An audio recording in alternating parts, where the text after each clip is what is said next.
When I was a child, there was a public execution held in the territory where I lived.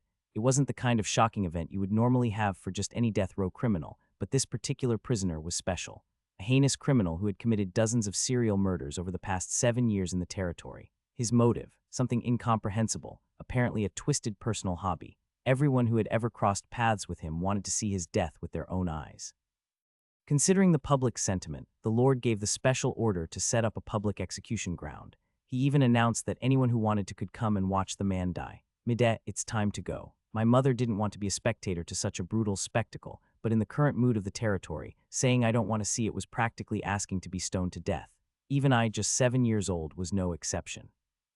After all, someone from our village had been one of his victims. Stay behind me and cover your eyes. Okay, Mom. And so, reluctantly, we made our way to the execution grounds. The crowd was overwhelming, as if the entire territory had gathered in one place. Looking over the event himself, the Lord stood while the executioner slowly read out the criminal's list of crimes. This man arrived in our territory 7 years ago from elsewhere and took a job at the butcher's. According to his own words, he slaughtered 6 people there. The victims are as follows. He began reading the names of the victims. Screams, curses, and sobs erupted from the crowd, likely friends and family of those listed. Then, at his next job at the lumber mill. But I couldn't concentrate on the executioner's voice any longer. Huh, what's that? Faint. There were words, writing to be exact, above the prisoner's head, whose face was wrapped in a sack and twitching. It wasn't handwritten. The letters looked as if they were smeared in blood across an invisible surface, slowly dripping down. It was the first time I had seen something so bizarre. I clung tightly to my mother's hand. Mideh, it's okay. I'm right here. Mom, don't you see that? I told you not to look. I pointed to the words above the prisoner's head, but my mother thought I meant the man himself and quickly covered my eyes. I wriggled out of her arms. You really don't see it. Is it just me? What are you talking about? The text read clearly, has sinned against Macon Nal and 31 others. What does that even mean? And why am I suddenly seeing something like that? Just then, the executioner's voice continued. Furthermore, this man managed to become the Lord's personal gardener, during which he murdered maids and stewards. The victims are as follows: Eisen Thrall, Darkest Meme, Macon Nal. Ah, Macon! Suddenly the prisoner shouted from beneath the sack. The executioner scowled and barked. Silence. Macon, that was my most thrilling kill. You guys tracked me down using clues from that corpse, didn't you? I said. Silence. Hey now, bit harsh on a man about to die, don't you think? Outraged voices burst from the crowd at the man's shameless words, but my attention was fixed elsewhere. Macon Nal, that was one of the names written above his head. Could it be? I focused my entire attention on the letters above the prisoner's head. F whoosh. As if responding to my will, the translucent panel grew larger. The in 31 others part disappeared, replaced by dozens of full names. Dryan Layla, Hans Fawn, Ryan Deek, Eisen Thrall, Darkest Meme. Suddenly it hit me. These are the people he killed. I had just heard the judge read off those very names moments ago. Then, slam, the Lord banged the armrest of his chair and shouted, that's enough. Carry out the execution. Yes, sir. I'm really dying now. Clack. The noose tightened around the man's neck. The trapdoor fell open and his body thrashed in agony. Time passed. When his body finally went limp like a chunk of meat, I heard my mother's voice. Hugh, that was hard to watch. Are you okay, Mideh? Yeah. I was about to tell her about the strange blood-like writing I had seen, but she spoke first. It should have been your father here instead of me. Times like these make his absence feel even heavier. What am I saying in front of a child? My father was a hunter. He was good at what he did and was well known in our village, but during his last hunt he was torn apart by a bear. His name was... Let's go, we don't need to stay here any longer, right? Mom, what is it, above your head? Has sinned against Errol Mohan and 7 others. That blood-red name, hovering above my mother's head. It was my father's name. 20 years had passed. The 5th Demon King had descended upon the continent. After a long and twisted journey, I had ended up as a member of the hero's party destined to face off against that Demon King. One night, after we had dealt with the entirety of the demon army and were left with only the final battle ahead. Mideh, wake up, it's your turn. Auntie, call me Nuna. How many times do I have to tell you before you get it? Clicking my tongue once, I got up from my seat. My head throbbed like it was about to split open, probably because of the foul old dream I had just seen. The one who had woken me, Neril Slane, a member of the hero's party and my comrade, sat beside me. Looks like you had a bad dream. A bad memory came back. It feels ominous to have a dream like that the night before fighting the Demon King. I think I should sit out tomorrow. Well, that might actually help the party's unity. I let out a short chuckle at her words. Neril gave me a sidelong glance and continued. You always keep to yourself after all. Everyone avoids you. I'm the one avoiding them. A wonderful case of mental gymnastics. And technically accurate too. You don't trust anyone in this party, do you? How could I? And that includes you. I glanced up above Neryl's head. Has sinned against May Enerica and 287 others. That number was enough to make the lunatic we executed in our territory look like a timid child. And it wasn't just Neryl. For a party supposedly destined to save the world, the names and numbers floating above each of their heads said otherwise. Well, I'm sure each of them has their reasons. But it's hard to swallow heartwarming tales about trusting your comrades when those numbers are staring you in the face. Meanwhile, Neryl kept talking. No one is going to like someone who can't show trust first. We were brought together out of necessity. Once the Demon King is dead, we will all go our separate ways. Some of them are planning to stay together even after this quest ends. I'm not one of them, though. Yet your social skills are just as bad as mine. Neryl simply shrugged. She leaned in toward me slightly. I tilted my head and asked, I will just say this ahead of time, don't suddenly confess or anything. Still half asleep, aren't you? Then what is it? You're making this weird atmosphere. I just wanted to talk about him. She gestured with her chin toward one of our comrades still deep in dreamland, the hero, Kaled Wake. Whenever a Demon King descends, a hero always rises, and he was the fifth in the continent's history. I was a little surprised by the cold look on Neryl's face as she stared at him. Your expression's kind of icy. Don't like Kaled? Who knows? That's a vague answer. Well, I have lived a long time. My emotions have worn down over the years. Whether I like or dislike someone doesn't matter much to me anymore. What matters is results. I acknowledge your skills, Medea. Even before joining this party, you had a name for yourself as a mercenary. If you had settled down in a guild instead of drifting around, you would probably be the guild leader by now. On the other hand, if we are being objective, Kaled hasn't really shown the qualities of a hero. I gave a short, mocking laugh. Quite the opposite of how the other party members see things. You say that now, the night before the final battle. It's precisely because it's the night before that I can reflect calmly. You couldn't trust anyone in this party, but especially not Kaled. That distrust only worsened your already shaky position. I used to think you were just being dumb, but maybe you were seeing the same things I was. I stayed silent. Neryl idly picked up a twig and began scratching strange drawings into the dirt before speaking again. What about Kaled can't you trust? I have got pretty sharp instincts. So what did those instincts pick up from Kaled? I moved my lips several times but said nothing in the end. I had never told anyone about this ability, not even my own mother, of course. Neryl waited a little longer before suddenly stretching. Not that it really matters now. We will find out tomorrow anyway. Exactly. So get some sleep, Auntie. Foo-foo. Old folks don't need much sleep.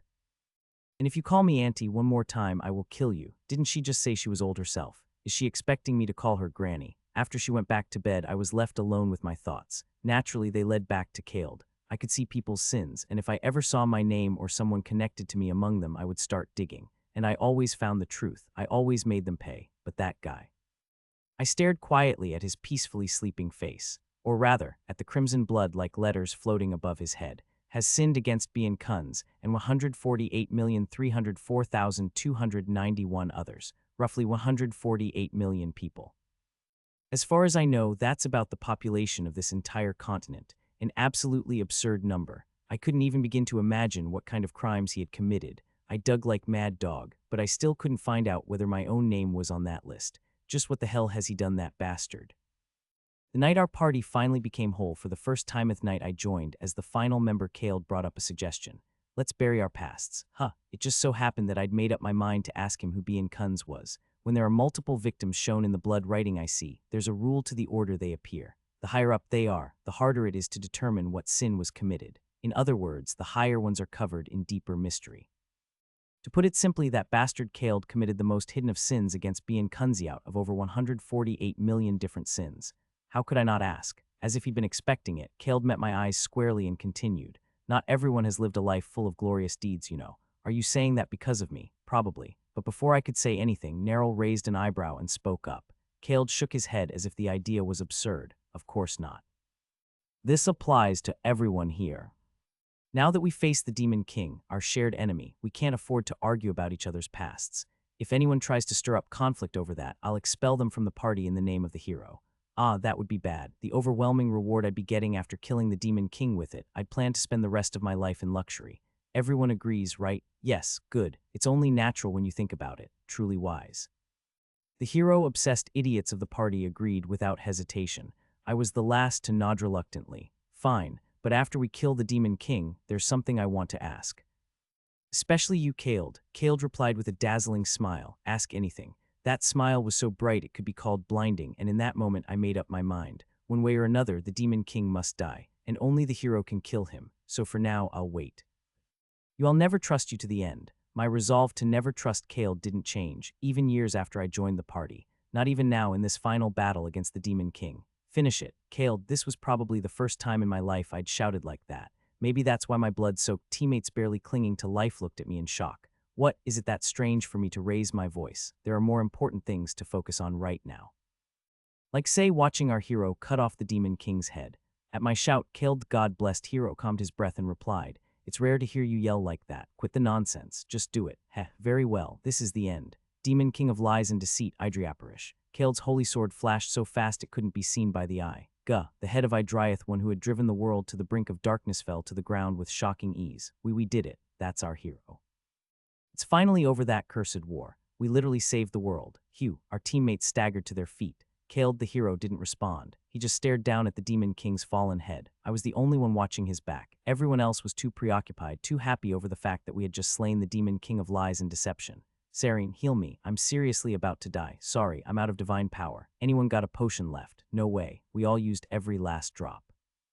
Yeah, the battle was way too intense. Still, I'm in real danger here. They chattered among themselves, then turned to look at me. I shrugged. I used mine too, so nobody has any healing left. The voice came from Kale. At last, everyone's attention turned to him. He still had his back to us, still staring at the Demon King's corpse. And the moment I saw that, a jolt of lightning struck my brain. No way, it couldn't be, it shouldn't be. But as always, reason triumphed over emotion. I swallowed and spoke. How long are you going to stand there with your back turned? Come to think of it, you didn't use a single item during the battle, did you? You must have a bunch of potions left. Share some with us. Suppressing the pounding of my heart, I forced the words out. The hero, Kale, slowly turned around. He pulled a pouch of items from his coat. Then he began pulling out legendary item zones said to be able to even resurrect the dead. Seeing that, Lissel, one of the party members who trusted Kale the most, spoke with admiration. You really defeated the Demon King without using a single item, as expected of the hero. The hero, first please heal Sarene, then she can take care of the rest of us. The hero died from the start. At Kale's words, everyone fell silent. Their faces showed that they couldn't comprehend what they'd just heard, but I already understood everything. You don't mean. Madame Mohan, my final companion, the one who's known me the shortest but doubted me the most. Of course you'd be the first to figure it out. GRRK, you've always been a thorn in my side. Still, I'm glad. You're always the type to plan for a way out. Did you really just go head first into the final battle without one? That's not like you. Whip. He dropped some of those incredibly rare potions items only high-ranking nobles could even hope to obtain onto the ground. They didn't break the enchanted containers, kept them intact, so he crushed them underfoot. Crunch, crunch. Like someone stomping out a wriggling worm, Kale ground them meticulously into the dirt. Exposed to outside contamination, the potions would now be completely useless. Seeing this, Narrelafter Mew is the second to understand. Wow, holy shit. Medad, this is what you figured out, huh? For real. Even in this situation, the look of utter disbelief on her face was oddly amusing. At that moment, Lissel shouted again. Cough, Kale, what on earth? Without that you really are clueless to the end, Lissel. What? In short, Medad was right. He was the only one who saw the bottom of who I truly am. Kale grinned slyly and continued speaking. I told you earlier. The hero died from the very beginning. To be precise, I killed him. What are you even saying? I don't understand a thing. You are the hero. Perhaps due to exerting too much strength while already dying, Lissel began coughing up blood. Kale paid it no mind and went on. Everyone was completely fooled. All of you, the emperor and the nobles waiting for our return, and the entire world. Everyone except for Medad. Kale turned his gaze to me with a strangely kind expression that didn't suit the situation. Medad, can you tell me before you die, why did you suspect me? My performance should have been flawless. I gave a dry chuckle. Now I understood. How he could commit crimes against 148 million people, nearly the entire continent. He had deceived them all. He had committed the sin of falsehood. I finally spoke the name I had wanted to ask from the very beginning. Bien Kunz, so now I understand. That's the name of the real hero you killed, isn't it? Kale's face twisted in a way I'd never seen before. How do you know that name? He shouted, his composure breaking. Answer me, Medad, you answer me. Only a hero can kill the Demon King. That's an unchanging truth etched into history. In other words, the Demon King isn't dead because you're not the hero. If you get complacent just because you lopped off his head, you're going to regret it. I don't know what your grand ambition is, but you should deal with him properly first before worrying about anything else. Kale glared at me, then shook his head. Then, in a voice that sounded disturbingly sly, he said, "Kill the Demon King." Such a cruel thing to say. What? He turned around and reached toward the Demon King's corpse. A deep wound clearly Kale's doing was visible on the Demon King's chest. As if pulling something from a bag, Kale plunged his hand into the wound. Rustle, rustle. What he pulled out was the Demon King's heart, the Demon King's core. As you said, only a true hero can destroy this core, but let me ask instead should I destroy it?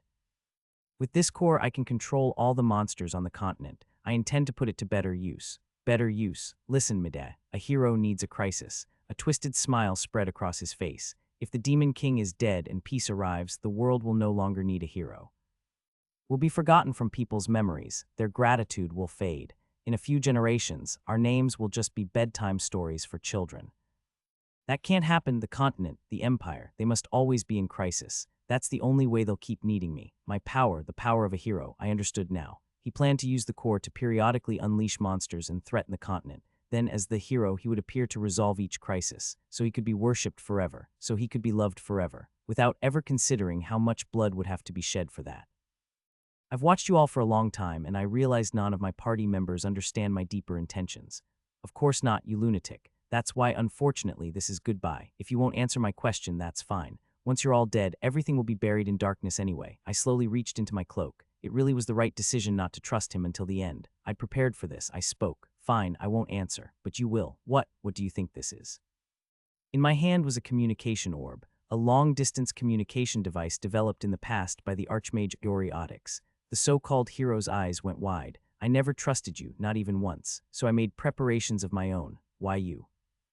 This orb is directly connected to various guilds across the continent, every major noble, and even the emperor. Your confession just now, they all heard it loud and clear. Mide, you bastard, you said the continent needs a crisis. Well, now you are the crisis. If we catch you, we might just be generous enough to only chop off your limbs. With that, I quickly pulled out spare potions. Saying all the items were gone earlier was a lie. I just wanted to see how Kale would act, so I kept it hidden. Everyone drink this, Mide. Drink and get up. Surely none of you are dumb enough to still be hoping Kale will save the day, right? Everyone's eyes filled with fury. They hurriedly down the golden potions and rose to their feet. It was a complete reversal of the situation. No matter how strong Kale Wasteven, if he used to be a hero, thinking he could take on all of us now was just arrogant. Grrr, Mide, what? If it weren't for you, if only you didn't exist, everything would have gone perfectly. I'll kill you with my own hands. At that, my party member Snow recovered stepped in front of me like they had agreed to it in advance. They didn't look back at me. They couldn't, probably because they had always disapproved of my suspicion toward Kaled. Without turning their heads, they spoke. If you want to kill Mide, you'll have to go through me first. Not that it'll happen. I can't believe we followed this guy around thinking he was a hero. From this moment forward, it's judgment time. Kaled flinched.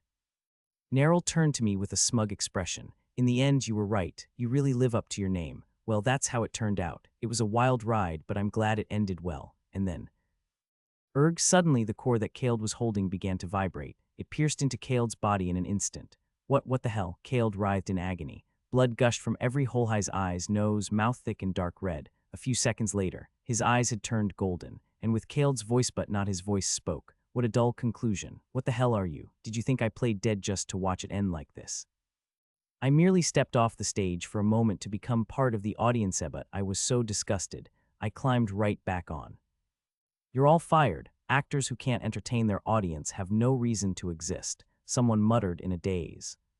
The Demon King of lies and deception, Idria. No, wait, his head had clearly been cut off. No, I'm the one who said we shouldn't assume that was enough to kill him, but to come back to life so quickly, and he says he voluntarily stepped down from the stage because he wanted to watch how we played around. Kaled's schemes, my desperate struggle, were they just entertainment for him? Lies must be eternal. A lie that doesn't last, a lie that gets exposed, is no longer a lie. That one named Mide did something I despise most. He'll have to pay. I'm not the forgiving type. The Demon King of lies and deception, Idria, raised his index finger, and at that very moment, flash, it felt like something struck my pupils. Neril whipped her head around and screamed, Mide, get all.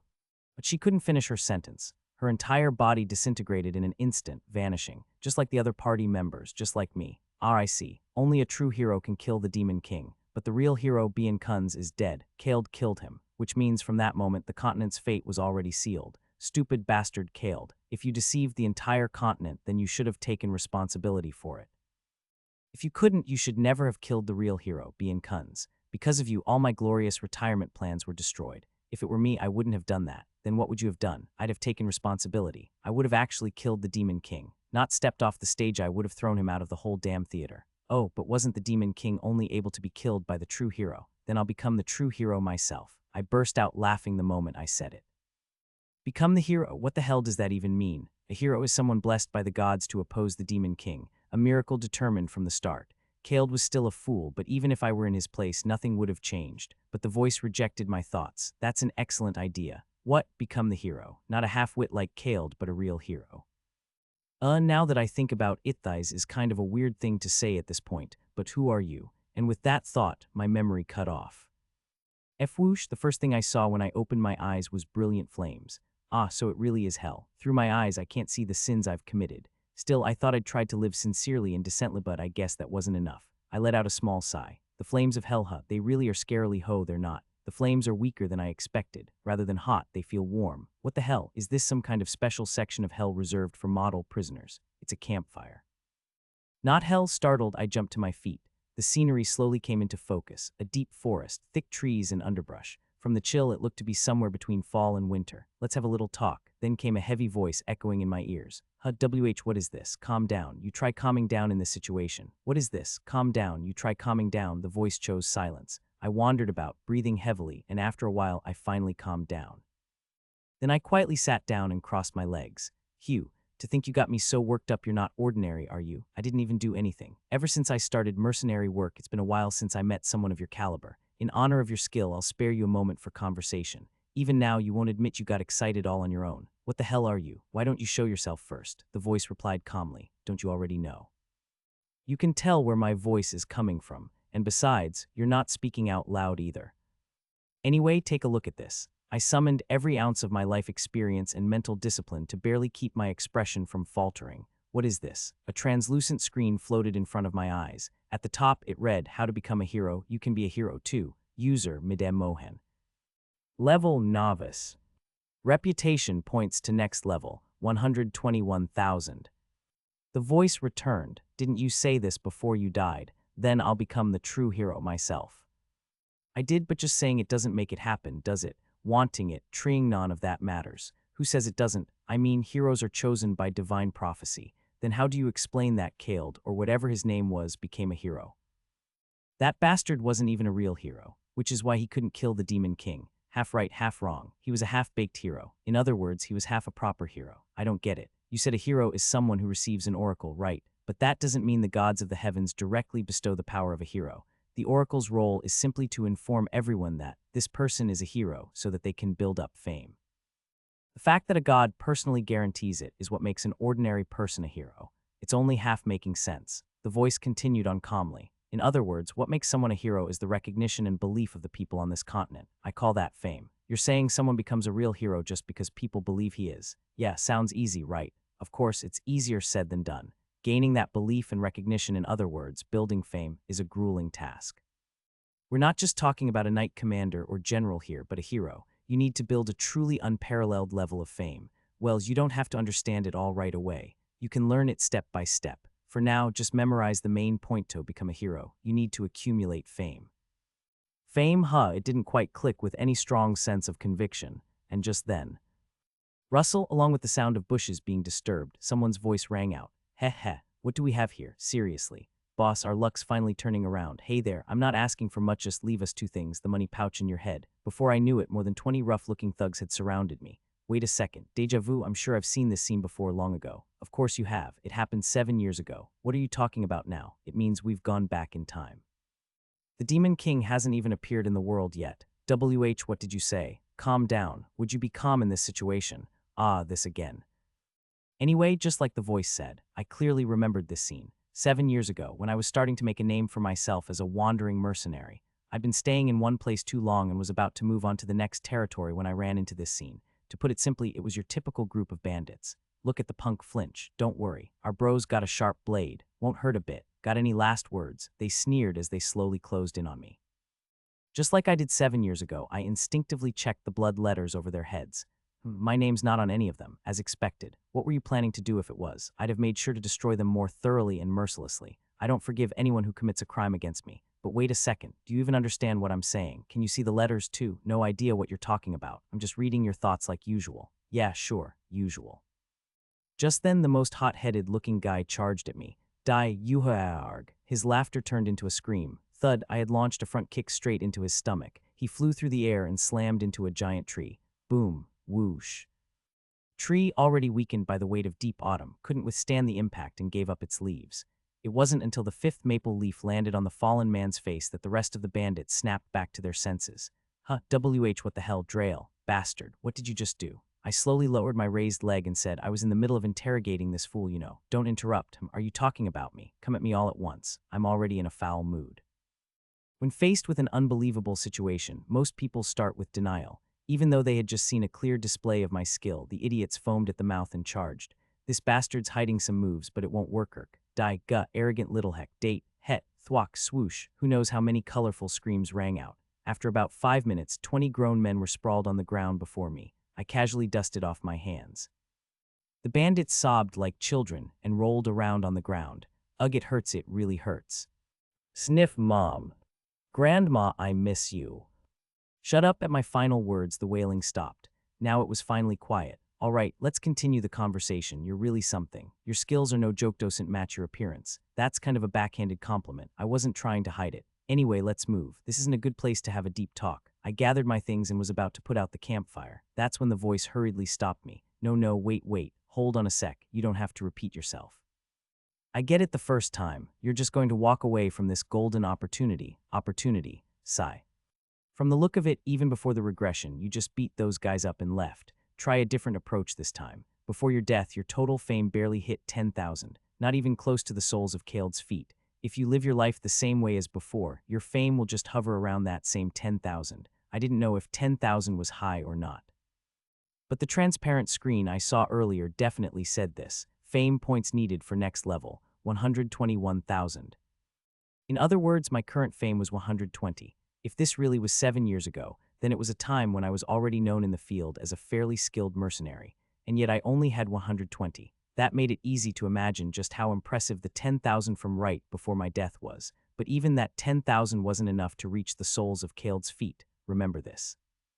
When raising your fame, you always need to consider the happiness of the greatest number of people. That's suddenly very philosophical. It's practical advice. In a single event, you need to bring happiness to as many people as possible. That's the shortcut to quickly raising your fame. Easy to say, but how am I supposed to know which choice makes the most people happy? I don't know the right answer either, but I can give you hints. At the word hint, my ears perked up.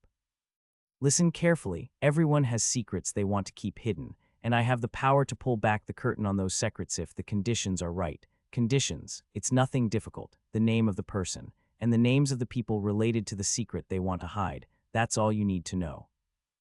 Now that I think about it, it is a tough condition. Secrets are called secrets because they haven't come to light. Knowing the name of someone connected to an undisclosed secret, that's quite a challenge, no. It's not a difficult task for me. I looked at the blood letters above the heads of the ones sprawled on the ground. As expected of those who had been up to vile things, each of them had sinned against an average of 50 to 60 people. I focused on the names that showed up in common.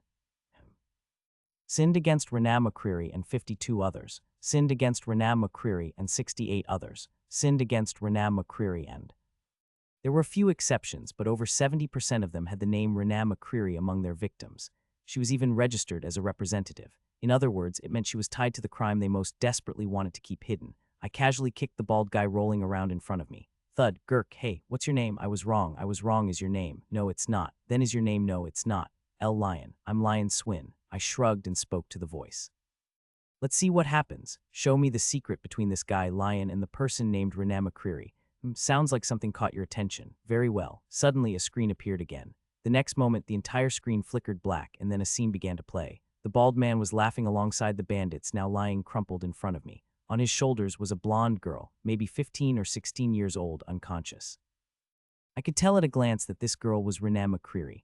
Kehaha. Boss, we hit the jackpot today, huh? No kidding. She just wandered into our territory without a care. What should we do with her? Or rather, where should we sell her, Tusk? You're trash, but especially stupid trash. Don't you know who this little brat is, sir? You idiot. This girl is the only daughter of the merchant lord from Drucker territory. Whoa, really? What's a girl like her doing out without guards? Looks like she sneaked away from her escort during a picnic and wandered deep into the woods. When I found her, I heard people frantically calling her name from further down the mountain. Idiotic. Better than you, at least. The boss grinned as he continued. Selling her off would be a waste. We'll get a much better price if we ransom her. Won't that cause trouble? What's the issue? We were planning to leave this place soon anyway. One last job before we vanish, as expected of the boss. Ha ha ha, click. The screen vanished after showing that much. I stroked my chin thoughtfully. So this is the power that reveals secrets. Fascinating. My blood letters show the names and number of a person's victims, but not the specific crimes. The voice's eye of omniscience can't reveal secrets unless you know the names involved. In other words, the two abilities perfectly complement each other's shortcomings. What a killer combo. You mean perfect combo. That word's a bit off.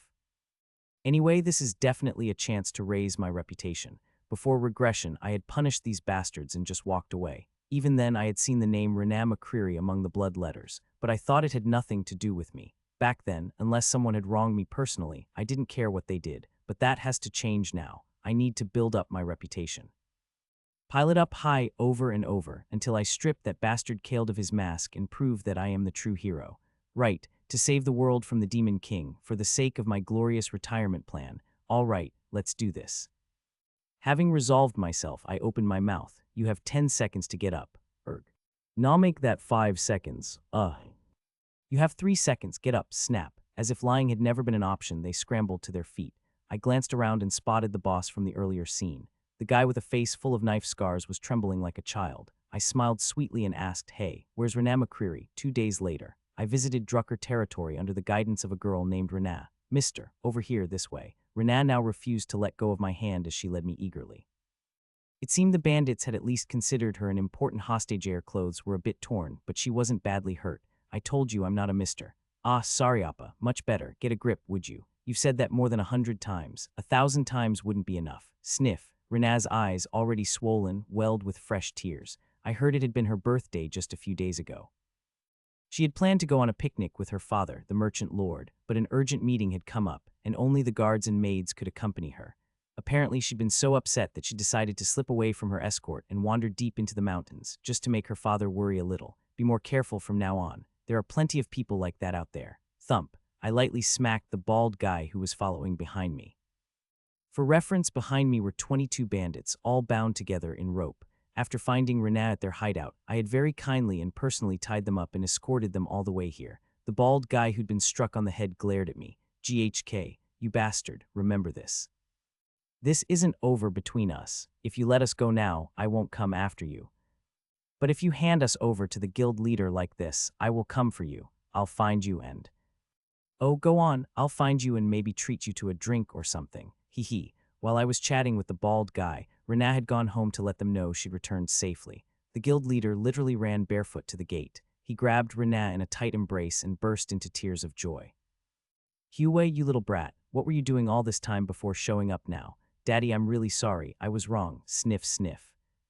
"No, it's fine. You came back safe. That's all that matters. But who is this gentleman?" "Ah, right, Daddy, don't be too shocked. This is the very swordmaster of no killings, Midem Mohan." "Don't call me that stupid title. Why do I have to turn red in the face over some nickname I didn't even come up with? Swordmaster of no killings. Hey, ha ha ha, shut up. Why no killings? I don't take assassination jobs. I just cut off arms and legs, that's all." "Ah, of course, that's just cutting off limbs."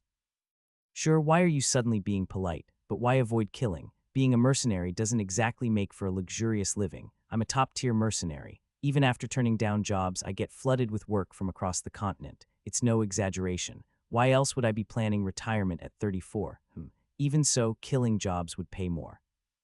Didn't answer because the voice wasn't wrong, but I can't see the blood letters over my own head, and that makes it even scarier. How many sins have I committed? I still remember the death row prisoner I saw when I was 7, clear as day, and the name floating above my mother's had my father's name. As long as those images remain burned into my mind, I don't think I could kill someone. And cutting off limbs isn't a sin. I'm not trying to be a saint. I just want to avoid the worst. Nuff, how could a dragon understand a sparrow's thoughts? I think you got that backwards. Yeah, I realized it too after saying it. Damn it. Anyway, Renaa and the guild leader had finished their conversation. The guild leader gave me a deep bow and said, "I am honored to meet the great Medea. Please don't. I'm just a wandering mercenary. You saved my one and only daughter. Even if I knelt here and now, it wouldn't be enough to express my gratitude." His voice was thick with emotion.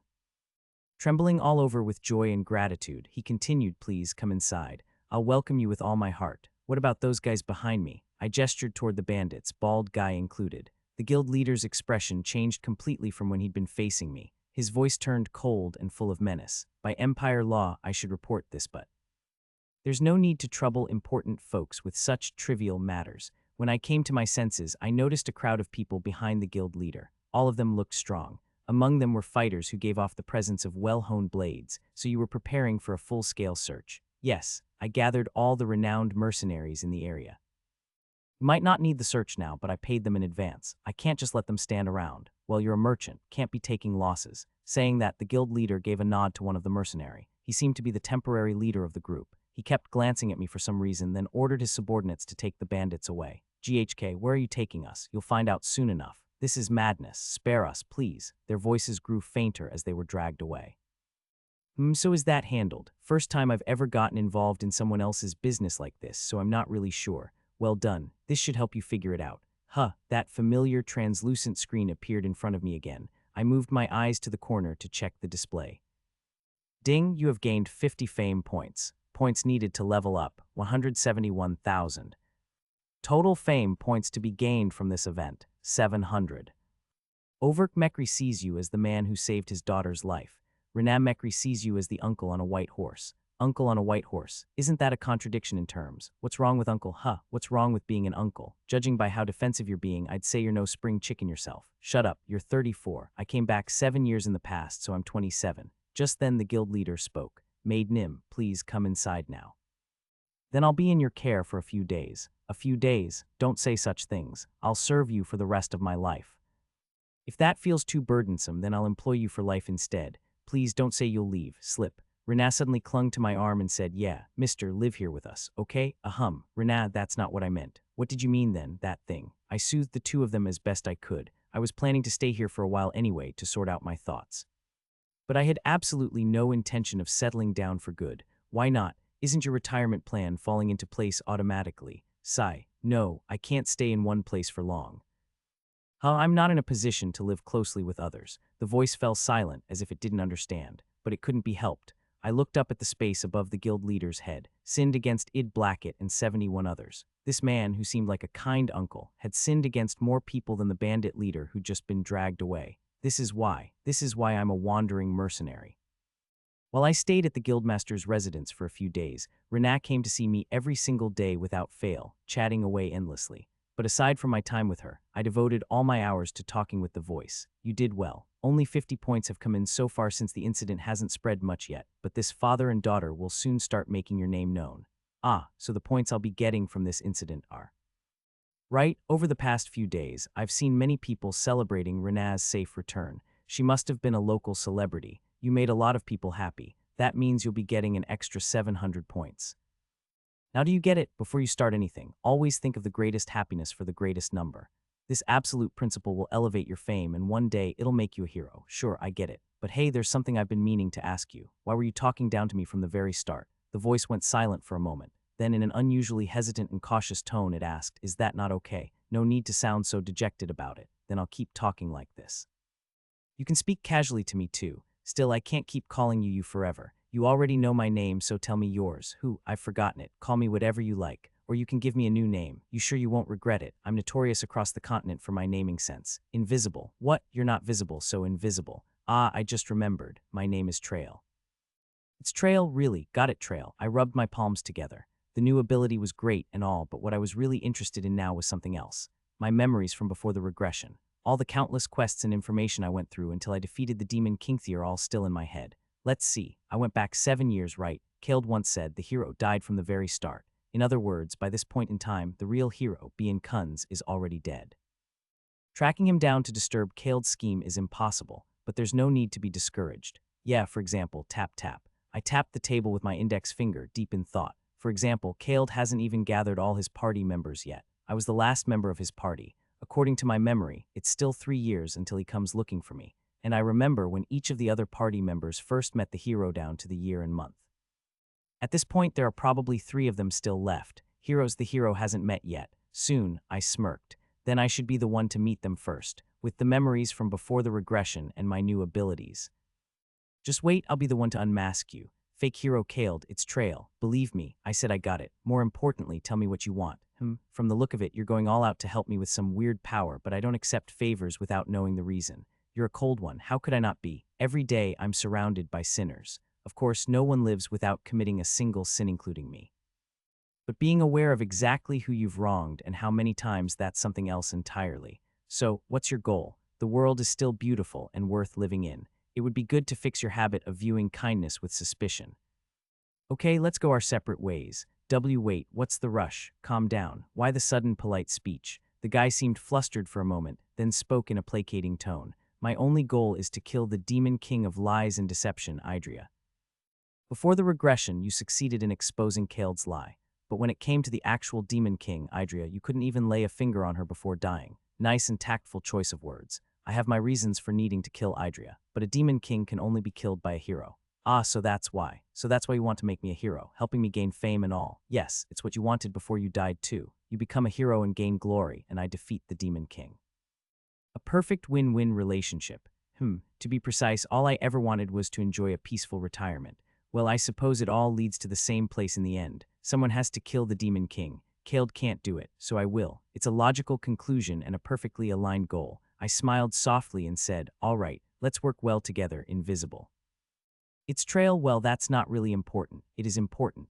Anyway, it's time I got moving. You said fame is what makes someone a hero, right? There's no way I'll gain any sitting around in one place. A fine idea. Tick. Suddenly, the same large screen appeared before me again, but unlike before, it now displayed a large map of the continent. You can do stuff like this too, of course. Look closely. This is the Drucker territory where you currently are.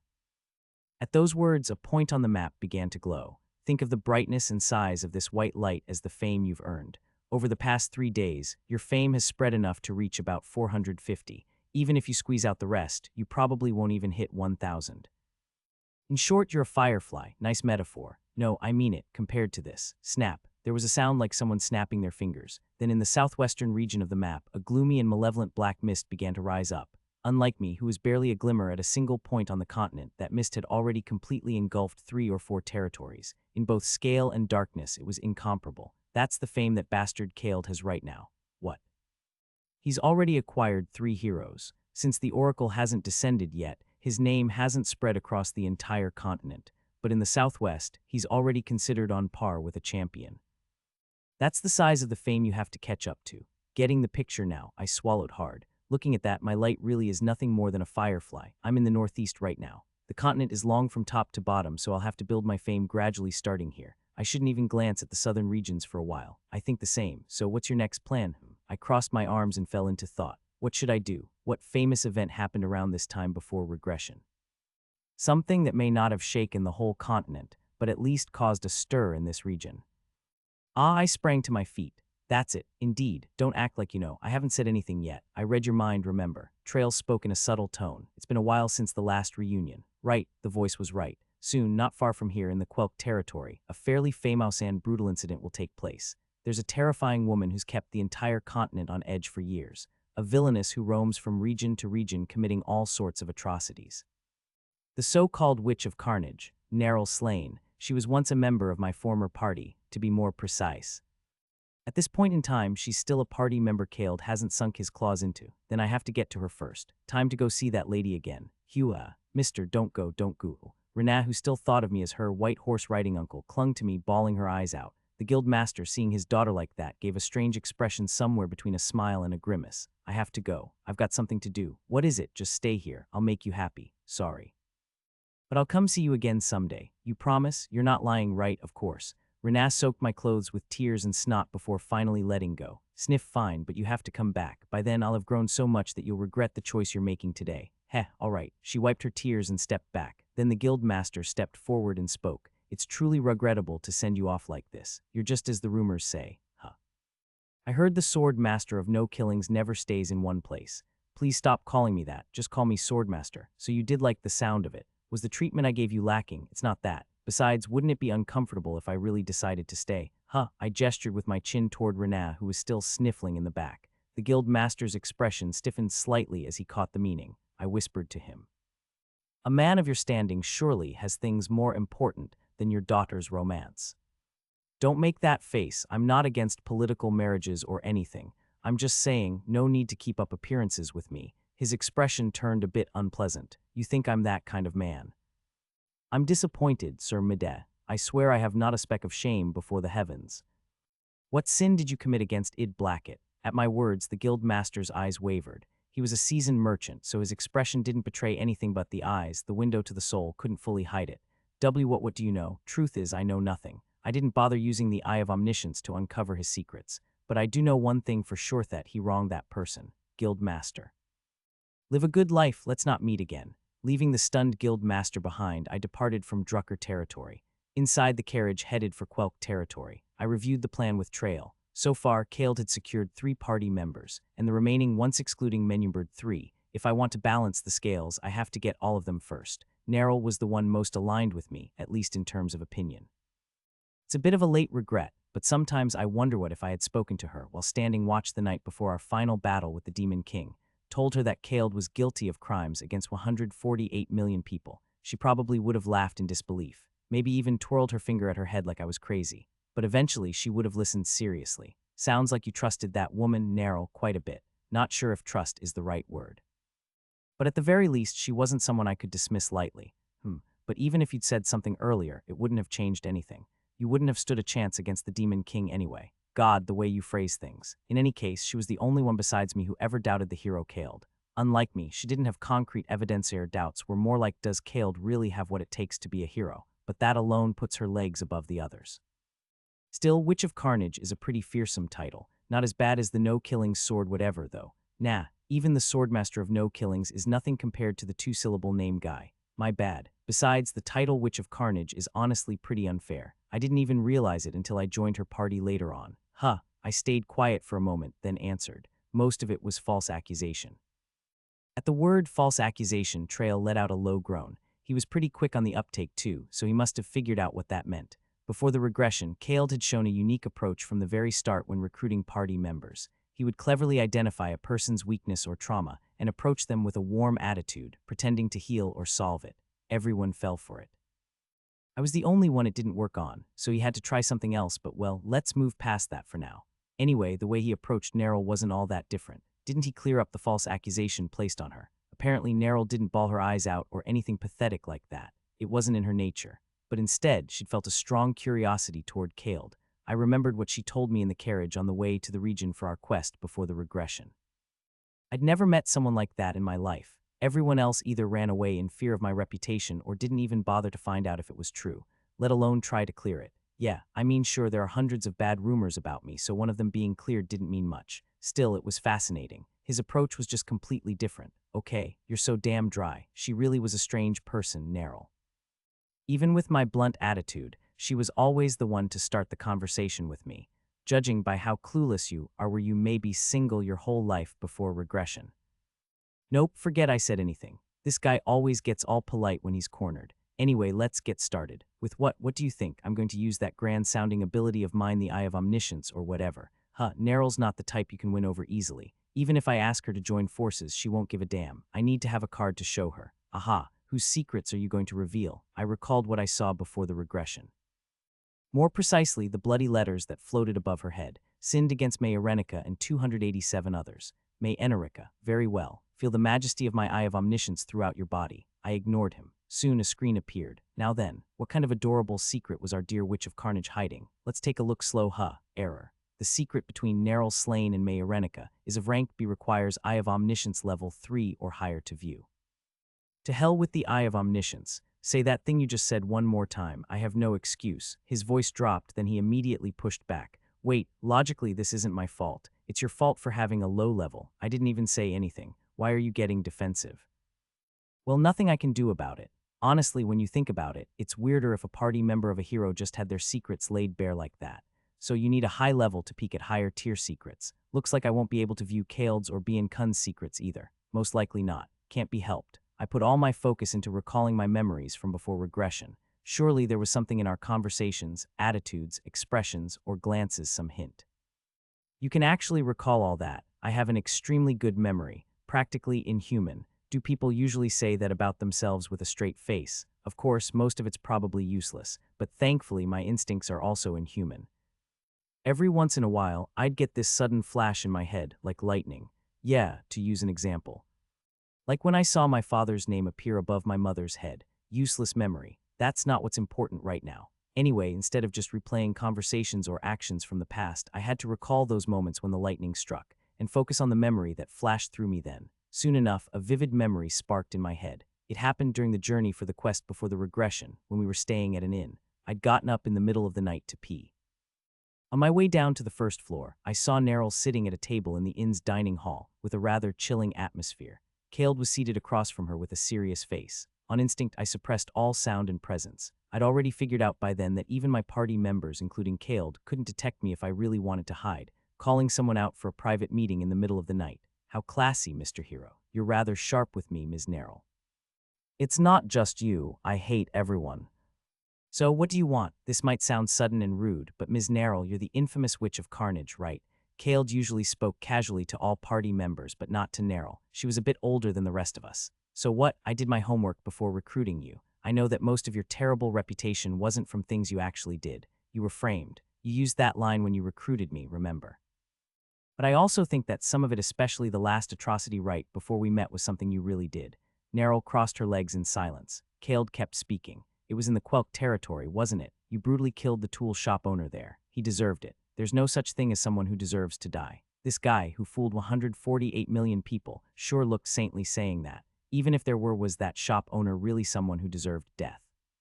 He just sold herbs and farming tools in that territory. What do you know? I don't. That's why I'm asking you to tell me. What if I don't want to? You're a party member and I'm the leader. It's my responsibility to manage the team.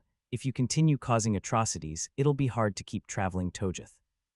Neryl stood up abruptly. First of all, let me ease your worries. No more atrocities. Once this Demon King subjugation is over, I'm gone. I've done what I needed to do. You've done what you needed. No need to explain that part. Just know that I'll be a quiet, well-behaved party member from now on. Ms. Neryl, as a comrade, I want to genuinely understand what's in your heart. Neryl let out a deep sigh. Then she looked up at the stairs above. To be honest, I got nervous back then, thinking I'd been caught.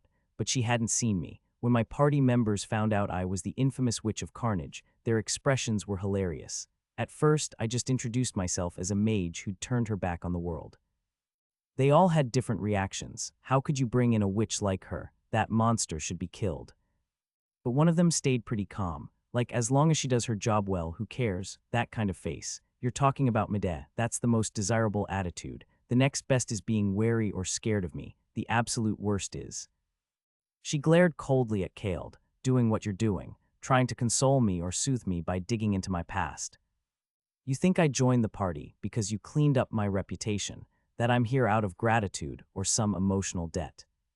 I just found the last place I belong, and what's more fitting for an ending than the fight against the Demon King? Caled's brow twitched. Neryl yawned once and waved her hand dismissively. I'll head up now. Sleep well. I stopped reminiscing. So that's what happened. Yeah, wait, are you seriously peeking into my memories now too? But how do you know this memory is even useful? Don't give me vague stuff about intuition. Neryl said she had finished her work, and after the incident with the tool shop owner in the Quelk territory, she stopped the carnage. Then she jumped into the Demon King subjugation to find the final stage of her life. Aha, so causing carnage to the tool shop owner was that work she mentioned. In other words, revenge. I don't know why such a powerful mage like her would have that kind of grudge against a mere shopkeeper, but still, I counted on my fingers. Timeline-wise, she hasn't contacted the tool shop owner yet. Her final carnage happens a week from now. So then, exactly, I have to get there first. I'll take hold of her target of revenge before she can. Then I'll use it to blackmail negotiate. Feeling confident, I smiled. Inside my head, Trail chimed in with his usual nonsense. You really gonna do that? Think it through again. What's wrong with this flawless plan? She'll be pissed, obviously. If you hold her hard-earned revenge target hostage and try to use it for leverage, of course she'll blow up. I told you, it's a negotiation. How about trying to calmly talk to her instead? Like, let's work together to defeat the Demon King and save the continent kind of pitch. You really don't know Neryl at all. Let's just say you're a Neryl illiterate. The carriage traveled 3 more days before arriving at the Quelk territory. After such a long journey together, the coachman and I had become close enough to put arms around each other's shoulders. Must have been rough traveling so far. Here's the rest of the fare. I haven't decided on my next move yet. Next move? Never mind. Anyway, Quelk is a decent-sized place. You'll probably find a passenger for the return trip soon. But just in case, I added a bit extra to your fare. The coachman bowed deeply once again. As we entered the domain, Trail commented, you're surprisingly polite. What did you expect? Thought you would be rough around the edges, being a mercenary and all. At least I'm more polite than you, so don't worry. So how are you going to find Neryl now? Like you said, this place is pretty big. Pull up the map. Trail grumbled something but brought up the familiar screen. A map of the entire continent filled the display, but I shook my head, just the Quelk territory map. What do you take me for, your secretary or something? Sorry if that's how it came off. It's just that you're so capable you can do anything, so I thought this would be easy for you. HMPH, of course it is. Easy peasy. Soon, a zoomed-in map of the Quelk territory appeared. He is easy. Anyway, I examined the screen carefully and spoke. No need to find Neryl directly. The hint is that her next target of carnage is a tool shop owner. Speaking from experience as someone who has wandered all over the continent, tool shops are usually located between residential areas and the village entrance. They have to cater to both travelers and locals after all. Aha, that means they'll be clustered around here. Let's check this area first. I set off. There were 10 tool shops in the Quelk. The first owner had sinned against only 5 people, a diligent young man. His blood lettering didn't include Neryl's name. The second owner had 12, still no Neryl. The third 9, again no Neryl. The fourth 39, what the hell? In my experience, if someone's harmed more than 20 people, they're usually not just an ordinary person. Anyway, Neryl's name wasn't on this one either, so I turned around with a baffled laugh. The fourth owner spoke up. What, just leaving like that? Yes, nothing that caught my eye. Don't be like that big something, will you? Ka-ta. He spat on the floor of his own shop. Business is crap these days. Why don't you at least take a dagger or something? You look like a mercenary. Sigh, how much? How much were you expecting to pay? Smack, thud, creak. I dusted off my hands and walked out of the fourth tool shop. Just then, a customer who looked like an adventurer approached, about to enter. To save him the trouble, I kindly spoke up. They're probably closed for the day. This tool shop, seems the owner's exhausted. Said he needed a nap. Leaving the confused adventurer behind, I headed to the next shop. For some reason, I felt oddly refreshed. After checking a few more shops, I arrived at the 7th. The writing above the owner's head read, has against Frank DeLevin and 89 others. I expanded the screen, and there it was the fourth name from the top, a name I recognized. Neryl Slane, found her. The owner of the tool shop was a middle-aged man. He wore a gentle expression, but the bulging muscles and scars on his shoulders suggested that he had once lived a rough life. He asked in a soft voice, "Have you picked out everything?" Yes. I placed a reasonable selection of herbs on the counter. The owner bowed his head and said, "That'll be 12 guild. Here you go." I had handed him 50 guild. I spoke in a subtle tone. I was hoping to get some information. If it's information you're after, perhaps try requesting it from the mercenary guild instead. I can give you directions if you'd like. It's not the kind of information that needs professionals. In that case, sure. He smoothly tucked away the coins. I spoke again. "Let's see, oh right, what's your name?" "Grey Palm." "Nice name, I already knew." He said his name is Grey Palm. "Show me the secret between Grey Palm and Neryl Slane." "Got it." A screen soon appeared. "You have used the Eye of Omniscience." The current level of the Eye of Omniscience is 1. Accessible secret rank, deselection condition, the secret between Grey Palm and Neryl Slane. The relevant secret is rank D accessing. The first image on screen was of Grey Palm. Grey was moving through the darkness with a group of huge men. One of the thugs spoke. "Hey boss, you sure about today's job?" "Yeah, this info took a lot of effort to dig up. Trust me. Say that 95 more times and we'll hit 100. Talkative bastard. I'm telling you, this time's the real deal. Don't let your guard down. Today we're digging up the hidden tomb of none other than the famous Enerica family. The others grinned at his confident words. Wait a second. Enerica family. Enerica, where have I heard that name before? Ah, what is it? You startled me. No, it's nothing. I brushed it off to trail, but it wasn't nothing at all. The blood-red letters that were once written above Neryl's head before regression committed crimes against May Enerica and 287 others. That same Enerica name had just come up again. The Enerica family, yeah, they were pretty famous. Indeed, they're the family of the hero who appeared during the third Demon King's descent, the Demon King of Corruption. On this continent, Demon Kings had appeared 4 times in the past. Destruction, greed, corruption, and ruin in that order. And in a few years, the 5th one, Idria, Demon King of Lies and Deceit, would descend. Anyway, one of the heroes from the era of the third Demon King of Corruption was the great sage Beyond Irenica. Like the other heroes, Beyond made major contributions in defeating the Demon King of Corruption. In recognition, he was granted a title, and his family went on to produce many capable mages, becoming a prestigious household. However, when the 4th Demon King of Ruin appeared, they failed to achieve anything notable, and their influence declined. From what I know, the family was completely wiped out around 200 years ago due to some incident. Don't tell me Neryl was the one who wiped them out, since it said she committed a crime against May Irenica. It sounded plausible, but my instinct, which often activated randomly, told me, it's too soon to be certain.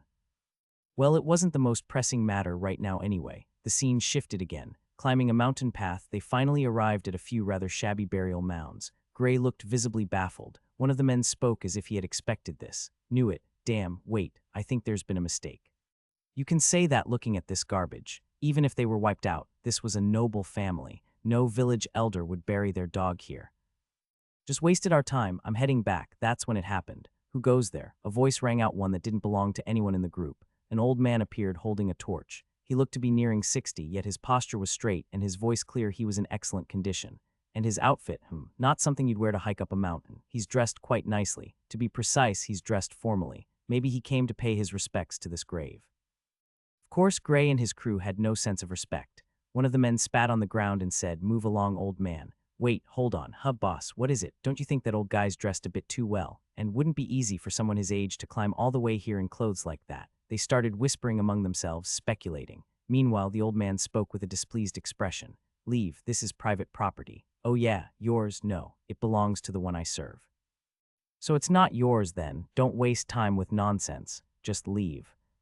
That's when one of the thugs cut him off. He looked rather sly. "Hey, we were thinking you didn't climb up from the base of the mountain, did you? What are you talking about? Hard to imagine someone hiking in that outfit. Bet you live somewhere around here.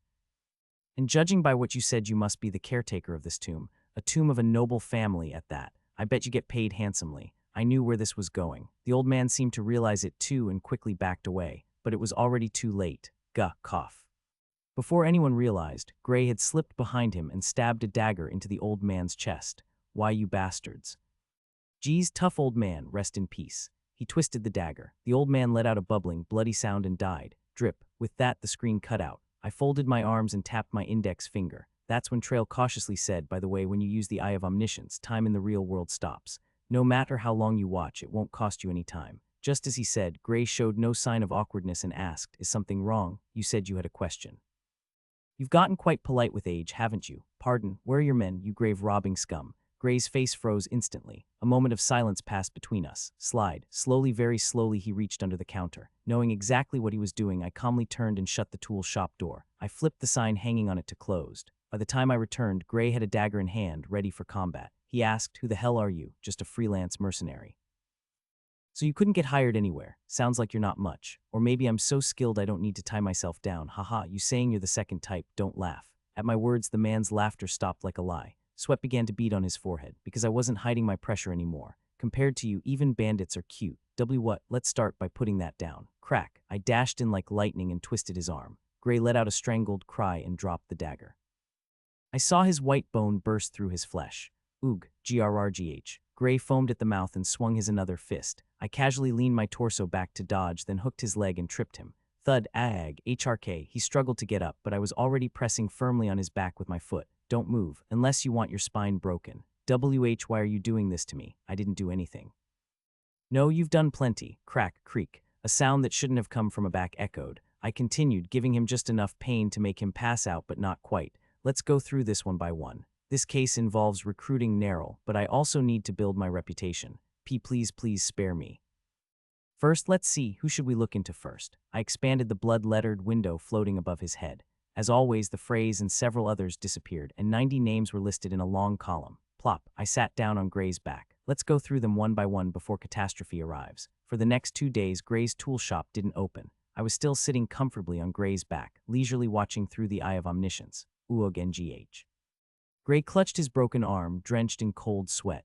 He couldn't speak properly because his mouth was gagged. "All right, show me the next one. I want to see the secret between Greg Fellies and that bastard. Can we maybe take a short break first? I suppose. I have been using the Eye of Omniscience back to back. Let's rest for a bit." "All right, now that we're rested, let's get started again." On the evening of the second day, I had come to vividly understand the full extent of the crimes Gray had committed against all 90 people. Putting it all down in documents could easily fill a book. Trail spoke in a strangely enlightened voice. "Something's coming to me. I see a river. Would things feel easier if I crossed it? Stay calm and come back. You are a demon." I had no choice. To ensure the greatest happiness for the greatest number, I needed a meticulous plan. If I were just here to recruit Nerl and leave, there'd have been no need to go this far. Trail regained some composure and spoke again. "You seem more passionate about this than I am now. Appreciate it. But wouldn't it have been easier to just torture that guy and make him talk, instead of working me to death? You can't tell whether something's the truth with torture. When there's a more reliable way, why take a risk?" Trail seemed to accept that and went quiet. At any rate, I ungagged Gray. He was half dead from the pain of his broken arm, rising fever, hunger, and thirst. "HRRGH, please, just spare me." I opened a canteen and dripped a bit of water into his mouth. "Stay with me. You can't die just yet. Gulp, gulp." Ha, what do you mean yet? Someone will be visiting soon. Is there a secret room in this tool shop? There's a basement. Let's go. I dragged him down the stairs. Crash. I tossed him to the floor and asked casually, where did you hide the Lord's heirloom? Not that I needed to ask. It's right here. Gray had committed crimes against Frank DeLevin and 89 others. Frank DeLevin was listed as the representative. In other words, the person whose secrets Gray most wanted to hide. That was the name of the Lord who governed the Quelk territory. Through the eye of omniscience, I had clearly seen Gray hide the Lord's heirloom in this basement. Rustle, rustle. I moved aside some disorganized farming tools, and beneath them was a small jewel box. I picked it up lightly and gave it a shake. Seems a bit too valuable for someone like you to hold on to. GRRGH. This time, Gray looked like he might die not from the broken arm, but from the spike in his blood pressure. How the hell do you know that? Who the hell are you? Changed your tone again. No, I mean what the hell are you? Take a break. There's something more urgent than dealing with this box right now. Click-clack. Familiar footsteps approached from outside the shop. She's here. Narrow. I struck Gray at the back of the neck, knocking him out cold. Then I hurried upstairs. Just as I reached the top, I heard a knock. Excuse me, are you open? Definitely Narrow's voice. Was it strange that I felt glad, even under these circumstances? Yes, I'll be right there. I flipped the sign to open and opened the door. A woman with deep blue hair down to her waist stood there. Slightly slanted eyes and tightly pressed lips gave her a sharp impression, but even that couldn't overshadow her beauty. The teardrop mole under her right eye was just as I remembered. I smiled gently and said, "Are you a customer?"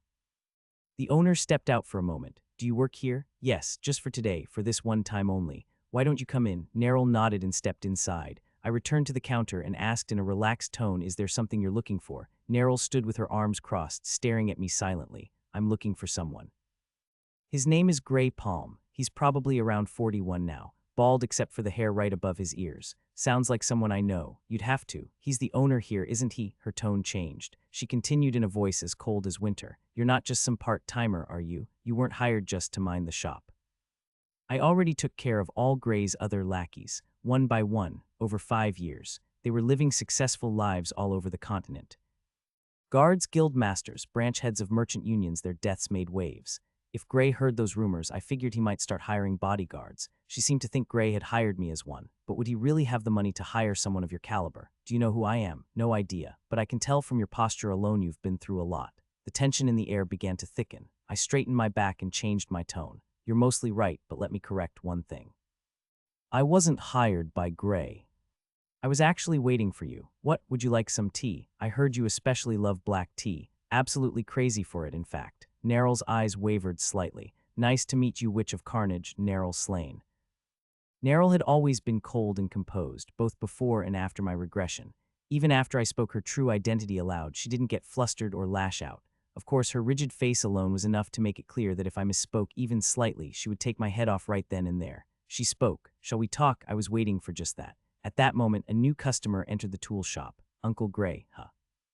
Who are you? Where's Uncle? So noisy. Snap. Neryl flicked her fingers lightly. The customer who had entered immediately collapsed to the floor. Whish, clack. With a wave of her hand, she locked the tool shop's door and windows. In a matter of seconds, the shop was enveloped in darkness, and now the only ones still conscious were Neryl and me, still the same as ever. In the meantime, I had started making black tea. Did you kill him? Just put him to sleep.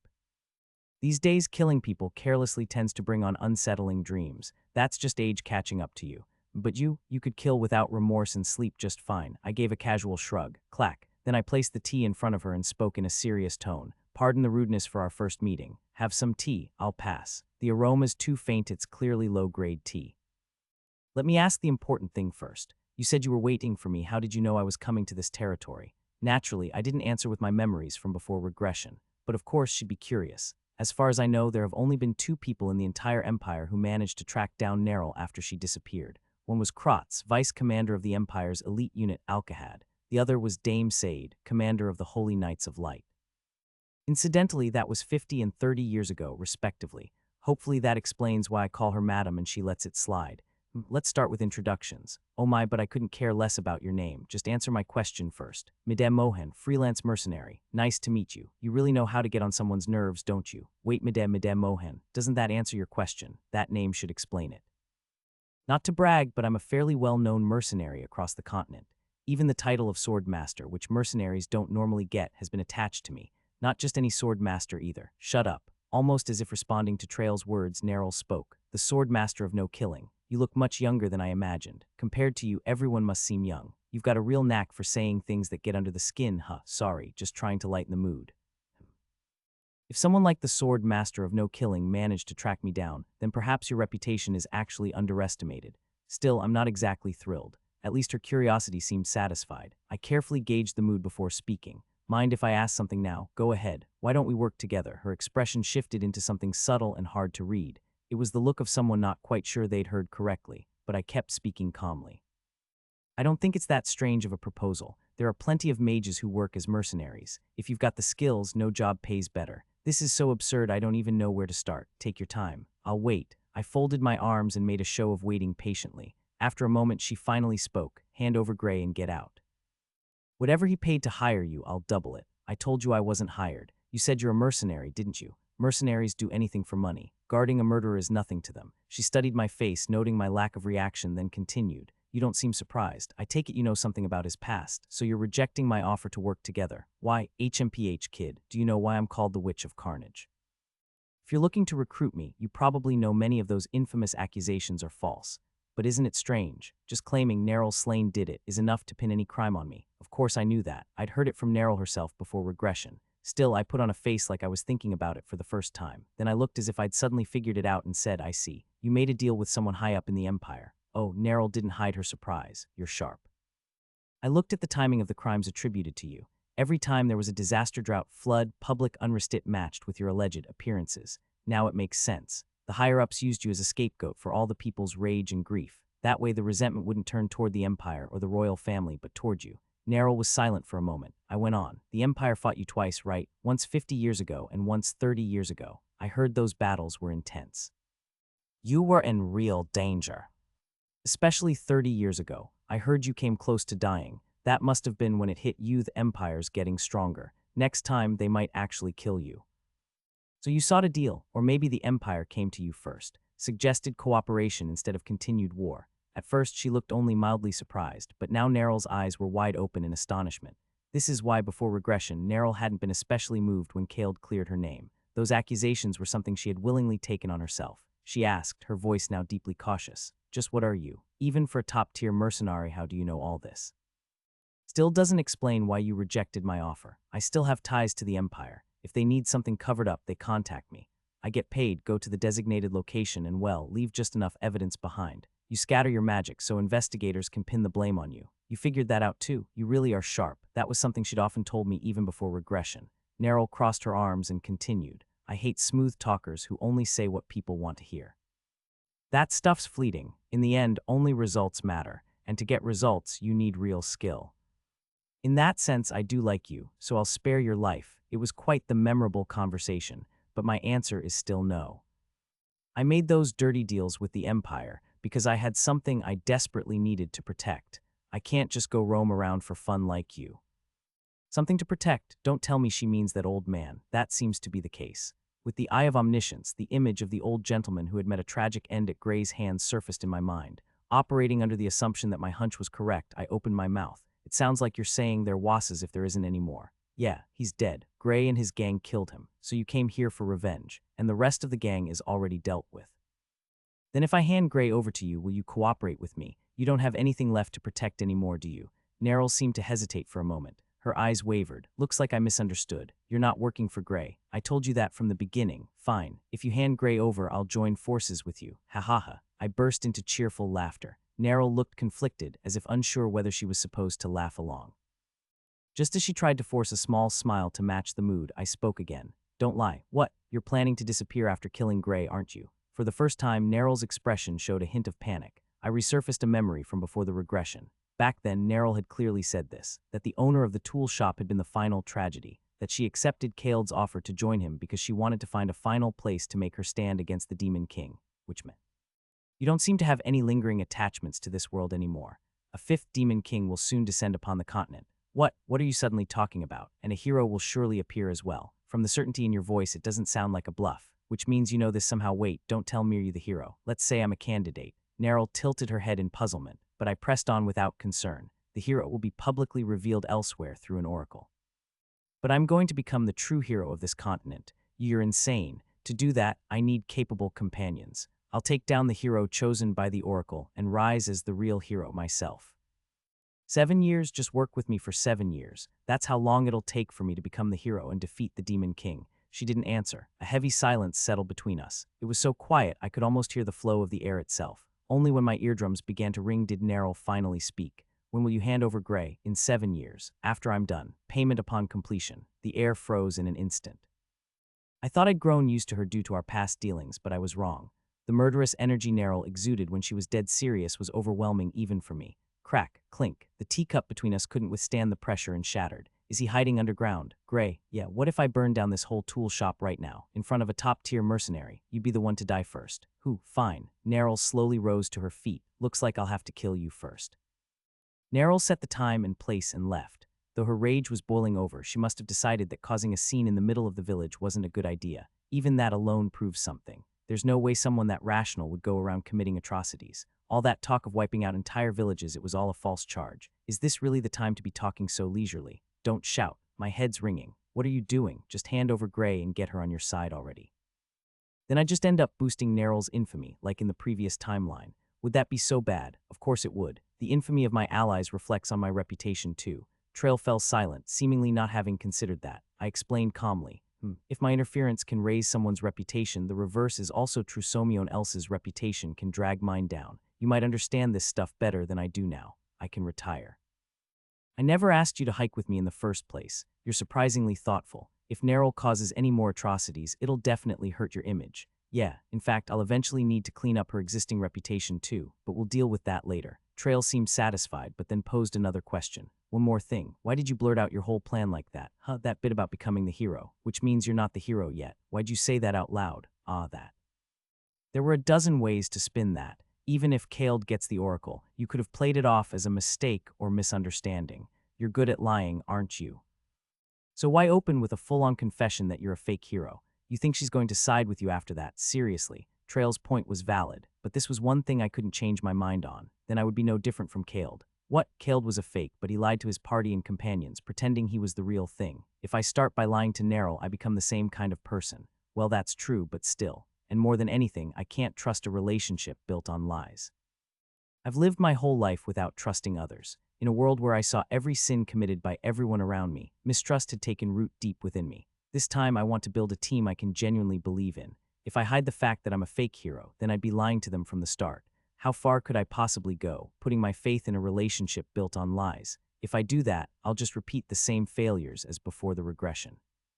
I'm not asking anyone to understand. I doubt anyone else in the world could understand this. HMPH, you should have been a philosopher instead of a mercenary. Picked the wrong career. Judging by the sarcastic tone at the end, Trail had decided to drop the topic for now. Step, tap. As I chatted with Trail, I arrived at the rendezvous point. It was an abandoned clearing at the northern edge of the Quelk territory. The time was exactly midnight. Neryl was already there, sitting atop a small rock. Neryl studied my face from various angles before opening her mouth. You came. Of course I did. It's an invitation from a future companion. HMPH. Kid, how old do you think I am? She looked to be in her early 20s at best, but I said her true age. The Witch of Carnage first appeared in the history books about 200 years ago, right? Yep, I've been honing magic for 200 years. Honestly, if I said I studied hard that whole time, I'd be lying, but still, time like that doesn't just disappear. How old are you? So this is what it's about. You're stronger, so you want to tell me not to act cocky. Neryl spoke slowly, clearly, with a completely serious expression. That's exactly it, Madame Mohan. I quite like you. Please don't make me change my mind. Oh, just like back at the tool shop, the atmosphere began to grow heavier. It felt like some invisible force was pressing down on me, like my body suddenly weighed twice as much. I slowly, carefully put some distance between us. Gray said the payment would be delayed. He said he would pay up if you stick with me for 7 years, and you want me to just stand by and watch Gray live happily for 7 more years. I don't particularly plan to let him live happily, but what kind of grudge do you have against him anyway? What did he do to you? That bastard killed someone I cared about. Someone she cared about. I may be that old guy. It felt off to hear someone who looked barely 20 call an old man a kid, but considering her real age, it made sense. I said, Gray told me he once tried to loot the Enerica family's grave and ended up killing an old man. You know a lot. The Enericas were a high noble family that got wiped out. What's your connection to them? You don't need to know that. What you do need to know is that old man was the last butler of the Enerica family, a paragon of loyalty, guarding the graves of a fallen house for generations over 200 years. He had no children. His line was about to die out too. It probably would have ended in a few years anyway. But that doesn't mean some trash grave robber gets to end it with his own hands. I still didn't know what secret lay between Neril and the Enerica family, if I could level up my Eye of Omniscience. Why are you calling it your Eye of Omniscience? I might learn more, but that was still far off. Then Neril spoke. Hand over Gray, this is your last chance. You said you wanted to be a hero, right? It's easy to say anything. Just by talking, you can say you'll become a hero or save the continent. Sorry, but I don't know you well enough yet. So rather than trust your word and wait 7 years, I'm going to take Gray by force now. That's not going to happen, right as I said that. Whoosh, I almost let out a very undignified scream. I instinctively dropped to one knee. Just a centimeter above my head, a blade of wind sliced through the air. Wind Cutter, Neril's signature spell even before the regression. A single sweep of her hand could kill tens of thousands of monsters. Crack, SSSSSHH. I heard the sound of the tree behind me being neatly cut down. Swish. Neril pointed her hand at me and said, the sword master of no killing never accepts assassination requests, right? To think someone with such a dumb rule could become an S-rank mercenary. Impressive, but it won't work on me, I wouldn't be so sure. Let's find out, kid. F whoosh. The surroundings went up in flames. It was supposed to be early winter, but it felt like the peak of summer at noon. I ran, carefully stepping only in the places where Neril's fire didn't reach. Been a while since I moved like this. Tough work. I never had a serious fight with a party member before, so I didn't realize, but she's no joke. Think you can win? If I were trying to kill her, maybe. But you're not. Exactly the problem. I didn't expect Neril to be this strong. So the demon king of lies withstood magic like that with his whole body. Now that I was the one being targeted, I could finally understand just how strong the demon king really was. He even had the leisure to fake his death as a prank. Even if I become a hero, could I really kill that guy? Sighed. KGH, splat. Blood spurted from my side. I quickly pressed my palm to it and jumped backward. After retreating more than 20 steps, I applied a high-grade potion I had bought from the guild to my wound. That's an amazing potion. Must have been pricey. Pay me back later. You're the one who used it. Why should I pay? Isn't that what having a companion means? What's yours is mine, and what's mine is mine. I get that you're stalling for time, but I'll play along. I do want to talk a little more with you. Neril folded her arms. I've lived a long time, but I've never met someone like you. If you were born with that kind of talent, I suppose it's natural to think, why not become a hero? But heroes, and the heroes who walk with them, are on a whole different level from us. You've read history books, right? The kind of people who split mountains and summon tidal waves with a single swing of a sword. That's exaggerated. I've seen it with my own eyes, so I know. Neril let out a small laugh. How can you be so sure? I think someone like you is already at the hero level. If it weren't for me, you might have had a shot at being the hero yourself. Shame. Only someone whose skills back it up can speak that confidently. It's nice, that self-assurance. But if what you say is true, doesn't that mean you're not the hero? You're getting beaten by someone like me, just a mere hero-class fighter. Looks like I really will have to beat her. Guess I've got no choice. Should I use that technique Trail buted in? If you had one, you should have used it already. It's been a while, so I couldn't quite get the timing right. Sigh, what's the skill called? Got a name for it. Of course, running fast. What? Even the name is pathetic. I should have known when you said something about invisibility earlier. It's not like I'm going to shout the name during a fight. Who cares what it's called? And I spent 2 whole days thinking it up too. You absolute. He seemed like he was about to start cursing again, so I lost interest. Instead, I began focusing strength into my legs. Creak, crack. I could feel my muscles twitching beneath my clothes. Veins rose to the surface, and a slight tremor passed through me. Planning something, are you? Neril quickly picked up on the change and uncrossed her arms. She swiftly began forming a series of hand signs. I knew those gestures well. It had to be earth magic. Ta'at. Dozens of muddy arms burst from the ground around me, but before they could grab me, I pushed off the earth and jumped upward. Hut, whoosh, tap. I twisted in midair and adjusted my posture. Then I drew my sheath downward and used it as a foothold. Good, I can use it. HMPH. Neril began preparing the largest spell she'd cast so far, but from the moment she chose to prepare it now, she was already too late. Quick leap. Oh, for crying out loud. Ta'at. Before she could complete the final hand sign, I was already 5 steps away from her. I could see her pupils dilating in real time. Frantically, she slapped the back of her right hand with her left. I knew that move too, a low-tier lightning bolt. Of course, even though it was low-tier, if the caster was the Witch of Carnage, a normal person would be roasted instantly without even a chance to scream. What do I do? In a split second less than 0.1 seconds I ran through countless thoughts. Before the spell fully activated, I could undoubtedly plunge my dagger into her heart. I was confident in that, but if I did that... Damn it, I subtly shifted the dagger's trajectory downward. Because of that, her spell was able to activate in time. Thunk, crackle, my dagger plunged deep into Neril's abdomen, and her magic slammed into my back. Gook, and an NGH, something smelled like cooking meat. I lifted my head slightly to look up at Neryl. Her eyes were trembling more violently than ever before. Why? Why did you change your aim? You were aiming for my heart. You could have killed me before I cast my spell. Instead of saying that, focus on healing. That stab went in deep, it's gonna hurt. She bled as she gave a wry smile. Worry about yourself. Your back's practically skinned raw. I'm in better shape than you. Doesn't look like it. Every time we opened our mouths, acrid smoke wafted up. Surrender, Neryl, idiot. I won. I could still kill you right now. Surrender. You would have won, if you just stabbed me in the heart. Save it for later. Honestly, I'm in agony too, so just surrender already. Come on, I may not look it, but I'm really on edge right now, lady. If you keep stalling, even my expensive potions won't be enough. Thump, thump. My heartbeat thundered in my ears. After what felt like an eternity, Neryl finally opened her mouth. I lost. Then we're working together for 7 years, right? Don't go changing your mind now. With a sigh, Neryl asked, are you really going to just leave Gray alone? 7 years is a long time. He'll disappear from the continent in that span.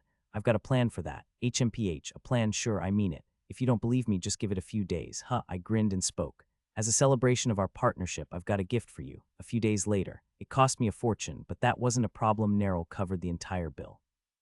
You sure you want to pay for all of it? I should at least cover half. It's fine. More importantly, why are we back here again? We were standing in front of Gray's tool shop. I told you. I'm giving you a gift to mark our partnership. Let's go in. Gray was still squirming on the basement floor like a worm. I'd given him drinks occasionally while staying here, but he hadn't had a proper meal in about a week. He was soaking his feet in the Redvi Rivera stream said to flow straight into hell. I removed Gray's gag. W water, please. Here, I poured water from a canteen, just like before. I could feel Neryl glaring at me disapprovingly from behind. Gray chugged the water down and looked up at me. I can't feel my arms. Even a high priest wouldn't be able to fix them now. My arms, hoo. Don't cry, Way. I want to finish crying in hell instead. No, I'm sorry. He stopped the tears instantly, as if flipping a switch. I grabbed him by the collar and lifted him up. You've still got enough strength to walk, right? Even if you don't, squeeze it out. We're going somewhere. And not hell, please. Hell, no, we're going somewhere together. I leaned in and whispered in his ear. You're going to hell later alone. He shuddered violently. Thump. I gave him a light push on the back, and Gray stumbled forward. I grabbed the rope binding him like a leash and walked with him. Neryl followed behind me and asked, where are you taking him? You were worried, weren't you? Said you couldn't stand the thought of Gray enjoying himself for the next 7 years. Or what if he vanished in that time? So, I continued in a casual tone, I'm handing him over to a place where he'll never be happy and never be able to hide. While walking through the estate, a crowd began to gather around us. Isn't that Mr. Gray? He's tied up. Did he do something wrong? Haven't seen him around for days. No way. Mr. Gray's always been so kind. Who are those people with him? It seemed Gray had done a decent job of building a reputation. The crowd wore expressions of shock and concern. One man even stepped in front of us and asked, excuse me, but why are you dragging Mr. Gray around like that? At that moment, Gray had been gagged again, so all he could do was groan and mumble to express his frustration. I calmly replied he committed a serious crime. That can't be. No, seriously, who are you people? Are you from the inspectorate? We're just mercenaries hired to investigate. Mercenaries. Yes, my name is Mide Mohan. Mide, I feel like I've heard that before. Wait. Soon the man and the people around him started to change expressions. They whispered among themselves. Mide, that's the swordmaster of no killing. That eccentric mercenary who wanders the continent. I heard there are only 10 top-class mercenaries even in the entire guild registry. But still, he's just a mercenary. What authority does a mercenary have to make arrests? Even if he was hired, no, he wouldn't be able to do it so openly like this. That last whisper struck at the heart of the matter. The man seemed to think so too as he questioned me. No matter how famous you are, Sir Mide, it's strange to be dragging off an innocent man like this. I told you, he's not innocent. That can't be. Mr. Gray has helped so many people in this estate. Then who exactly hired you? I answered gently, Baron Frank de Levant. Do you have anything more to say? And no, I apologize for stopping you. Once I mentioned the name of the Lord of the territory, no one else stood in our way. Good. Now the rumors about me will start to spread. Perfect fertilizer. By the time I finish this job, it'll bloom into a fruit called reputation. Trails spoke nonsense in my head. Excellent. There is nothing more I can teach you. Of course, I had never received any request from the Lord. But I still walked confidently toward Baron Frank's mansion. Naturally, no one opens the doors for uninvited guests. As expected, the guards stopped us. Halt, who the hell are you? I'd like to speak with the Lord. What? One of these nuts pops up every few years. Hey, you think the Lord is someone just anyone can meet? You must have lost your mind, boy. Neryl clenched and unclenched her fists, visibly annoyed. I lightly patted Gray's back. Thump. Erg. One of the guards frowned. What's up with him? Isn't that Mr. Gray? That's right. You bastard, under what authority did you tie him up? Seems you know him well. Mr. Gray supplies utensils to this house. He's been a business partner for years. Release him at once. The guards began to surround us with menacing expressions. Before they could make a move, I spoke first. Maybe a long-time partner, but not a good one. What? Hasn't the Lord recently lost a treasured heirloom? Freeze. The guards, who looked like they were about to charge in, stopped cold. I rummaged through my bag and pulled out the jewel box we found in the basement. I gave it a light shake and said, "This came from that bastard's tool shop. If you're wise men, you'd know that no matter how long a business relationship lasts, no one could easily steal from the Lord." Why, you mean? Yes, there's an accomplice on the inside, and I know exactly who it is. So I licked my lips slowly. Let me speak with the Lord, privately. 30 minutes of frantic commotion later, Nerl, Gray still bound, and I were granted an audience with the Lord. Baron Frank wore a stern expression as he spoke. "A top-class mercenary, you say?" "Yes, I apologize for requesting an audience so suddenly, but the matter was urgent." HMPH. A top-class mercenary should be more than capable of leading a night order. Considering the information and skills you brought, I'll overlook the breach of etiquette. Nerl let out a faint snort, as if to say, what if he didn't forgive us? Fortunately, Baron Frank didn't seem to notice. "Now tell me everything. How did you find this jewel box?" I began to talk just as I'd prepared in advance. "Let me begin with the background. Gray is quite close with Tobian Petton, your head butler. Years ago, when Tobian's only daughter was kidnapped by thugs, it was Gray who found her and reported it. I remember that. Well, that was a setup by Gray himself. Among Gray's victims was a man named Tobian Petton. Wanting to cozy up to the head butler, Gray had his men kidnap the daughter. Too complicated to explain, so I left that part out. It started as a good relationship, but Gray slowly began seducing Tobian. He said, 'Surely the mansion has many valuable trinkets, nothing important to the Lord. If you pass them to me, I can sell them for a high price through my own channels.' He started small, with teacups and ornaments, but he got bolder, eventually." I didn't finish the sentence and instead nodded toward the jewel box in the Baron's hand. Their greed, bloated like an overstuffed belly, had led them hand in hand to the Lord's heirloom. The Baron, having pieced things together, wore a somber expression. "Tobian, that bastard. Tobian committed a serious offense, but it was Gray who first suggested the idea. There's one proposal I'd like to make." The Baron's expression hardened. He leaned back in his chair and growled in a low voice. "Are you under some illusion? Pardon, sure, I admit you did a great service in this matter, but that only deserves an appropriate reward. It doesn't give you the right to make suggestions to me." Crunch. I think I just heard the sound of veins popping somewhere. I glanced sideways and my eyes landed at Nerl's forehead. Still, she's holding it in well. "She's grown since 7 years ago, Nerl. What an incredibly contradictory statement. The flow of time really is scary. It even managed to tame that temper of hers, which is why I'm saying it didn't flow, it reversed. Well, anyway, I slowly opened my mouth. I would like Gray to be put on public trial. This isn't the only crime he's committed, after all. I clearly said I could not approve such a thing. I've compiled everything here. Would you like to take a look?" I dropped a book onto the table as if casually tossing it aside. During the 2 days I waited for Nerl, I had looked into Gray's secrets through the eye of omniscience. It was a notebook summarizing all that. Trail muttered, "This book contains all the heat and passion of my youth, who I was only able to pull it off because I was young. I couldn't do it again. It was just a few days ago." At any rate, Count Frank surprisingly didn't yell immediately. That was because right before he could, he was stunned by the densely packed list of crimes in the book. Stroking his beard, he slowly went through the notebook, raping and selling off the girl next door, staging a fire to take out a rival tool shop, poisoning the neighborhood well so his own herb shop could sell at higher prices, and more. Of course, I hadn't included the part about him murdering the caretaker of the Enerica family cemetery, but even without that, it was a list of truly detestable acts. This is all true. A single person committed all of this. Gray could only hang his head now, his face showing he had given up on everything. Let me answer for him. There are many people in this world so wicked you'd suspect they were the Demon King reborn. Of course, Gray went especially overboard. Wouldn't it be best to reveal all of his crimes to the domain through a public trial? The Lord will be remembered as the one who discovered a criminal no one else even noticed, with his keen insight. Count Frank seemed tempted, swallowed his saliva. I spoke again. "In return for uncovering all this, please just attach my name to it, even if only a little." Haha, an arrangement, huh, but why bother? I could just say I uncovered it all myself from the start. I figured you'd say that. I sighed lightly and spoke to Trail. "Deploy, show him the Lord's secret. I want to see the truth about Area Amel and the Lord." Area Amel was the top name in the Lord's blood-written list. Trail must have liked the word deploy because he quickly activated his power. And the secret I found out about the Count was... Snap, the vision cut off. I opened my mouth. If it's too difficult, then I'll have no choice but to go ask Mr. Todman. "Who's Todga? I'm not sure what the circumstances were, but it seems that your former housemaid is currently raising him. But still, as your son, wouldn't he have some authority?" The Count's face turned pale. Neril, seemingly piecing things together, glanced at me with a look of amazement. A few seconds later, the Count, after barely calming his pounding heart, spoke. You brat. If you dare mention that to anyone. If you don't trust me, then at least trust my reputation. To become a top-tier mercenary, I've seen countless things across many domains. Frankly speaking, your matter is so minor it's hardly worth mentioning. And don't even think about sending soldiers after me. You yourself said earlier that a top-tier mercenary would be comparable to a knight commander.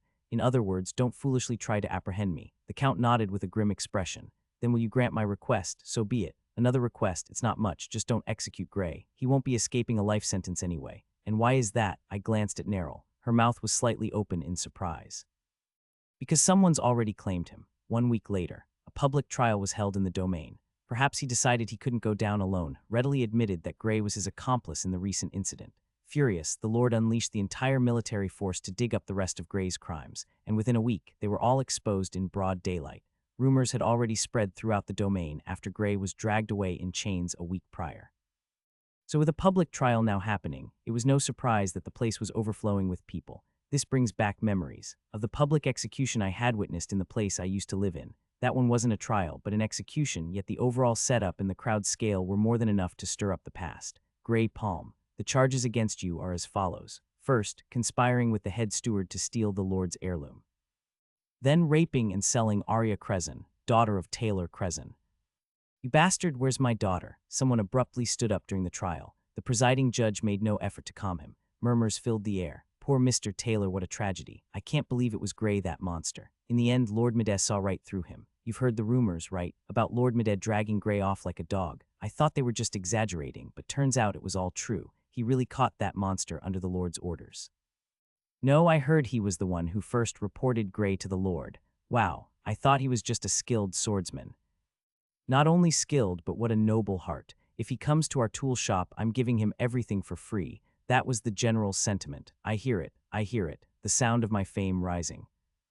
Neril said, lucky you, huh? Lucky how? All I hear is your name from every direction. Looks like the Baron's plan failed. I bet this trial was supposed to be all about boosting his own fame. It's just his usual behavior catching up to him. If he had run his domain properly, people would be saying, that's our Lord, by now. He brought this on himself. HMPH. Neril let out a snort and looked toward the trial bench.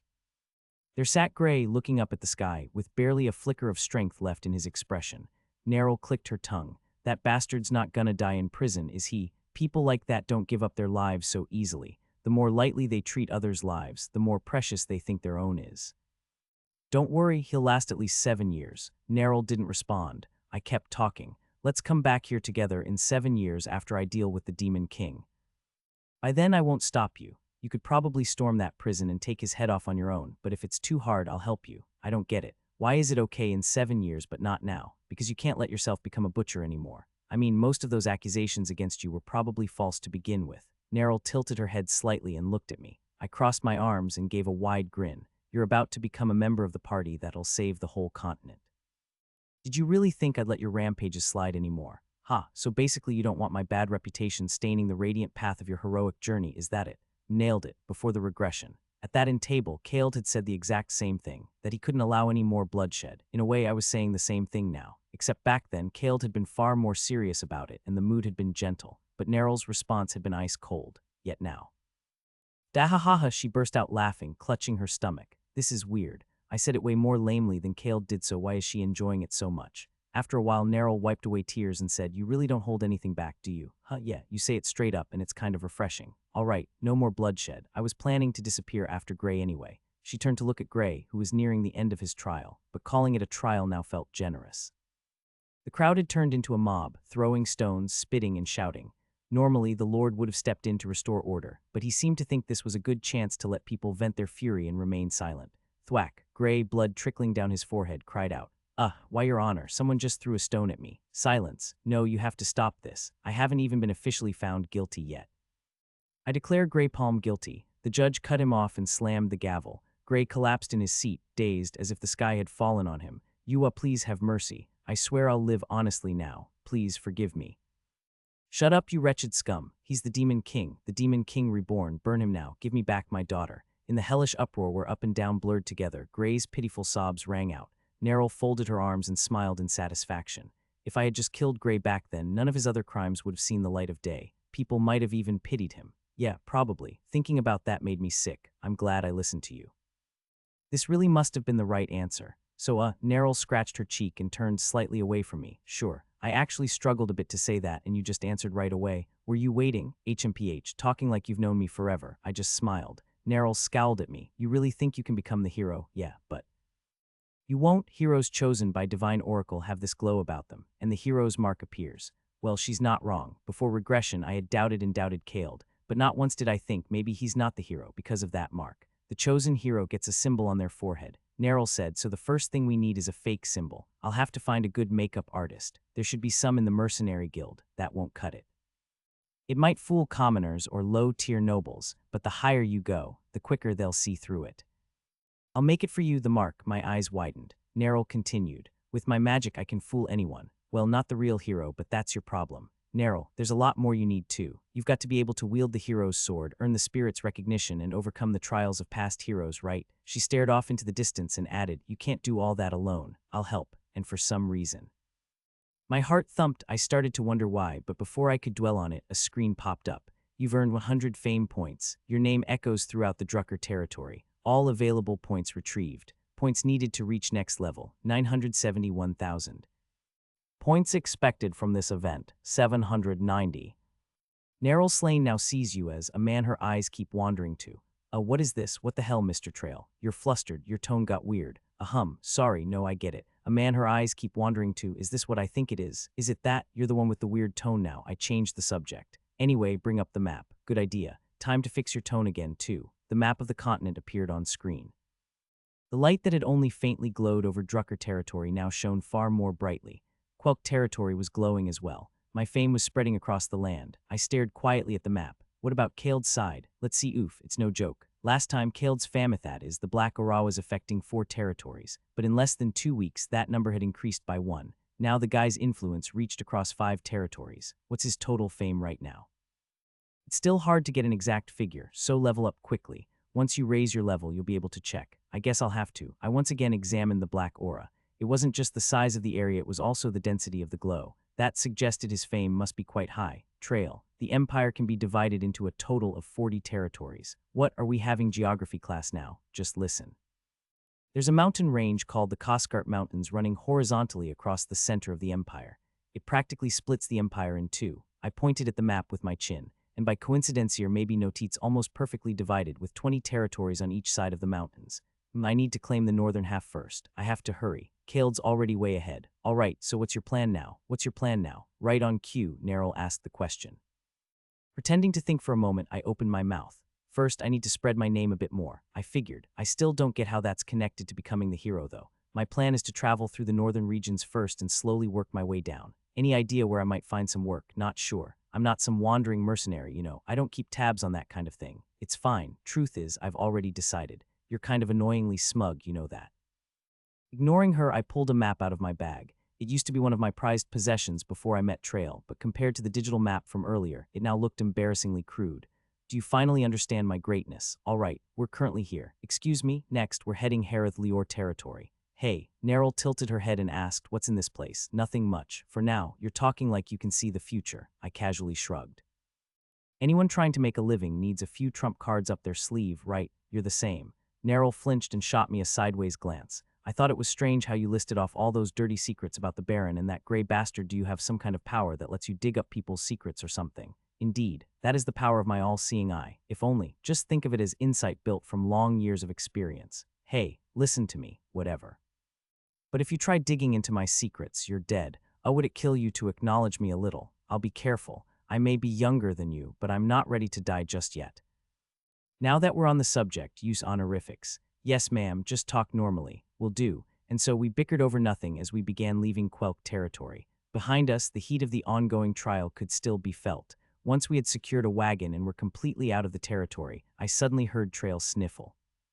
Sniff, what now? Are you crying? Why, I'm sorry. From now on, I'll always stay humble. What a weird guy. After Madame Neryl departed for the Lior territory, a visitor came to Baron Frank. Normally loud, Baron Frank couldn't raise his voice in front of this guest. One of the Empire's 2 swords, the vice-captain of the Holy Knights of Light, had arrived. While the other sword, the Alcahad division, symbolized pure military force, the Holy Knights of Light were responsible for investigating and resolving unusual phenomena and incidents across the empire. Their investigative authority came directly from the emperor. No mere lord could challenge their authority, and this was the vice-captain. Baron Frank sipped his tea and looked at Vice-Captain Xenia Sade. Young blonde woman who looked barely over 20, she was considered the most brilliant talent in the Holy Knights' history. Baron Frank spoke. It's true there was a bit of unrest in my territory recently, but I didn't expect it to warrant an investigation by the Holy Knights. The incident happened only a few days ago. How did you arrive so quickly? Despite the slightly sarcastic tone in his voice, Xenia replied nonchalantly. Let's just say the Empire has some very fine horses. All right then.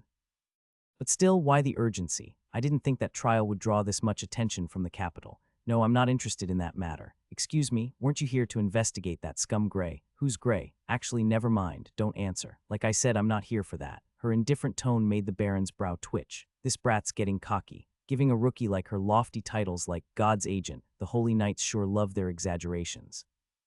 If Medea had been there and heard the Baron's thoughts, he would have laughed until he cried. The woman before him, Xenia Sade. Before the regression, she had been Medea's comrade and a hero-level member of the hero's party. Clack, Xenia set down her teacup and continued speaking. The authority to investigate and judge matters within the territory lies with you, my lord. We only investigate what's considered unusual. For example, the Witch of Carnage. Frank's back stiffened. Surely you're not saying that witch is in our territory. When the Witch of Carnage uses magic, she leaves behind a strong remains. It's so unique and thick that it's easily identifiable. Our Knight's Order has dispatched affiliated mages to every territory on the continent, and Quelk was no exception. Baron Frank's face twisted. That meant a spy from the capital had been openly operating in his territory, but Xenia spoke on, unconcerned. We received a report not long ago that the Witch of Carnage's mana had been detected. She's such a major figure that I had no choice but to come personally.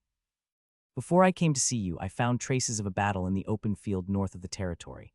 Without a doubt, it was her doing. She fought someone. Fought the witch, did they? Whoever it was, I'll say a prayer for their soul. I'm not so sure. Xenia furrowed her delicate brow. It might actually be the opposite. Pardon, on the way here I heard a rumor spreading through the territory about Madame Mohan. Apparently, a great mercenary arrested a notorious criminal who had been tormenting the people. And they say there was a woman at Medea's side. Frank recalled the woman who had stood behind Medea like a lifeless doll. That woman was the Witch of Carnage. A cold sweat ran down his back. Looks like you recognize the description. There was indeed a woman who accompanied Medea. Tell me more. Well, I never actually spoke with her. Medea led all the conversations while the woman simply listened. The witch did that. She's not the obedient type. I'm just telling you what I saw. It felt like Medea had full control over the situation. A glint of interest appeared in Xenia's eyes. After a bit more conversation, she realized she had nothing else to learn from the Baron and stood to leave. She found a quiet bench in the garden, sat down, and took something from her coat. It was a communication orb, a device developed by one of the heroes who appeared during the descent of the second Demon King Archmage Oreotix. Xenia brought the orb to her lips and spoke. Father, no, I'm sorry. Captain, I'm reporting in. No need to be so formal. You're still my daughter. That was a slip. I shouldn't have said that during official business. Fine, fine. So did you learn anything? Yes, as we suspected, it appears to be the work of the Witch of Carnage. I figured. Damn it, things were quiet for a while and now this chaos. Xenia shook her head. Then in a slightly quieter voice she continued. I think it's a bit different this time. The Witch of Carnage wasn't alone. What?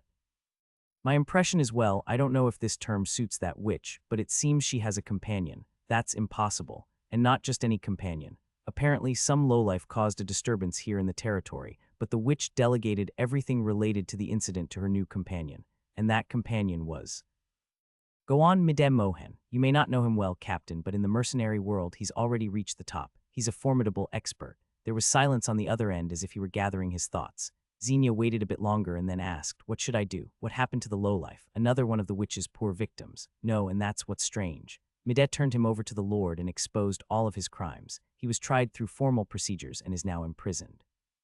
Though it seemed the trial had a personal grudge behind it, still, it followed proper procedures. Yes, even as she said it, Xenia couldn't quite believe it. Who was the Witch of Carnage? 30 years ago, even after being completely beaten down by her father, this very man on the other end of the call should continue to commit heinous crimes across the continent.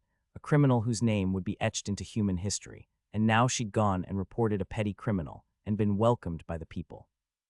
I don't understand it. Maybe she's finally repenting. Perhaps what happened with you changed her mentally, made her think I need to be humble. Dame, her father, noticed that she had accidentally called him father earlier but chose not to mention it. Instead, he brought up something else. That can't be. That was 30 years ago. And as you know, for the past 30 years, Neril has committed atrocity after atrocity brazenly. She did. Of course, that was a lie.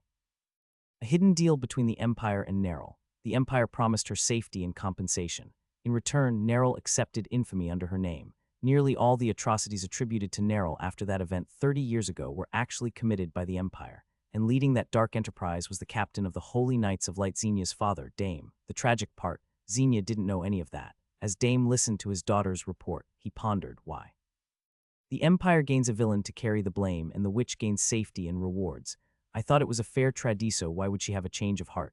Is she trying to clear her name now? Did something happen to stir her feelings? That would be a problem. The puppet used to cover up the Empire's filth must not rebel. Meanwhile, Xenia asked, so what should I do now? For now, return to headquarters. That's when it happened. For the first time, Xenia's tonuntal, now full of respect and deference, had changed. She spoke in a cold voice. I refuse. What? Oh, sorry. That came out wrong. I don't mean to refuse. I just want to ask why. Dame let out a low sigh. Xenia's tone earlier hadn't come from mere professional enthusiasm, and Dame understood exactly what she was thinking, but he pretended not to know. It's too dangerous. I'm strong. This part won't be on record, but I'll say it clearly. I'm stronger than you. Realizing she was getting emotional, Xenia tried her best to calm herself. Then she racked her brain. She needed a logical justification for why she couldn't return now. After a short while, she thought of something useful. Captain, we need to confirm something. As I mentioned, she has a companion now. We need to determine whether this Mide person is a benefit to Neril or to us. Based on what's happened so far, it looks like he benefits us, but who can say? I'll find out myself. Dame acknowledged his daughter's skills. He knew full well that Xenia could hold her own against Neril, and that was precisely the problem. With that upright personality, if she finds out about the secret contract between the Empire and the witch, she'll cause a huge uproar. Especially if she finds out that that incident had nothing to do with Neril. After a moment of silence, Dame spoke. Even so, what if I order you to return? I'll probably resign from the Holy Knights of Light. That way, I wouldn't be obligated to follow Father's orders. What? I've been entrusted with the heavy responsibility of serving in the Holy Knights of Light. I just can't accept stepping back when we've finally discovered Neril's whereabouts after she's been missing for years. At his daughter's response, Dame instinctively realized that persuading her any further was impossible. There's no helping it. I'll have to give Neril a heads up first. He let out a sigh and said, in that case, swear to me here and now. Swear that you won't confront Neril on your own even if you find her. That you'll contact me immediately. Of course, I swear, Captain. Good, permission granted. If you need anything, let me know. Just as the call was about to end, Xenia hesitated, then hurriedly blurted out, and ah, please don't record this either. You absolutely must not. I'm sorry for speaking so arrogantly earlier. Father, I still do and always will respect you deeply. That's all. Excuse me. Xenia abruptly ended the communication, almost like she was running away. She realized her face must have turned red. After lightly patting her cheeks to calm herself, she put the communication orb away. When she rose to her feet again, there was no trace left of a daughter who admired her father. What remained was only the face of the vice-captain of the Holy Knights of Light, carrying out her duty. Neril seemed to talk a bit more now than she had before the regression, not that she had become chatty or anything. Clatter, clatter. Inside the carriage heading for the Lior territory, Neril asked, who's the real hero? You said before that the real hero would appear later, properly, after receiving a divine revelation. And if my intuition's right, you already have a guess who it is, don't you? You're sharp. Shrugged, you wouldn't know him even if I told you, but it's a guy named Kaled Wake. Word probably hasn't spread this far yet, but he's already pretty famous in the southwest of the Empire. He's got 5 territories locked down tightly. Neril didn't bother to ask how I knew that. She must have known I wouldn't answer even if she did. I continued, so yeah, I'm a bit anxious. The real hero I have to catch up to is already way ahead. I have to hit it big in the Lior estate. No, You're the real hero. Let's just call that Kaled guy the fake hero between us. Got it. Strangely, my chest felt a little ticklish at that moment. I turned my head slightly and so did Neril. For a while, we silently gazed out the carriage window. Seriously, you two are like moody teenagers. Then it happened. A faint bluish glow suddenly began to radiate from Neril's luggage. With a face like she'd been expecting it, she rummaged through her things and pulled out a communication orb. Dame Sade, captain of the Holy Knights of Light.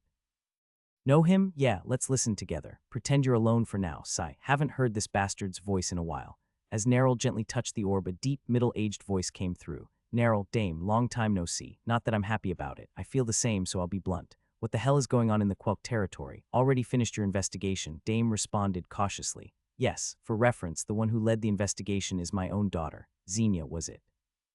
Well, you do seem to be stepping back from the front lines these days. Here's another reference. Xenia knows nothing about the contract between you and me. Nerl let out a short laugh. What, wanted to look like a saint to your daughter, huh? Don't be cheeky. I was just stating the facts. In any case, since we found traces of you in the Quelk territory, the Holy Knights of Light had no choice but to investigate. Xenia will find you soon, so just take it easy.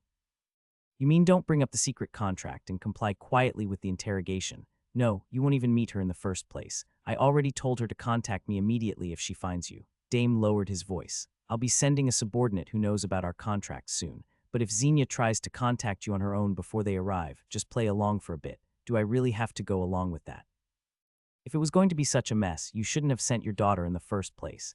Just send another subordinate from the beginning, if she hadn't learned of your presence maybe. But once she knew, I had no way to stop her. How could I possibly reject the vice-captain of the Holy Knights wanting to pursue the Witch of Carnage? I nearly snorted at that. That's not it. What do you mean? I heard something before the regression. This pursuit of Xenia's is driven by personal feelings.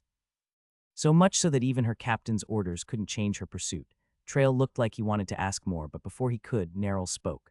Apparently she was thinking the same thing I was. That's really all there is to it. My gut says otherwise. You don't need to know more. The little brat's really grown up. Don't take it the wrong way. I'm asking as a favor. If everything wraps up well, I'll reward you. Not really interested. Don't make me say it. Suddenly, Dame's tone turned cold. I'll make this very clear. If you tell Xenia about our secret contract, I'll burn that item I've been holding on to. Nerl's face hardened. You're quite fond of it, aren't you? Burning it would be unfortunate, wouldn't it, you bastard? So let's continue to maintain a cooperative relationship. Dame said that, then hung up without waiting for a reply. Nerl's mouth twitched. That son of a bitch. That item. Did he get something on you?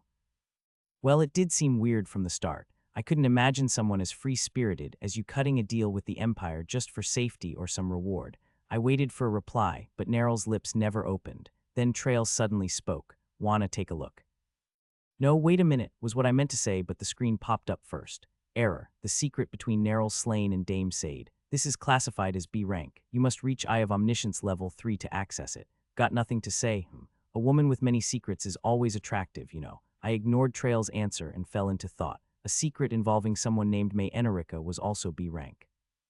If it's on the same level as Nerl's core secret, then whatever that item, Dame must be incredibly valuable. Just then, Nerl spoke. Sorry, I still can't tell you. Anyway, what's the reward? The reward Dame promised. I'm very interested in shiny things. Maybe realizing I was deliberately changing the subject, Nerl's expression softened. She answered in a light tone, playing along. A magpie, are you? Worse than that. It's just jewels and gold coins. And Dame is mistaken. I'm not so desperate for rewards anymore. Because the person who was supposed to give the reward is already dead. Nerl seemed to be implying that. So that gravekeeper old man partnered with the Empire for a comfortable retirement. You really are quick on the uptake. Yeah, the butler's warehouse had piles of gold and silver higher than a person's height. He just stuffed it all in without spending a single coin. And you knew that and still kept accepting the rewards. I considered it the bare minimum atonement. I didn't bother asking what that meant. Nerl continued. Of course, all that treasure was stolen by Gray's gang. They all lived successful lives on the continent, I always wondered how those pieces of trash made it big. Turns out they cashed in there. Gray's tool shop probably had the same story. She let out a light sigh. I scratched my head and asked, so, if Xenia shows up, are you going to go along with the interrogation willingly? I'd love to kick up a fuss, but that might mess with your path of the hero, right? I'll have to meet her to know for sure. Then meet her and decide. I'll do whatever you want. I opened my eyes wide in surprise, not expecting her to say that. Then our eyes met. We awkwardly turned our heads away at the same time. Trail chimed in. No way, you guys aren't going to stay like this forever, are you? What are you on about? Anyway, this next part is going to be really interesting. Xenia Sade, nicknamed the God's Agent, a holy knight who emits more divine power than most high-ranking priests, and most importantly. He continued in a subtle tone, she's your former party member. He was right. Xenia Sade was one of the members of the hero's party. The fourth person Khaled successfully recruited. He currently has 3 heroes under his wing. In other words, the next target is Xenia. In other words, Khaled hasn't got to her yet. This is your chance to bring her over to your side. It's not that simple. Nerl and Xenia. The two of them had an absolutely horrible relationship. I recalled my memories from before the regression. Xenia was the 4th person Khaled recruited, and Nerl was the 5th. When they first met, Xenia treated Nerl like a mortal enemy, even said she'd leave the party if Nerl joined. Well, one's a witch and the other's a holy knight. No, it's not just bad chemistry. There's a backstory between them. A backstory, yeah. And the one who resolved that story was Khaled himself. That was the moment Xenia truly came to believe in him as the hero. I stopped there and stared silently at Nerl, who was now munching on an apple. What, want one? Yeah, here, 10 guilds. Okay, just a sec. No, it's fine. I was just kidding. Don't actually pull out money. That's embarrassing. Flick. Neryl tossed me an apple, and then for some reason bit into her own apple a bit more hastily than before. So what is the backstory? Anyway, in my current position, I can't afford to go against the capital. It's hard to resolve things between the two of them right now. What to do? Hey, I asked you what the backstory was. At the very least, I need to prevent them from going at each other's throats. Maybe if I tell Xenia I'll handle it later, she'll believe me. Hello, are you ignoring me again? Well, I'll do what I can. If I earn a lot of trust through this mission, it might work out somehow. I'm gonna cry. I really will, I swear. I could almost hear the sound of someone sniffing in sync with my sadness, though I was probably imagining it. As we neared the Lior territory, a piece of good news arrived. Ding, your level has increased. Level slightly famous. Your name is spreading throughout the Drucker territory. All points retrieved. Your name is spreading throughout the Quelk territory. All points retrieved. Reputation points needed for next level, 1,760 20,000. All the points from the Quelk territory had been retrieved and I had leveled up. That gave me 10 seconds of joy and 30 minutes of despair. Well done. Now that your level's gone up, you can see Kaeld's fame level in detail. Well, technically, you can see everyone's fame levels now. Show me. Right now, you sure you want to see it? You ready for this? I'm a so-called slightly famous person now. Show me without worry. With a solemn sound, Trail brought up the display. The usual continental map showed our respective domains in different colors. In the center of each domain, numbers appeared. Midem Mohan, 1,760. Kaeld Wake, 20,450. This has to be a mistake. I accidentally said it out loud, and Neryl tilted her head. What is? How do I explain this? It's like starving for days and finally getting a drumstick in your mouth, only to watch someone toss away a full roast turkey, saying they're too full. Neryl didn't respond. She seemed to have given up trying to understand. What the hell has that bastard even been doing to be so damn famous? This might be the first time I've seen you yell. Ha, calm down. He started this playing hero thing several years before you. You can't help it if you had a different starting line. If it was going to be like this, they might as well have sent me back 10 years, not just 7. Oh, I'm sorry. Is sorry the right thing to say here? My sigh only deepened. The carriage arrived at the territory of Lior. As I paid the coachman, he spoke. But you folks, you're mercenaries, right? That's correct. Nope. Neryl and I gave completely opposite answers. The coachman tilted his head, confused, then continued. If you're mercenaries, it won't be easy to find work around here. Sounds like a peaceful region. More like the whole town's full of lazybones. A town of lazybones. The coachman didn't say it to mock them. Around this time before my regression, Lior was practically a symbol of laziness. As if it were agreed upon, the townsfolk didn't even get out of bed until 10 a.m., then they wrapped up their daily work around 4 p.m. and went home. And by 9 p.m. it was lights out. Their bizarre routine, like that of small children, had even become a running joke in neighboring territories. Neryl spoke. Ah, I get it now. It's such a lazy town, there aren't even any mercenary requests. That's right. Ironically, this is the land governed by the Martial King. Who's that? When Neryl asked, the coachman looked flabbergasted. I smoothly cut in. Please understand. This young lady was raised quite delicatelish, doesn't know much of the world. Ah, well, that explains it. Even her tone had the air of nobility, if I've been rude in any way. Not at all, so don't worry. We'll be going now. Take care. The coachman bowed a full 90 degrees, probably thinking I was the lady's bodyguard. Once he had left, Neryl spoke. Young lady, has a nice ring to it. Get a grip. You get a grip. You're the one who got Renat to call you Big Brother. I ignored that and opened my mouth. Seriously, though, you really don't know who the Martial King is. You've had dealings with the Empire. You keep going on about the Empire, but to be precise, the only person I've dealt with is that bastard Dame Sade, captain of the Holy Knights of Light. It's not like we're close or anything. The only Imperial organization tracking me is the Holy Knights, right? So I only bothered learning about them. You should work on building some general knowledge from now on. Hearing that from the most nonsensical guy I've ever met is weirdly insulting. That's harsh, especially to someone as exemplary and reasonable as me. So anyway, who's this Martial King? Terse Krine. If you rank the Empire's power players, he'd be around 10th. He's from this region, and about 10 years ago, he entered a martial tournament in the capital as the local lord's proxy and won. And not just won, it was an overwhelming victory. The Imperial Academy even tried to scout him, but he turned them down. He's deeply attached to his hometown, Lior. Despite my enthusiastic explanation, Neryl looked completely uninterested. She glanced around instead. It was 2 p.m., a time when most people should be busy at work, but the territory was eerily silent like a ghost town. Neryl spoke in an intrigued voice. The coachman was right. Everyone really is a lazybones. If someone answers your question, try listening properly. I did listen. Then tell me the Martial King's name. Art Wilgarin. Unbelievable. Not a single letter was right. Close enough. Sure. I gave up trying to explain. Neryl asked anyway, where are we headed? How are we supposed to make a name for ourselves here? Let's go to the mercenary guild first. Huh, didn't the coachman say there wouldn't be any work because everyone's so lazy? I smiled lightly and answered, if there isn't any, we'll just make some. Lior may be infamous now as a land of lazybones, but in a few years it becomes known for something else entirely. One of the quests the so-called hero party received after it formed under Kald was here in Lior.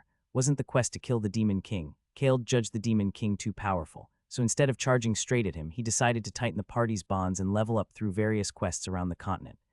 And the quest in Lior was what? I paused a moment, then answered, kill the Martial King. What are you talking about? It's complicated. You'll see soon enough. Besides, there's something more urgent to deal with right now. I said that and stopped walking, looking up at the sky. Neril took a few more steps before turning back to look at me. What are you doing? Spacing out all of a sudden? You don't see it. I pointed to a spot in the sky. Neril squinted in the direction I was pointing. Something's flying, isn't it just a bird? Your eyesight sucks. Yeah, it sucks. Must be nice to have good eyes. It's far from ordinary magic, so I get it. Seriously, what is it? Instead of answering, I pulled out a dagger. Then I bent my body backward, almost touching the ground with my hand. Neril recognized the pose and stepped back. Creak. The muscles in my right arm swelled to the point where the word bulging wasn't enough. And then, shwayak, the dagger shot upward at a terrifying speed. I took a light breath and straightened my posture. Consider that a greeting. It's been a while, Xenia. Xenia watched as Medea and Neril entered the mercenary guild. Where was she watching from, you ask? From the sky. Grrrrshh. Surprised? It's okay now. She gently patted the back of Agril, the divine steed she was riding, calming it. This beast, which greatly resembled the legendary dragon, was one of the Empire's precious but useless treasures. It was capable of crossing the continent from end to end in just 10 days, an incredible speed, but no one had ever been permitted to ride it. The fact that no one had meant now someone could. Xenia Said, vice captain of the Holy Knights of Light, she was a master capable of riding and controlling Agril, who had not appeared for 300 years. She pulled a communication orb from her bosom. Captain Father, call me one or the other, don't combine them. Xenia's face turned red, but she quickly spoke with forced calm. I've found Neril, or to be precise, I found Neril and Medea. They've entered the mercenary guild of the Lior territory. I see, I'll send backup. Until then, just observe them. You must not contact Neril recklessly, remember my words. Captain, she cut Dame off with a slightly tense voice. I think I've been spotted. What? Medea suddenly stood in the middle of the road and pointed a dagger. No, he pointed directly at me. That's impossible. Agril is a divine beast. It doesn't use mana or anything like that. Not even the Witch of Carnage should be able to detect it. From hundreds of meters in the sky, how could anyone possibly notice? But Xenia was sure. It wasn't the witch. I said it was Medea who pointed at me. That's even more absurd. He's just a mercenary. As I've said, Medea isn't just any regular mercenary. All the more reason to be cautious. Return at once. Xenia hesitated for a long while before finally speaking. He didn't run or hide after spotting me. He walked confidently into the guild. I think he's sure I won't stop them. I can't just go back like this. I'll confront him myself. Xenia, don't worry, I'm not going to fight. Ending communication. Wait, click. Xenia slipped the orb back into her clothes and glanced to the side. There lay a single dagger, calmly set down. This was a provocation, wasn't it? When that dagger grazed past her ear, she had felt chills over her entire body. It was incredible enough that he noticed Agril, but he even threw a dagger at it. And that dagger had disregarded the hundreds of meters of altitude and came flying like lightning. But the most surprising thing was, there was no killing intent. It wasn't thrown to kill. So he really lives up to the name, the sword master of no killing. Xenia's curiosity was piqued. Why did he send that invitation? What does he want to say to her? Just for a moment, a very brief one, Xenia's thoughts had shifted. Neril was no longer the primary focus in her mind. Medea was, though she didn't realize it herself. Suddenly, I was reminded of one universal truth. Trail is noisy. Why the hell did you throw that? Are you out of your mind? Calm down. I heard Neril and Xenia don't get along. We're already busy building up a reputation in the Lior territory. Why did you go and invite trouble? That's exactly why. Right now, Xenia's head is probably filled with thoughts of Neril. Honestly, I'm impressed she didn't attack on sight, and I needed to shift some of that attention from Neril to me. Otherwise, how could I even get a word in? Trail seemed convinced, but still grumbled in his usual way. Still throwing a dagger. That's one hell of a first impression. Well, the Xenia I know would probably find that interesting. Anyway, we'll see how it plays out. First, let's deal with the matter at hand. We were now facing the guild master of the Lior territory's mercenary guild. Since I'd shown him my proof of identity, he'd been rubbing his hands together like a fly on a feast. I never expected the famous sword master of no killing to visit a backwater place like this. Please, speak comfortably. And how is this a backwater? In terms of land size, this territory ranks pretty high, doesn't it? The output of this vast land is dead last in the empire. Everyone's too lazy to actually work. And the lord of the land just lets that slide. The lord's the laziest of them all. He probably finds supervising too bothersome. At that, Neril chuckled softly. The guild master looked at her, as if just remembering something, and asked, "And this lady is?" I was about to answer, but Neril beat me to it. "A noble lady." "What, that's how you introduced me to the coachman?" I ignored her and responded to the guild master. "Just an acquaintance. Not a mercenary, so you don't have to mind her." Got it. Anyway, I'm here today to ask for a favor. Anything you need. But may I spread the word that Mede has taken a request through our guild? That's fine by me." Once our little deal was struck, the guild master's expression turned serious. "Please tell me." "Among the requests registered in the guild, find one where I can encounter the Martial King." Martial King? You mean Lord Terce Crine? Who's that? You mean Art Wilgarin, the Martial King? Yes, Terce Crine. Neril turned away, holding back her laughter. "We'll talk later. I'm not sure what you're thinking, but we don't have any requests related to him. I'm not looking for something submitted by him or requiring direct cooperation. I just need a request where I might encounter the Martial King." Well, wait. He suddenly started rummaging through the pile of request forms as if something came to mind. And then it happened. Zing. I felt the hair on the back of my neck stand on end and quickly looked toward the window.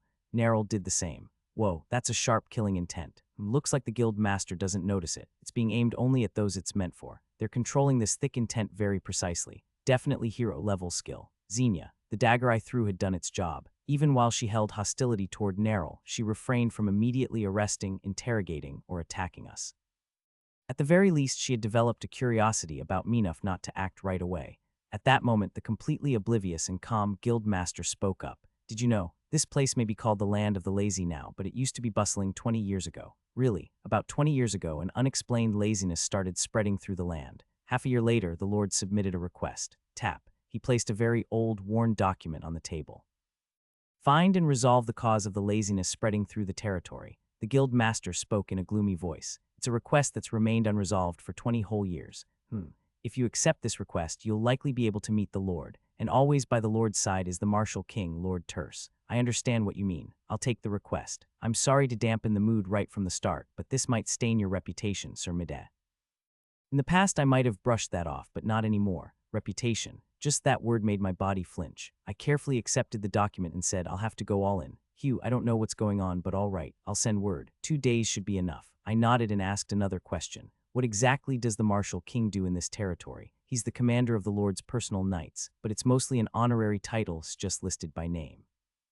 His actual role is guarding the Lord from close quarters. If what you're saying is true, then an expert ranked among the top 10 in the Empire is guarding the Lord of this rural backwater.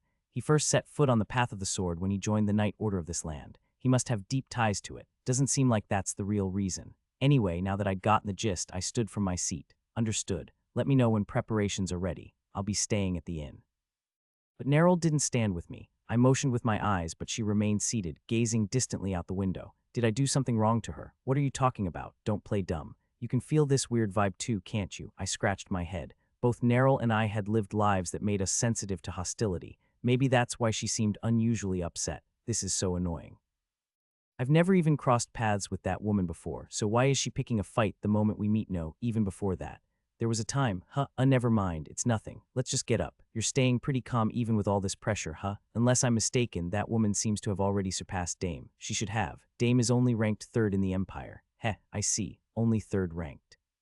Wait, that messes up the whole equation. Still talking to yourself, I see. When did I ever ignore you? Aren't both Neril and Xenia in the hero tier? But 30 years ago when Dame and Neril clashed, Neril was almost killed, right? I never said that. I just repeated the rumors that said so. Trail went quiet for a moment, then asked, "So that was part of the covert contract too?" Yup. It had to look like everything was under perfect control for the people.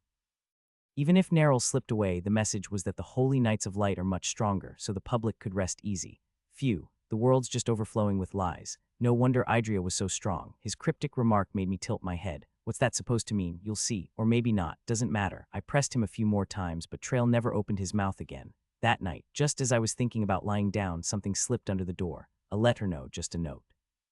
"Tonight at 11, near the south gate." That's the shortest invitation I have ever seen. Or maybe it's a challenge. It's from Xenia, right? The inn staff may have delivered it, but there was no doubt who had written it. I grabbed my sword and stepped out. And there she was, Neril, standing in the hallway. I had assumed she would be fast asleep by now. What, not sleeping? Got a lot on my mind. Still thinking about earlier. Neril looked out the window once. I've been going over it in my head, and I'm sure I didn't do anything to Xenia.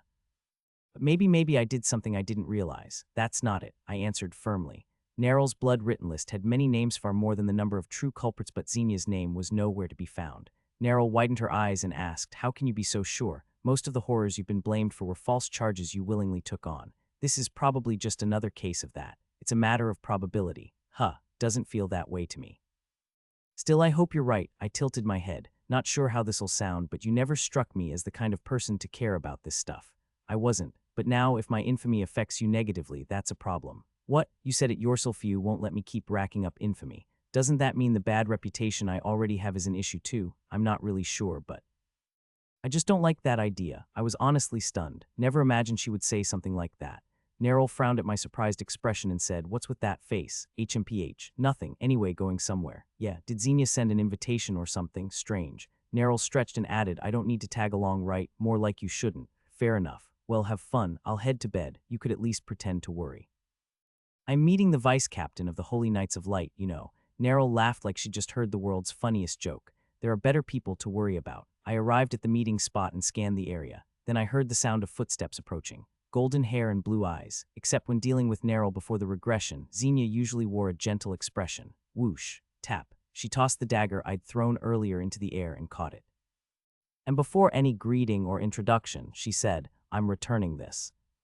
A dagger imbued with a rather powerful aura comes flying. Tap. I catch it between my index and middle fingers, and Xenia smiles slightly. "Of course you caught it easily. You didn't give me a sheath, so I just threw it. Hope that's all right. It would have been as long as you didn't throw it blade first. I wasn't aiming to kill you, just like you weren't earlier. Well, I was the one who provoked you first. It's fine, Mr. Madame Mohan. I see the rumors of the sword master of no killing being underestimated were true after all. So then, what brings you here today? You're Xenia Sade, right? You knew. Well, I suppose the Witch of Carnage must have told you. What's your relationship with Neryl Slane? We're comrades." Xenia doesn't look particularly surprised. Maybe she expected this. Instead, a faint trace of contempt creeps into her expression. There's no need to go on about her infamy, is there? Especially for a freelance mercenary like you, who's probably heard it 1,000 times by now. Well, that's not wrong. Fine. Anyway, as of today, I want you to sever ties with her. Someone with your skills has far better options than sticking around with Neryl. I don't even understand why you're doing mercenary work at your level. If you want, I could recommend you to the central capital. I keep a blank expression. Xenia studies me carefully and continues, of course. You can't join the Holy Knights of Light without the ability to use divine power, but I could, for example, recommend you to Alcahad. I've heard those two organizations don't get along all that well. You're well informed. Still, I could at least write you a letter of recommendation. Her expression begins to vanish too. Why go that far? I'm not talking about morals, I'm being practical. The witch is a target the Holy Knights of Light have been pursuing for decades, and you'll face us eventually, just like you're facing me now. Of course, Xenia's words are a misunderstanding. As long as that secret agreement with Dame is in place, the Paladins won't genuinely oppose Neryl. She's pushing this far. Wouldn't it be better to just tell her about the hidden contract? No. If I reveal the Holy Knights' biggest secret here, Xenia will go confront Dame, and Dame will start seriously watching me. And in nothing, I'm supposed to become a hero, remember. Opposing the Capitale, especially the Holy Knights, would only create obstacles on my path. Even if I manage to hijack the Oracle event with Neryl's help, if the Holy Knights declare it false, things could get complicated. At least until I reach the status of an undisputed hero within the Empire, I must avoid direct conflict with them. It's best to stay on good terms with anyone who holds influence in the Empire, not just the Holy Knights. I'll allow that logic for now. What's that supposed to mean? I thought you were just doing this because you hated seeing Dame burn something Neryl valued. Like I'd care that much about her personal life. If you say so, hee. Instead of arguing with Trail, I say to Xenia, I'm not particularly afraid. Do you realize what you just said? You're saying you're not afraid of the Holy Knights of Light. Their political power, sure, that's intimidating. But if it comes to pure combat, I'm confident I can overpower them. Earlier, I said the Sword Master of No Killing might be underestimated, but Yao, you might be overestimating yourself. I don't know. For reference, I'm stronger than Neryl. Xenia falls silent, lips tightly shut. I continue, you must have seen traces of our battle back in the Quelk territory. I won that fight. I feel a little guilty saying this, but let's go with it for now. Gulp. Even from here, I can see Xenia swallow hard. She slowly responds, even so, I can't agree with what you said earlier. After all, my father captain defeated Neryl too. That was a lie, is what I almost say, but swallow the words. Neryl just agreed to count that as a loss. But if I say that to someone who respects Dame absolutely, like Xenia, she'd probably draw her sword on the spot. So I changed the subject. By the way, may I ask something too? No, not until you answer my question. Your attitude suggests this is more than official duty. Did the Witch of Carnage personally harm you in some way? Why even ask if you're going to talk like that? Xenia sighs, but answers without resistance. She was my friend. You're saying Neril killed her. No, she simply disappeared. She was a holy knight like me. One day, while on a mission, she vanished without a trace, and the last place she was seen was soaked in the witch's mana. So in accordance with the hidden contract, Neril spread her mana around the scene, to make sure the investigators would blame her. What was your friend's name? Why do you want to know? I want to ask Neril about it. Xenia raises her eyebrows sharply. She looks furious, but still answers. HMPH, Ophelia Mace. Go ahead and ask, though. I doubt she'll tell you. Ophelia Mace. That name wasn't on Neril's blood-written list, meaning she didn't commit a sin against her. But since there are so many names on that list, maybe I just forgot. And even if she didn't commit a crime, there could still be a secret, so I should check again. Tell me the secret between Neril Slane and Ophelia Mace. Soon, a screen appears. You have used the Eye of Omniscience. Current level of the Eye of Omniscience. 2. You can view secrets up to grade C selected condition. The secret between Neril Slane and Ophelia Mace. There are no relevant secrets. Viewing not possible, just as I expected. So how did the pre-regression Khaled convince Xenia and make her accept this? No point in worrying about it. I don't need to follow that guy's path anyway. I speak. Let's do it this way, Xenia. Yes, I'm going to stay with Neril. But I'll make sure she doesn't cause any more calamities. You think you can control that witch? You don't believe me, right? Then come find me at the inn I'm staying at in 2 days. We'll take care of this situation together. Xenia tilts her head. This situation? Yes. And if after this is all over, you still think I can't keep her in check, you can take her away. HMPH. You talk like you're giving permission. Wouldn't it be faster if I just arrest you and drag her off right now? SHR ring. Xenia draws her sword. It's been a while since I've seen her signature weapon. The holy sword Caesar, forged by a god during the descent of the second demon king. Though it's known more for its numerous divine enchantments than its blade's sharpness, well, she's clearly drawing it to attack. Of course, unlike with Neril, I had no intention of fighting her. Well then, I'll be running away. What? I'll say goodbye in advance. See you in 2 days. Ha, nonsense. Do you really think you can escape right in front of me? Before she even finished speaking, I pushed strength into my legs. Quick sprint. Our name, please. The next moment, a tremendous burst of air slammed against my face. I saw Xenia's stunned face flash past me, and then in a moment too brief to even measure, she swung her sword in my direction. Whoosh, but I was already about 500 meters away from that spot. Phew, I let out a breath and thought to myself, Khaled really was an idiot. I agree, though agree with what? You agreed without even knowing. If it's about trashing that guy, I'll agree first and ask questions later. See, that's what I mean. I lifted my arm to show it. The end of my sleeve had been sliced off. No one had ever reacted to my quick sprint technique like this before. Before the regression, I had no idea Xenia was this good. Khaled always only asked her for defense and teleportation using Agril. He didn't even properly understand his own party members' capabilities. He never learned how to use the right person in the right place, or maybe he thought it would be troublesome if she performed too well. If she ended up perfectly fine even after fighting the Demon King, that could have messed up the plan. I had to admit Trail had a point. Clack. When I got back to the inn, Neril greeted me from a table on the first floor. Without a word, I sat across from her. Didn't you say you were going to sleep earlier? I woke up. I'm sensitive if the pillow's not soft, I wake up easily. That's why before the regression, you always set up a proper bed even when camping outdoors. I didn't expect her to wait for me. Thinking that Neril had surprised me several times today, I smiled lightly and said, You've changed a lot too. What are you talking about? Anyway, it's all wrapped up now, so let's get some rest. Xenia will be coming here the day after tomorrow. We've decided to work together on this. I briefly summarized the conversation I had with Xenia. Unsurprisingly, Neril didn't seem to recognize the name Ophelia, so Dame killed his own subordinate, and even tried to pin it on me, most likely. If I tell anyone about this, it'll blow up for both Dame and Xenia. That's why I'm planning to keep it a secret for now. Stirring things up could end with us making enemies of the entire Holy Knights of Light. Didn't think you'd be the type to fear something like that. I am. It could seriously damage my reputation. Those guys are geniuses at manipulating public opinion. Yeah, that's true, but honestly, I think it's more like. She trailed off, then after hesitating a bit, she asked, Is it because of me? Because you're afraid Dame might burn that item. She's saying the same thing Trail did. I was about to deny it, but Neril spoke before I could, abruptly changing the subject a little awkwardly. Your sleeve's cut. That Xenia woman must be pretty skilled. She's definitely stronger than Dame. Well, obviously, Dame's weak as hell. For a second, I almost felt sorry for Dame. Wing. Xenia only sheathed her sword 30 minutes after Medea had disappeared. That sword master of no killing had used some bizarre technique and had zipped past her at an unbelievable speed.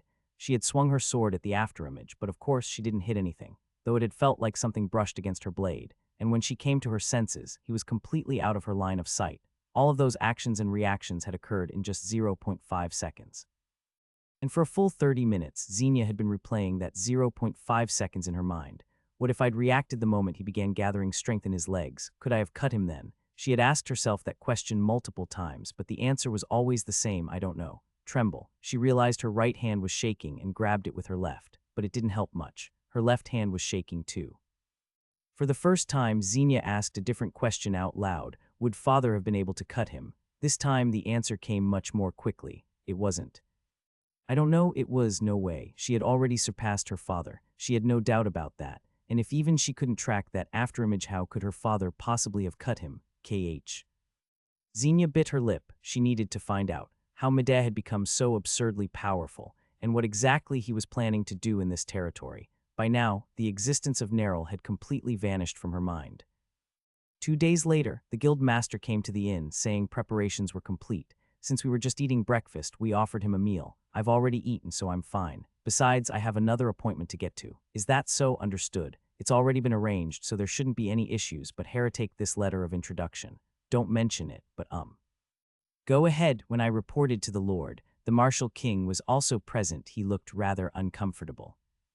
I probably misread it. Please don't mind it. No, you probably saw it right. The laziness of this territory. In other words, it's lethargy. It was the Martial King who caused that. What do you mean by that? Well, just then Neril, who was watching the guild master leave, spoke up. By the way, the bread here is terrible. Way too hard. Picky, aren't you? They actually make a much better black tea here. Let's wrap up breakfast and get going. What's the rush? I'm curious. What the hell are you up to? She was apparently quite serious. Stood up, her chair scraping against the floor. I'll go out first and get some air. Hurry up. She slowly approached the inn door. That's when it happened. Bang, the door suddenly burst open, and since it opened inward and Neril was standing right in front of it. In short, despite being a magical genius, Neril had terribly slow reflexes and she got smacked by the door. Pahake, let's pretend we didn't hear that. Ah, I'm so sorry. I didn't expect someone to be right there. The girl who entered bent her waist in a 90-degree bow, clearly at a loss. She radiated such sincere remorse that even the Witch of Carnage didn't blow up in anger. Instead, Neril rubbed her reddened forehead and let out a rather ominous chuckle. Heh heh hoo hoo hoo. Calm down, I am calm. Do I look excited to you? Very no, never mind. What a funny little girl. Who are you? The girl Xenia still couldn't straighten her back as she replied. I'm really sorry. I'll find a way to make it up to you. Looks like she doesn't even realize who she's apologizing to. An investigator apologizing to a criminalthas was going to be fun to watch. Neril seemed to have picked up on it and spoke again. I wasn't asking for an apology, I asked who you are. Since you didn't answer, let me guess. You're Xenia, right? Yes, I'm Xenia. Huh, if you know my name, then. Xenia straightened up. She looked at Neril's red forehead, then awkwardly stepped back. The Witch of Carnage.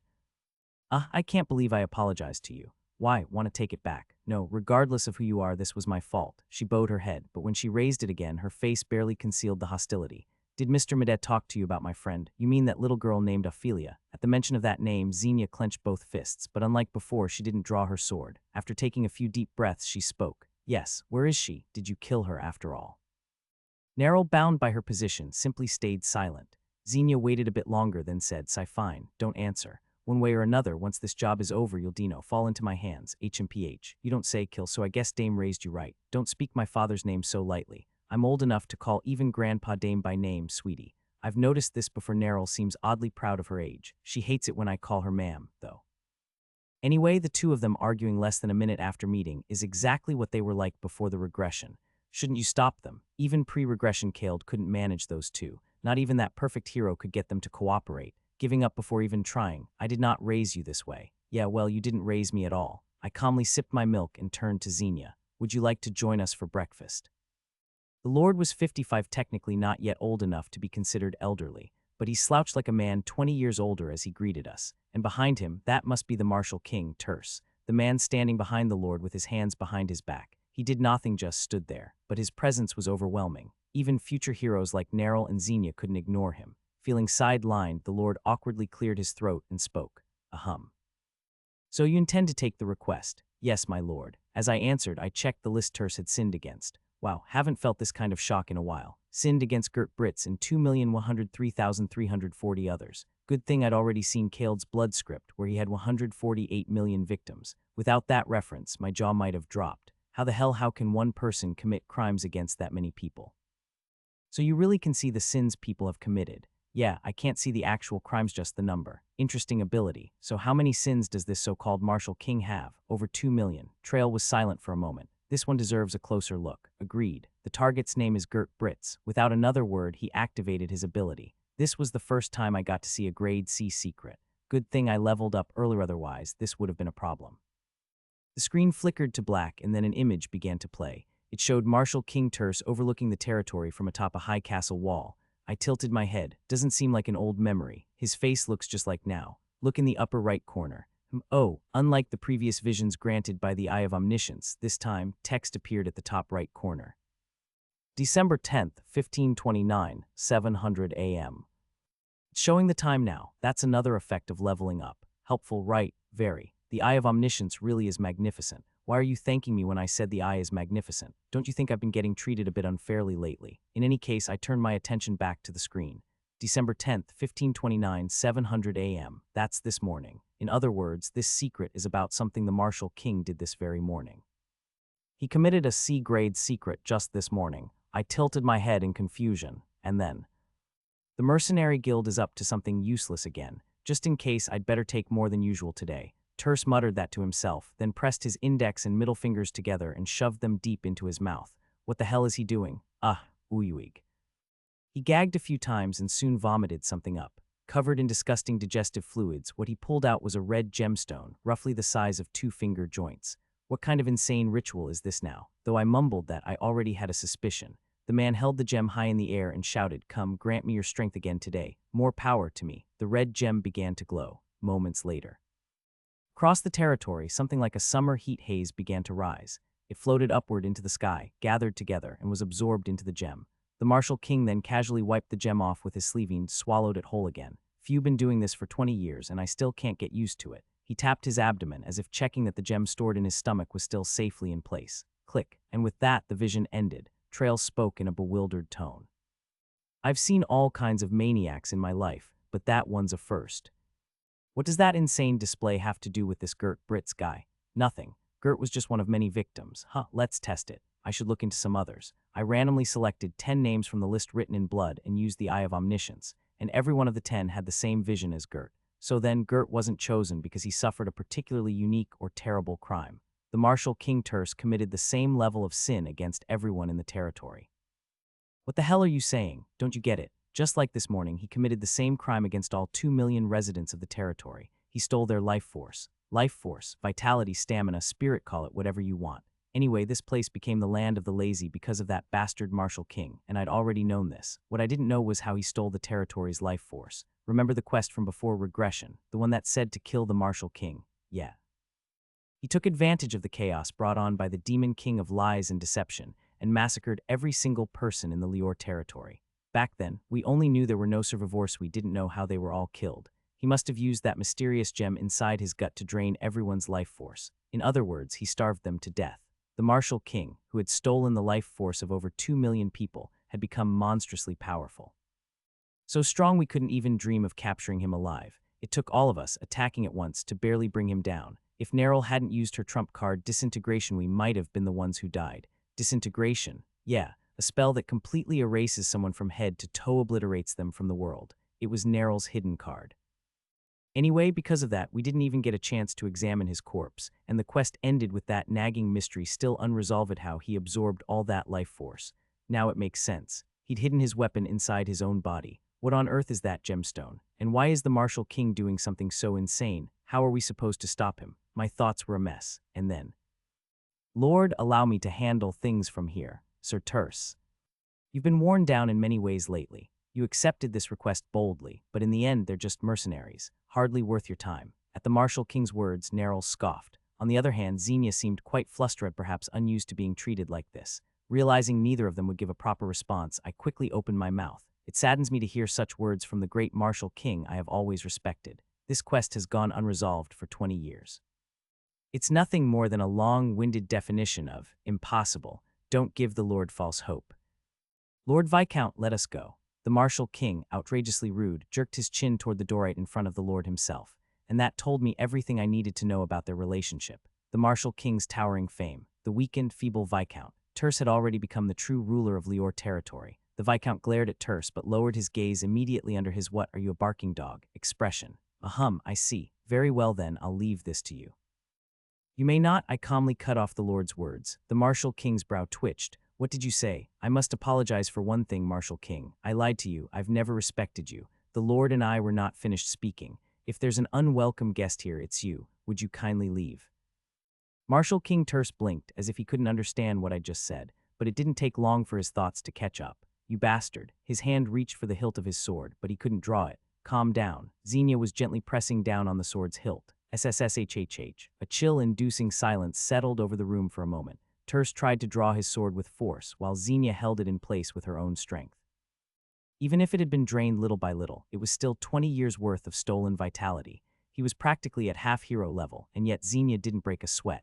In the end, it was Terse who let go of his sword first. Yao, you're no mere mercenary. Who knows? I don't know where the hell you came from, but I won't forget this. You'll pay for today's disrespect. Without so much as a glance at the Viscount, the Martial King turned and stormed out of the room.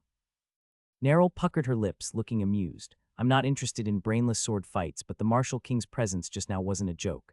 You okay? Yes, as long as you're not around, I'm fine. That's a pretty creative answer. Ignoring Neril's raised eyebrow, Xenia glanced down at her own arm. It was trembling slightly. I asked, that was close, huh? Yes, I'd heard all about the Martial King's fearsome reputation, but I didn't expect him to be this strong. It's been a while since I had to use enough strength to strain my muscles. I was genuinely surprised, though not as surprised as I was by you the other day. Honestly, what surprises me more is that even with 20 years' worth of stolen vitality, Terse still couldn't overpower Xenia. I mean, Xenia might be at hero level, but still, is that really possible? Wait a second, could it be? My brain starts spinning at a terrifying speed. What is it? Let me in on it. Something the Martial King said before he died in my last life just came to mind. As his body was torn apart by Neril's magic, like a vengeful ghost saying its last words, he spat out one bitter line. If only I'd fully absorbed that power, you all would have been nothing. Classic villain exit line. I didn't get it at the time, but I think I do now. He never fully absorbed the power of the gem. The vitality he stole from people wasn't absorbed into his body, it was absorbed into the gem itself. Think about it. He pukes every morning and then swallows it back up like some kind of twisted ritual. Why else would he keep inserting and removing the gem from his body? He's not doing it because he likes it. He has to. That means the gem isn't fully transferring its power to him. In other words, there's still a gem full of the territory's stolen vitality lying dormant in his gut. Tempting, isn't it? Leaning back in my chair, I addressed the Viscount. Viscount, I have a request. The Lord, whose eyes had been darting like a scared scarecrow, flinched in surprise. Years of living under Terse's thumb must have made him forget his own rank and bloodline. What is it? First of all this. Half of the job is done. What? The request was to find and resolve the cause of the laziness. Right, I just identified the cause, so half the work is complete. The Viscount looked at me like I had lost my mind. Neril stepped in to ask the question in his place. Do you have proof? There's a red gem of unknown origin inside his body. Every morning he vomits it up, uses it to absorb people's vitality, and then swallows it again. Been doing it for 20 years. A red gem that absorbs vitality, which is why everyone in this domain wakes up in the worst condition possible. But if we take care of the Martial King, they'll all start getting healthy again. Xenia looked at me with a puzzled expression, as if wondering what gave me the confidence to rattle that off so easily. But Neril focused on something else entirely. A red gem that absorbs vitality. I think I know what that is. What is it? Not now. I'll tell you when we're alone. At the mention of alone, Xenia reacted. Why are you excluding me? Why shouldn't I exclude you? This is clearly an abnormal phenomenon affecting the entire territory.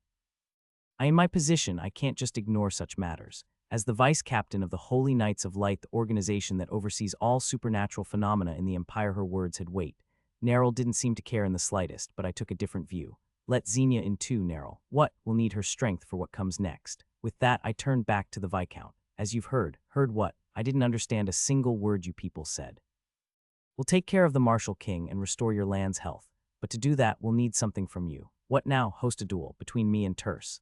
The Viscount, who'd been about to snap back, clamped his mouth shut. Neril and Xenia stared at me like I'd lost my mind. Do you even understand what you're saying? Yes, and Terse will be easy to convince. He seemed pretty mad at our party. Exactly. Which means he won't go easy. He won't duel. You'll be lucky if he doesn't try to kill you. I plan to live to 100 in good health, so it's fine.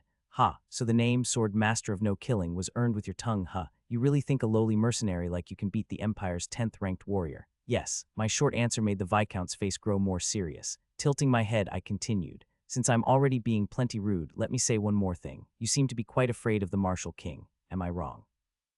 No matter how strong he is, you are the Lord of Lior, aren't you? But to me, it looks like you've already handed all your authority over to him. Ha, so be it. My house ends with me anyway. I didn't press further, but instead the Lord continued speaking, almost like he regretted it. It seemed he was finally letting out words he hadn't been able to say to anyone for a long time. My only son passed away 7 years ago. Everyone in this territory is lazy and lethargic, but he alone was the picture of health. You never tried to have another heir. After he died, everything just felt pointless. Rationally, I knew I should, but neither my mind nor body would cooperate. My son was deeply loved and trusted by all the people in the territory. If he were still alive, that martial king wouldn't have dared to act as he does now. The Lord awkwardly cleared his throat and shut his mouth, as if realizing he'd said too much. I crossed my arms and sank into thought for a moment. After a brief silence, I spoke. I understand. I'll look into that as well. What? Anyway, back to what I was saying, please gather all the residents of the territory for the duel. Let's make it the biggest dueling tournament in the territory's history. And why go to such lengths? It's a once-in-a-lifetime opportunity to raise my reputation. Only Neril understood what I meant. Her eyes sparkled as she said, that makes sense. If a mere mercenary defeats the martial king, the incident in Quelk territory will pale in comparison. At that, Xenia looked back and forth between Neril and me. Quelk, reputation, I see now. You weren't doing this to bring justice or help people. It was just groundwork to boost your fame. Tell me I'm wrong. Neril replied dryly, you're right, and we're not even trying to hide it, so there's no need to interrogate us like that. I raised a hand to calm Xenia, then turned to the Lord. When will the duel be held? I haven't said I would allow it yet, then say it now. You insolent wretch, your arrogance knows no bounds. Do you even know who you're speaking to? I sighed and glanced at Xenia. Miss Xenia, could you show that thing? What thing? Your identification badge. Why should I? Don't you want to see me fight the martial king? You probably couldn't fully gauge my skills 2 days ago, but if my opponent is the martial king, you'll get a better sense, slowly and thoroughly. Her eyes wavered. I recalled a memory from before my regression and gave her a final push. I'll buy you a meal. Let it be known I'm not doing this just for food. Xenia reached into her cloak. The Lord was still boiling with rage. I'll rip you all to pieces and feed you to the... Clink. Xenia tossed her badge onto the table as if throwing it down. It bore the symbol of the vice-captain of the Order of the Holy Knights of Light. During an official investigation, that badge represents the Emperor himself. The Lord's voice dropped immediately. Neril chuckled. Would you reconsider the dog food thing now? What did I say? Quite the quick change of attitude. No wonder he could still hold on to his title while serving next to the martial king. The Lord agreed to hold the duel in 1 week. In the meantime, we stayed at the inn, spending a strangely cozy time getting to know one another. Midday, now that the badge has served its purpose, don't you think it's time to send her back? Great idea. Shall we go together, Miss Witch? Destination, the capital's underground prison. Did you get your dad's permission for that? What does the captain have to do with this? Don't yell. You're hurting my ears. The one whose ears hurt the most was me. I stepped in to mediate. That's enough. Let's get back to the main topic. Main topic. Yeah, Miss Xenia, I plan to become a hero. Both Neril and Xenia blinked in unison. After a brief moment, the older and more composed Neril recovered first and shouted, are you insane? Why are you blurting that out? I wanted to rope Xenia in too. What we? Of course her power is tempting, but more importantly, she's the one who commands Agril. Neril, who had been flustered, fell silent at my words. Agril as in. Yeah, the divine chariot granted to humanity by the gods during the descent of the demon king of greed, known as Agril, the chariot of the gods. So that's why you threw the daggers into the air out of nowhere. I get it now. Neril understood instantly. With Agril, which could traverse the continent in 10 days, and if Xenia could be persuaded to board us on it. It would be an immense help on my journey as a hero. Just as Neril fell silent, Xenia raised her voice as if to pick up the baton. A hero? Did I hear that right? Yes, the Demon King will soon descend upon the continent. I quickly explained the situation to her, just as I had to Neril. Xenia's reaction wasn't very different from Neril's either, if there was one difference. So there's already a true hero in the Southwest. That's right, Kaled Wake, I've heard of him. Oh. Even Neril's eyes sparkled with curiosity. Well, the capital is located a bit further south on the continent. It wouldn't be surprising if she'd heard rumors about Kaled, who operates in the southern region. So the rumors haven't reached this far yet. Strictly speaking, it's not that I've merely heard of him. His name has practically been drilled into my ears. He's someone who's accomplished all sorts of good deeds and feats in the Southwest. Listing them all would make my mouth sore. If I hadn't been tracking the witch here, I would have met him in the capital by now. What? Kaled did something incredible recently. I believe the captain even heard of it and invited him to the capital. I was supposed to attend that meeting too. Ah, so that's why before the regression, Xenia became Kaled's fourth companion around this time. Before the regression, Neril wreaked devastation upon Grey, and Dame must have carefully hidden the truth from his daughter. This time, things escalated because I ended up clashing with her in a magical duel, making it impossible for Dame to hide the witch's appearance from Xenia. Yeah, I almost lost Xenia to Kaled. Lucky me. Still, there was a strange admiration in Xenia's voice. As expected, she said what I anticipated. He must be a true hero. He helps simply because he wants to, without weighing gains or losses. Unlike someone like you, who stirs up incidents in pursuit of fame. That wasn't a compliment. I thought you were praising me for being strategic. Anyway, I'll pretend I didn't hear that just now. That was an extremely problematic thing to say, and I already have enough to deal with. Her words were no different from outright rejection of my offer. I tried to persuade her further, but Neryl stopped me. It's no use talking now. Why not? Dame was pretty stubborn, like father, like daughter. Xenia shot a glare at Neryl. Stop bringing up my father. Anyway, don't just brush it off. I wanted to talk about that red gem that Terse swallowed. The topic must have been too interesting. Xenia stopped being angry. Neryl spoke in a quiet voice. It's probably the Gem of Desolation. What? It wasn't that I didn't know what she meant. I just repeated it in disbelief. The Gem of Desolation. The core of the fourth Demon King of Desolation. Just like the heart Kaled drew out before the regression had been the core of the Demon King of Lies, Idria.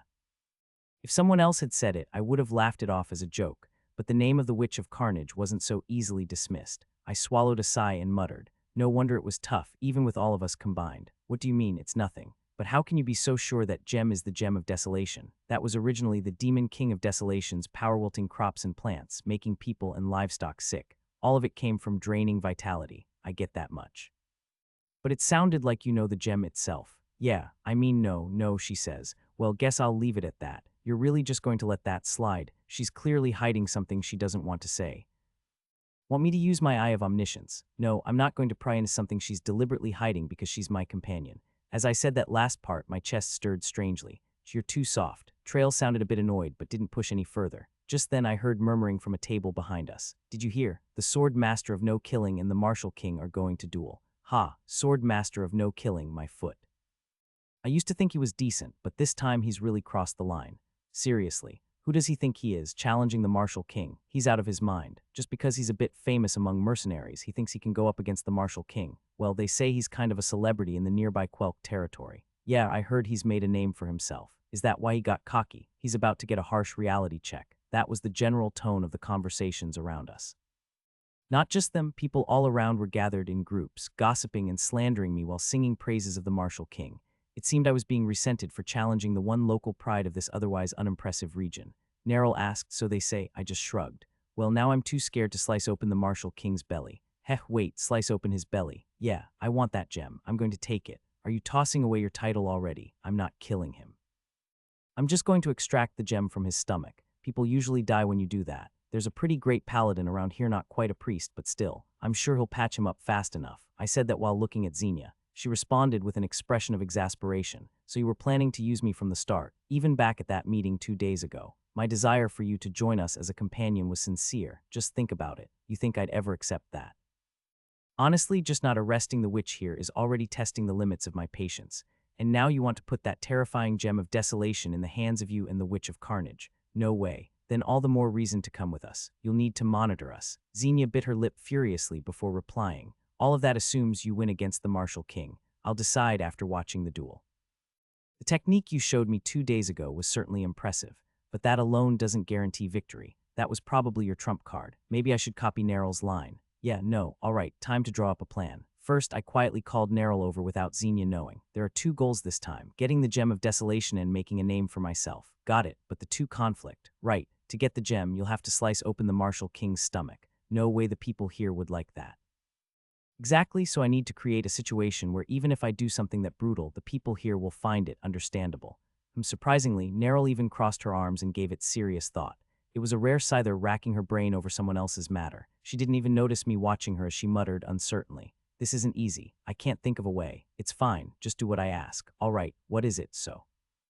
I whispered in a low voice. Neryl immediately understood what I meant. You're going to expose his dirty deeds during the duel, right in front of all the gathered locals. That's right. Think you can do it. I do know a suitable spell, but something filthy enough that the locals will side with you. No, never mind. You'd find something like that easily. It looked like she was about to add like you always do, but held back. After she left the room, Trail's voice rang out. So what crime are you planning to expose exactly? That's what we'll find out now, together. If Trail had a visible form, I imagined he'd be looking pale white. No way, right? Come on, no way, don't joke around. Calm down, I already have a hunch. The Lord's son. Huh, oh, you mean the one who was beloved by the people. That healthy son suddenly died. It's obvious his vitality was drained to the bone by the gem of desolation. The martial king is clearly aiming for the lordship. That's why he killed the Lord's heir, and now he's clinging close to the Lord, slowly choking him off so he can't even consider producing another successor. In that case, wouldn't it be easier to just kill the Lord too? If the Lord dies without naming a successor, an investigation is guaranteed to come down from the capital. And if the Holy Knights of Light were to come and catch on to the strange situation in this territory, things would get troublesome. Ah, I see. So he's planning to make the Lord write his name in the will before killing him. Most likely. He's probably in the middle of that groundwork right now, but the Lord is holding out. He might not look it, but he's got quite a spine. Trail seemed convinced. And then in a somewhat relieved tone, he continued. Anyway, if we just know the son's name, we can search for his secrets. Since he shares the same family name as the Lord, we won't have to comb through everything like with Gray. You were worried. Of course I was. One hell like that was enough. But here's the thing. The secret related to the Lord's son definitely involves the gem draining his vitality. And like I said before, I have no intention of exposing the gem to the world. So then, don't worry. I don't need to go through all 2 million. My blood script arranges sins in order of what the target most desperately wants to hide. And the sin the martial king fears being revealed the most is the act of draining vitality from the territory's people, starting with Gert Brits. I don't need to look at that one. Meaning I just need to start from the bottom of the blood script and work my way up. Somewhere in there I'll find a sin related to the young lord's death that doesn't reveal the gem of desolation. Excuse me. Once I find a suitable crime while going up from the bottom, I will stop there. Excuse me, calm down and listen to me for a second. I would say within a few hundred, I'll probably hit bingo. A bit of effort and we're good. I continued in a gentle and sweet tone. Then let's do some overtime together. Fortunately for Trail, after 3 days of shutting myself in and digging through secrets, I finally found a satisfying sin. It's all burned out, completely white. You okay? How is it that we both pulled 3 all-nighters and you're perfectly fine? My record for staying awake without sleep is 2 weeks, you know. Monster, you're a monster. Ahaha. Come now, why the oddly placed compliment? Anyway, time passed and the day of the duel arrived. The duel was set to take place in the largest open space in the territory. People were packed so tightly there wasn't even room to step. At the center, I stood facing Terse. The Lord wore a sentimental expression, as if it had been a long time since his people had shown such passion. A soldier, acting as the temporary referee for the day, raised his voice. Today, this gathering was made by the challenge of Madame Mohan, the sword master of no killing. Boo, no killing. What no killing? More like a moth throwing itself into fire. Kneel and beg while you still can. The referee cleared his throat and continued. Ahem. Madame Mohan has challenged the Martial King, Terse Crine, and this duel is the result. Woo-oh, Martial King, look over here. We always respect you. Please crush that reckless little mercenary for us. Well, the crowd's reaction is night and day, huh? Neril tapped me on the shoulder. How's your condition? You haven't been sleeping these past few days. I haven't, but not because I'm nervous. I can't even imagine you being nervous anyway. So you're confident? Yeah, I'm sure I can win. What I'm more curious about is whether the plan will go smoothly. Don't worry, I'll do my best too. I nodded at her reassuring words. Meanwhile, Xenia had her arms crossed and was glaring at me. I'll cheer for you for now. And since I'm cheering, let me give you one piece of advice. You should only use that unnamed technique at the final moment when you're aiming for a decisive blow. It clearly puts a huge burden on your body. If you fail to take the Martial King down with it, you'll be open to a quick counterattack. This lady is clearly misunderstanding something. I shrugged and spoke. I'm a top-grade mercenary. I know. And the only reason I'm a top-grade mercenary is because there's no grade higher. Xenia flinched at my words. I continued calmly. In all my mercenary work, wandering from place to place, not once have I ever gone all out for a job. Even without doing so, everything just worked out smoothly. That's some excessive confidence. Well, just watch and see. Tap. I turned and walked up to stand before Terse. Good morning. HMPH. Silence. I don't want to hear greetings from the likes of you. You're directing your anger at the wrong person. The woman behind me is the one who upset you, and it was you who brought her. I've spent the last week thoroughly investigating you. Tap. He rested his sheathed sword on his shoulder and spoke with relaxed confidence. I'll admit, anyone traveling with the Witch of Carnage and the vice-captain of the Holy Knights of Light must be quite extraordinary, but you're still no match for me. Oh, I expected him to know about the Holy Knights, but even the Witch of Carnage, I never made that public. He must have deduced it from the residual mana left in the previous territory. I responded nonchalantly. Is that so? If you kneel and beg now, I might spare you. By any chance, do you remember the name Dway Markro? Stop. His smug expression froze solid. I glanced behind me. Neril was continuously twirling her left hand back and forth. That magic, I remembered it. Sound adjustment magic. It amplifies desired sounds in specific locations and erases unnecessary ones elsewhere. Among Neryl's arsenal of destructive magic, this was a rare and practical spell. Our conversation mine and terses must now be booming like thunder to the gathered crowd. The horrified expressions of the audience proved it. On the other hand, the crowd's noisy murmuring didn't reach us at all. Click. Neryl gave me a thumbs up with her empty right hand. Feeling reassured more than anything else, I turned back and continued. About Dway Markrow. You remember him, right? Shall I be a bit more specific? Not like anyone can hear us whispering here anyway. The secret I had uncovered was so old there was no way to find physical proof. But in this world, nothing is more solid than a confession. Sure enough, Terse lowered his voice with a cautious look. How much do you know? Everything. Let's start with how you murdered the Lord's son, the young master, by some undisclosed method. I don't know the exact method, but during the young master's funeral, you locked yourself in a room alone and started laughing hysterically. You dismissed all your subordinates, but you let your guard down. Haha. Finally dead. In the end, I had to do it myself. What a persistent bastard. But it's over now. This domain is mine. Terse's face twisted more disgustingly than ever. Regardless, I continued in a quiet tone. That's what you shouted, isn't it? Dway disobeyed your orders to come inform you that the Lord was looking for you, and he overheard that outburst. He tried to report it to the Lord immediately, but you caught him first and imprisoned him. After that, he was never seen again in the territory. I narrowed my eyes and asked in return, what did you do to Dway? Heh. That fool probably became food for wild beasts ages ago. Sneaking out at night and carrying a body that size wasn't easy. How did you find out about this? From here, I would have to bluff a bit. I licked my lips and spoke. Before you captured Dway, he had already told everything to one of the soldiers Somyeon he trusted. Don't worry, that soldier knew how to value his own life. After seeing his superior Dway meet such a senseless end at your hands, he fled the territory and became a mercenary. So that's how the story goes, huh? Terse nodded, seemingly convinced. Sheeing, the bastard slowly drew his sword. Unlike before, I also drew a proper longsword and took a stance, no more fistfights or daggers. That man was a close friend of mine. For a long time we fought side by side, trusting each other's backs. As if mercenaries know the meaning of camaraderie. Well, even he died during a mission eventually. Before he died, he told Medicare revenge on the warlord who deceived people and killed the superior he once admired. Ha, so that's why you came to challenge me. No, that's all a lie. But it fits the picture well enough, doesn't it? I took one last glance at the spectators. They were no longer shocked, they were angry. They were venting their fury at Terse, who had stolen their beloved young master from them. Of course, not a single word of their shouting reached our ears. Neryl's magic is amazing as always. And your sneaky little schemes are just as amazing. Ha.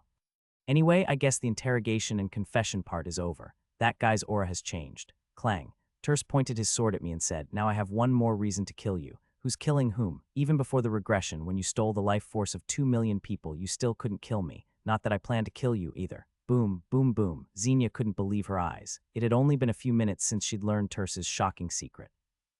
She thought nothing could surprise her more, but the duel playing out before her eyes now made even the Martial King's crimes seem trivial. I missed it. I actually missed it just now. That was already the third time. Though it wasn't as fast as the ridiculous technique he had used 2 days ago, and she could follow most of Medei's movements overall. She still lost sight of him 3 times. He blocked the Martial King's massive strike with a casual kick. She even heard the crunch of Terse's wrist breaking from where she stood. She'd seen up to that party, it somehow missed the moment when the Martial King staggered back 5 steps, coughing blood. Graog, I'll kill you. Hugh, that was a jolt. If killing with your voice were a thing, I'd be dead 100 times over by now. You bastard. I'll drop the formalities now, okay?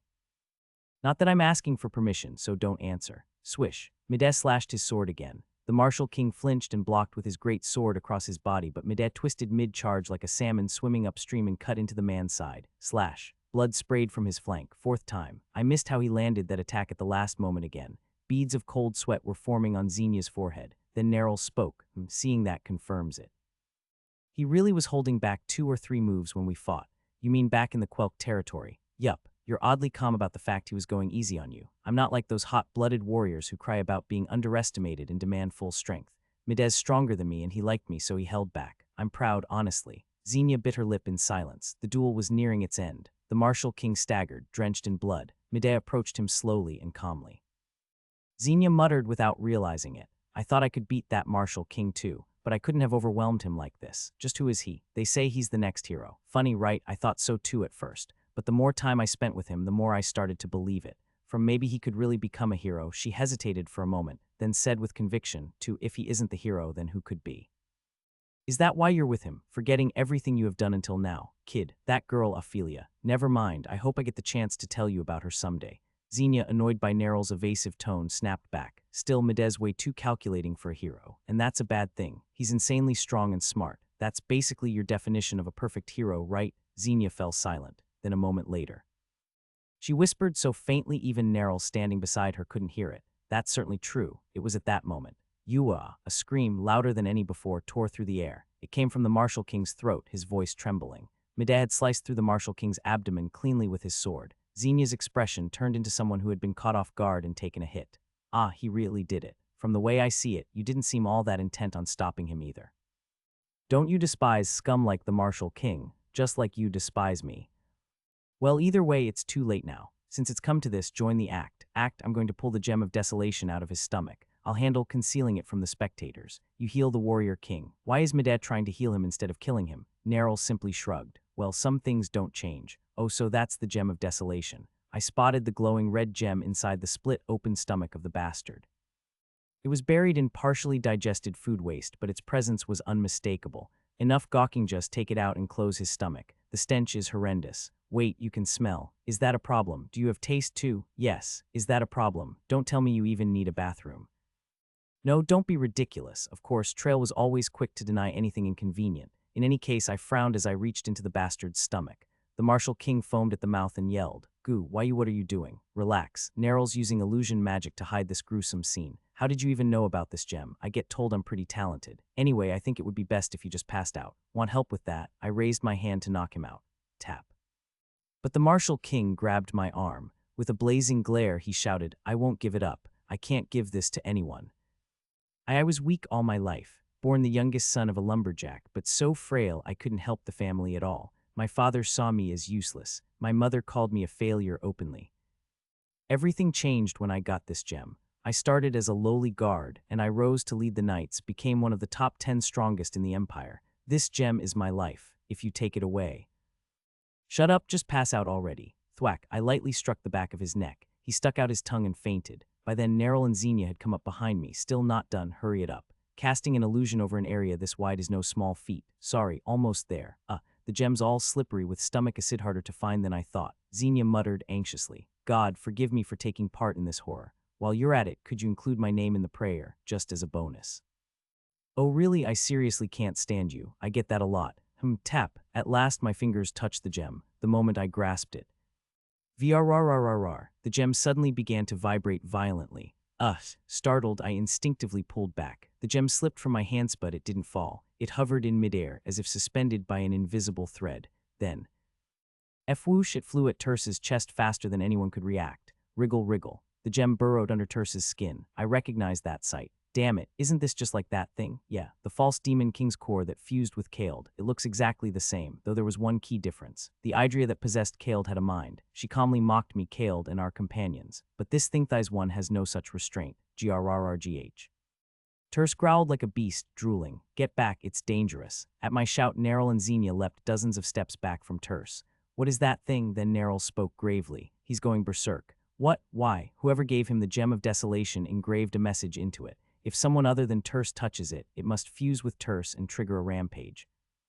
I didn't bother asking how she knew that. From our previous conversation, I already suspected Neryl had a deep connection to the fourth Demon King, the Demon King of Desolation. What mattered now was how we would deal with this. If he goes berserk, then. But my question didn't need an answer. Grrgh. With a boom, Terce stomped the ground. A mini earthquake rippled outward. The ground cracked open, and even the spectators felt the shockwave. What's going on? Weren't they still dueling just now? Neryl clicked her tongue. The illusion's broken. He dispelled my magic with sheer force. Well, it's the result of 20 years of slowly gathering vitality from the people in his domain, all going off at once. What do you want to do?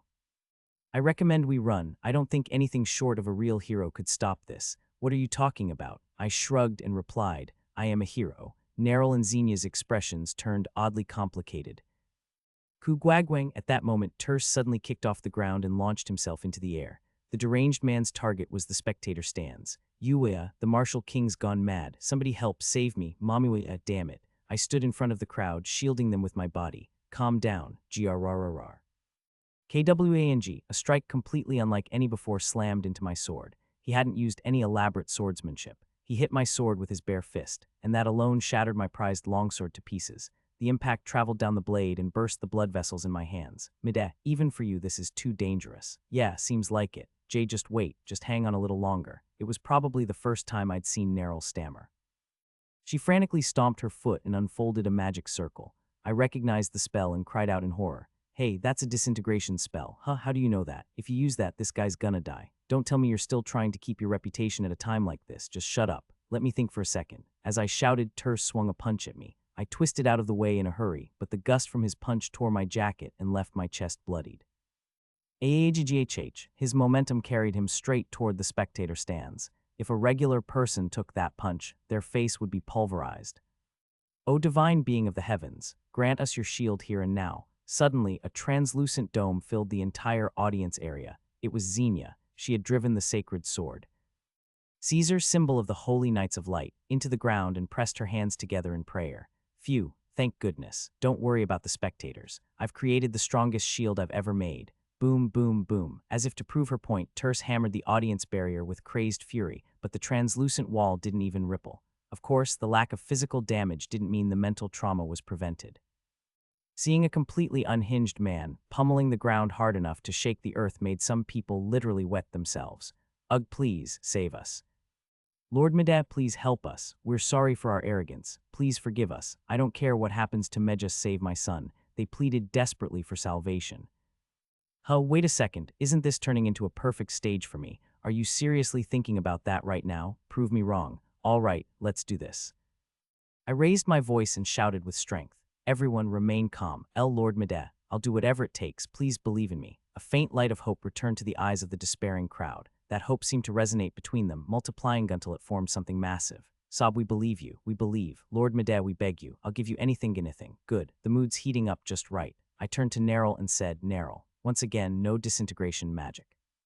I'm definitely getting answers later on how you know that. Stop that guy's movements. Just for 3 seconds, no, 2 seconds. I'll give it a shot. She began forming a hand sign I recognized. It was likely her signature restraining spell-intangible chains. Meanwhile, I drew a spare sword. I took a deep breath and readied my stance. Been a long time since I've used this technique. Oh, a special move. What's it, Khaled? Wait, don't say it. Cut what I want to cut. You said it. My signature move, cut what I want to cut, was something I developed for hostage rescue missions. Criminals always used hostages as human shields at the last second, so I created a technique that could slice only the enemy behind the hostage without harming the hostage at all. Is that even possible? Strictly speaking, it's a technique that cuts even if I can't see the target. I use the feeling at the tip of the blade to let it glide past obstacles and only strike the intended target. Still sounds impossible, and yet I did it. You're a damn monster. Getting embarrassed now, quit the compliments. All right, let's do this. Just in time, Neryl finished forming the seal. I'm ready. On 3, cast it. 3, are you kidding me? She shouted and unleashed the spell. Black voids appeared around the Martial King.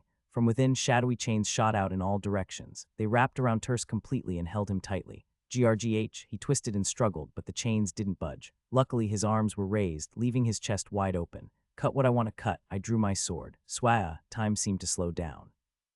I focused completely on the feeling in my hands, slice through the skin of his chest, peel back the muscle, leave the blood vessels untouched. There it is, jewel, fused directly to his heart. Ignore the heart, only cut the gem. With this technique I can do it. Crack, I thought I heard something break. Time snapped back to normal. I sheathed my sword. Ching, GGHH. And with that sound, the Martial King staggered and collapsed flat to the ground. Xenia, start healing. No. Yes, we rushed to Terse's side to check his condition. He was on the verge of death, but... O God of the heavens, your servant begs your gentle touch. Xenia joined her hands and began her prayer. Slowly, color returned to his face. Of course, compared to Serena, member of the hero's party, before regression, his healing was sluggish, but even Neryl muttered in awe. You can save someone like that, seriously. If this surprises you, you're in for a shock later. What's going to happen later? Nothing. Don't worry about it. Come to think of it, Khaled's probably already recruited Saren by now. Shame. Anyway, what about the gem? Xenia, can you sense the gem? It's probably shattered inside his chest. I was just about to say. I've stabilized his vitals, but we'll need to remove the jewel for a full recovery. All right, Neryl, if you would. Without even needing a full explanation, Neryl waved her hand. There, I've obscured the disgusting view for now. Perfect. Gem extraction, begin. The gem was cleanly split in two. When I saw the jewel inside that thing's stomach, it had been overflowing with energy, but now I couldn't feel a single trace of it. It was ruined, my item. While I was still in despair, Neryl spoke up. Let me see that for a second. Huh, give it here. I might be able to fix it. Oh, really? That would be amazing. I quickly handed the broken gem to Neryl. She stared at me for a moment, then asked, Aren't you going to ask? Ask what? How I know about this, and how I might be able to fix it. Even if I asked, it's not like you'd answer. I respect my comrade's privacy. HMPH. But you already know about my secret weapon, the disintegration magic. Other than that, I'm someone who respects privacy. Neryl burst into laughter. I was originally going to grill you about how you knew, but now I don't feel like it. I'll tell you how I know about the Gem of Desolation someday. Eventually, before the regression. Even though we had spent all that time together, Neryl had never shared a secret of this magnitude with me. She really had changed. As I stared at her, Neryl raised her eyebrows. Why that look? Are you disappointed? No, just focus on fixing the jewel. Yeah, I feel like it's going to come in handy. No need to say that, not between us. I didn't mean that in a weird way. I didn't say anything.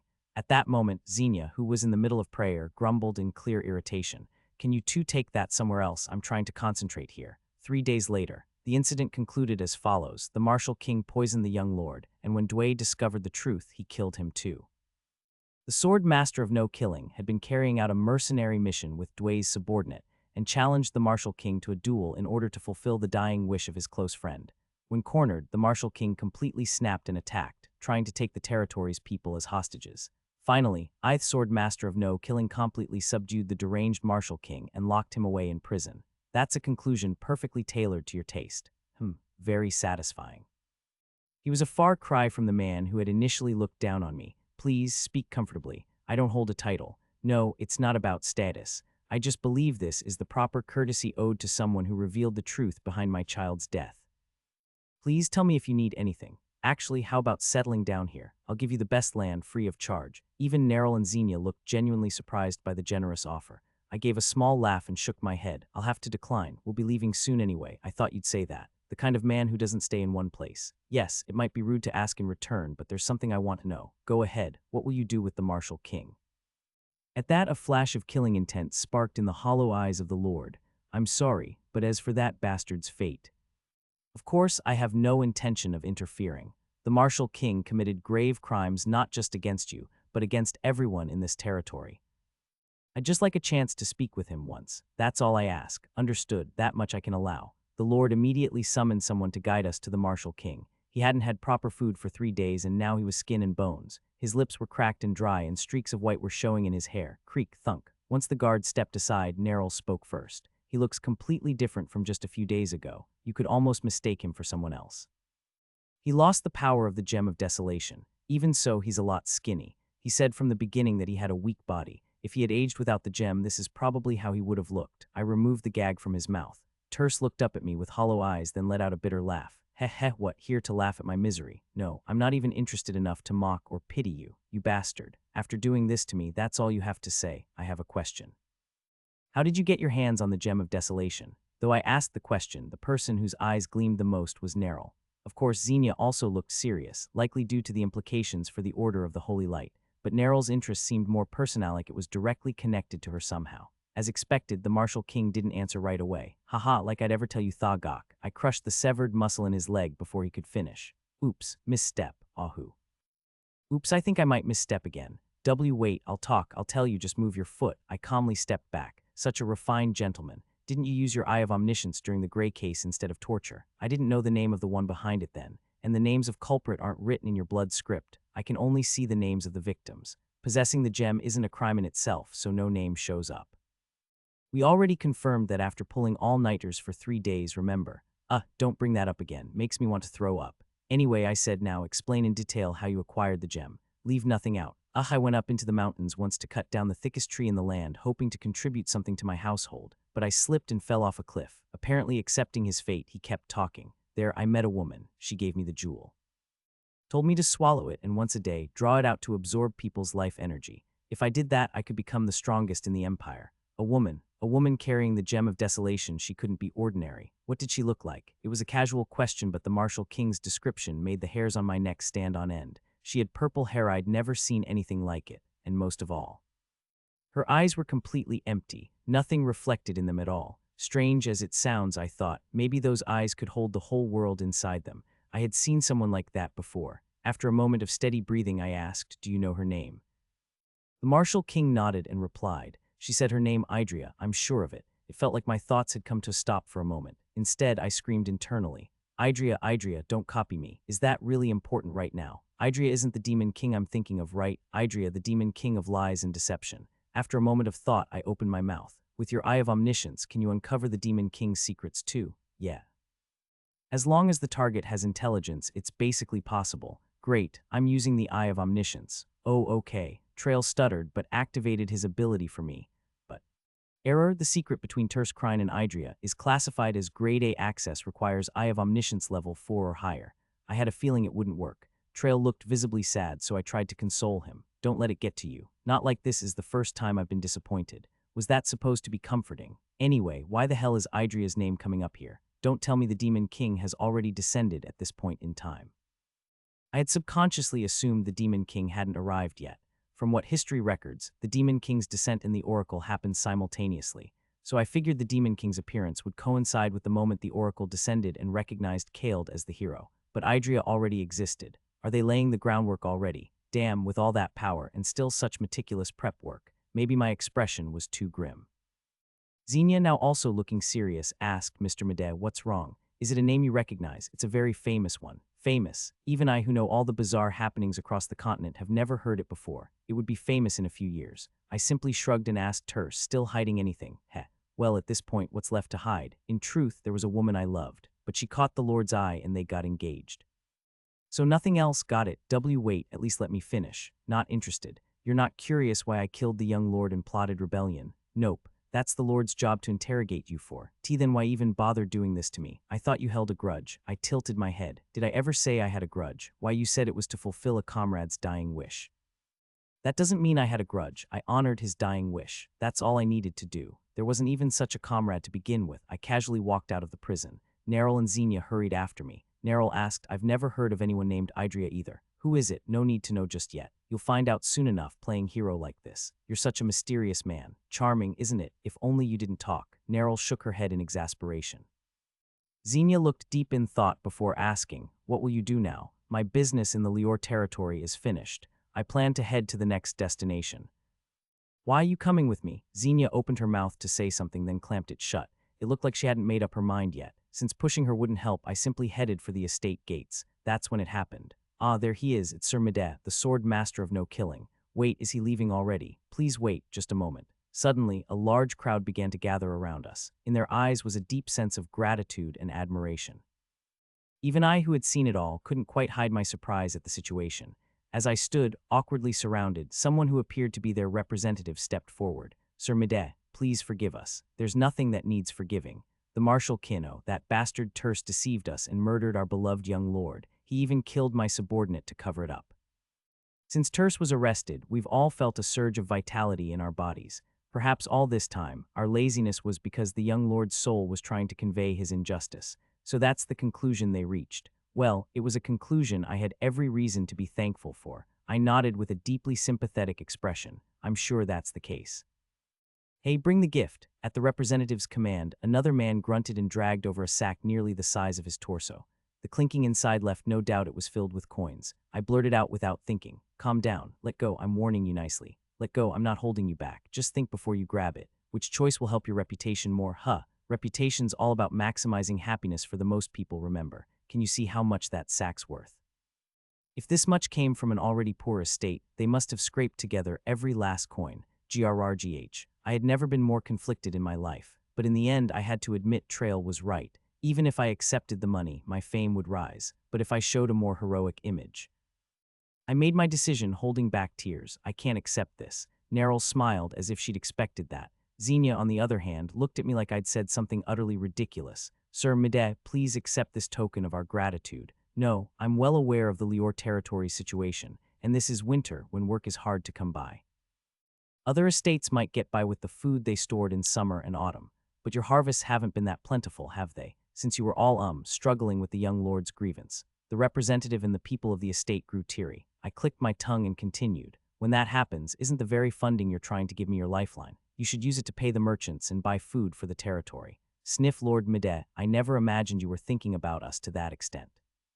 This is the hometown of one of my dearest friends, so it's practically my hometown too. Boo-hoo. Please live well and healthily for the sake of the young lord too. That's all I wish from you. When I said that, the surroundings suddenly turned into a sea of cries. We said such harsh things. He really is amazing. Lord Medet is a hero. No, more than a hero. He might be a legendary warrior from myths. Yeah, no doubt about it. Lord Mide is the hero. And at that moment, ding, you have gained 1,000 reputation points. Reputation points needed for next level, 2,760 20,000. Your name will echo throughout the territory of Lior. Total reputation points to be earned from this incident, 5,000. Your name is spreading through the Drucker territory, all points collected. Your name is spreading through the Quelk territory, all points collected. Neril Slane considers you a man perfect in both martial and scholarly pursuits. Xenia Sade sees you as someone stronger than her father. A man perfect in both martial and scholarly pursuits. Is she actually complimenting you for the little trick you pulled to boost your fame? Looks like Neril had better judgment than I thought. I never noticed it before the regression, but more surprising is how Xenia thinks of me like that. It's only natural that Xenia knows I'm stronger than her father, Dame. She must realize that herself. Still, regardless of actual skill in her mind, her father probably remains the strongest and greatest in the world, but she thinks I'm stronger than him. If I asked her to join me again now, it feels like I would get a very different answer this time. Just as we left the border of Lior territory with a carriage, Neril suddenly flicked something toward me as if she'd remembered something. Tap. I caught it. It was the gem of desolation. I fixed it, really. You sure you didn't just find a different one that looks similar? What a weird way to give a compliment. It's just amazing. I can't even see the cracks where it was split in two. Don't worry, it's the real thing. So how are you going to use it? Good question. I grabbed it since it's valuable, but I never really thought of a concrete use for it. Seeing my expression, Neril let out a small sigh. I figured. You just wanted to have it, didn't you? Yep. It was originally a gem that absorbs vitality, but I made a few tweaks during the repair.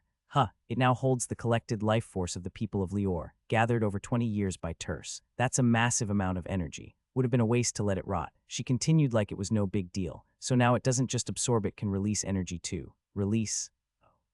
Yeah, it can function as a near infinite energy source. Life force is basically a pool of potential. It can be transformed into anything. So an amplifier, technically yes, but the way you said that made it sound cheap. Neril pouted slightly. I smiled gently and said, HMPH, if not for you I wouldn't even know how to use this. Actually, I probably couldn't have even gotten my hands on it. It's fine. I'll definitely repay you someday. When I become the hero. I said it's fine. I'm not really. She didn't finish her sentence out loud, just moved her lips. Neril probably had no idea, but I could read her lips just fine. I'm weak to being sincerely thanked like that. Keep doing it. She's starving for gratitude. I wrapped the gem in cloth and carefully tucked it into my coat. Then I heard Xenia's voice. You're really going to keep that? Yes, I am. But that's the core of the Demon King of Desolation. It's supposed to be held by the Holy Order of Light. Please overlook it this once. Even if you confiscate it now, if I become the hero, you'll have no choice but to return it to me. I could invoke the hero's name and demand it for the purpose of opposing the Demon King. Is the Demon King really going to descend? Xenia asked in a cautious tone. Sorry, but the Demon King has already descended. I thought of Idria, who had handed the gem to Terse, and who even now must be scheming something somewhere on the continent. It's certain. I don't know what makes you so confident, but if that's true, it would be the 5th Demon King's descent in continental history. We were born into an unlucky age. That depends on how you look at it. Excuse me, I'll become the hero. And with Neril here and you, Xenia, as my party members, you'll become heroes too. Together, we'll defeat the Demon King. Just like the heroes of the past, 4 times your name will go down in history, Xenia. Xenia's eyes trembled. I'm not really interested in that kind of fame. That's fine, even if you weren't. Someone like you would stand at the front lines to face the Demon King anyway, even if you had never met me. But since we have met, I'd like an answer now. Will you fight with us? Neril crossed her legs with a slightly displeased look, but didn't interrupt. Someone who could control Agril and create a massive barrier large enough to protect an entire audience. Someone who could bring Terse back from the brink of death in perfect form. Neril knew better than anyone what a powerful ally such a person would be. The problem was Xenia. The first time she met Neril before the regression, she said if that woman joined, she would leave the party. How would she respond this time? Xenia hesitated for a long moment before finally speaking. If I try to imprison this witch, you'll stop me, won't you?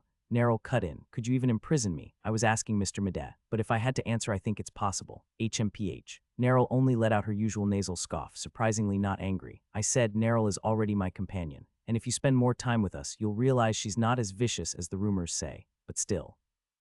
There are some truths behind the horrors attributed to Neril that you don't know, Xenia. If we stay together, you'll find out eventually. It's still not the time to reveal Dame's corruption. There's also the matter of Neril's item, but more than that, saying outright that Dame is a villain without any evidence might only distance Xenia, who deeply respects her father. After a brief pause, Xenia spoke. Which no, Miss Neril. Let me ask you one thing. Ask away. Did you kill Ophelia? Before answering, Neril glanced at me. I considered how best to respond, then gave a small nod, me way of expressing that I trusted her judgment completely. After a moment of thought, Neril answered, I didn't kill her. Then she's alive. No, I just said I didn't kill her. What is that supposed to mean? She turned to me and asked, is she telling the truth? She just said it herself, we ask me. I haven't even been traveling with Neril that long. I want your judgment. You who claim to be a hero, I didn't know what she meant by that. But still, I put on a serious expression and spoke clearly, word by word. Yes, I believe it's true. I saw it clearly. Xenia's expression softened in that instant. A face that said, at least I'm not traveling with someone who murdered my friend. In other words, she was placing her trust in my judgment. Xenia murmured, come to think of it, I never actually witnessed the scene myself. I only received a report that the witch's residue had been left behind. Could have been a misunderstanding or maybe someone's deliberate interference. Her last words were surprisingly close to the truth, and I couldn't help being startled, though she likely hasn't yet considered that the someone could be her own father. To verify that, I need to stay close and observe the witch's character firsthand. From now on, I'll be joining you, as a form of surveillance. I said surveillance. Yes, you're free to call it whatever you like if it helps you save face. You're so irritating. And just like that, Xenia became a member of my party. With this, I had successfully recruited 2 heroes. If I could bring in one more, I'd have 3 party members just like Kaled. My heart pounded for no reason. That's when Neril said to me, Medea, now that we're traveling together, let's make one thing clear. Why do you speak informally to me but use honorifics with her? Aren't you older than Xenia? Xenia's brow twitched. There's nothing wrong with using honorifics when we respect each other's character, is there? Respecting character. You called Medea calculating not long ago. I meant he's a balance of brains and brawn, that's what I said. I agree with it, that's all. You never let anything slide, you brat. HMPH. My apologies, Granny, Granny. Calling Neril Granny when she freaks out even at being called Auntie had a tremendous effect. I clapped my hands lightly and said, let me explain. Even when I worked as a mercenary, I always spoke casually with comrades I trusted. So Xenia, I'd like to drop the formal speech with you too. Is that all right? To that, Trail let out a dry laugh. Seriously. No, I worked alone, remember. Now every time you open your mouth, it's a lie. Even Idria would weep. I was about to retort when Xenia, looking slightly surprised, said, you think of me as a comrade you trust. Even though we've only known each other for a few days. We faced the Martial King together, didn't we? I believe I can entrust my back to you without worry. All right. Then go ahead, speak comfortably. I will. Let's get along, Xenia. Xenia nodded firmly. That's when Neril's voice chimed in. HMPH. Maybe it's better if we do use honorifics. If we respect each other's character, we should, right? What do you want from me? I turned to Xenia. By the way, you need to report to your father, right? To the captain. Same thing. Anyway, yes, I do. Why? Slip my name into the report, would you? Mention that I'm being hailed as a hero in the territory of Lior. Xenia tilted her head. I was going to anyway. But why specifically mention that? I grinned, just laying a little groundwork. Dame buried his head in his hands after reading Xenia's report. What on earth is she talking about? Why would she want to travel with the Witch of Carnage? There was also the matter of Ophelia Mace, but beyond Thathai's daughter's nature was fundamentally incompatible with that witch, unless there were some exceptional mediator. That's right, she did mention a mediator. Xenia had named that mediator Hero Medea Mohan. To be precise, she hadn't called him a hero herself. She said that the people of Lior territory hailed him as one. Dame laughed in disbelief, then sneered, a mere mercenary called a hero. But Xenia's unexpected reply was icy. Could a mere mercenary really defeat the Martial King? Mr. Medea didn't just win, toyed with him. He's strong, maybe even no, without a doubt. Xenia swallowed the words, stronger than you, father. Thankfully, Dame failed to catch the implication. Regardless, his focus shifted elsewhere. Neril is at least keeping her promise. Well, she would have no choice but to, wouldn't she? If that was the case, then he could afford to wait a little longer. After all, he had never managed to win an argument against Xenia once she started being stubborn like that. And to be honest, he wasn't really in a position to keep thinking things over any further. There was a guest waiting outside, someone with such overwhelming fame that even the captain of the Holy Knight of Light felt uneasy about making them wait any longer. He called for his assistant and said, let him in. Understood. A moment later, the door opened and a man stepped in. He had his red hair tied back tightly. His features were rugged but gave a kind impression. The man sat down across from Dame and spoke. It's an honor to meet you. My name is Kaled Wake. You've come a long way. I heard you accomplished a great feat in the Takir territory. I'm embarrassed. I didn't expect someone as renowned as you, Captain Dame, to request a meeting over something so small. No need to be modest. The unexplained epidemic in the Takyr territory had even the capital worried. Of course I had to meet the man who resolved it in a month. Dame looked quietly at Kale, the so-called hero of the South. Naturally, the report from his daughter flashed through his mind. Mide, they say he's being called a hero in the Lior territory. If I were to compare him with Kale, you could call him the hero of the North, and just then, Kale suddenly opened his mouth with a strange expression. Are you thinking about someone named Mide? Dame was so shocked he shot up from his seat. What? How do you know that name? I apologize. I overheard the name while waiting outside. What? Impossible. This room was thoroughly soundproofed, not just in the physical sense of materials blocking noise and so on. As the captain's office, directly connected to the Empire's central intelligence, it was protected by various layers of magical soundproofing. The magic circles, designed by some of the Empire's most renowned mages, were embedded throughout the room, and he heard the conversation from outside. But unlike the flustered Dame, Kale simply scratched his head. He looked like nothing more than an innocent young man. I spoke out of turn. If you know it was inappropriate, then tell me honestly, how did you hear it? As I said, magic doesn't really work on me, haha. Any case, you're saying there's someone named Mide in the northern continent, right? Seems like he's been doing some amazing things too. Dame sat back down in his chair and replied in a cautious voice. He defeated the Martial King, so yes, you could say it's amazing. He also exposed the foul deeds that Martial King committed behind the scenes. Still, he hasn't achieved as much as you have. So your daughter was assigned to keep an eye on Mide. You know my daughter too, haha. She's just as famous as you are, Captain. Lady Xenia, after all. Kale left something unsaid. She was originally the one I intended to make my fourth companion, which is why he used Dame's invitation as an excuse to come to the capital. And now Mide had scooped her up. Just what kind of bastard was this Mide? Kale lightly tapped the armrest of his chair with his index finger. So far, everything had gone according to plan. He had already gathered 3 hero-class companions, and Kale himself was steadily walking the path to becoming a true hero. But at this moment, for the first time, I think I've run into an obstacle. Kale's eyes grew deeper. Dame continued chatting on, and Kale replied casually. But in truth, Dame had already vanished from his thoughts. Much later, Kale made up his mind. I'll have a fence go meet this Mide. While en route to our next destination, I asked Trail to check on the current situation. Fame points needed to level up, 7,760 20,000.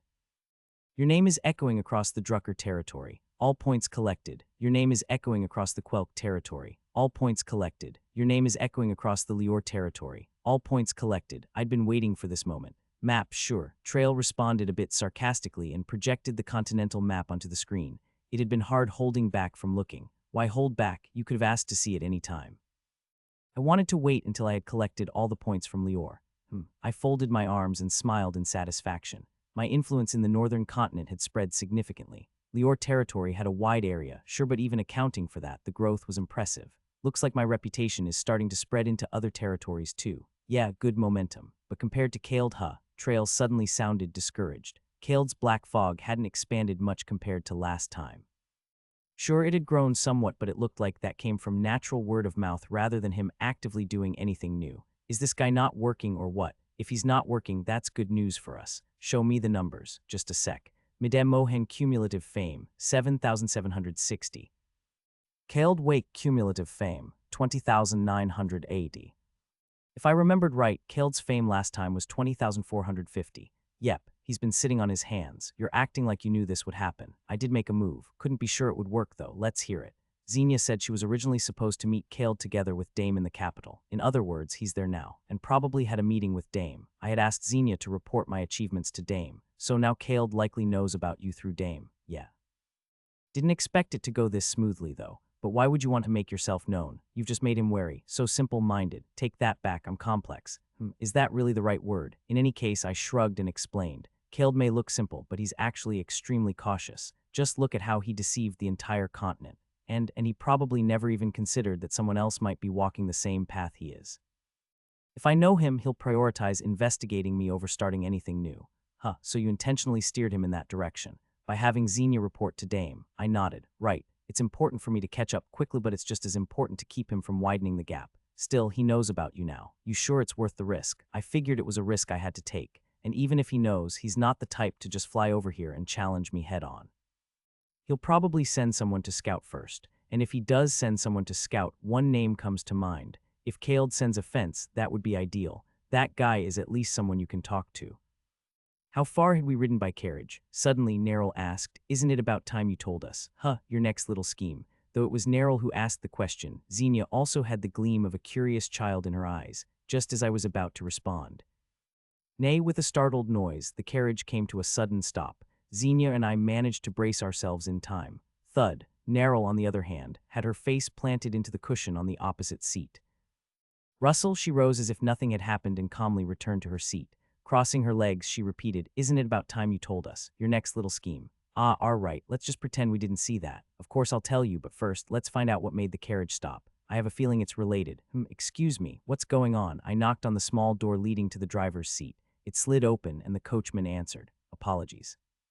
There's a rather long procession coming from the other side." "What? They look like merchants. I'll check it out." "Hey there." The coachman stopped one of the passing travelers and asked where they were all rushing off to. About 10 minutes later, he returned, his face pale. "Es, sirs, my apologies, but I must turn back as well. You only need to pay half the fareno, even a quarter will do." "What on earth happened?" "There's a war." "A war?" Everyone turned to stare at me. I scratched my head and gave an awkward grin. Well, isn't that a coincidence? This empire, having once unified the continent, had no external enemies besides the Demon King. In other words, it had no need for war with outsiders.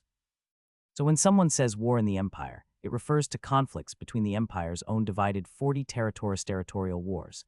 We managed to convince the coachman to keep going with some additional payment. Then we organized the information he had given us. A territorial war between the Avies and Kidder territories. No need to worry too much. Despite the seriousness of the situation, Xenia spoke in a casual tone. It's not like the empire has no history of territorial wars. Usually the disputes get settled by the capital. Alcahad, right? Mr. Medea, you really do know everything. Xenia explained. The empire had two swords, the Holy Knights of Light and the Special Division Alcahad. The Holy Knights of Light focused on tracking and monitoring abnormal phenomena like the Witch of Carnage, while Alcahad handled everything involving authority and force. In a case like this, Alcahad's local commander will definitely step in.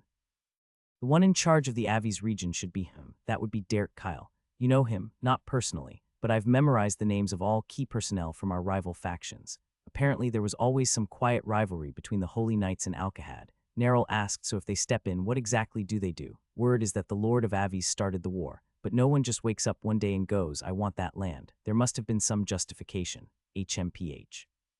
Alcahad investigates what that justification is and tries to mediate.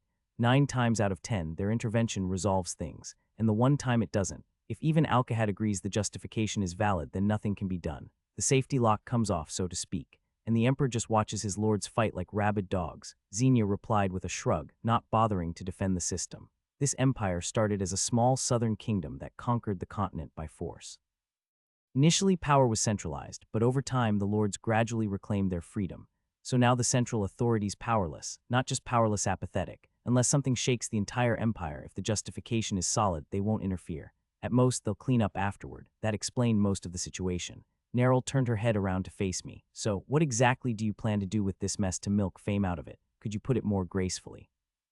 "Say, I intend to make a name for myself. You're the famous sword master of no killing, aren't you? For any normal mercenary, war's a golden opportunity for fame. But for you, it's the worst setting. Whoever gave me that stupid title, I swear I'll find them. And when I do, I'll make sure they get a nickname just as ridiculous. Something like Fairy of Joy. I'm not going there to fight in the war. The fastest way to gain fame is by bringing the greatest happiness to the greatest number. Think about it, who suffers most in a territorial war? The common folk, already struggling and now forced onto battlefields. They're the biggest victims." Neril and Xenia looked at each other. Both seemed to realize what I was getting at. "So what you're saying is..." "Yeah," I smiled and said, "I'm going to stop the war." The territorial war between Avies and Kidder had actually happened around this time before my regression. Back then, Alcahad failed to mediate. Avies' justification had been too solid. Those filthy Kidder bastards lost my daughter, and they're being completely uncooperative with the investigation. They're clearly hiding something. That was the reason. The Lord of Avies, Count Tibira de Maine, had married off his only daughter, Ariana, to the Kidder territory. A political marriage meant to foster harmony between the two regions. That much was typical. I looked into it briefly. That Ariana girl went missing. After arriving in the Avies territory, we focused first on gathering information. That evening, at a table in a tavern that also served as an inn, Neril reported, 5 months ago, Ariana went on a picnic with some maids. None of them returned. Kidder searched as much as they could, but when nothing turned up, they finally notified Count Tibira, and well, he lost his mind. Of course he would. She was his only daughter, precious enough to bear any burden. Xenia picked up the explanation, so he said he'd send his own forces to investigate, and the Kidder territory refused, right? Yes, understandably so. The troops Count Tabira wanted to send were far too large for a mere investigation. No one wants armed men entering their land, no matter the reason. So Tabira took their refusal as proof they were hiding something. Xenia nodded. The picture lined up, and in fact, everything so far matched what I had known before the regression. At that time, the war did break out and ended in Count Tabira's victory. Kidder territory was taken over by Avies. So what now? Well, I only came here with the goal of stopping the war, but I don't have enough information. As expected, it's time for this body to step forward. Sure, but didn't you say last time you were going to be more humble? Hearing about humility from you is like hearing a cow go woof. Anyway, the Eye of Omniscience is great and all, but there's no need to pry into the secrets of random passersby. I definitely need to meet the Lord. Count Tabira, yeah. From what I saw on the way here, tensions are already on the verge of exploding.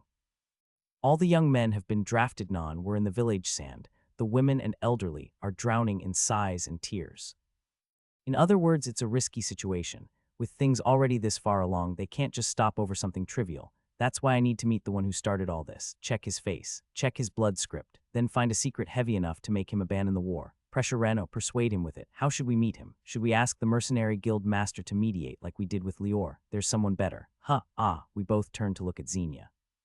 She wrapped her arms protectively around the ID badge on her chest. This isn't something meant to be used for this kind of thing. I'll buy you a meal, Mr. Mide. You said the same thing last time. Do I look like someone who can be swayed by a single meal? I'll buy you 2, and no matter how many times you offer. 3 meals, it's not about the food. You know that, right? Of course I do. It's something I've always heard even before the regression. As expected, Xenia's ID badge was an unbeatable weapon. We got an audience with the Lord in less than a day after making the request. Count Tabira of Avi's territory. For a man preparing such a massive war, he was shockingly obese and vile, guilty of crimes against Ariana Demain and 187 others, the first name floating in his blood script. The sin he most wanted to hide was, incredibly, related to the very daughter who had supposedly gone missing in Kidder territory. Even without the Eye of Omniscience, I can pretty much guess the situation. Yeah, still I should confirm it. Go ahead. All right. Trail soon brought up the screen. The screen blinked black. The first thing that appeared was a woman with curly brown hair wearing a filthy, torn dress. What's the timestamp? I glanced at the top right corner. 5 months ago. In other words, right when the Count's daughter had gone missing. It's obvious just from looking. That woman is Lady Ariana. Probably. Geez. Look at how tightly she's tied up. It's pitiful. I nodded and kept my eyes on the screen. Kriok. Soon an old door opened and someone entered. It was dark, but that fat figure was unmistakably Count Tabira. Ariana's eyes shook in disbelief. The Count had his men remove her gag. Puhef, father, what is going on? I clearly remember I was out on a picnic when some thugs attacked me. The Count gestured to the back. His subordinates bowed and left. Once they were alone, he dragged a chair over and spoke. Listen carefully to what I'm about to say. You'll have to stay here for a while. Ariana seemed to be a sharp girl. Her eyes darted about, then suddenly, she seemed to land on a suspicion. What do you mean by that? No way. Yes, the ones who kidnapped you from Kidder and brought you here were assassins from this territory's guild. Needless to say, they acted under my orders. You had me kidnapped, your own daughter, the daughter of Count Tabira and the daughter-in-law of Kidder's lord. I trust you know the reason. You've always been quick-witted. In no way. Count Tabira nodded. A year ago, a massive mana stone vein was discovered deep in the mountains of Kidder. I sent you into that wretched snake of a family precisely to gain even a fraction of the unimaginable profits from that mine. I had guessed as much, but as expected, the Lord of Kidder won't even tolerate someone placing a single spoon at his table. Ariana bit her lip. So you're going to steal it, by kidnapping me, pinning the blame on Kidder, and using that as your reason for war. The Count nodded quickly. Ariana was so shocked that her mouth simply gaped open without a word, but a moment later. Sharp as ever, she wrung out a piece of logic like squeezing a soaked cloth and protested. Father, what on earth are you thinking? His Majesty the Emperor would never allow something like this. You know the procedure required to initiate a territorial war, don't you? Well, Alcahad. Exactly, and the head of the Alcahad branch in this region has long maintained a good relationship with me. His name is Derek Kyle. I've already spoken with him. Derek will report to the capital that my cause is flawless and that I have more than enough justification to go to war. Now, even the color had drained from Ariana's face. Don't tell me you agreed to give him a share of the mine's profits. Well, it's a bit more complicated, but if we're simplifying things, yes. In an organization like Alcahad, where discipline is everything, Derek stands out. He's a man who prioritizes personal gain. A blessing for our domain, really. No. It's a curse. If a just man had been the branch head, this war could never have happened. Are you saying you oppose your father's grand undertaking? Ariana, perhaps saddened that such an obvious truth needed to be spoken aloud, answered in a low and a sad voice. Of course I do. Even setting everything else aside, can you even win this war? I've observed Kidder territory for years. Their military strength, the quality of their weapons, there's nothing inferior to ours. Gambling always comes with risk. And the risk here isn't your head, it's the lives of the people and the soldiers. Enough with the righteous talk. I thought marriage would have matured you a little, but you're just the same. Ariana bit her lip. The Count, as if losing interest, stood from his seat. Our internal analysis suggests it'll take around 5 months for Alcahad to confirm our justification and for the capital to give its approval. Until then, it'll be inconvenient, but you'll have to live here. I'll assign you a few maids. Don't lie to me. What? Even if the justification is sound, and the war breaks out, and even if you win, if it's discovered that I, the spark of this war, am still alive, who knows what consequences might follow? I'll be stuck here for at least a decade, maybe the rest of my life. Am I wrong? Seeing Ariana shout boldly, the Count smiled with satisfaction. He had kidnapped and imprisoned his daughter and now spoke casually of never letting her leave again. You are sharp. It would have been better if you remained ignorant, clinging to false hope. Father, even keeping you alive was a difficult decision. If I'm being honest, I'm still considering it. If you speak again and disturb me, I might change my mind. Ariana staggered back in shock. The Count stared at her coldly, then turned his back. This war is a golden opportunity to double or even triple the land and wealth of our domain. Anyone who tries to ruin that will die by my hand. You are no exception. What happened to Setlia? Who? Setlia, my nanny, the one who was sold with me to Kidder territory. She was with me on the picnic when I was kidnapped. The Count chuckled. Ah, that woman. Yes, that was her name. HMPH, don't really know. All I heard was that anyone who resisted during the kidnapping was slaughtered. SL slaughtered. Come to think of it, there was an old woman who clung to you with all her might. I suppose she died, didn't she? Grit. Ariana's clenched teeth were visible. The Count surely saw it too, but he left without a care. Click, the vision ended there. Time resumed its natural course, and the people before my eyes continued their conversation. I calmly observed the scene, organizing my thoughts. So he kidnapped his daughter and killed her nanny just to manufacture justification. And it worked. Since the war did happen in the previous timeline and the Avi's domain won, then this won't be too hard. If I just find that Ariana person and get her to testify to her father's crimes, it's all over. With that realization, a sense of relief washed over me. All that remained now was finding the warehouse-like house that had appeared in the vision. As I leaned back comfortably in my chair, Count Tabira's voice rang out. So you said you came from the Holy Order of Light, Xenia answered as our representative. I wouldn't say I came willingly. It's just that your group's reputation precedes you. I couldn't afford to ignore it. He continued, his belly jiggling with his words. So even if I sound a bit harsh, I ask for your understanding. We understand. I keep my ears open, you see. I've heard the vice captain came here to track down the Witch of Carnage. Also heard you appeared recently in Lior territory for a duel with the Martial King. And that man in the back, you must be the sword master of no killing. I nodded without resistance. Yes, the reason we've come today is... Hold on, yes, let me speak first before we get into your side of things. The Count turned his gaze to Xenia. Listen carefully, Vice Captain Xenia. Go ahead. You've probably come after hearing rumors of the territorial war, and I know your group monitors and investigates unusual events across the Empire, but in this case, I must tell you have no authority. The cause, plans, and post-war arrangements have all been discussed with Dert, the head of Alcahad's northeast branch. Everything has been reported to the capital through proper channels. I folded my arms quietly. The Count glanced briefly at me before continuing, and as it happens, today is the very day I'm expecting the capital's response from Dert. He'll be arriving shortly. So I'd prefer to hear your story after he arrives. Surely even the Holy Order of Light needs a fair witness present. No, I could guess what he was plotting. He wanted to lean on Dert's authority, his partner in crime, to pressure us into backing down. Neril whispered beside me. What do you want to do? Let's wait. Judging by how he's acting, he's not going to say a word until Dert arrives anyway. Besides, I needed to meet this Dert myself to examine the blood script etched into him. If I could uncover the secrets of his blood script, I could shake him from top to bottom and get him to spill everything. It would be far less risky than threatening a feudal lord. Xenia, though not aware of our conversation, seemed to read our expressions and nodded decisively. Very well, that will spare us from repeating ourselves later. Much appreciated. Dert should arrive within the hour. Would you care for some tea in the meantime? Neril quickly responded. Do you have black tea? The Count looked at her with a baffled expression at such a distinctly Neril-like manner of speaking. He must have thought he misheard, but Neril merely shrugged, as if she couldn't understand what the fuss was about, and said to me, seems like there isn't any. Dert had already received word 3 hours ago and was hurriedly gathering documents. Damn it. acting all high and mighty just because they're the holy knights of light. This was never under their jurisdiction to begin with. He had heard the rumors about Xenia too, that she was highly skilled and a strong candidate for the next captain, but strictly speaking, this was an overreach. Of course, Dert was hardly in a position to talk, having committed the greatest overreach of all, but he had a rather unique brain structure that let him interpret everything in a way most convenient to himself. Once he judged that he had gathered enough documents to convince Xenia to some extent, he stepped out without delay. Climbing into a carriage, he told the coachman to the Count's residence. "Yes, sir, right away." Inside the jostling carriage, Dert went over the documents one last time. How much time had passed? Feeling that this should be enough, he leaned back against the seat. I'm exhausted. Sure sounds like it. But if I think about the rewards I'll get when I return, this little hardship now is worth it. If Count Tabira can just secure the mine veins." Dert tilted his head in confusion. Who just responded?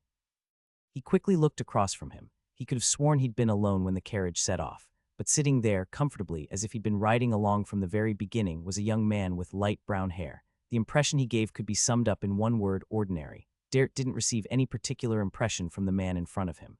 Not handsome, not ugly, not unpleasant, not charming, nothing. A face that provoked no feeling whatsoever. The kind of man you could clink glasses with for 3 hours and forget you ever met within 10 minutes. That was why Dert's reaction came a beat late. Who are you? I rented this carriage." The man laced his fingers together and said, "Dert Kyle, you're the Northern Branch Chief of Alcahad, right? You spent a full day gathering information. Tired me out. I just want to check a few last things, so if you'd cooperate, that'd be nice." "You bastard." Dert tried to call out to the coachman at once. But he couldn't. Before he realized it, the man had already covered his mouth. "MMPH, let's go over it. The Lord here kidnapped and imprisoned his own daughter to fabricate a justification for war. You went along with the plan, turned a blind eye, and reported to the capital that war was imminent, and got it approved, right? And this morning the vice-captain of the Holy Knights of Light visited, and the Lord told you to rush over. So right now, Xenia must be at the Count's residence, MMPH. And the so-called hero of the North, Mede, is probably there too, since she joined his party." Naturally, Dert didn't answer. His mouth was covered. How could he? But the man stared directly into Dert's eyes, then nodded as if confirming something. "Thought so. Very honest eyes you've got. MMPH, all right. Last question. This one I really don't know, so I need you to answer it directly. I'll loosen your mouth a little, don't shout." The man lifted his index and middle fingers slightly. And of course, Dert immediately screamed at the top of his lungs. "Coachman, stop the carriage now. Where is Lady Ariana? Coachman, can't you hear me?" Tick. Suddenly there was a faint tearing sound. Dert stared blankly at something that had floated up past his head and fallen to the floor. It was unmistakably a finger. The first knuckle of his index finger. "Ghhag. The lady. See, coachman, please stop the..." Tick. This time he saw it even more clearly. The man hadn't used any terrifying torture device to sever Dert's fingers. He had simply flicked them, like a child skipping stones. And with that, the first knuckle of his middle finger went flying through the air. "The lady. The weapons shop near the domain's entrance, you underneath it. It's sponsored by the Lord." Oh, so he didn't hide her in a prison or the deep mountains, but boldly kept her inside the territory. No wonder we couldn't find her. Guess I'm getting rusty. Spare me. The man slowly shook his head, and then, in the next moment, thunk, a dagger sank deep into Dert's throat. His body trembled violently, then went still. The man pulled out the dagger and wiped the blade clean. Then he reached under the carriage seat and began fiddling with something. Soon, with a clunk, the floor beneath the back seat dropped open. He stuffed Dert's body into the compartment and sealed it shut before calling out to the coachman. The coachman shook his head and replied. Offense gave a faint chuckle and said, "I didn't think my name had spread this far. I've mostly been active in the southern regions. The Empire's assassin guilds live on information. Unlike those brainless mercenary guilds. About 10 more minutes. 10 minutes. That should be enough." Offense finished his rough calculations and spoke again. "As you heard, Lady Ariana is at the armory in the domain. I assume she was handed over to the Count right after being kidnapped. You don't deliver the goods, you can't get paid. I need to head to the manor now, so I'll leave it in your hands. Do you want her kidnapped or killed? Let's go with kidnapping. Please keep her in your guild's storage for now. If the Count finds out, he'll fly into a rage. That'll come with an extra charge, I'm afraid. I'll settle everything once this is over. Don't worry, I won't stiff you." The coachman didn't reply, but Offense knew that meant yes. He returned to his seat and began preparations.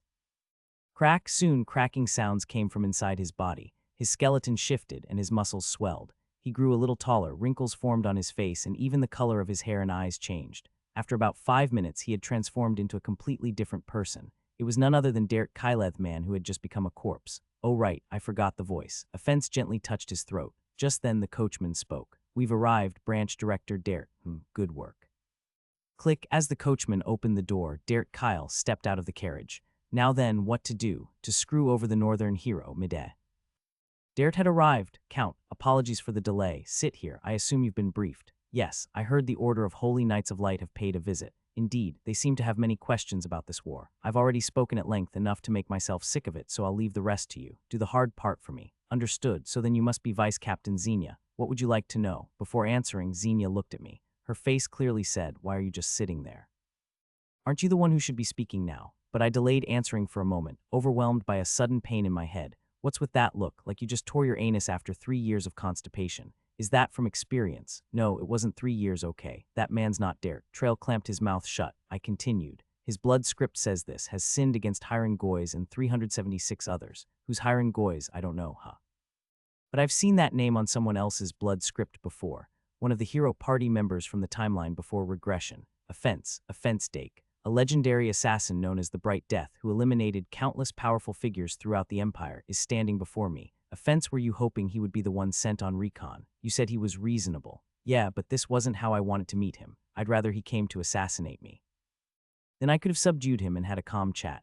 If he's shown up here using Dert's body, then he's already guessed what I plan to do in this territory. He's making a move to stop me. This could get troublesome. I composed my thoughts and spoke. I'd like to propose something. A proposal? Yes. Of course, I fully understand the Count's affection and concern for his daughter. But when it comes to war, the second best outcome is victory. The best is not to fight at all. At my words, the Count twitched his eyebrows. That's not possible. They took my daughter. Yes, I'm well aware. But didn't Lord of Kitter's fault lie in failing to properly look after your daughter, not in kidnapping her? The word kidnapping made the Count visibly flinch. I pretended not to notice and continued. In other words, if we can retrieve your daughter safely, this war becomes meaningless, regardless of any strain between the territories, that is. Please grant us just 1 week. Within that time, I'll bring your daughter back. The Count looked surprised, but dared or rather, Offense had a look of interest. Look at that face. He's already made a move on Lady Ariana. I'm saying he's already acted. He must have gotten Ariana's whereabouts from Dert. Offense is a legendary figure among the continent's assassin guilds, so he probably used their power to relocate Ariana somewhere else. So that smug go ahead and try look is because of that. Most likely, and sure enough, Offense opened his mouth. Count, why not let him try? What? How can you say that? From Alcahad's standpoint, if war can be avoided, that's for the best. The Count was angry at first, but perhaps realizing that this was the proper stance to take in front of Xenia and the rest of us, he nodded. Yes, that's true. In any case, no matter how ready we are, it'll take at least a week before we actually march. One last gamble in the meantime isn't a bad idea, if you say so. Offense turned to me. As the branch chief of Alcahad, I've heard much about you. Is that so? Neril and Xenia's eyes sparkled even more than mine. Neril cut in. What kind of rumors? They say you've made remarkable achievements in Drucker, Quelk, and Lior. That your title as the Sword Master of No Killing is merely a mask to conceal your true strength. And some even call you the second coming of a hero. Neril looked thoroughly pleased. Xenia, too, though trying not to show it, was clearly pleased. Offense looked at the two of them before continuing, which is why would you consider coming to the capital? I'll guide you. Excuse me, there are people in the capital who know your name. Among them, someone I'm personally acquainted with specifically requested to meet you. Someone he's acquainted with. I had a good idea of who that might be. It's Kaled. He must have told them from the start that if possible, they should try to recruit me or bring me in. So what are you going to do? Are you going to go? Of course not. Even if I've closed the gap a little, Kaled is still far ahead of me. If we meet now, my reputation will be completely crushed under his. A wise assessment. Then you should refuse. No, it's too obvious how they'll react if I refuse. They'll suddenly flip their stance and claim they can't spare even a week. Well, it's nothing to worry about. All I have to do is win the bet. I gathered my thoughts and spoke. Let's do it this way. If I can't find Lady Ariana within a week, I'll consider it my loss. In that case, I'll go to the capital with you, Mr. Dert. Neril and Xenia looked at me as if asking if I was serious. Offense said, are you suggesting a wager? It sounded like that's what you were implying. And if I lose, then I'd like a proper conversation with you. There are a lot of things I'd like to ask and hear from you, Mr. Dert. When I emphasized the name of the false persona he was using, Offense's eyes flickered slightly. He ran a hand over his face to mask his tension. Very well, this could be interesting. Offense Dake, you mean Bright Death Offense. Back at the inn, I explained everything I had learned to Neril and Xenia. That was Xenia's immediate reaction. In contrast, Neril looked disinterested as she asked, whose offense? You really don't know anything outside the Holy Knights of Light? I know plenty. It's just all old stuff. I shook my head and answered. Offense is, in short, an assassin. Not just any assassin if we compare it to mercenary ranks. He's top tier. Though like me, he's stuck at the top since there's no rank higher. Did you say his nickname is Bright Death? That's as contradictory as Sword Master of No Killing. Don't jab where it hurts. You think I enjoy walking around with that name, so why is that guy showing up as Dart? And how did he change his face so perfectly? It wasn't magic. I shrugged once. It's a technique with a long tradition among assassins. Honestly, I don't know exactly how it works either. Of course, Offense's skill is on a whole different level. I've run into quite a few assassins in my mercenary days, but he's the only one whose disguise I couldn't see through. What are you talking about? You did see through it, that's why you're telling us this now. Instead of explaining that, I shifted the topic. Anyway, this part's just speculation, but I would bet that Kald arranged for him to be here. At the mention of Kald, Neril, who had been lounging sideways, straightened up. Xenia also grew more serious as she spoke. You mean your rival, Mr. Mede? Yeah. I'm still trailing behind for now. Where do you even get this information about who's ahead or behind? My own secret method. But more importantly, the point is Offense is going to do everything he can to stop me from finding Ariana. I continued explaining. Chances are Ariana's already in Offense's custody, more precisely, being protected by the local assassin guild under his request. Then the solution is simple. We storm the guild, rescue Lady Ariana, and reveal her to the world. That'd eliminate any justification for war, but there's a problem with that. Xenia tilted her head, not seeing the issue, but Neril seemed to grasp it quickly. If things go south, Offense might kill Ariana. Exactly. Xenia was shocked. What, kill her? Yeah, isn't that the obvious conclusion? You really are young. Well, I'm a lot younger than Neril. I'm not some old granny, you know. Granny, no one even said the word. I stepped in to calm them down. From Offense's point of view, he probably doesn't care whether this war happens or not. In fact, he might think it's better if war does happen than my fame rising. And if he thinks he can't protect the one key to stopping the war, Ariana might decide it's better to kill her outright. And once Offense decides to kill someone, even if the three of us team up, rescuing her in time might be impossible. Nodefinitely impossible. Neril tilted her head. I don't like arrogant people, but even saw you saying the three of us can't handle Offense. I'm not talking about brute force. I mean within the scope of assassination there. He's beyond us. He's that good. Xenia answered her instead. She clasped her hands and said seriously, Offense is called Bright Death because his assassinations always happen in broad daylight. He kills in daylight. Yes. Whether it's confidence in his skills or just for show, unlike most assassins who strike from the shadows, Offense eliminates his targets in broad daylight. Despite doing that, no one knows his real face. Can you imagine how specialized in assassination you'd have to be for that? Neril nodded, seeming convinced. In that case, we need to talk to Offense. Before things get serious, we need to add one condition. No matter what happens, he must not kill Ariana.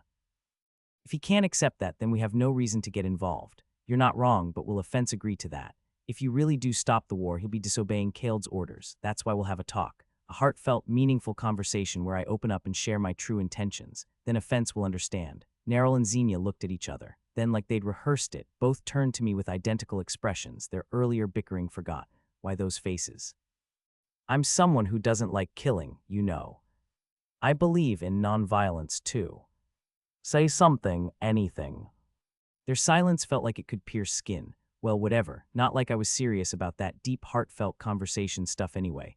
Then what are you planning? There's something he said to me before the regression. The reason he joined the hero's party. If I give him a little nudge with that, everything will start flowing from there. The Alcahad Northeastern Branch Chief's office. Offense, disguised as Dart, was there. It was to take care of some basic tasks in place of Dart, who had already become one of the dead. Of course, he wasn't here for a smooth transition of power within the Alcahad organization.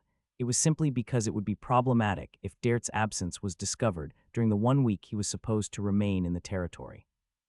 After finishing the work roughly assigned to him, Offense stood up, intending to go see Ariana.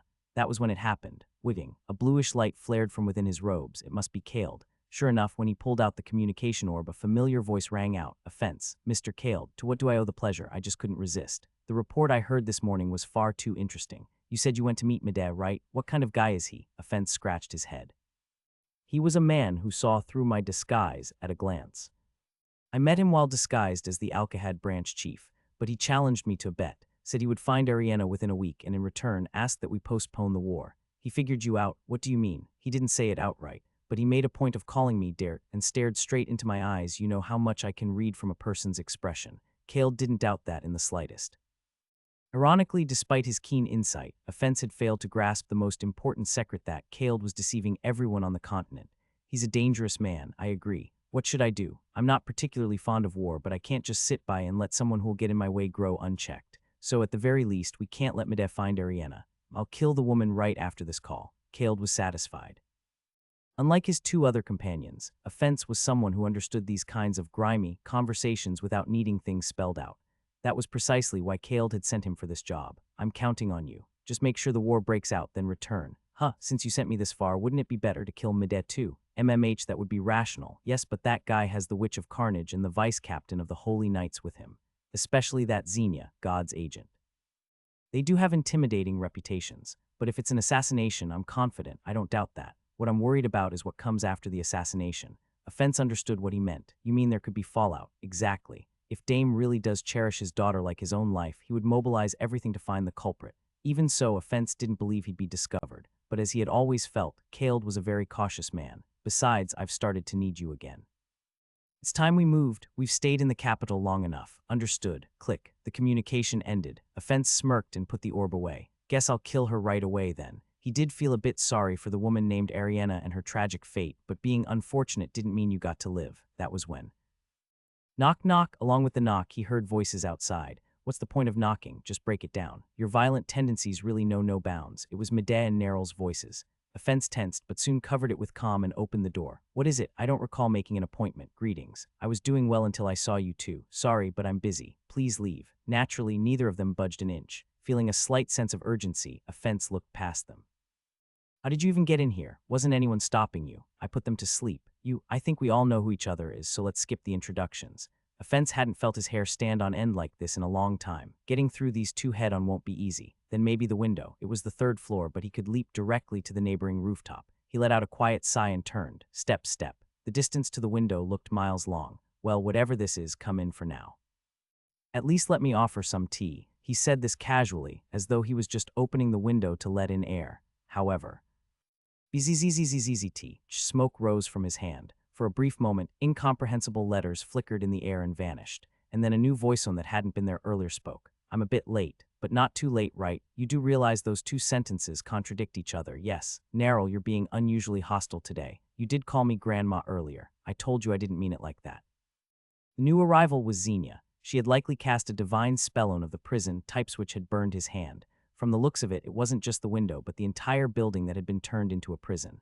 At this point, Offense had no choice but to acknowledge he had been exposed. Mides spoke. You're not an easy man to get a conversation with, but I suppose to earn some time with someone like you, this much trouble is only fair. Do you know who I am? Sure, Offense Dake. The man with the ludicrous alias, Bright Death, right? I think it's better than Sword Master of No Killing, at least. Mides shifted the topic. Anyway, since we know why you're wearing Dart's face and what you're plotting, let's skip straight to business. HMPH, don't get cocky. I'll admit it's impressive you saw through me, but there's no way you could know my goal from just that. Fence had spoken confidently, but the next thing Mides said made him contort his face. Weren't you hired by Kaled? Weren't you hired by Kaled? When I said that, Offense's face twisted in a scowl. The enemy's fluster is my joy. I was quietly enjoying that when Trail had to rain on my parade. You know, you're kinda childish sometimes. I prefer to think of it as keeping my innocence intact. That's a weird way to interpret that. I ignored him and focused. I was recalling a memory from before the regression, specifically a conversation I'd had with Offense when I was part of the hero's party. It was on the night we had just completed a major quest and were celebrating. I was pretty drunk for once, drinking the beer, when Offense sat down in the empty seat across from me. Midday, even on a day like this, you're still acting all cool and aloof. I was just sitting comfortably. But then again, I am the kind of person who looks good doing nothing. I'll pretend I didn't hear that. Anyway, I wanted to ask you something. Can't promise I'll answer, but go ahead. It's about the hero. Offense gestured with his chin. Kaled was over there, scratching his head with an embarrassed smile as the party members praised him. You don't seem to like Kaled very much. Yeah, not even trying to hide it, huh? You don't seem all that fond of him either. It's like you're only together because you have to be. Like a guild master and a mercenary in a transaction. I've seen that look on a lot of faces. You really are sharp as ever. Gulp. Offense took a sip of his drink and spoke, but don't get me wrong. Sure, that's how it started, but now I genuinely trust and follow him. Is that so? Kaled promised to defeat the Demon King, return to the Imperial capital, and use his fame as a hero to grant my wish. Wish, you have one of those. Why wouldn't I? Offense's smile turned a little bitter. Everyone wants to find their origin. By origin, you mean. I want to know what my parents looked like. What kind of people just tossed me in front of an assassin's guild and vanished? With your skills, you should have been able to investigate that on your own. You think I haven't tried, but I guess they weren't anyone notable. Nothing ever came up in the intel networks. I thought for a moment before replying. You're planning to use the magic circle under the Imperial capital, aren't you? Yeah. That ultra-wide range search magic circle that can find out even the color of everyone's underwear from last night. A masterpiece of beyond Irenica. Do you even have a mage capable of operating that thing? Our dear witch said she would help out. At that, I thought of Neril, who wasn't present. She had bluntly said such gatherings made her uncomfortable and had already gone upstairs. How'd you convince her? She's not exactly the type to grant favors easily. I was surprised too. But she agreed almost instantly as soon as she heard it was a magic circle made by Beyond. But none of this matters unless that stingy, fussy emperor gives us access to the circle. Still, if it's Kaled, the hero who defeated the Demon King, he might pull it off. By then, I had already lost interest in the conversation. Before the regression, all I could think about was quickly dealing with the Demon King, disbanding this uncomfortable party and enjoying retirement. Right, good luck with that. Kaled's a good guy. He accepted someone like me without judgment and is doing his best to fulfill my wish. I get it, so try to get along with him, would you? Why can't you trust him? What did I say back then? Ah, right, because he looks like someone with a lot of sins. I stopped reminiscing. Offense looked like he had. I'm nervous written across his forehead. Still, he did his best to sound calm. Let's go one by one. First, though, did you know my true identity? My skills have nothing to do with magic or holy power. Let's just say I have a good eye. That answers a little. What you discriminating now? You let Keld get away with the same thing, didn't you? At that, Offense's pupils dilated sharply. Wait, you already knew Keld before all this. Judging from your reaction, I was right. He figured out your skills too, didn't he? But he didn't say anything. What a hero can't even be honest with his own comrades. Neril and Xenia both let out dry chuckles. Says the guy who's worse about that. Come to think of it, why haven't we asked you anything yet? There's plenty we should be questioning. He's so shameless, I don't even feel like asking anymore. True. Lately, those two had been agreeing with each other more often, but only when they were mocking me, which gave me mixed feelings. I came here today with 2 requests, receiving requests from both the Witch of Carnage and the God's Agent. How could I possibly say no? I don't want him seeing me as a threat just yet, and if I refuse, almost as if she'd been waiting, Neril casually cracked her wrist. Didn't you say you couldn't possibly say no? The magic flaring from her hand was more than enough to kill Offense 10 times over. Sure, he probably had some hidden techniques left, but using them in front of us in time was a whole different matter. And the second, don't kill Lady Ariana. You're smart enough to know what I mean. It's fine if you hide her well enough that I can't find her. But don't flip the whole table just because you think you'll lose the bet. That I won't tolerate. And if I refuse that one, is Xenia going to crack her wrist this time? He sneered, but I shook my head. I'll give you a reward instead. Ha, let's hear it then. I'll grant your wish. You look like someone with a wish. Huh, that's a new way to describe a face. At first, Offense seemed to think I was joking and let out a short laugh. But when he saw how deadly serious my expression was, his face hardened. He asked cautiously, what do you know? I shrugged my shoulders. I'm thinking maybe the reason you sided with Kaled is because you wanted something in return. For someone as skilled as you, if it's a wish you couldn't achieve on your own, it must be something quite out of reach. Like something you can't even approach without borrowing a hero's name, maybe. Cold sweat ran down his face. He studied my face closely and then spoke in a low voice. I can read a lot from facial expressions and eyes. Based on that, I get the feeling you already know what my wish is and you're just circling around it. That's how it seems to me. Think what you like. The only person I've ever told that wish to is Kaled. Are you monitoring everyone in our party or something? You've seen for yourself that Kaled has bizarre abilities that defy human understanding. That's what being a hero is like. Don't try to understand, just accept it. Heh, so what you're saying is you're a hero too? Yeah, unlike Kaled, I'm not a fake, I'm the real deal. Pew haha. He let out a forced laugh, as if trying to shake off his fear and doubt. I ignored him and went on. Anyway, if I become the hero and defeat the Demon King, I could grant your wish. Wouldn't it be better to join hands with me than cling to hopeless Kaled? Not that I expect you to decide right here and now. I'm not telling you to abandon Kaled immediately and come to me. Just fulfill those 2 requests I made earlier. I could practically see Offense's brain working. At this point in time, he hadn't been in Kaled's party for long. Unlike in the previous timeline, his trust in Kaled probably wasn't very strong yet. Maybe that's why my heroic words were able to shake his heart a little. I dug deeper into that gap. Well, this current situation could be a good test. If I manage to rescue Ariana from your hands, wouldn't that prove I'm capable? I would be stealing away someone protected by the bright death, after all. He stayed silent, but from his expression I caught a faint sign of agreement. Offense might be overwhelming when it comes to reading people through their expressions and eyes, but it's not like I'm completely incapable of doing the same. Just so you know, this time I'm going to use every bit of my skill to hide Ariana. You'd better. That way I'll have a proper stage to show off my own abilities. Fine, I won't kill her, and I'll delay reporting this to Kaled for now. Appreciate it. At my calm response, Offense bit his lip. Then he said, let me make one thing clear. The assassinations known to the public are less than 10% of my total. I deliberately left traces only for those that needed to be known. How impressive. In other words, the other 90%, not even corpses were found. Got that. I'll be hiding Ariana using the same methods I used to hide those bodies. If you still manage to find her, I'll acknowledge it, that you're superior to Kaled. A satisfying answer. We wrapped up our pleasant little conversation and returned to the inn. Neril asked, so what are we supposed to do now? We need to find Ariana. Yeah, no kidding. But do you really think Offense is going to leave any openings that easily? Don't worry. I have got a secret weapon. So many secret weapons, huh? Neril's tone was laced with mischief. This time Xenia asked, then let me ask properly, what are we supposed to do? There will be a stage prepared for the two of you soon enough.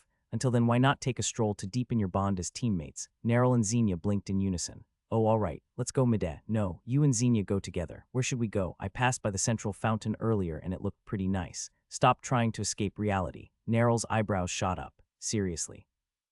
You're really making me wander around with this brat. What for? For saying exactly what I wanted to. I waved my hands to calm the two down. Anyway, I'm going to hole up in my room for a while now. I need to prepare for the operation. Don't call me until I come out. Then I hope you two have a good time. When I see you again, I expect you to be close enough to be doing clapping games together. With that, I went upstairs. Behind me, Neril and Xenia were whispering. Phew, what do you make of what he just said? Yeah, how is yeah even a proper response to that question? Yeah, is yeah the only word you know? Yeah, you're an idiot, aren't you? No, wow, they're already getting along. Click. As I closed the door behind me, Trail jumped in. Hold it. I think I have seen this pattern before. I'm telling you now, I refuse, even if you beat me to death. Calm down. Take a deep breath first. Inhale. Exhale. Inhale. Exhale. All right, let's get started. I said no. It wasn't even spoken aloud, but my eardrums rang like he had shouted in them. I rubbed one of my ears. Relax. I'm not trying to look through dozens or hundreds of secrets like last time. I just want to check the ones between Ariana and Offense. Huh, do those two even have a shared secret? Ariana was kidnapped by the Assassin Guild, not by Offense, right? Well, yeah, but whatever. Just check it first, will you? I'm not asking to look through a whole crowd like with Gray or the Martial King. Grumble, fine, I guess that much is all right. Click. Soon the screen appeared. Current level of the Eye of Omniscience. 2 secrets of up to C grade are viewable. Chosen criteria. Secrets between Offense Dake and Ariana Domain. As expected, nothing yet. Yeah, nothing. It'll show up soon enough. Hey, think about it. Offense said he's going to hide Ariana using some method. That moment, a secret will be born between them, right? I need to figure out what method he's using to hide her so I can prepare a countermeasure. Huh, the screen started shaking a little. You could have said you were using the bathroom or something. It's trembling from shock and horror. The screen is trembling. That's how it shows emotion now. So what you're saying is, yup. I grinned. I'll be making viewing attempts continuously, 24 hours a day from now on. Keep the screen up at all times. You're breaking our agreement. I only said I wouldn't look at multiple people's secrets, sir. Let's reconsider. Wouldn't it be more efficient to check only when you sense something suspicious? Still switching to honorifics when things go bad, I see. I've only got a week, you know. I need to start the operation the moment I find out the secret. Trail wailed. A secret finally formed between Offense and Ariana 33 hours into the round-the-clock monitoring. Current level of the Eye of Omniscience. 2 secrets of up to C grade are viewable. Chosen criteria. Secrets between Offense Dake and Ariana Domain. Oh, a secret just about hiding Ariana perfectly rated all the way up to C grade. Offense must really be betting everything on this. Ah, the world is full of beauty. Come back. Yes, life truly is beautiful. This won't do. Maybe I should take a look around on my own first.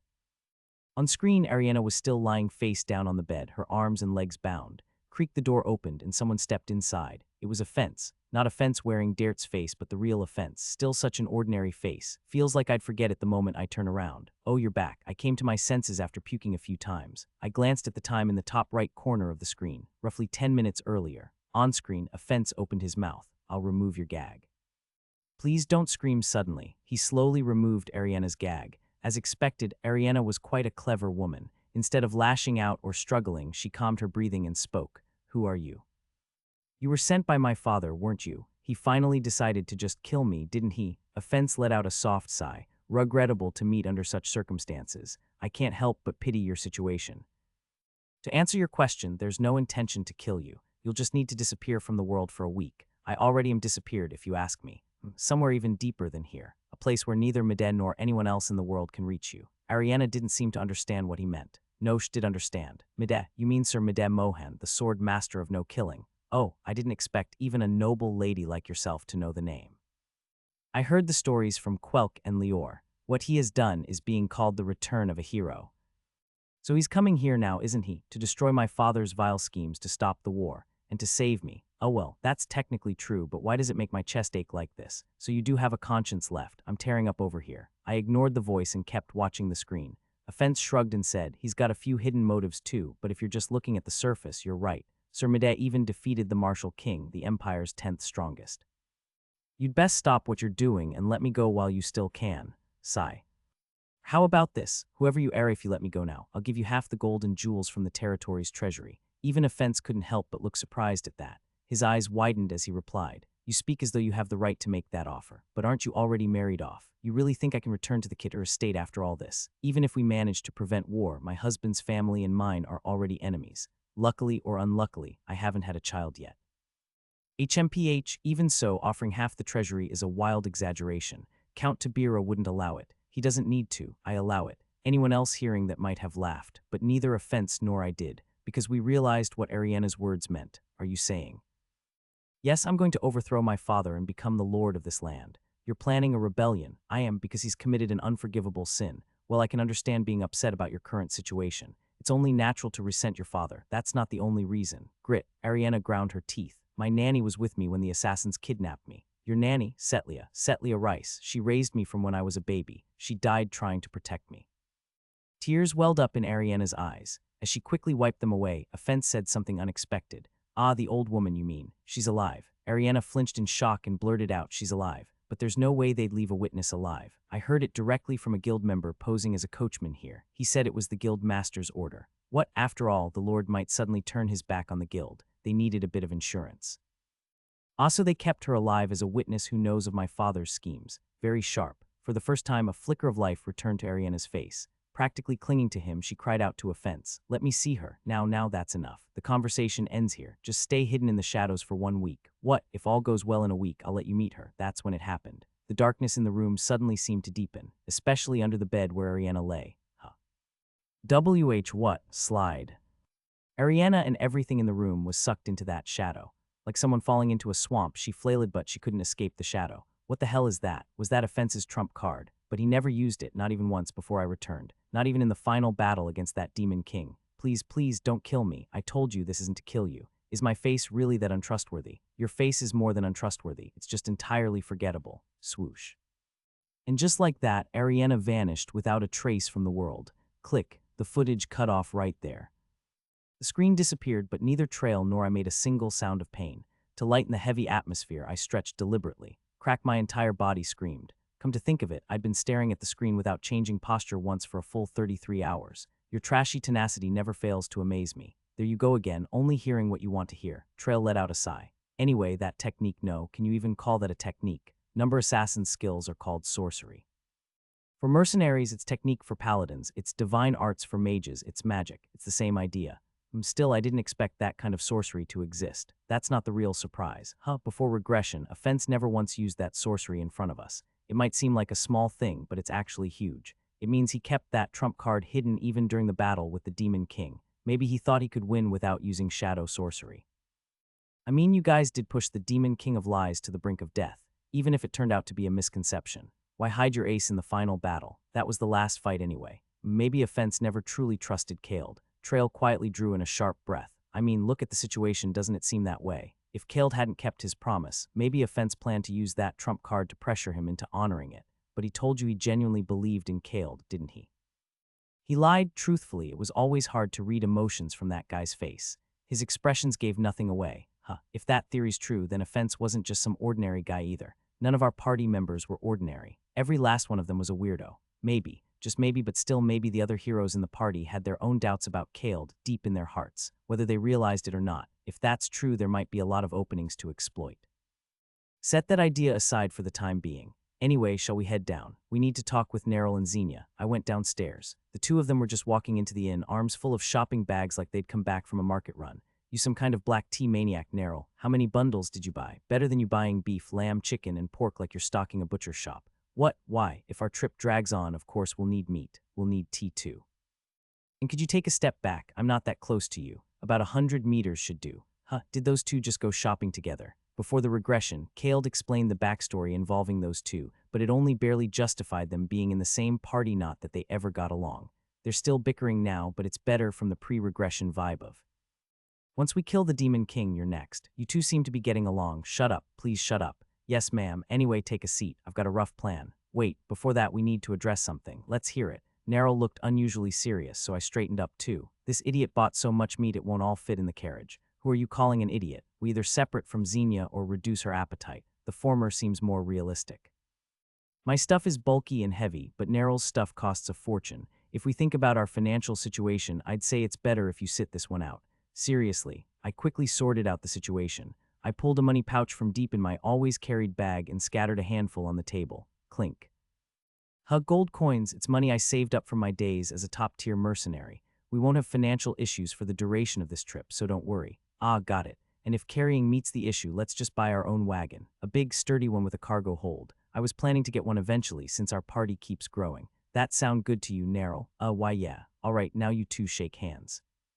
The last line was a joke, but for some reason, they actually clasped hands like they were under a spell. Should I push it a little further? Now play pat a cake.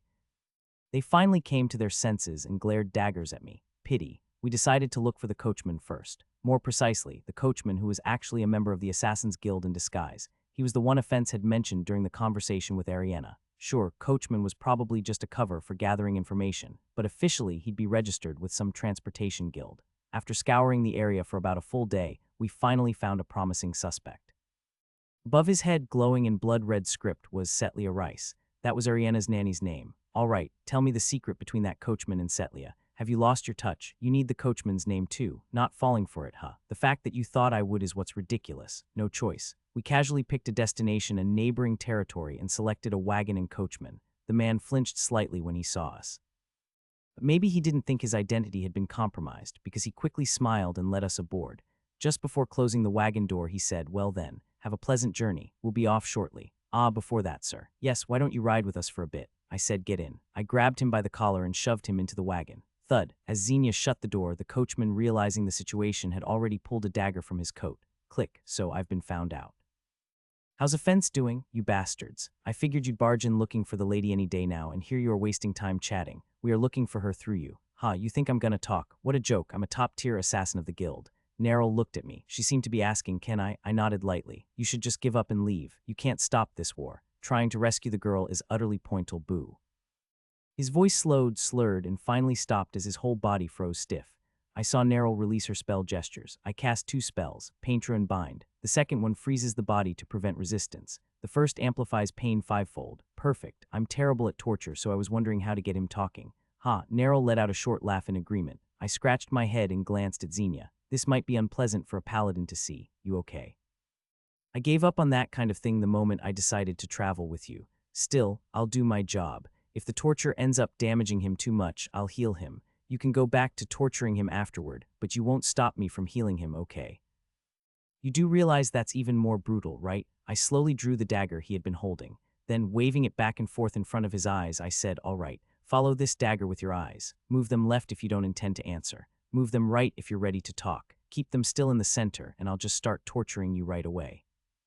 First question, what's your name? His eyes moved to the right. Clink. I stabbed a dagger into his right knee. Twisting it left and right, I asked, what's your name? His eyes flicked to the right again. This time, I stabbed the dagger into his left knee. What's your name?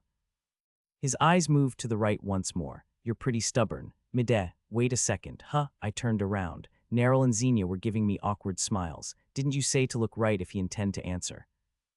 My bad. The coachman's name was Hans Duck. Using the Eye of Omniscience, I confirmed the secret between Hans and Setlia. Of course, I couldn't reveal the Eye of Omniscience, so I had to threaten the coachman to convince Narrow and Xenia. Tell me where you've hidden Miss Setlia. Narrow tilted her head. Who's Setlia? Ariana's nanny. You know her personally? Of course not. Then how do you know her name? Don't say it's a secret. It's a C. Too slow? I just shrugged. Narrow and Xenia let out a synchronized sigh. Then let me change the question. Why are you trying to find a nanny who has absolutely nothing to do with this situation? So you're trying to boost your reputation that way. That too, I trailed off. From what I recalled of Ariana's conversation with Offense, she seemed pretty determined to overthrow her father. If she ends up becoming the Lord, and I've done her an enormous favor she can never repay, it'll definitely come in handy someday. I said to Hans, so, where is Miss Setlia? Hans, drenched in cold sweat, told us where the nanny was being kept. Neril wasn't particularly interested, while Xenia let out a relieved sigh. Even in these small moments, the difference in their personalities was amusing. I spoke again. All right, next. Wait, I don't know either, huh? I don't know where or how offense hit Ariana. He kicked everyone out saying he wanted to speak with her alone, and when the conversation ended, she was just gone. I knew from the eye of omniscience that Hans was telling the truth, but obviously Neril and Xenia weren't convinced. Neril clasped her hands together. Maybe we should have multiplied the pain tenfold. Jaya, please, I'm telling the truth. Please believe me. I nodded calmly. I believe you. Believe you believe me. You're the one who asked us to believe you. Why are you so surprised? Anyway, get some rest. Thud. I lightly struck the back of his neck, and the first-class assassin collapsed without any resistance. Xenia looked half dumbfounded as she asked, You seriously believe what he said? Faith is the most important virtue for a paladin. Hey, that's supposed to be my line. Offense hit Ariana inside a shadow. Freeze. Both Neril and Xenia stopped in their tracks. I explained roughly what I had seen through the eye of omniscience. At first, they seemed more curious about how I knew this, but by the time I was finished, they didn't have the luxury to care about something so trivial. Neril clicked her tongue. Hiding someone in a shadow, I don't know any magic like that. Assassin sorcery tends to be creepy, and shadow sorcery is one of the worst. Anyway, if it's not magic, I probably can't detect it. So what do we do now? I fell into thought. A plausible theory came to mind. He didn't hide her in darkness, hid her in a shadow. What if offense sees darkness and shadows as two separate things? Think about it. Offense is called the Bright Death. He always kills in broad daylight. That wasn't just for show. It was easier for him to operate in the bright midday when shadows are long and distinct. In other words, he's less effective at night. Quite the contradiction for an assassin. That means tonight is our opportunity.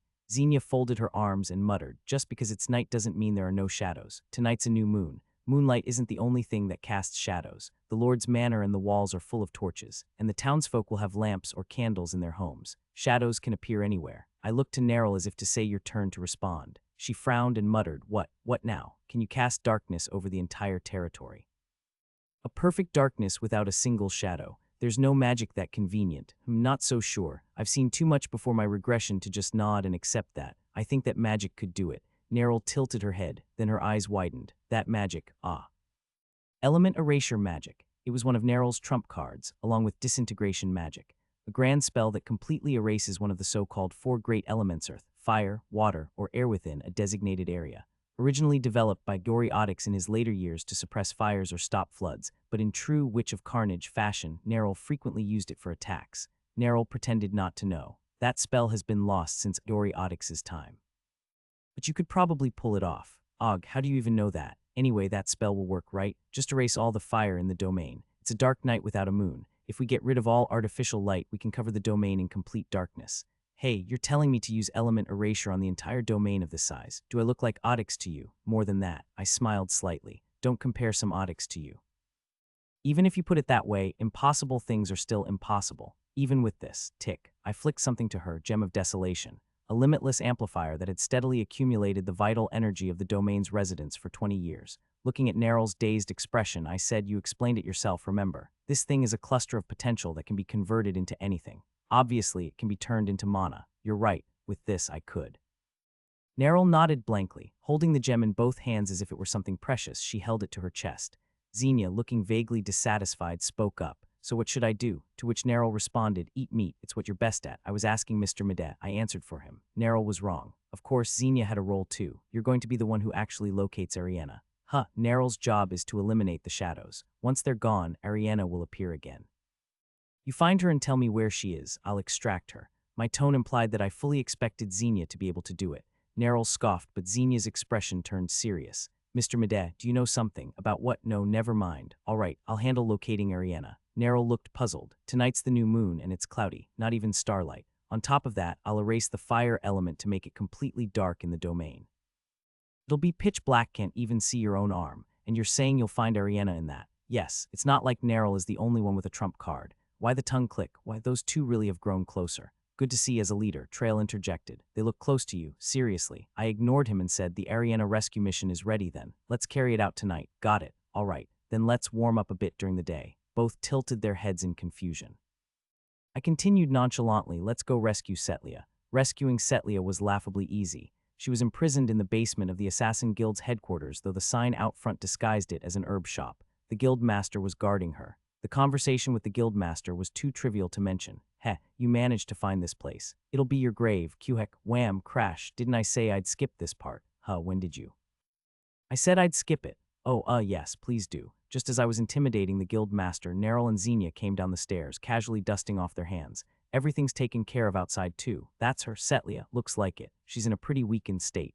Xenia, please. Xenia nodded and stepped forward. O divine god of the heavens, I beseech your merciful touch. A warm light spread into Setlia. Xenia had once brought a nearly dead martial king back to life. A little exhaustion was nothing for her. Soon, Setlia opened her eyes. They widened with shock. As I undid her gag, I said, please remain calm. We're allies of Lady Ariana. What, you were her nanny, weren't you? Please come with us. The child, no, the lady, is she safe? I felt something off for a moment. Did she almost say child just now? I heard it too. I looked above Setlia's head. She had only ever sinned against three people, a rare, kind-hearted woman. And Ariana's name wasn't among those three. Still, just because her name isn't in the blood writing doesn't mean there are no secrets. Show me the secrets between Setlia and Ariana. All right, soon Trail used the Eye of Omniscience. While viewing this screen, time stopped, giving me plenty of time to absorb the truth between Setlia and Ariana. A little later, I spoke to Setlia. We haven't yet determined the lady's whereabouts. Oh, I see. Don't worry. We'll definitely find your daughter and bring her back safely. Setlia nodded absent-mindedly. Then, realizing what I'd said, she looked up in a panic. Neril and Xenia were staring at me with keen interest. Daughter, I'm just a nanny. That's what people have been told. Seems the Count doesn't even remember your name. What a dreadful husband. Wait just a moment. It's all right. Not my place to meddle, but still. I whispered to her as if in passing. Lady Ariana suits the position far more than a scumbag like the Count. Suits it. What does? The lordship of this land. Setlia fell silent. Whether that silence was agreement or not, I'd find out eventually. Clap. Suddenly, Neril clapped her hands. She whispered softly, just loud enough for me to hear. You're planning to install Ariana as the Lord by force, so she'll become your powerful backer later. Correct. Night fell. Xenia lay against the sky.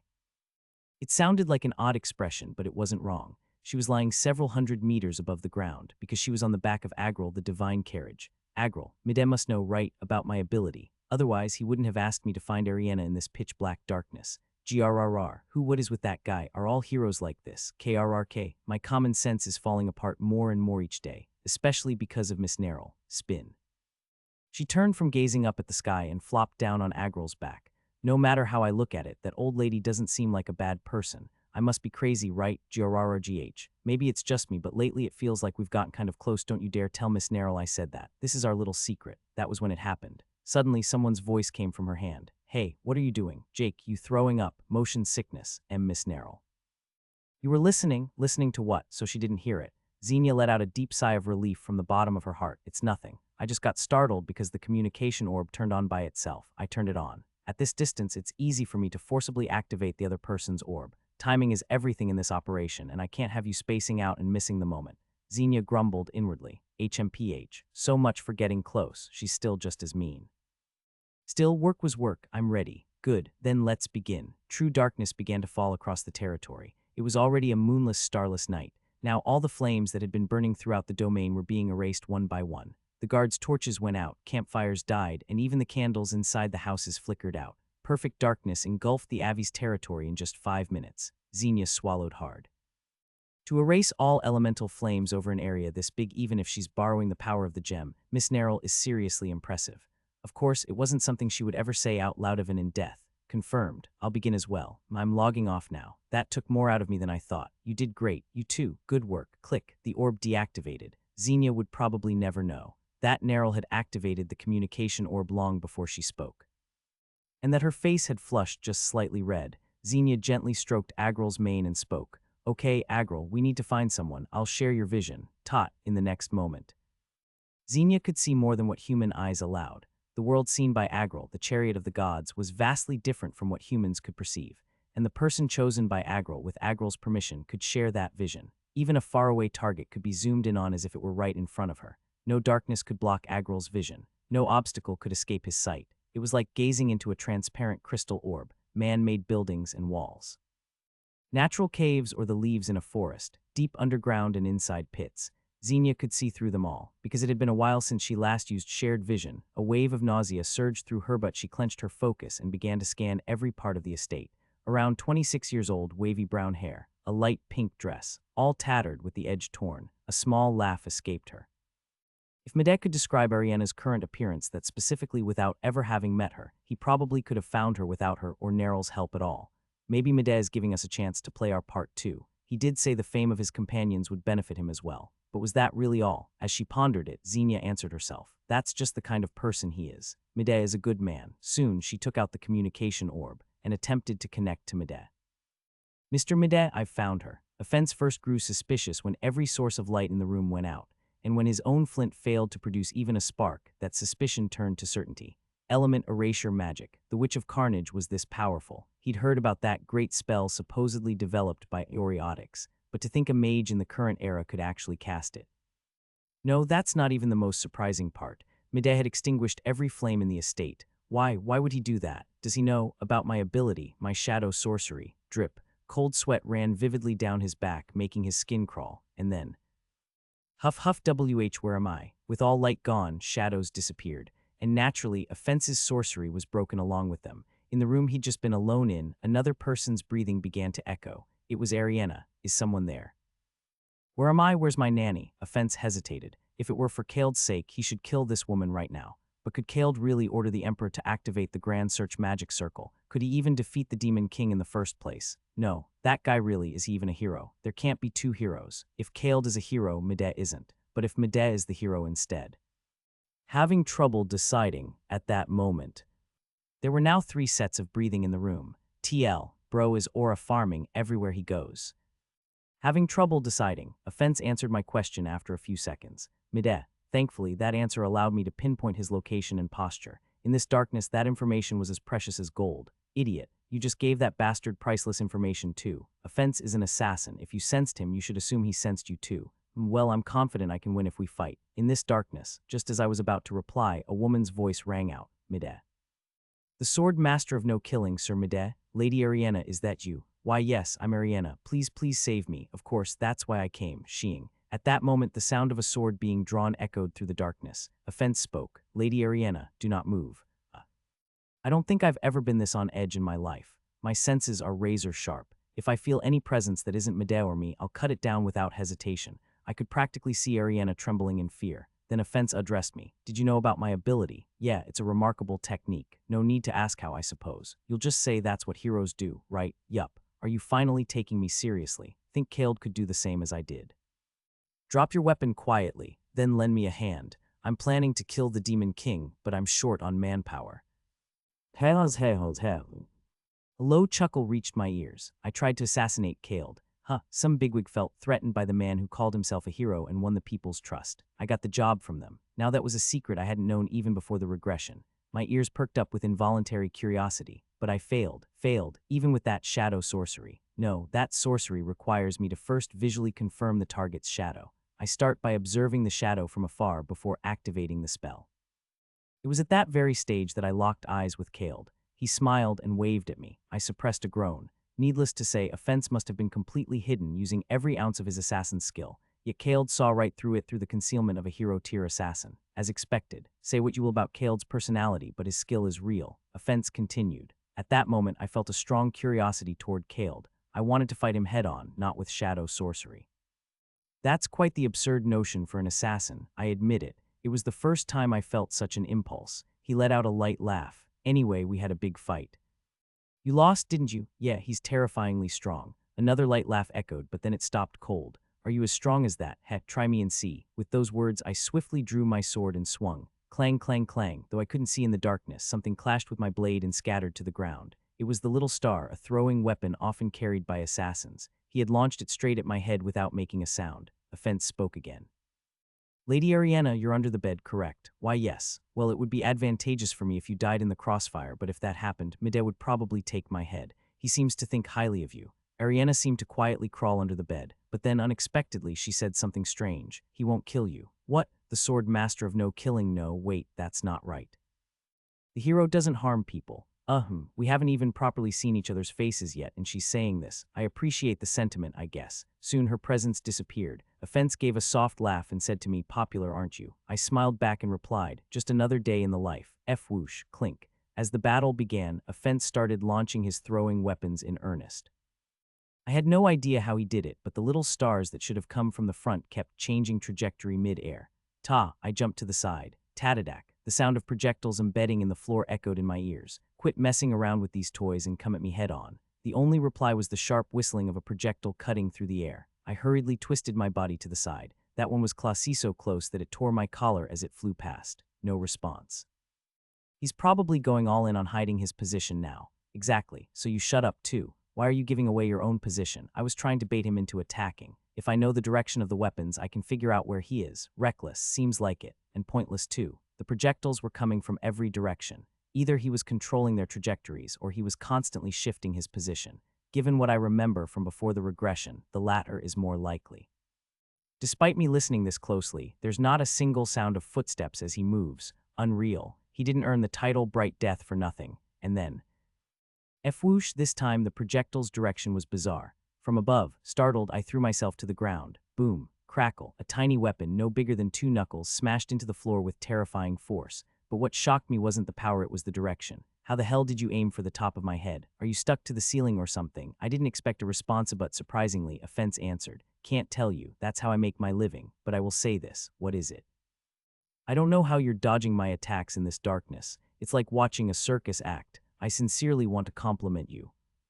But I'm running low on spare little stars, so I think it's time I make my move. You're saying all this out loud. This isn't some honorable knight's duel. I don't want to kill you. That made me go silent. Offense continued. I still haven't decided between you and Kaled, so let's do this. Come with me to meet Kaled.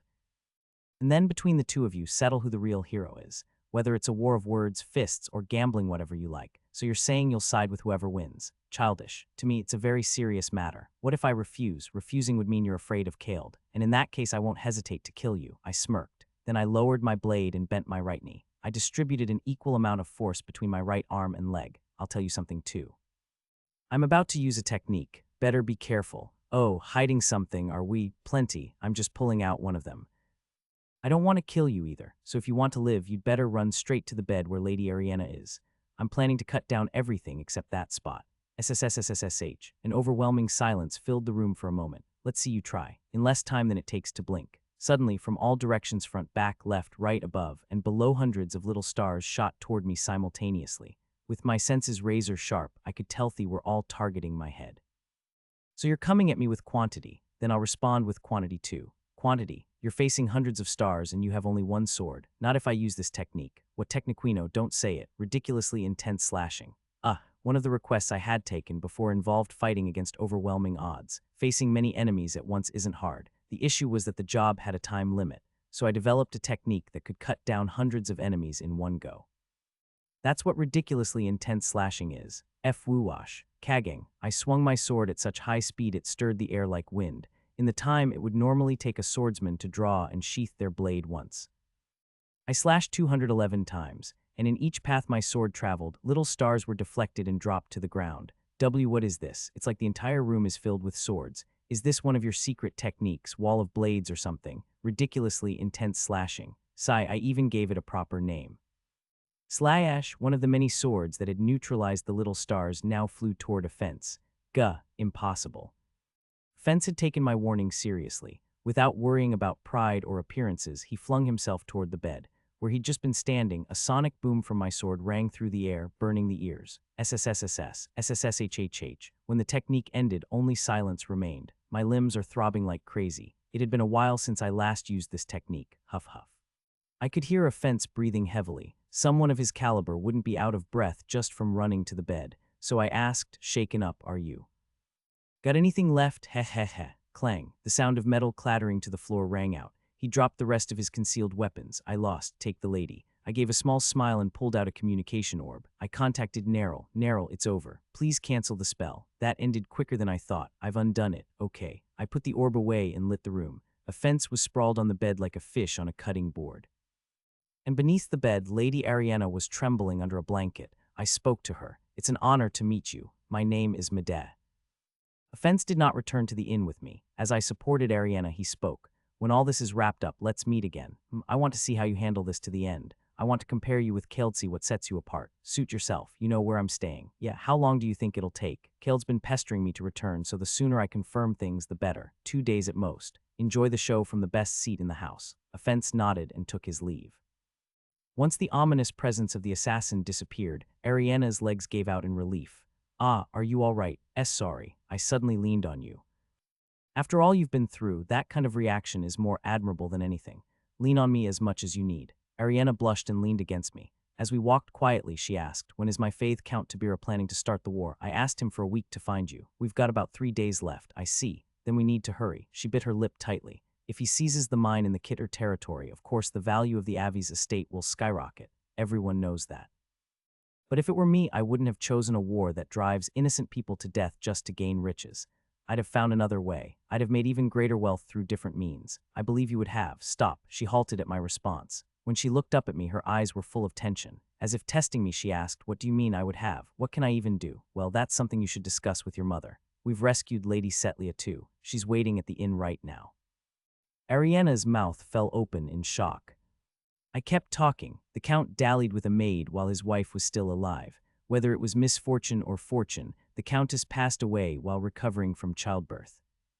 If it were me, I would have confessed my sins and sought forgiveness, but I suppose he didn't want it known that he fooled around with another woman while his wife was ill, so he kept it buried to the end. Ariana's lips trembled. How do you know all that? I have wide feet and sharp ears, you could say. We've arrived. As the door of the inn opened, someone ran out immediately. It was Setlia. She rushed forward and hugged Ariana tightly, sobbing. HRK.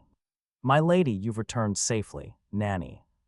I'm sorry I was right there and I couldn't do a thing. No, don't say that. I'm just really happy you're safe. Tears welled up in Ariana's eyes as well. From behind, Xenia and Neril came out. Sniffling, Xenia turned to me and asked, what about a fence? He said he wants to stay and watch until everything's wrapped up. Said we'll meet again after it's all taken care of. He's playing hard to get. It's fine.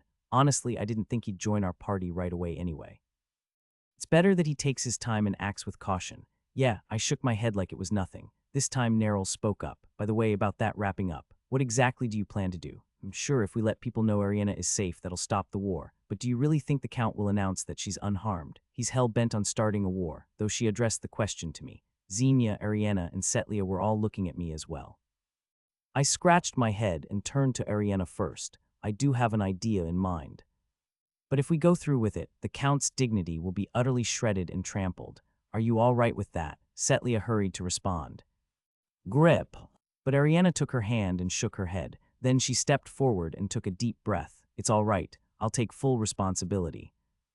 Please crush his pride. Sounds like you've made up your mind. Yes, I no longer want to call that man my father. Setlia flinched visibly. I smiled gently and nodded. Even just this incident would deal a critical blow to the Count, but let me give you some extra help.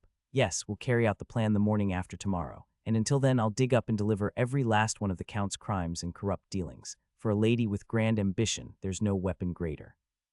At that, Trail reacted in horror. Hey, no way.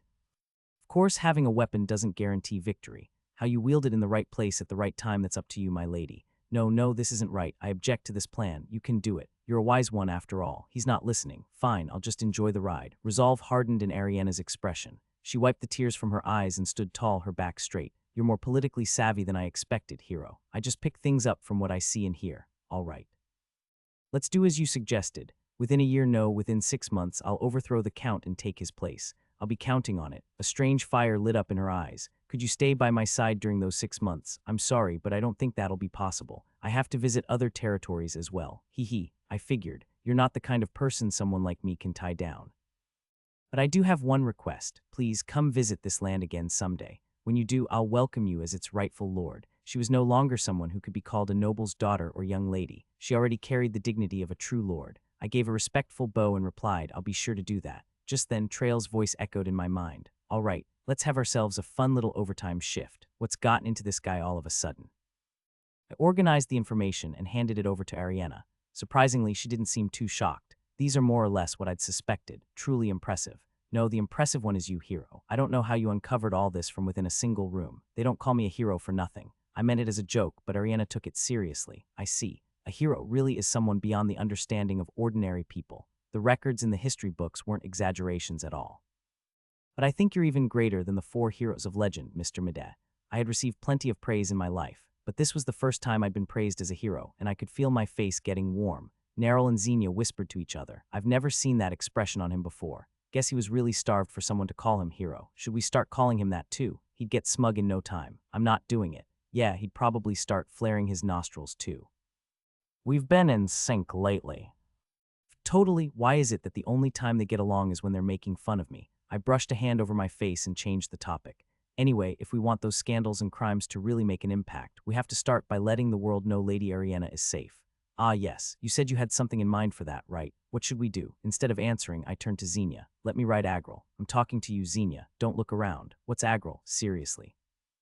I mean, Agril is a divine beast, the chariot of the gods. She doesn't let just anyone ride her, you know. She protested, but it didn't work on me. I still remembered the time before regression when I'd ridden Agril with my party across the continent. We can't just try to get on like it's nothing. You need to convince Agril first. She's been out of shape lately, so we can't go over capacity. You've only ever ridden alone. How would you know what her capacity is? Just give it a shot at least. What if she gets mad? Despite grumbling, she agreed to try. Neril, clearly excited at the prospect of riding a legendary beast, spoke with shining eyes. I'm all for it, but why does it have to be Agril? Everything I do is to increase my fame. Is it okay to say that so openly in front of a noblewoman? She had a point. As I reflected on that a little, Ariana quickly responded. Fame must be quite the virtue for you, hero. There's nothing wrong with using the best means to get what you want. I plan to do the same. You're really good at putting a positive spin on whatever I do. I've held back because you're the hero's comrade, but I'll say it now. I have no intention of looking down on you just because you're a noble. But frankly, you seem much younger than I am, so please show a little more respect. Apparently, Ariana didn't know Neril was the infamous Witch of Carnage. With Neril's temper, she's probably going to snap. I quickly tried to intervene, but Neril suddenly twitched her lips and said, I really looked that young. What was that? Count Tabira had a bad feeling. Dare, the branch chief of Alcahad, was nowhere to be seen. There wasn't much use for him now with the expedition only a day away, but the absence of that greedy bastard made him uneasy rather than relieved. Tabira looked down from the castle wall at his army lined up in formation. From above, they looked solid like a force of warriors, each worth 100 men. But in reality, the talk circulating among the troops was anything but that of a mighty army. Us, dragged into war at my aid. Damn it, it's almost time to sow the fields. What's the Lord thinking? SHH, keep your mouth shut if you don't want to lose your head. Honestly, if it's to find Lady Ariana, I'd do anything. She was such a lovely person. Did they really hide her and kid her? Something about it doesn't sit right. If only the hero would show up and solve everything. The hero, speaking of which, I heard a rumor. That's how it went. By noon, all preparations for deployment were complete. Everyone stood seriously, wearing expressions that seemed to beg someone to tell them this wasn't real. Then, hey, what is that? A soldier suddenly pointed to the sky. It was a textbook case of broken discipline, but no one could blame him, because a beast had appeared in the sky where he pointed. Agril, the chariot of the gods. Most commoners didn't even know such a creature existed, so the soldiers interpreted its appearance as some sort of omen. It's a monster, a demon beast. For something like that to appear right before we march out, we're doomed. Doomed, I tell you, mommy. I was going to propose to my girl after this battle. Shut up, man, you're gonna jinx it. Then it happened. A deep voice echoed from atop the mysterious beast. It was my voice, amplified by Neril's sound magic. Everyone, please, there's no need to worry. Gasp. There is no need for you to fight. You don't have to kill anyone. Today, all of you will return to your homes. I will make sure of it. I paused for dramatic effect, then spoke again with firm conviction. I, Madame Mohan, give you my word. After my speech, I turned around atop Agril. Neril, Xenia, and Ariana were riding with me. The other two were expected, but Ariana remaining composed at this height was a real surprise. Lady Ariana. I've laid the groundwork, set the mood appropriately. Are you ready? Lady Ariana. Trail commented, looks like she fainted with her eyes open, so she wasn't composed after all. I grabbed her shoulder and gave her a gentle shake a bit rudely. Apologies, timing is everything right now. I'll accept punishment for the rudeness later. And no, it's fine, I should apologize. I've never been this high up before, I understand. Shall we begin? Yes. She took my hand and slowly stood up atop Agril. Neril frowned a little for some reason. That's quite the gentlemanly escort. I'm a bit of a gentleman, sure you are. Anyway, let's get started. Flying magic, please, okay? She began casting the spell. Meanwhile, I turned to Xenia. Make us shine with holy radiance, will you? This really isn't what divine power's supposed to be used for, but somehow it feels just right. All right, great. I led Ariana to the edge of Agril's back. Time to begin. The descent of the hero. I said to Ariana, then let's take one more step forward. Why yes. There's no need to force yourself to look down. Just keep your eyes straight ahead. I will. If your fear still won't settle, then please, trust me. Ariana looked up at me. Would I really let you die, my lady? Strangely enough, her trembling stopped at those words. She took a deep breath and smiled. All right, I believe you. Swoosh. Just like that, we stepped out into the air. Neril cast her spell right on time. flying. As though invisible stairs were laid before us, we quite literally walked through the sky, and from behind us. O heavenly God, reveal your radiant brilliance here. Whoosh! A dazzling light enveloped us. That's right. We were putting on the very image of divine descent, wrapped in light from above. Telling the Count the man who orchestrated all this that Ariana had returned safely would only have temporary impact, but revealing her return in front of thousands of assembled soldiers, and in such a scene that would be remembered for generations, would leave no room for doubt. The mystical appearance was just the finishing touch. As expected below us, the reaction was exactly what I'd hoped for. Why, it's Lady Ariana, the man next to her. Ah, it's the sword master of no killing, Madame Mohan. The lady is being escorted by the sword master himself. She's safe, thank goodness. Step. With every step we took, we descended a little closer to the ground. The soldiers, as if it had been rehearsed, stepped back and cleared a wide space for us. Soon after, Ariana and I finally touched down. Phew. Ariana shuddered slightly, her tension finally releasing, but she quickly regained her posture and raised her voice. Everyone, I know your hearts must have been troubled at the thought of being dragged into war. You were probably weighed down by thoughts of the families you left at home, and the hardship that would surely follow the war's end. You don't need to worry anymore. There will be no war. I've returned, haven't I? Woo, she hadn't discussed this with me beforehand, but Ariana bowed her head to me as if it were the most natural thing in the world. I quickly bowed back and answered in a heroic tone, please. I only acted because my heart ached at the thought of meaningless bloodshed. It was the cries and sorrow of the people that moved me, Sir Mide. I learned much through saving the lady. Who else could love the people of this land as she does? In saving her, I believe I've saved the very future of this territory. Anyone with a political mind would have understood the hidden message in my words. The soldiers stirred slightly at first, but soon a unified chorus of voices rose up.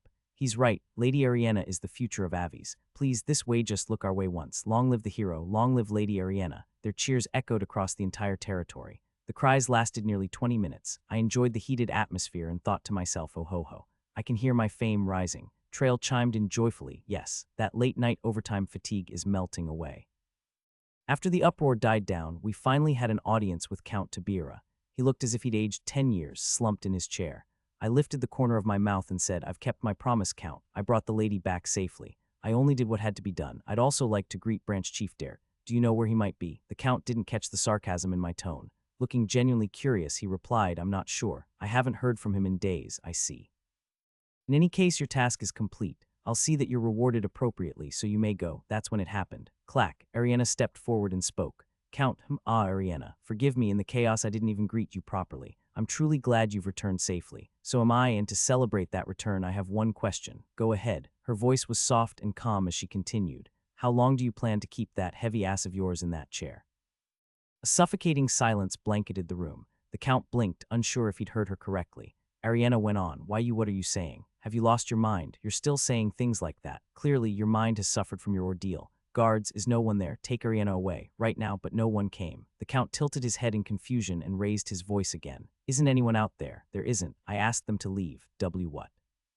I informed them early on that my abduction and the war preparations began with your schemes. The Count's face turned pale. And that's not all. 2 hours. That's how long it took for the commotion outside to settle before I stood before you. In that short time, I successfully won over quite a few people. Easier than I thought, especially with this. Ariana reached into her clothes and pulled something out. It was the document I'd written listing all of the Count's crimes. This is a copy. Feel free to read it. She tossed it toward him. The Count turned ghostly white the moment he read the first line. Ariana continued. This is just the tip of the iceberg. Sure, no one's entirely clean, but this is excessive. Why, you wench, don't tell me you're after my seat. Who knows? Rather than me aiming for it, it seems people are lifting me up to it. So many have already turned their backs on you. As an enemy, you're just full of openings. At that, Ariana turned toward us. Everyone, I'm sorry, but could you give us a moment? I'd like to have a private conversation with the Count. I scratched my head. Will you be all right? Yes, you've done more than enough, hero. From here on, it's my burden to bear. Understood, Sir Hero. Swoosh, she approached me, and in a whisper only I could hear, she said, although I don't know all the details of your grand plan, hero, there's one thing I can tell you. If I take control of this place, I'll become a strong supporter of yours. A supporter? Yes, I'm sure your fame will reach the capital soon enough, but it's still quite far, isn't it? If you ever need anything, just contact me. I'll synchronize my communication orb with yours. Oh, that was exactly what I wanted to hear. The plan worked. Yeah, thank goodness. Khaled has already extended his reach to the capital. Of course, I'll have to break into that territory someday too, but until then, I needed someone solid at my back. It was then. Ding, you have gained 2,000 fame points. Fame points required for next level, 9,760, 20,000. Your name will begin to echo throughout the Avi's territory. Total fame points to be gained from this incident, 8,000. Your name is now spreading through the Drucker territory. All points collected. Your name is now spreading through the Quelk territory. All points collected. Your name is now spreading through the Lior territory. All points collected. Neril Slane now sees you as a man with fatal charm. Xenia Sade now sees you as a man who's bound to be popular. Ariana Demain now sees you as a man she wants but can't have. This round of evaluations feels heavily skewed in one direction. Light has finally found its way to you after 34 years. Congratulations. I told you it's been 27, same thing, basically your whole life. No, it's not, don't exaggerate. Are you sure? Place your hand on your chest and think carefully. Instead of putting my hand on my chest, I looked over at Neril and Xenia. If I don't manage my expression, I think the corners of my lips might twitch. Gotta stay alert. Well then, we'll be on our way. Yeah, take care, miss. At Neril's farewell, Ariana gave a small bow. Yes, I'm sorry for making a fuss about age last time. Not at all, I actually liked it. This time Xenia spoke up. May the blessings of the gods guide your path. With those words, Ariana gave me a subtle glance. TL, isn't she married? We quickly turned away. Just as the door shut with a click, Ariana's voice rang out. Well then, shall we start with something light? First of all, the numbers in the tax report to the capital look quite suspicious. Ariana, let's talk this out calmly. We are talking. Ugh, or should I bring mother into this too? Phew, scary woman. Neril chuckled and said, I didn't expect her to be so gutsy. It's hard to believe she was trembling atop Agril. She's always been incredibly capable. I just gave her the chance to use it. At that, Xenia grumbled. By the way, Agril said this was the last time. Don't expect me to persuade it again. I'm serious. I'm counting on you again. Did you even hear what I just said? Now that I think of it, I heard the pheasant dishes around here are amazing. Should we try them before leaving the territory? Xenia clamped her mouth shut.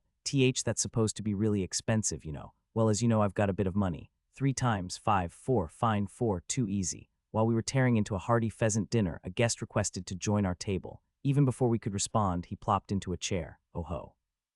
Is this the local specialty? Looks delicious. Slide. Xenia quietly pulled the dish toward us. The guest offensively clicked his tongue awkwardly. I do know how to eat meat, you know, not as well as I do. Was that a boast? This was part of my deal with Mr. Mede. You can buy your own. Offense let out a chuckle, then glanced at me and said, even among hero parties, yours feels quite different from the other one. At those words, Neril and Xenia straightened up. Neril spoke. You mean Kaled Wake.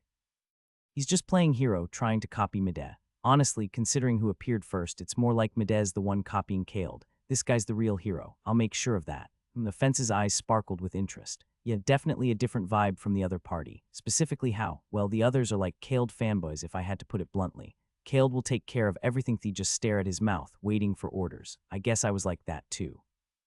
Sure, Mede is the core of your group too, but I can feel that each of you has your own role, your own drive to contribute. There's more humanity here, you could say. Kaled definitely had that quality. He was so exceptional that he ended up soaking up all the praise and reverence. Back before my regression, the other heroes in his party basically existed to make him shine. I said so. Are you saying you were deeply moved by me? I could never say it that way, but this much I can say. I watched closely how you wrapped things up here. It was dazzling literally and figuratively. I doubt there's a more brilliant way to build fame. Don't know why, but Kaled was obsessed with fame too. Still, the way you go about it feels far more refined. He paused for a moment. Then, meeting my gaze head-on, he added, at the very least, I think your way is more befitting of a true hero. Nailed it. Just in case, I asked Trail to bring up my status screen. And sure enough, it read, Offense Dake now sees you as more heroic than Kaled. Offense sees me as someone more heroic than Kaled. I worked hard to keep the corners of my lips from curling up. At that moment, Offense opened his mouth. But I can't join your party just yet. Neril frowned. How do you come to that conclusion from this conversation? To be precise, your leader won't agree. Looks like I have the upper hand when it comes to scheming. What do you think, Mede? Am I right? As expected of Offense. I inwardly admired him as I spoke. If Offense doesn't go back, Kaled will become even more wary of me. He'll think Offense was recruited. And then he'll decide there's no point in further scouting and try to resolve things by force. In other words, he'll come looking for me. That's even better. This is your chance to settle things with him once and for all. If you can't do it, I'll kill him for you. I shook my head. Then, putting my hands together calmly, I said, if I kill that guy, the reputation he's built up until now will negatively affect me. That's when Trail spoke in awe, almost shouting, whoa. You were thinking that far ahead. I nodded and spoke.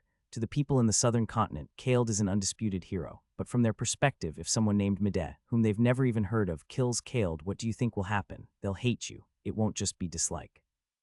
They'll completely turn their backs on me. Kaled and I are in opposition in every way, but we share one common goal, to attain unparalleled, unmatched fame on the continent.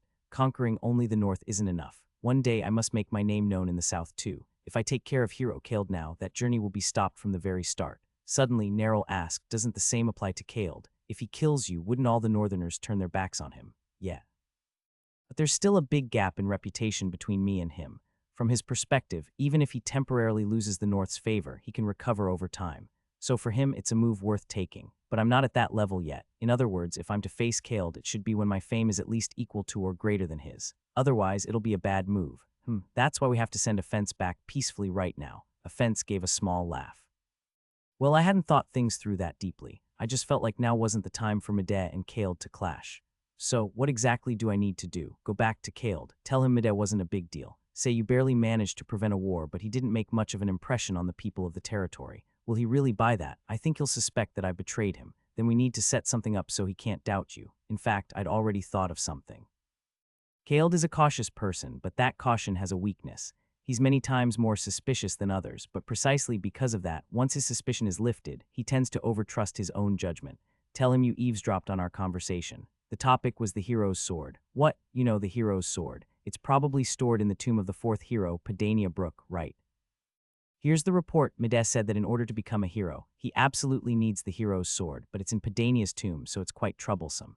Since the tomb is in the south, Kaled will interfere something like that. I don't get it at all. Are you saying that report will really fool Kaled? Of course. To be recognized as a true hero, or in Trail's words, to achieve unmatched fame, there are a few required events. The most important, naturally, is the oracle. Not as vital as the oracle, but still crucial, is the hero's sword. The hero's sword is the sword used by the four past heroes to defeat the Demon King, and the custom is to keep it in the tomb of the last hero. Naturally, I assumed Kaled had retrieved it from the tomb of the fourth hero, Padania Brook, but I recalled a conversation from before my regression. It happened one night before the regression. While staying at an inn during a quest, I was just about to sleep. Knock, knock. Even before I heard the knock, I knew from the footsteps outside who had come. I'm sleeping. Kaled, if that's true, you just had a very bizarre sleep talk. What brings you here in the middle of the night? Our dear hero Kaled had come to visit me. First, how about you open the door? With a light sigh, I opened the door. He waltzed into my room with his usual confidence and spoke. Tomorrow's a free day with no special plans, right? So I figured we could chat late into the night. Chat all you want with someone else. No, it's been a while since you joined the party, but our conversations have always been quite meaningless. Let's talk seriously for once. He sat down with a thud on a chair. I scratched my head and sighed. What kind of serious talk? For example, how about we each share a secret? You don't seem to trust me at all. Didn't you say on the first day I joined the party that we shouldn't dig into each other's pasts? That's why I haven't even asked who Bien Kunz is. Kaled shook his head. I'm not asking to uncover any deep, dark secrets, but at this rate, I think you'll become an obstacle to the party's harmony. Blunt, aren't you? I figured you'd prefer that. Don't worry, I'm not saying I'll kick you out. He slid into the seat beside me. No matter what you think of me, I acknowledge your skills. You're definitely the strongest in the party after me. You ever consider I might be stronger than you? That'd be a bit arrogant. PFF, all right then. Let's each share one secret. You first. Kaled smiled gently and began. Well, it's hardly a secret. It's something I found out during a quest before you joined, so the other party members probably know already. No one told me. That's because it's obvious you don't trust your comrades. Who'd bother sharing personal stuff with someone like that? Flawless logic. Can't argue with that. Kaled said anyway, would you accept this level of thing as a secret? Sure, I'll accept it. Now tell me, this isn't the hero's sword. He casually tapped his sword. I couldn't help but open my mouth.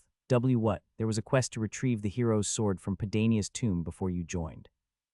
We completed it successfully, but quickly realized this isn't the real hero's sword. What are you talking about? The custom is to enshrine it in the last hero's tomb. But it wasn't there. Seriously, I have no idea how it happened. So sometime soon, I'll be going to find the real hero's sword. You'll be joining me then, so I'm telling you now under the excuse of sharing a secret. That's enough for you, right? A moment of silence passed. I stared into Kaled's seemingly innocent eyes. Then I had a sudden flash of insight. Kaled said, now, it's your turn to share a secret. Hold on a second. I think I just found out a bigger secret of yours. One of the major requirements to become a hero is the hero's sword, but you showed no tension when you said this one's a fake. And when you said you'd go find the real one someday, you had a weird sense of certainty. It was like you were saying, I knew from the start the tomb sword was fake, and I know where the real one is. Kaled's expression hardened. Leaning back against the chair, I continued speaking. Do you have some kind of ability that no one else knows about? Like, say, you can see the path to becoming a hero in that moment. A terrifying killing intent swept through the room, so intense it made every hair on my body stand on end. Bang, the door burst open and people rushed in. Our fellow hero party members. Kaled, that killing intent just now. What happened? Why are you two acting like this? Mideh, I told you to try and get along with Kaled. It's nothing big. I'm just gonna head back and sleep. Kaled quickly suppressed his killing intent and addressed everyone. Sorry, just a slight disagreement. If that happens twice, someone's going to have a heart attack. Haha, seriously, my bad. Go on now, all of you. We've still got more to talk about. Too bad not happening. I got up from my seat. I'm going to sleep. Everyone out. Mideh, we're not done talking. Oh right, you mean my secret. Keep it to yourself, all right? The truth is. I leaned in and whispered into his ear. I've got a bit of athlete's foot. The way his face contorted in disgust just then, that was a sight worth remembering. So that happened. Please don't interrupt my memories. Being able to see the path to becoming a hero now, that's interesting. It's not certain, just my speculation. But thinking back on Kaled's reaction, his killing intent, it's not the absolute answer, but it's damn close. If you look at it differently, it's actually obvious. The guy killed the real hero, Bien Kunz, and deceived the entire continent, posing as a hero from start to finish. That's not something a normal person could pull off. That's no joke. Trail's voice took on a serious tone, but I didn't see it that way. Nothing to worry about. Maybe I was clueless before regression, but now I have the overwhelming advantage. How can you be so relaxed when your enemy might see the path to becoming a hero? Because I have never mind. I cut myself off. The Trail hit the nail on the head. Ahahaha, yet you've got me by your side, finally appreciating my worth, huh? Why is this the only time your instincts are sharp? I'm always sharp, especially when it comes to sniffing out overtime work. Right, sure, well, he's not wrong. I'm only saying this once. I scratched my head. Pick one, gratitude or swearing. Fuck, go with gratitude. I let out a small chuckle and looked at Offense. He was still looking at me, clearly wanting an explanation. Kaled has some strange ability. He can see the path to becoming a hero. It's just a guess, of course. I don't know exactly how it works, but how else do you explain it? A nobody who suddenly gets hailed as the southern hero in just a few years. Hearing that from the northern hero makes it a lot more convincing. I shrugged. Anyway, that means he probably already knows Hero's sword in the tomb of Padania is a fake. This time, everyone looked shocked. Xenia slammed her hands on the table. You're saying it's fake? The hero's sword in the tombs of the past heroes are among the Empire's most heavily guarded sites. I don't know the details either. Mideh, you sure know a lot of things, but also not a lot of things. That's what makes us human, or imperfections. Wow, going philosophical all of a sudden. Xenia leaned back, calming down a little. Neril spoke up. I get it now. I see what you're aiming for. Kaled knows the sword in the tomb of Padania is fake. But you're going to make him believe that you don't know it's fake. That's the plan, right? As expected, Neril caught on quick. I nodded and Offense chimed in. So when someone he's suspicious of seems clearly beneath him, he'll let his guard down. Exactly. Kaled's cautious and quick to doubt, but once he drops suspicion, he won't pay attention to me for a while. That's when I'll make my move and rise up. You've really got his personality figured out even from this far away. Well, I am pretty great. I brought my hands together and spoke earnestly. Offense, think you can help me out? He gave a shrug. You haven't even said what you want me to do. You already know, don't you? Take this. I handed him a communication orb. It connects directly to us. Oh, you want me to be your spy, only to the extent that Kaled doesn't notice. Nothing too risky. It'd be great if you could report on his weaknesses, secrets, or his next move, and if possible, find out who Bien Kunz really is. I almost said it but held back. That's Kaled's core secret. Even before and after regression, I never figured it out. There's no way Offense could, and I can't have him put himself at risk trying. If possible, never mind, forget it. You're making me curious. I said forget it. Let's just eat. At that, Xenia responded. She pushed the plate she had pulled toward herself earlier back across the table. Since we're allies now, I'll give you this. I trust you understand what a big gesture of trust this is. Offense tilted his head. Pheasant meat, TL, genuinely, who is Trail? Is he a god or a system? Maybe he is the guide for Mideh's path to becoming a hero, similar to how Kaled has power to see the path of hero. My next target territory was a bit far, and based on my memories from before the regression, I had to hurry a little to make it on time. So we paid the coachman extra and were riding through the night. Sorry, we're in a bit of a rush. Haha, it's fine. The horses are strong and the carriage is sturdy, so it's not too tiring. When we left the Avi's territory, we bought the finest and most expensive horses and carriage available there. In short, we'd purchased a custom carriage for the Mideh party. Neril spoke. The coachman must be having a hard time. Why don't we just ride Agril instead? Xenia quickly responded. We agreed to only ask Agril for help when it's absolutely necessary. Are we short on meat? That's not it. I answered Neril in Xenia's place. Agril is fundamentally dangerous to ride for anyone without divine power. That's the chariot granted only to the holy knight hero of the past. Other than Xenia or Seren, who was my comrade before the regression, one in our party had divine power. Neril replied. I was fine though. I meant it's dangerous for Agril, not you. If people without divine power keep writing it, Agril will eventually lose all its original abilities. That much should be in the history books. Of course, Xenia could infuse it with divine power again, so it wouldn't be a huge problem, but even her divine power wasn't infinite, so we needed to conserve it. Perhaps Neril remembered, as she turned to look out the window and acted as if she lost interest. That's why even before the regression, we avoided writing Agril unless it was absolutely necessary or for something truly special. Xenia gave me a slight nod, as if to thank me for backing her up. Then she said to Neril in a teasing tone, "If you're that worried about the coachman, then you should take the reins yourself. I don't know how to drive a horse, really." "Then what did you do for 200 years? No, never mind. Saying all that and then pretending you didn't say it is pointless, you know." I waved my hand to mediate. "Still, the coachman needs work too. Most guild transporters who don't own their own carriage are poorly paid. HMPH. Besides, if our party members are busy holding the reins, we won't be able to discuss our future plans in depth. So you're saying you'll tell us about the next plan?" "That's right." Just then, bluish light glowed from within my cloak. A message at midnight. I had a good guess who it was from. As expected, it was a fence. "Hope I'm not contacting you too late at night. It's fine, we're on the move too." "Busy, huh? Well, I suppose you should be." A fence lowered his voice. "Khaled is almost at the 4th hero's tomb." "To look for the fake hero sword, you mean?" "Right. I was wondering why he'd bother going for it even knowing it's fake, but I've come up with a theory. He was probably thinking the same as I was." Xenia asked in my stead. "What theory?" "Mida and Khaled always move to boost their fame. That fake sword must be a tool to raise Khaled's reputation, Miss Pheasant." "Who's a pheasant? Why am I a pheasant?" "My guess is Khaled will report to some high-ranking figure that the sword is a fake." I nodded. "If it's a high-ranking figure, it must be the Emperor." "Yeah. In the Empire, the emergence of a hero is a top priority for the royal family. They'd be deeply concerned about whether he's a true hero, when the divine oracle will come, and when to announce it publicly across the continent. Naturally. So Khaled is probably trying to win the Emperor's favor by revealing the sword is fake." "I'm sure of it," a fence asked in a slightly amused tone. "You figured all that out and still sound relaxed. You said you were rushing somewhere, didn't you?" "Yeah, I'm on my way to do something that'll make revealing a fake sword look like child's play. Now I'm curious." "No need to tell me now, I'll hear it later." "Sure, but once again be careful, don't worry." Click, the communication ended. Neril smiled for some reason. "That kid's definitely on our side now." Honestly, I had considered the possibility of him turning on us later. It must be that he was moved by my capability and character. Look at him say that without a single change in expression. "Anyway, just a second." I called Trail. "What now?" "I was just about to sleep." "So you do sleep, huh?" "Except for using the bathroom, I do everything." "Whatever, show me the screen." Yeah. Reputation points needed for next level. 17,760 20,000. Your name echoes across the Druker territory. All points collected. Your name echoes across the Quelk territory. All points collected. Your name echoes across the Lior territory. All points collected. Your name echoes across the Avi's territory. All points collected. I had recovered all the points from Avi's as well. Next, I asked for the map. The northern part of the continent was now pretty well marked with our influence. Meanwhile, Khaled was still lagging behind. Here are the exact numbers. Madame Mohan, 17,760. Khaled Wake, 21,090. Nice, I rubbed my hands together and grinned. If I pull this off cleanly, I'll overtake him. That number's going down. Just then Neril spoke. "So what exactly are you planning to do in the next territory, Rhaenys? You know how famous Rhaenys is, right?" "Of course. It's the birthplace of the second hero in continental history, Lepia Odger, the one who defeated the demon king of greed, Lepia Odger. She was the only female among the 4 heroes in history, a legend who had supposedly reached the pinnacle of swordsmanship.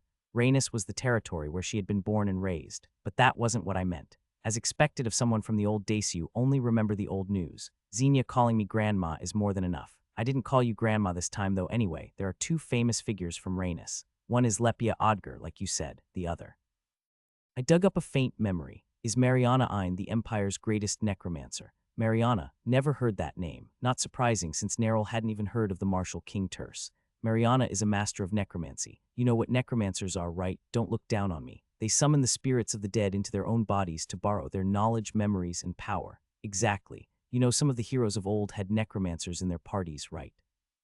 That's how central necromancers are in the Empire, and Mariana is one of the best. It happened when the current emperor ascended the throne. The former emperor had died mysteriously without naming a successor. Some said it was poisoning. Others claimed it was just old age, but the person who resolved that matter was none other than Mariana. She summoned the former emperor's spirit into her own body and exposed every detail of the truth behind his death to the world."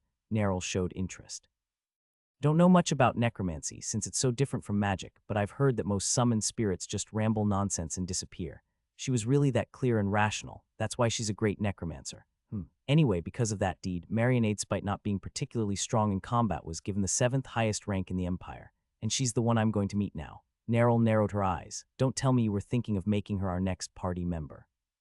Haha, as if just a mere 7th ranker daring to try and take a seat. Sometimes when I look at you lot, I wonder if common sense even means anything. I expressed my honest gratitude to Trail, who hadn't complimented me in a while. Then I said to Neril, I'm going to meet Mariana's son. Her son, yeah, he's a necromancer hundreds of times more talented than his mother. Before the regression, he was Kaeld's 6th party member, the kid who joined right before me as the 7th. Unlike Neril, who called everyone a brat, I only used that word for actual brats. He should be around 14 at this point in time. Edwin, also known as the Friend of the Dead. Somehow, he even managed to host the souls of past heroes in his own Bottitruli, one of the great heroes. It's been a while. I'm going to hear more stories about that guy, regrettable in all sorts of ways. Neril stretched. Well, seems like you're not telling me everything, but I'll hear it later. I'm getting sleepy. Yeah. We'll probably arrive by morning, so get some rest. Got it. Xenia, you too. But Xenia wasn't listening to us. She kept tilting her head and mumbling, why was it a pheasant? Kaeld and his party arrived at the Pedania tomb. The other members felt solemn standing before the resting place of a legendary hero, and Kaeld wore the same expression outwardly, but in truth his mind was elsewhere. Midem Mohen. Kaeld recalled a conversation with Offense not too long ago. That was when Offense returned to the inn where Kaeld's group was staying, having just finished his mission in the Avi's territory. Kaeld shifted in his seat and asked, You've really gone through a lot, came back sooner than I expected. You summoned me urgently. Well, sit here. Kaeld gestured warmly to the seat across from him. Offense, though slightly tense, hid it completely as he took the seat. What about the others? Sareen and Lissel said they were bored of lounging around in the capital and went out for fun.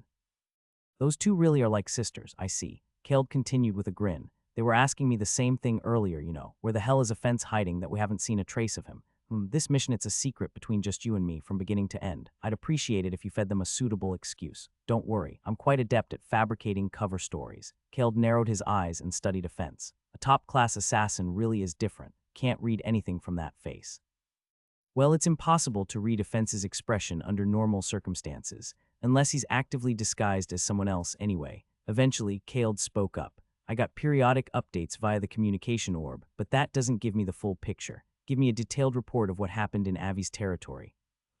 Offense spoke in a light tone, exactly the version he'd pre-arranged with Medea. He explained how he managed to locate Ariana just in time and prevent a war. However, the success didn't boost his fame as much as he'd hoped. Most of the people in the territory were simply relieved at Ariana's safe return. Kaeld, arms crossed, asked, Weren't you supposed to kill Ariana? I failed. I ended up facing Medea head-on. An assassin should never allow themselves to end up in a direct fight with a top-tier mercenary. Yes, I hadn't planned on it either, but I was interrupted by the Witch of Carnage and the God's agent. To be honest, the fact that I returned in one piece after fighting them is a miracle. I'd say the task was excessive to begin with. Kaeld asked for a more detailed account of the battle. That too had already been coordinated in advance with Medea, Neril, and Xenia. Offense described it casually, and it was convincing enough to satisfy Kaeld. Judging by the circumstances, it all seems fine, but he wasn't entirely convinced. Until Offense said this, oh, by the way, those people had an interesting conversation. The hero's sword. At that moment, Kaeld's eyes lit up. The one in the Pedania Brook tomb. They're after it. But that tomb is, essentially, in your territory, isn't it? Just as you're wary of Medea, he's wary of you. He's hesitating to make a move because he's worried you'll get in his way. Still, it seems like he'll make a decision soon. What should we do? At that moment, Kaeld felt a tickle in his chest. No, more like something blocked had suddenly cleared, refreshingly so. Just as Medea had predicted, the doubts and wariness in Kaeld's heart melted away like snow. Kaeld's thoughts returned to the present. That was when Sareen, one of his party members, spoke. We're finally going to get our hands on the hero's sword. Yeah. With this, the gap between Medea and me will be irreversibly wide. You mean that guy claiming to be a hero in the north? Kaeld, you've been thinking about him a lot lately. Not anymore. The other party members except for Offensa looked puzzled at that answer. But rather than explain, Kaeld continued thinking to himself. Medea was a little concerned about him, but he's clearly not hero material. He doesn't even know the hero's sword in the Pedania tomb is a fake. Well, of course.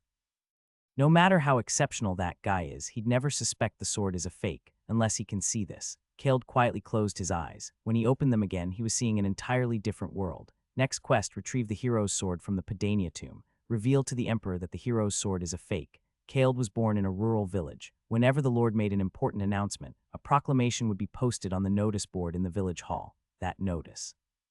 One day, papers written in the common language had started appearing around Kaeld. At first he thought it was an illusion, but no matter how much time passed, the notice never vanished. In fact, it got closer and clearer. Kale remembered the first sentence ever written on one of those notices. He recalled his first quest and smirked. First quest, kill B and Kuns. TLP. Before the regression, a strange mental illness swept through the Rhaenys territory. It was later revealed not to be a mental illness at all, but a form of necromancy. In any case, by the time we arrived at the Rhaenys territory, it had already spread far and wide. Like right now, for instance. An old man walking a few steps ahead of us suddenly stared blankly up at the sky. He looked utterly dazed, prompting Xenia to cautiously speak up. Sir, are you all right? The old man's eyes were empty as he slowly turned his head. Where am I? Pardon, who am I? My head hurts so much. Please get a hold of yourself. Kekekek. The shift was so bizarre it almost seemed like a jokingly for a moment, but Xenia quickly grasped the situation. That body, it's not yours, is it? Ahahaha, die. Return it to its rightful owner. The only place the souls of the dead are permitted is within the embrace of the Heavenly One. With lightning speed, Xenia drew her holy sword, Caesar, and struck. Her blade carved a perfect diagonal line across the old man's body. He collapsed, foaming at the mouth. Even Neril, who was rarely shaken by anything, stood with her mouth agape. Hey, did you kill him? No, what do you mean no? I just saw it happen. Caesar is a holy sword that can directly strike the soul. This old man was possessed by what you'd call a ghost. I merely severed the lost soul. Neril clicked her tongue. Live long enough, you'll see it all. Coming from you, that sounds oddly convincing. I'll let that comment slide, but more importantly. She glanced around, someone who had seemed fine moments ago suddenly acting insane in the middle of the street, then charging with murderous intent, and Xenia subduing the man with her holy sword. Despite the sequence of events unfolding plainly before their eyes, none of the territory's residents seemed shocked or stirred. On the contrary, they clicked their tongues and whispered among themselves. Another one possessed. Old man Dran, such a kind soul, and now he's gone mad like that. What's to become of our territory? Who's behind this? Who else could it be? How many necromancers do we even have around here? Lady Mariana would never. That was the general gist of the murmurs. Some were curious about who Xenia was to be able to dispatch a possessed person so effortlessly, but most were leaning toward pointing fingers at Mariana. At that moment, the old man regained his senses. What just happened to me? Are you feeling all right? So it was me this time. His tone was filled more with bitterness than shock, as though he'd been through this before. You saved me, didn't you, miss? You must be a holy knight, are you, with the Order of Light? Yes. Oh. Then perhaps this territory can finally shed its reputation as a ghost town. His eyes lit up with energy. He tried to jump to his feet but staggered, his body not fully obeying him. Xenia quickly intervened. You can't move right away after your body's been inhabited by the dead. Please rest for a while. Tears welled in the old man's eyes. After soothing him a bit more, Xenia returned to us. No doubt about it, that was necromancy. Necromancers aren't limited to summoning ancient spirits into their own bodies. They can do just about anything involving souls, including calling forth roaming spirits across the continent and scattering them into a territory. Neril chimed in. I agree. The real question is who's behind it. Judging from what the townsfolk were saying, they already have a suspect. You mean that Mariana woman? Yes, even just summoning the dead is a violation of divine order. But she didn't even contain them in her own bodice, just released them irresponsibly into the world. This is exactly why I hate necromancers. It was the first time I'd seen Xenia drop honorifics. They say clerics and paladins are sworn enemies of necromancers, after all. Though before the regression, Xenia and Edwin got along surprisingly well for supposed enemies. Neril continued. Anyway, Medea, is this the mess you're going to clean up, Nauthai's disease, or what should we call it? Ghost disturbance? Yeah, you're solving the ghost disturbance. Yeah, and we'd better hurry. I turned at the commotion coming from behind us. The townsfolk were hastily stepping aside. Neril asked, who is it? Who else? With a phenomenon like this in the Empire, who do you think would come? Oh, we both looked at Xenia. She sighed and muttered, the Order of Light. The person dispatched by the Order of Light to Rhaenys territory was a man named Tiver Vane, a mid-ranking officer in the Order. He spotted us more accurately. He recognized Xenia instantly, even from across the street. He had been riding along with an air of arrogance, but upon seeing her, he hurriedly dismounted. Lady Xenia, is that really you? Yes, it's been a while, Sir Tiver. To think I'd meet the vice-captain here. I heard you were traveling the continent on some mission. Did my father not tell you the details? No. The captain said it was classified. Typical dame. Everything related to the Witch of Carnage is top secret. Xenia only offered an awkward smile. Tiver, perhaps sensing her reluctance, didn't press further and changed the subject. Regardless, it's an honor to see you again. Likewise, where were you headed? To see the lord of this territory, of course. There's been an incident involving necromancy. Xenia glanced at me with a knowing look. I nodded in confirmation. Seeing that, Xenia said, then I'll accompany you. What? But you're on a separate mission. That may be so, but I'm not so shameless as to ignore something this serious. With you and me together, we'll resolve it in no time. Haha, yes, of course. Tiver didn't look pleased. I smoothly inserted myself between the two of them. Shall we go then? And who are you? This isn't a place for the likes of you to butt in. Ah, knew he'd say something like that. But before I could reply, Xenia's displeasure flared visibly as she cut in. I was the one being insulted, but it was Xenia who was furious. Mind your words, Sir Tiver. These people are my companions. See, companions. Yes, this is Lord Meded, the sword master of no killing, and next to him is a girl person. Neril looked dumbfounded. That's the best you could come up with for an introduction. I quickly stopped her and whispered, come on. You really gonna reveal yourself as the Witch of Carnage in front of the Order of Light? No, but still. Girl person. Would you rather I called you boy person? Is that even a serious question? So what should I call you then? Neril pondered deeply and replied with surprising seriousness. How about young lady? Nope, absolutely not. Neril decided to use the alias Celia for the time being. I wondered if it might be a name with some significance to her, so I skimmed through the list of names she'd written in blood, but it wasn't there. In the end, I asked her directly. Why Celia? It just came to mind. Overthinking everything isn't always a good thing. In any case, whether it had been arranged in advance or not, we were soon able to stand before the Lord alongside Tiver, and we weren't the only guests. And this person sitting across from the Lord was a rather refined-looking noblewoman. Count Cobalt, the Lord of Rhaenus, spoke up. Allow me to introduce her. I believe you may already be familiar with her. This is Lady Mariana Ein. At his words, everyone, including myself, widened their eyes slightly. Being seventh in the imperial hierarchy, I'd expected someone overwhelming, but the woman before us looked to be merely in her late 30s.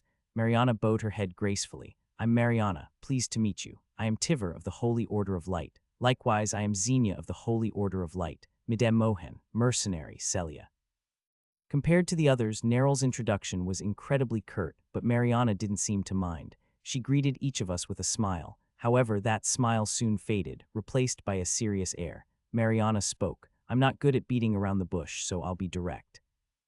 You say you're here from the Holy Order of Light. Does that mean you suspect me? She had warned us in advance, but this was still quite direct. The Count lightly dabbed his forehead with a handkerchief. Mariana might not hold a title, but with her deep ties to the Emperor, she wasn't someone he could treat lightly. How could we possibly suspect someone ranked 7th in the Empire? It is a noble's duty to report any abnormal occurrences to the Holy Order. I told you I would take care of this matter. Besides, she glanced at Xenia and continued, Holy Knights often aren't fond of necromancers like us. Xenia quickly tried to say something, but Tiver spoke first. We're simply following proper procedure. If Lady Mariana is innocent, there's nothing to fear. I never said I was afraid. Regardless, this ghost incident in the territory can only be explained by necromancy. Could you please elaborate? Mariana let out a small sigh and began to explain. But since I already knew what this was about, I didn't listen too closely. Instead, I recalled memories from before the regression. To get straight to the point, yes, Mariana had caused this incident, and the one who uncovered the truth and resolved it was none other than the famous Kald. A few months from now, Kald would welcome Neril as a companion and arrive in the Rhaenus territory. There, he would meet Mariana's son, Edwin Ein. By that time, the number of spirits Mariana had summoned had grown, and nearly 30% of the territory's population was possessed, and those spirits had gone completely mad, forcing even military intervention. Most of the possessed couldn't be captured, and had to be killed. The territory couldn't keep up with the number of burials, so the bodies were gathered and burned in mass. Mariana had already been identified as the culprit and imprisoned. She was being tortured relentlessly, told to send the spirits back to their rightful place.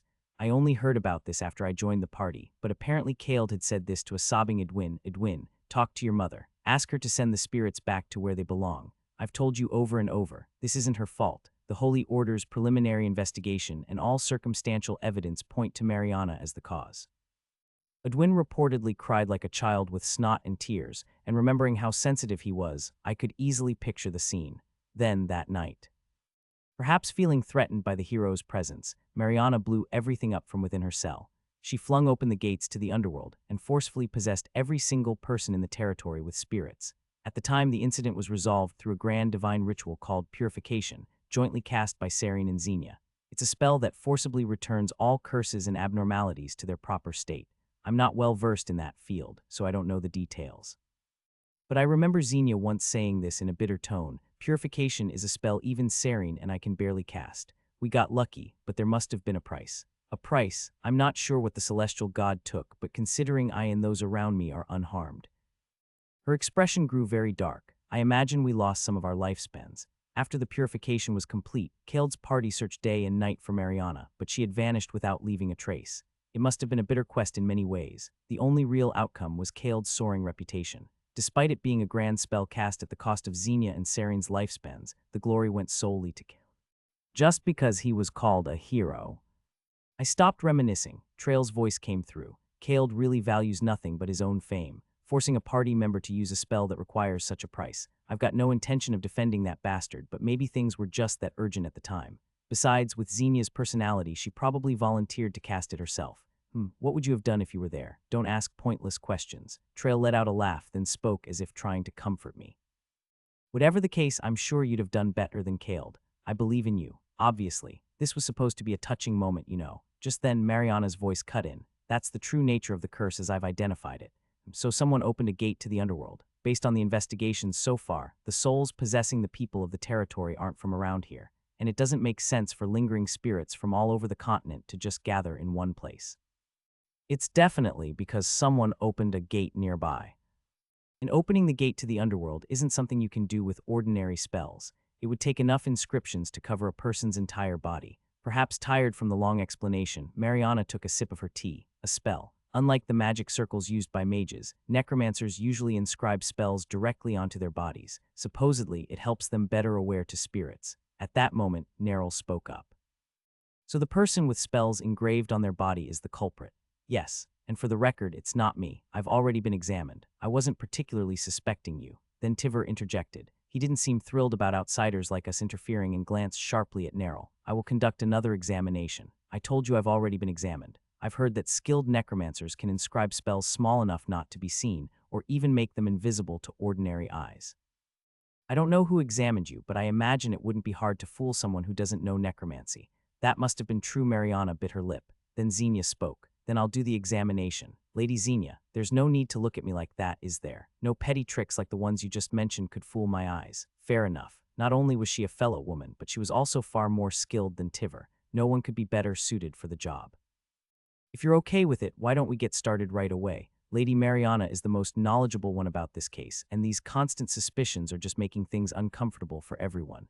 Anytime is fine with me. So confident. Even someone ranked 7th in the Empire shouldn't think they could deceive a hero class Xenia. She probably doesn't know Xenia is hero class. Not yet. Ah, good point. Anyway, how long do I have to wait here, huh? Usually this is the part where you ask me to look at their secrets. This guy really adapts quickly. Well, anything more would be a waste of time. Might as well get started. All right, go ahead. I'm using the Eye of Omniscience on Mariana Einend. I paused and started rubbing my eyes with my hands. Neryl asked, "What are you doing? Got some gunk in my eye." When that happens, just say you're tired. Don't ruin your image. I ignored her and picked at the gunker, spoke to Trail again. I must be more tired than I thought. How about a shoulder massage? Do I look like I would or could that? No, what the hell is going on? What is it now? Instead of answering, I looked above Mariana's head once more. No sin. There are a few rules to my blood writing. One of them is that sins appear in order of how strongly the person wants to hide them. Another is that only sins above a certain severity threshold get displayed at all. In that sense, the phrase no sin isn't all that special. After all, newborn babies who are incapable of committing crimes all have that same inscription. Also, from experience, only sins that would earn at least a prison sentence under imperial law tend to show up. For example, bumping into someone by accident, or getting drunk and singing loudly in the middle of the night. Those minor offenses don't appear. Even so. Someone pushing 40 with no sins at all, that's a first. What the heck is with this saintly woman? Clack. Xenia returned with Mariana. With a rather cheerful expression, she announced, "I've examined every inch of Lady Mariana from head to toe. There are no spells anywhere." Tiver responded skeptically. "Are you certain? Who do you think I am, Sir Tiver? My apologies." And just like that, the investigation returned to square one. Not just for the others, but for me too. Could it be your blood writing or whatever is just wrong? Not once in all my life has that ever happened. You call 34 years a long life. I said 27, you just made it even shorter. In any case, it didn't look like I'd find any more clues here. I decided to take a step back for now. We understand the situation. We'll cooperate. I mean, we'll help resolve this issue. Consider it hiring a mercenary. I was addressing the Count, but Tiver was the one who reacted. "Mr. Mede, I've heard rumors that you've arrogantly taken to calling yourself a hero lately. I never called myself that. Others bestowed me with that excessive title. Glad to hear you know it's excessive. This is a matter for the Order of the Holy Light. Do not interfere." I didn't particularly mind his words, but I noticed Neryl and Xenia getting visibly agitated, especially Xenia, who opened her mouth. "If that's the case, then allow me to interfere. Lady Xenia, regardless of Sir Tiver, I'll accept this case under my own name. Mr. Mede will be my accompanying aide. This way there won't be any problems, correct? There must have been no grounds for objection to those words, as Tiver responded with a pitiful rebuttal. Is that woman standing over there also an aide? Neril answered, I'm a lady. Tiver said he would continue speaking with the Count, so our group and Mariana left the mansion side by side. Just then a boy spotted us from afar. A cute kid with shaggy black hair partly covering his eyes. His face transformed into a wide smile like a sunflower opening to the sun, and he charged toward us energetically. Edwin, don't run, you'll trip and. Thud, he tripped. If I had to compare, Edwin was a lot like Neril. Still has awful reflexes, huh? Yet Edwin bounced up cheerfully. He approached us a bit more calmly this time. Even though just a moment ago he had been overwhelmed with excitement, Edwin suddenly assumed a strange pose, crossing his left and right arms, and he said, ho ho, the only person who could keep me, friend of the dead, waiting is mother. Edwin, not this again, but my mother is more than worthy. She's the haven of countless ancient souls. If it's her, she can call forth any soul from the endless underworld beyond the Redvi River. Ah, how did my son turn out like this? Mariana covered her eyes with her sleeve as if genuinely concerned. I too felt regret. That bizarre way of talking still, completely incomprehensible whether you looked back or ahead. While Edwin struck his dramatic pose, Mariana brushed up his bangs. Perhaps from the fall, a bit of blood had appeared on his forehead. No more nonsense. Get treated first. Looks like you hurt yourself when you fell. Ahaha, even you, mother, cannot steal my blood. At that moment, Xenia stepped forward. Before Mariana could stop her, she placed her hand on Edwin's forehead and began to pray. O God of the heavens. Honestly, using divine power potent enough to resurrect the dying just for a scrape feels like overkill, but I'll stay out of it. As Xenia removed her hand, Edwin's forehead was perfectly healed. Mariana, surprised, said there was no need to go that far. Oh no, I just have an abundance of divine power. I don't think I've ever heard such a terrible excuse in my life. Mariana covered her mouth and chuckled. Please don't think too badly of us. Yes. I guess I've been carrying some prejudice, even at my age. I hope you too. Of course, since there are necromancers like Miss Mariana as well. Why is the atmosphere so bright all of a sudden? Edwin glanced up at Xenia. Oh ho, excellent. Where did your life come from and where is it going? From God and back to God, in an immediate answer. Some people say life is a journey from nothing to something and back to nothing. What do you think? Oh well, I've never really thought that deeply about it. That's okay, we have time, so think about it slowly. What's your name? I'm Edwin Ein. All right, Edwin, always be a good son to your mom, okay? Yes, I will. Of course, Xenia is the only one who can bring Edwin back to normal. I don't know how she managed to restore his pre-regression self within 3 minutes of meeting him. Neril whispered, that kid's got something wrong in the head. Don't say that in front of his mother. So you do think something's wrong? I've never seen anything like it, but I'm sure Xenia can handle him. You're sure? It's not like we'll see him Agano, right? You said you were considering him as the next party member. Just then, Edwin, now more composed, spoke to Mariana in a normal tone. Mother, how did the matter go? I told you not to worry about that, but I heard the people in the territory murmuring that the Holy Knights of Light came to investigate. You weren't suspected, were you? He glanced at Xenia. Xenia answered in Mariana's place. Don't worry, all charges have been cleared. Really, you trust Ms. Mariana too, don't you? Ho ho. I don't place value on the word trust. That's just an illusion humans created to seek comfort in a world overrun by distrust. They also say trust was the ancient value that allowed humans to rise again during the era of the demon king of corruption. That's a saying too. Pretty sure there's no such saying. Why would ancient even fit there? Doesn't make sense in context. Well, whatever. As long as Edwin's back to normal. Mariana looked at Xenia with wonder. You're quite something, Ms. Xenia. Normally, when my son gets like that, it lasts at least 2 days. Oh no, not at all. If it's not a bother, may I invite you to our home? You said you'd help resolve this incident anyway, and I'd like to work with you. Xenia glanced at me. I silently nodded. With my approval, Xenia's face brightened. All right, I look forward to working together. Though Mariana's blood script says innocent, in the timeline before regression, this incident was ultimately pinned on her. What on earth is going on? If I can't verify it with the eye of omniscience, I'll confirm it with my own. Mariana's house was surprisingly modest for someone who had once saved the Emperor. In fact, it was said the Emperor had tried to keep Mariana in the capital, recognizing her pivotal role in putting him on the throne. But Mariana had firmly refused, even turning down treasures of gold and silver, and returned to her hometown. Something she said at the time became somewhat well known. I need to breastfeed my baby. It'd be shameless to keep leaving him with the neighbor lady, don't you think? Mariana gave us an empty room and told us to rest for a while. In the meantime, we chatted quietly. Xenia spoke first. Miss Mariana seems like a very good person. That's quite a generous assessment for a holy knight talking about a necromancer. I've decided to change my perspective a bit. After all, you really need to meet people and talk to them in person. Well, I don't think she's a bad person either. She's got a decent personality. The two of them stopped there and stared at me. As if to say, and what do you think? I agree. I could tell at a glance. Naturally, Trail had to chime in. Didn't you completely think she was the culprit, at least until you saw the blood writing? Feels a little shameless, even to you, huh? Shut up, transparent one. Anyway, it seemed like my agreement gave them some kind of strange reassurance. If even Mede says so, then it must be true. Right, my conscience gave a little twinge. I changed the subject. By the way, Xenia, that kid'd win. Oafed. He's quite the peculiar one, isn't he? Peculiarly weird. I'm not exactly sure, but apparently it's a condition that occasionally shows up in children around that age.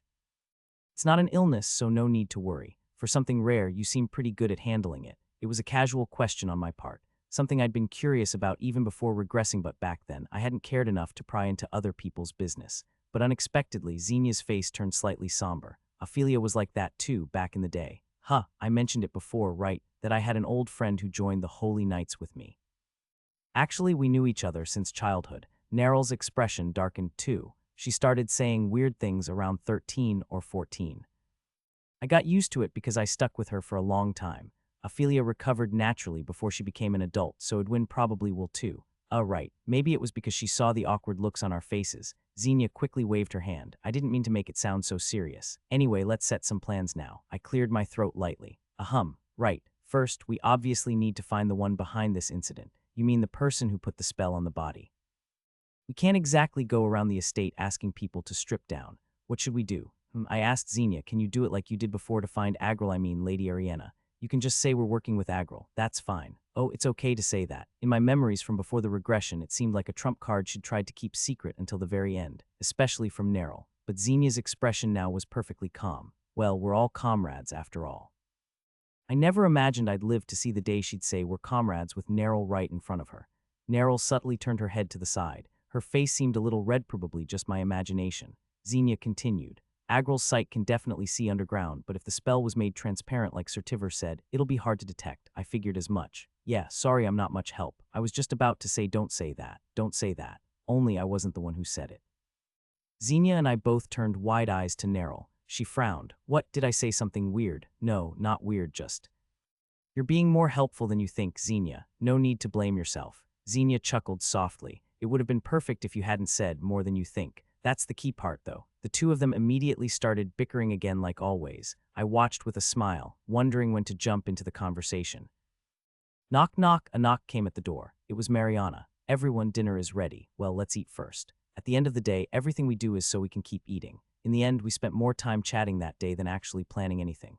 Edwin would act strange, Xenia would fix him, Neryl would throw sharp jabs, and Mariana would calmly take them. I sipped my drink and Trail grumbled. I wasn't even saying anything. It was an unusually cheerful and even somewhat heartwarming time. Just as I was beginning to think that maybe it wasn't so bad to have moments like these.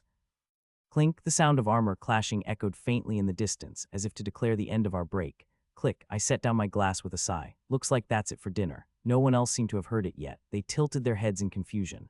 The next to catch on was Xenia. Her expression hardened in an instant as she spoke. 2025, maybe? 27. Impressive as always, but judging by how all the footsteps blend into one, they're trained elites. I recognize the lead footstep. It's Tiver. He must have called for reinforcements from the Lord. Xenia responded in a tone unusually cold for her. They haven't even confirmed anything yet. I need to file a complaint with Captain Father. There's a title like Captain Father. Then Neryl spoke. You all have such sharp senses. I can hear them too now. Miss Celia should be fine, right? You're putting me in the front lines, against the Holy Knights of Light. It was then. Mariana, who had been quietly listening to us, said something very unexpected. There's no need for you to use a false name. What? Celia's not your real name, is it? Aren't you the Witch of Carnage, Neryl Slain? This time I was genuinely surprised. We'd never once mentioned Neryl's name in front of her. Mariana calmly set down her spoon and continued. My son told me. Edwin did? Yes. Edwin, it's okay. You didn't do anything wrong. Try explaining it yourself. Edwin had his head down like someone who'd been caught doing something bad, but with Mariana's gentle encouragement, he timidly opened his mouth. I can see people's souls like a radiant glow behind them. Say that again? Hess. Saying I can see souls might be hard for culprits to understand. It's like the gray hue of a murky world. Speak plainly. Oh, yes, I meant it just like I said. Maybe because Neryl's aura was so intense, Edwin's symptoms seemed to clear up right away. Souls have their own colors and traits. If you observe carefully, you can see the traces of their life. But Miss Neryl's soul is really, really old. I thought I heard something snap. Children's innocence is truly terrifying. Feels like 150, 200 years old, something like that. Who, keep going. There's only one person who's lived that long, the Witch of Carnage. So I told Mom she might be Neryl slain. So that means Mariana casually joked with the Witch of Carnage just moments ago, a being on a completely different level from someone like the Martial King. Clap. I lightly clapped my hands. I get the gist of it. The important thing right now isn't that Neryl's gotten old. Hey, it's dealing with an uninvited guest who came late at night, isn't it? Bang. As if it had been waiting, the door slammed open the moment I finished speaking. The lock had been completely destroyed. As expected, it was Tiver who appeared. Mariana's face stiffened at the sight of him. What's the meaning of this? This is incredibly rude. Tiver replied in a slow, lazy tone.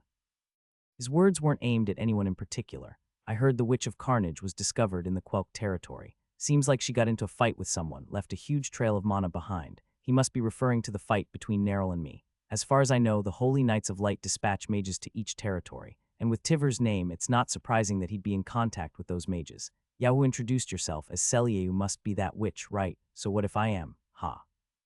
You've got some nerve walking around with that shameless face. Yeah, I'm kinda known for that. Shut your mouth. At his harsh shout, Xenia stepped in. I'll explain, Sir Tiver. No, there's no need. What? I've already reported to Captain Dame that I discovered the Witch of Carnage, but he told me not to worry about it, that the vice captain would handle it. I assume you're here to accompany her for surveillance, not arrest. Let's leave aside why it's surveillance and not arrest. I can't override the captain's orders, but just as I have no say in that matter, Lady Xenia, you also have no say in mine. Xenia tilted her head in confusion. Your matter, so you're not here to arrest the Witch of Carnage. No, the one I have business with is Mariana over there. Let me ask, Mariana, you were in the capital when the late Emperor passed away, weren't you? Mariana nodded calmly. Yes, that's something everyone in the Empire knows, isn't it? You wouldn't know what came after. You uncovered a terrible secret with necromancy and gained His Majesty's favor, but you refused all gold and treasure and returned here, your homeland. That's also widely known, but no one knows there was someone who came back with you. Someone accompanied her. Mariana's face turned deathly pale. She shouted in panic. Stop, what are you hiding? I already know everything. Stop it. Didn't your husband return with you? Mariana turned ashen and immediately looked to Edwin first. His eyes were trembling like an earthquake had struck. Mother, you told me father passed away before I was even born.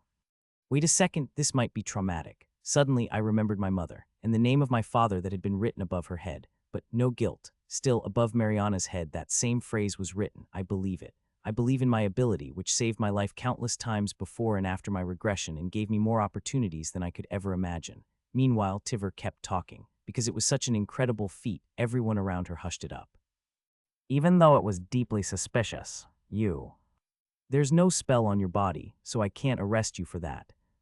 But as a suspect in your husband's murder, I can arrest you, can't I? Perhaps a heart-to-heart in the interrogation room will bring more crimes to light. Arrest her. I stepped forward slightly. Just a moment. You again. Lady Xenia, as I said earlier, this has nothing to do with you. Please call off your subordinate. I'm not Xenia's subordinate. I'm her colleague. I wasn't talking to you, you insolent brat. You're impossible to talk to. Ms. Mariana. Mariana flinched and looked at me in surprise.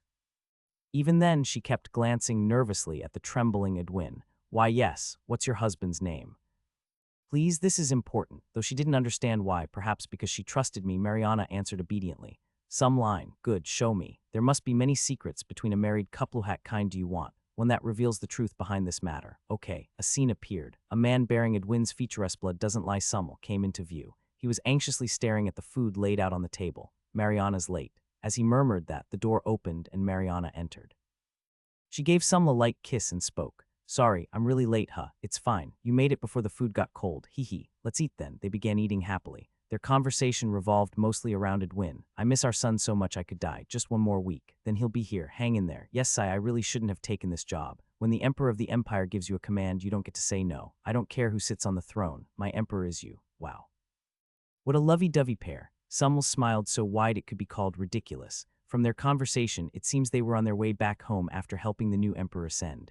Then Mariana said, oh, by the way, I met a strange woman earlier. Strange woman. Yes, I don't mean to speak ill, but she seemed mentally unwell. She kept calling me a perfect vessel or something.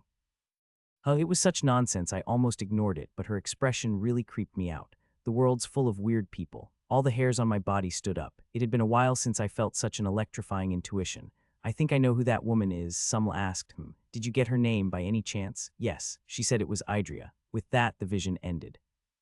I was left speechless, my mouth open. Trail spoke up.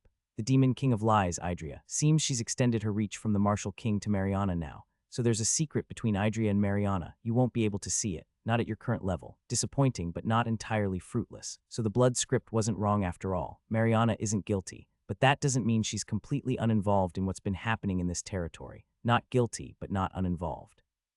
Remember the Martial King? He knew the Gem of Desolation was draining the life force of the people in his land. He acted anyway. That's why the names of the territory's people appeared in his blood script.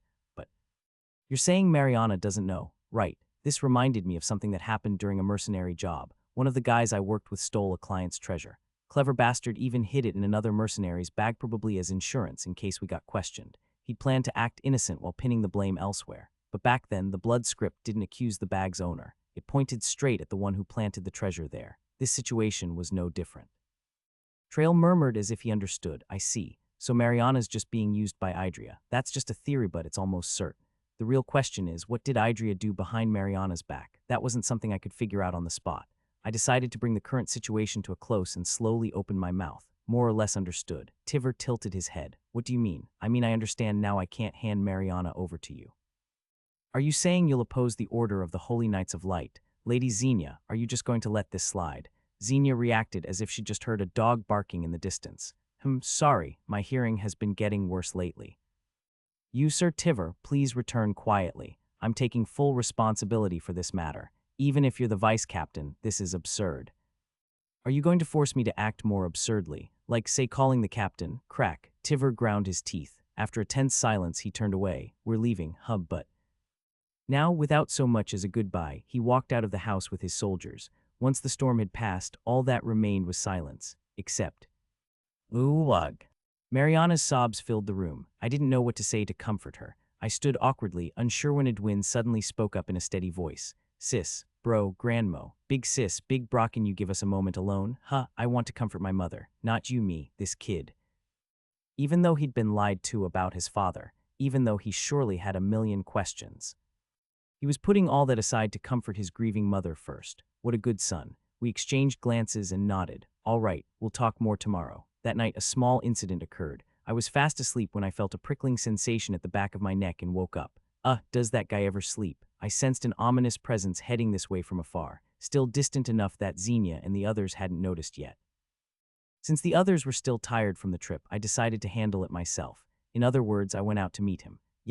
What is it? It's not morning yet. You keep sleeping. Okay, will do. I swear I could hear ghosts snoring. Smiling faintly, I kicked open the window and leapt out. After running for a bit, I saw him masked and radiating killing intent. With a deep sigh, I spoke. You seriously thought a mask would work? Doesn't suit you at all.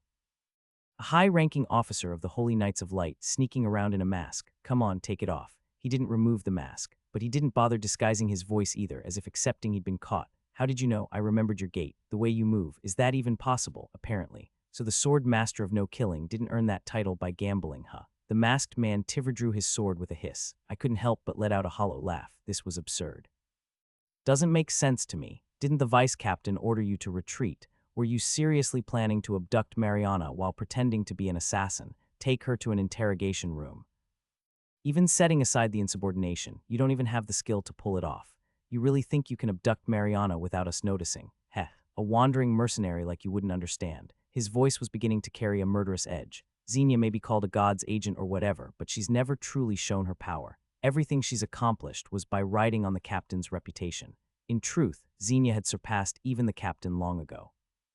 Well, I guess she wasn't that well known before joining Kaeld's party. Even the fact that she could wield Agril was known to only a handful within the Holy Knights. Tiver's confidence probably came from ignorance. Still, something didn't sit right. There's more than just Xenia in Mariana's house. The Witch of Carnage. You think that woman cares enough to interfere? Sure, she won't help me, but she won't go out of her way to stop me either. Then what about me? You weren't even part of the equation. I gave a short laugh and asked another question. What if by some chance you do get caught? No point worrying about what won't happen. You say that, but you've already been caught. Exactly. Which means you'll have to die now. What's got you so desperate? Do you have some personal grudge against Mariana or something? Tiver, surprisingly, answered like he was offering me a parting gift. You know, the only way to move up in the Holy Knights, aside from pulling strings like Xenia, the importance of the missions you complete. Go on, an incident involving possessions across an entire territory. That ranks as a special A-class mission in our system. If I resolve this myself, I can aim for the next promotion. It's unfair for someone like Xenia, born with everything, to steal this opportunity from me. So tonight I'll correct that injustice. The only thing that's going to get corrected is your skull. I cracked my knuckles lightly. Got it. Let's get this over with. I'll give you time to draw your sword. Go ahead, nah, just come at me. What? I said attack. I'm sleepy. He must have realized I was serious because he ground his teeth again. Don't regret this. Oh heavenly God, I call upon your sword to crack. Crackle, his teeth flew beautifully through the air. I had closed the distance in an instant and launched a kick into his jaw.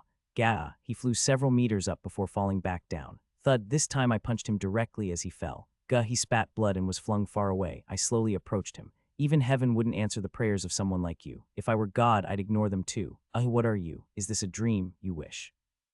This makes no sense. I'm ranked among the top 30 in the order. There's no way someone like me could lose to a punk like you. But you did. GRAH, where he found the energy, I don't know, but he suddenly jumped back up, charging with full intent to kill. Die, but it was just too slow. Suddenly, I remembered Kale's sword from before the regression. I'd thought about it many times, pondered over it again and again. If we ever fought seriously, who would actually win? And compared to that, you're way too slow. I twisted my body lightly and dodged his sword strike. Then I opened my palm wide and slapped him across the cheek. Slap. His head spun a full 90 degrees. I saw the few remaining teeth in his mouth scatter to the ground. I doubt even Xenia could regrow those. What now? I grabbed the neck of the now unconscious guy and dragged him along. I figured I should be quiet while going in since Neryl and Xenia were probably asleep, but the two of them were leaning out of the second-story window, silently watching me. Oh, good evening. Back from a walk. No, as you can see, I was in a fight. That is a walk for you. That's how you see me, huh? Neryl's indifferent reaction made sense, given her personality, but Xenia's response was unexpected. So he came after all, Sir Tiver. You knew rather than knew, I just guessed. He had that whole we'll see about that face when he left. Aren't you going to say anything? I kind of beat up one of your subordinates. Xenia crossed her arms, looking thoughtful for a moment, but soon she answered with a playful smile. After traveling with you, Mr. Mede, I made a decision. And after meeting Mariana today, that decision has only become firmer. The things the Order of the Holy Knight says, the teachings my father passed down, I've decided to forget them all. And to judge with my own eyes from now on. Sir Tiver ignored my orders in pursuit of a promotion. I don't feel like showing mercy to someone like that, and besides. She glanced briefly at Neryl. This works out, actually. I had something I wanted him to do after all this was over. Something you wanted him to do? I'll tell you later. I tilted my head but decided to let it go. Then I noticed that both of them had something at the corners of their mouths. You were eating something, they answered in perfect sync. She woke me up because she was hungry. Neryl woke me up saying she was hungry. Based on your usual behavior, who do you think I'm going to believe? Who knows? Wow, the two of them enjoying a late-night snack together. Guess you really do live long enough to see everything. I said to Neryl, can you hide this guy for me, just until this whole mess is over? Sure. She gave a little flick of her hand. Tiver vanished from my grip as if it had all been a lie. On top of that, Xenia murmured a short prayer. I cast a prison spell. Even if he wakes up, he won't be able to move. Neryl yawned once and asked, where should I stash him? Leaving him in this house would just be a nuisance for Mariana. Yeah, somewhere people rarely go would be best. Should I sneak him into the dungeon beneath the castle? There should be plenty of empty cells. Please do. I wasn't actually volunteering, but fine, I'll do it tomorrow. You two are really starting to get along too well. Whatever, time to head in and get some sleep. I waved to the two of them, wishing them a good night, and they both spoke at the same time, aren't you hungry? Come join us for a bite. I was about to say no, but Trail spoke up. Let's eat. Weren't you asleep? I woke up 'cause I was hungry. Probably because of all that exercise. I was the one who did all the exercising, though. Next morning, when I went down to the kitchen, only Neryl and Xenia were there. Neryl looked queasy, covering her mouth, while Xenia looked completely unaffected. In front of them were warm soup and bread. Neryl, why aren't you eating? I can't believe you're fine. We ate and drank until dawn yesterday. Yes, so forget it. Neryl turned to me with a pale face. Good morning. Did you raid the kitchen without permission? These are ingredients from our wagon. I'm not that shameless. Where's Mariana? Dunno, still asleep, I think. Click. Just then the door opened. It was Edwin. He walked toward us with a weary expression, his head lowered. With a sigh far too heavy for someone his age, he spoke. This is too little. I'm sorry. I'll make a proper meal. It's fine. I couldn't eat even if you did. Where's your mother? At Neryl's question, tears suddenly welled up in Edwin's eyes. He wiped at them and replied, she just fell asleep a little while ago. A little while ago? Yeah, she stayed up all night.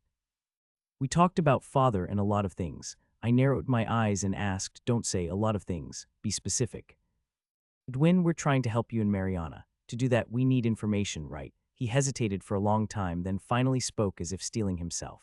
I told you I can see souls, right? Yeah, I've seen my mother's soul all my life with those eyes. It's vast and magnificent, completely unlike anyone else's. I thought that was just normal. I mean, she's the 7th ranked person in the Empire or something.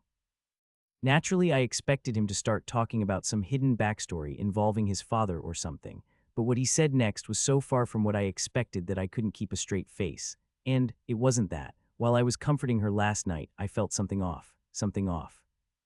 Edwin continued speaking. Yesterday, my mother's soul was in turmoil from longing and sorrow for my father. I've never seen her soul shake that violently before. That's how I noticed. Even though it was clearly a single soul, I could see two different emotions. How should I put it? It felt like the soul was mixed with another. It looked like my mother's soul had been fused with someone else's. At first, it didn't quite make sense. However, Xenia, who as a paladin was perhaps more familiar with the concept of souls than anyone besides necromancers, nodded. So another soul was placed into Mariana. Is that even possible?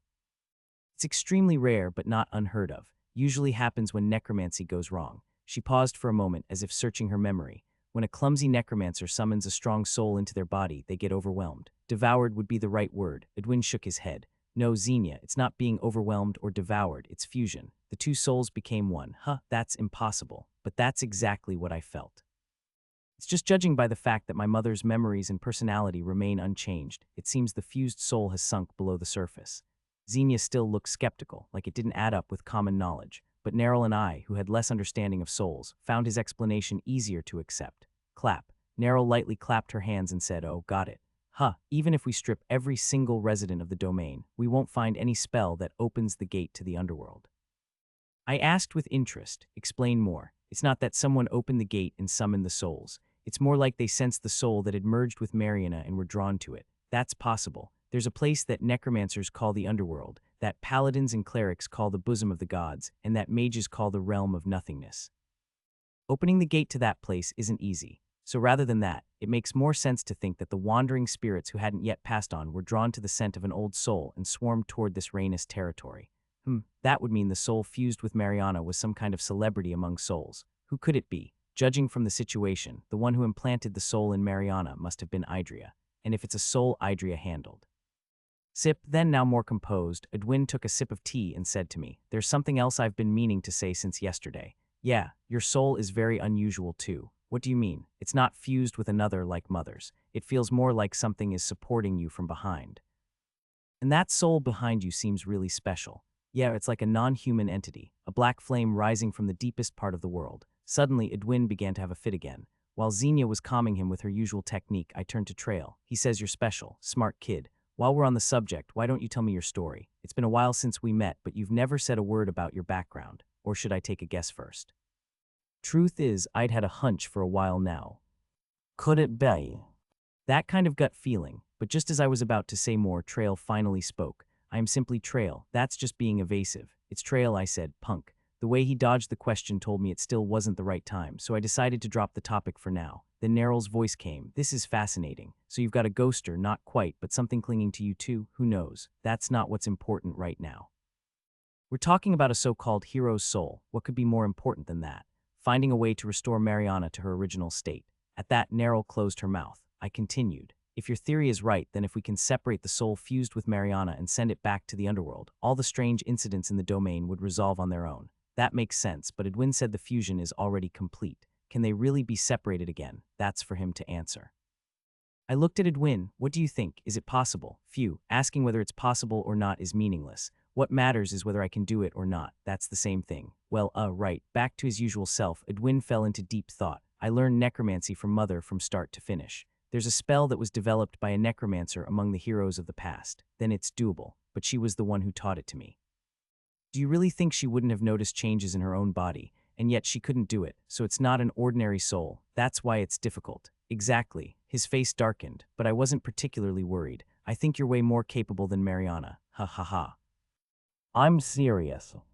"She may not have even realized another soul had merged with her, but you noticed what she didn't. Mariana didn't know what had happened to her, but Edwin did. That's a huge difference." We fell silent for a moment to give him time to think, and then, "I'll do it." His face was filled with firm resolve. We conveyed our conclusion to Mariana. As expected, her first reaction was denial. "Another soul has merged with me. Not just merged, but fused. That's what Edwin says. Sigh, I'm a necromancer, you know. There's no way I wouldn't notice something like that." She tried to laugh it off. Edwin seemed about to say something, but I spoke first. "Then may I ask you one thing?" "Of course, go ahead."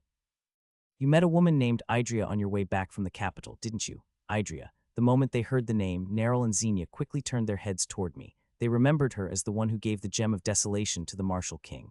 Meanwhile, Mariana's eyes widened in shock. How do you know that? I'm familiar with her. You've heard what happened in the Lior territory, haven't you? You mean the duel between you and the Martial King? There's more to that story. Ting. I flicked the Gem of Desolation up and caught it. Then I showed it to Mariana and briefly explained the situation back then, that the Martial King had used the gem to drain the vitality of the people, and that the person who gave him the gem was a woman named Idria. Mariana's face turned pale. So that's what happened. I knew she wasn't ordinary. Could you tell me more about what happened that day? There's not much to say. She told me I was a good vessel or something, then disappeared, and then... She glanced at Edwin and her face turned sorrowful. The next day, my husband disappeared. I stayed in town for days, frantically searching for him. I even tried summoning his soul, fearing he might be dead, but there was no response. I couldn't keep Edwin waiting forever, so I returned to my hometown, thinking that if I waited there, my husband would come back eventually. It's already been 13 years, though. Edwin quickly took her hand. Mariana gently stroked his hand and said, "Son, do I really have another soul inside me? That's how it seems to me. I see. If you say so, then it must be true." She smiled warmly. "I've never once told you that you've surpassed me, have I? Necromancy is dangerous. I was afraid you'd get arrogant and try to summon a soul too powerful for you. Arrogance leads to mistakes, and in necromancy, mistakes mean getting devoured by the soul you summoned. And you were, a bit reckless a few years back." She left a lot unsaid, but we all nodded at once. Yeah, Edwin could be like that, but in the end, the one who got devoured was me. I'm not worthy, either as a mother or as a teacher. Edwin tightly held Mariana's hand. "Mother, please don't say that, my son. You are the one who raised this wretched friend of the dead and the necromancer of darkness, Edwin Ein, the primordial flame itself, a radiant light named Hope, the misty twilight beyond." Edwin kept piling on the praise in an effort to console Mariana. Mariana's expression turned slightly pale. Xenia whispered to me, "Ophelia used to pound the ground in regret later. I wonder if he'll be okay." And so began a time of waiting. There was no room for us to interfere in the necromantic task of separating souls. Edwin had shut himself away with Mariana and hadn't emerged from the room. 2 days passed like that. The rest of us enjoyed the full bloom of spring. Plop. Neril picked up a stone and tossed it absent-mindedly, then said, "Is it really okay for us to be this laid back? There's nothing for us to interfere in this time. We've always been running around doing stuff directly. This feels too relaxed, it's unsettling. Workaholic, huh? Sometimes it's fine to just take a break." That's what I thought, but Xenia strongly agreed with Neril. "I feel the same. More than that, I wonder if this will really boost our reputation." You just made the face of someone who totally forgot. Mr. Mede, right, I had completely forgotten. Xenia continued. Even if Neril's guess is right and the ghost commotion ends because the soul fused with Mariana disappears, no one will know that Mr. Mede was the one who resolved it. Well, technically, Mede didn't really solve it. Then this land will just be another place we passed through. Aside from recruiting Edwin, we'll have gained nothing, and who knows if he'll even follow us. All in all, it's a bad deal. At least we didn't invest anything, so it's not a loss. As I watched the two of them murmuring away, I felt a tickle at the corner of my mouth. These guys were more concerned about my reputation than I was, and I'm the one trying to become a hero. A truly exemplary hero party. Yeah, before the regression, I never imagined they'd be this type of person. By the way, Xenia made a very good point. Are you just going to let this slide? My original plan was to accuse Mariana and earn fame from that. That way, I would have even surpassed the fame score of Kaled, who got the fake hero's sword. But Mariana wasn't the culprit, and things got twisted and ended up like this. Should I start some rumors now, even if it's a stretch? No, that won't be enough. I need something big to make it count. That's when it happened. Neril and Xenia, who had been chatting casually, suddenly froze. I tilted my head and asked, "What's wrong?" It broke. You two know you've been acting more and more like lately." They both shot me a sharp glare. "See, that's what I mean." "What broke?" "My magic that was hiding Tiver." Xenia, yours must be the prison ward breaking, right?" Xenia nodded. I folded my arms and said casually, "Maybe the Holy Knights sent reinforcements. They might have sensed Neril's mana trace and reported it. The captain left everything about Neril to me." "If you're right, Mr. Mede, someone overstepped." Neril shrugged. "So what now? Let's go check. I'm bored of waiting anyway." "Yeah, Xenia, you said he was locked up under that castle, right?" Xenia nodded. We stretched and stood up. At the time, we didn't think much of it, just a little after-meal stroll, but soon we'd realize. The big moment we'd been waiting for was right there. Tiver's gums hurt. A lot. More than his anger toward Mede and Xenia, or his confusion about why he was imprisoned underground. What dominated his mind was the pain in his gums. He felt like he'd sell his soul to the Demon King just to forget this pain. A thought unbecoming of a holy knight, perhaps, but that's how bad the pain was, and his wish came true. At some point, Tiver's consciousness faded away, and another soul took over his body. Where is this place? The voice was Tiver's, but the tone was clearly different. He slowly stood up, then felt the flow of mana that was hiding his body. Invisibility magic, huh? Seems like the work of a skilled mage. To think there were mages of this caliber in this era. He was momentarily impressed, but quickly dismissed it and formed hand signs. As if it were a lie, Neryl's magic was dispelled, and Tiver's figure was revealed. The vengeful spirit of someone who had once wandered the continent. Most souls are completely dared without a necromancer's aid. Even basic conversation would be impossible. But his eyes were calm and steady. He thought rationally, I smell something nostalgic. It's her. Right thighs is her homeland. A glint flickered in his previously calm eyes. They even sealed it with a prison spell. Seems the owner of this body committed quite a few crimes. That too was a powerful ward. He could undo it with magic, but there was a simpler way. Thud, he lightly stomped the ground. A strange magic circle rose automatically beneath his feet. He tapped it with the tip of his foot, and then rumble, crash, the building collapsed. The man had been in the underground prison of the castle. With a single magic circle, he brought the whole place down. The chaos from the crumbling walls and ceilings shattered the prison's spell as well. Screams erupted all around. Jaya, what's going on? Everyone evacuate, get out of here first. Amid the cries of the guards, the man began to hum softly. First, I need to find her. Wait, damn. Wobble. His legs suddenly gave out. The body he had possessed wasn't much to look at, a mediocre holy knight at best. It had some divine power, which he'd converted into mana, but that single spell had drained all of it. He really ended up with a lousy vessel. He was already annoyed that the body had missing teeth, couldn't even pronounce things properly. I need to eat first. I can't face her in this weak state. Swish. He waved his hand and brushed aside the fallen stones above him. Blue sky came into view. He slowly rose into the air. I'll be right there to greet you, my hero. When we had just entered the busy district, a tremendous roar shook the earth. QGWGWNG. Without anyone saying a word, we all turned our heads toward the direction of the sound. We all dropped our jaws at the same time. The castle is collapsing. Just as Neryl said, the castle was falling apart. It was such an unreal scene that it felt more surreal than shocking. Cries of horror from the territory's citizens rang out from all directions. Huh, what the heck is that? The castle. Is this really the end of Rhaenys territory? Is this also that necromancer's doing? Wait, look over there. The last person pointed a finger at the sky. Following the direction of the finger, I raised my head. Like a bird soaring through the sky, someone was floating effortlessly in the air. Neryl stared blankly before speaking. That's an incredible mage. You can do that much too. I can, but the mana control is just too clean. How is there such a mage in this era? Honestly, I respect. That looks like Tiver, then never mind. Yeah, at the mention of Tiver, she frowned. Xenia spoke up. That's only Tiver's face. It's definitely some soul that took over his body. Tiver was a holy knight, right? Would he really give up his body that easily? Sure, he might have been disoriented after what we did to him, but more than that, it's probably because the soul is just that powerful. Powerful enough to bring down a whole castle like it's nothing. That's when it happened. As if to say we'd had enough time to gawk, the one who appeared to be Tiver floating in midair spoke. Though it looked like a whisper, the voice echoed thunderously throughout the entire territory. Sorry, everyone, but I need a little help. If sound waves were visible, they'd have looked like a tsunami crashing in. People with weak energy around us clutched their ears and collapsed. I need to take some of your power. I'm very hungry right now. With those words, Tiver reached out his hand, and chaos erupted. What? My strength? Oog, dear, get a hold of yourself. I feel like I'm dying. Help me. One person was bleeding from their eyes. Another was vomiting. Someone else was clawing at their own face with both hands. Just like that, the citizens of the territory began collapsing one by one. My body feels kinda heavy too. As I tilted my head in confusion, Neryl shouted, this spell, what is it? There was an ancient mage like that. Someone who could instantly convert divine power and life force into mana. Even that alone is shocking, but he could even turn a person's lifespan into mana.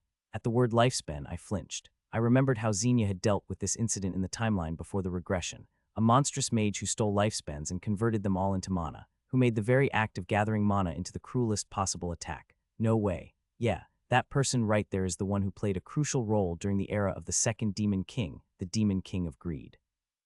Xenia murmured with a pale face. Doriotics. Doriotics' greatest accomplishment, of course, was helping the hero of the time slay the Demon King of Greed. But beyond that, he contributed countless advancements to humanity. For example, the communication orbs we carry around. Those were Dory's invention. Even the elemental erasure magic that Neryl used back in the Avi's territory was developed by Dory. Curious to see a legendary hero with my own eyes, I looked up at the sky again. Neryl said, you said this to me before, remember. Don't compare some Odix to you. Can you still say that now, as many times as you want? Neryl made a strange expression at that reply, as if unsure whether she should be pleased or annoyed. Xenia cut in, sounding irritated. Are you seriously trying to have a moment at a time like this? What moment? Never mind. Anyway, what are we supposed to do now? For once, Xenia bit her fingernails like someone truly nervous. When I didn't respond right away, she offered her own idea, apparently having thought something through. Do you have a way? No. Yes, of course not. Wait, shouldn't you at least hear what it is? You're thinking of using grand ritual purification, right? That was the very technique she had used before the regression. Trail had once asked what I would have done if I had been there in person. I hadn't answered then, but now the answer was clear. Xenia looked shocked. Why you even know about that? There's nothing I don't know, except the stuff I don't. That's true for everyone. In any case, purification is a no-go. Don't even try it, Neril asked, confused. What kind of magic is it? It's a ritual that reverts anything that defies divine providence back to its original state. If she used that, not only would Ori be expelled from Tiver's body, but the ghost incidents in this land would vanish too. Even the presence inside Mariana would disappear. If such a convenient spell exists, why haven't we used it sooner? Wait, there's got to be a price. As expected, Neril caught on quickly.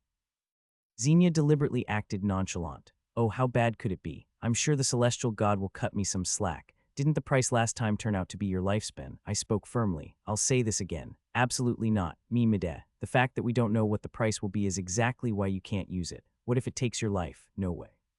No matter what, it's a no, not now, not ever. Remember that. I worried I might have been too harsh, but surprisingly, Xenia just smiled warmly. She gave a small bow. The hero I chose really is kind, even though you try so hard to pretend otherwise. What are you talking about?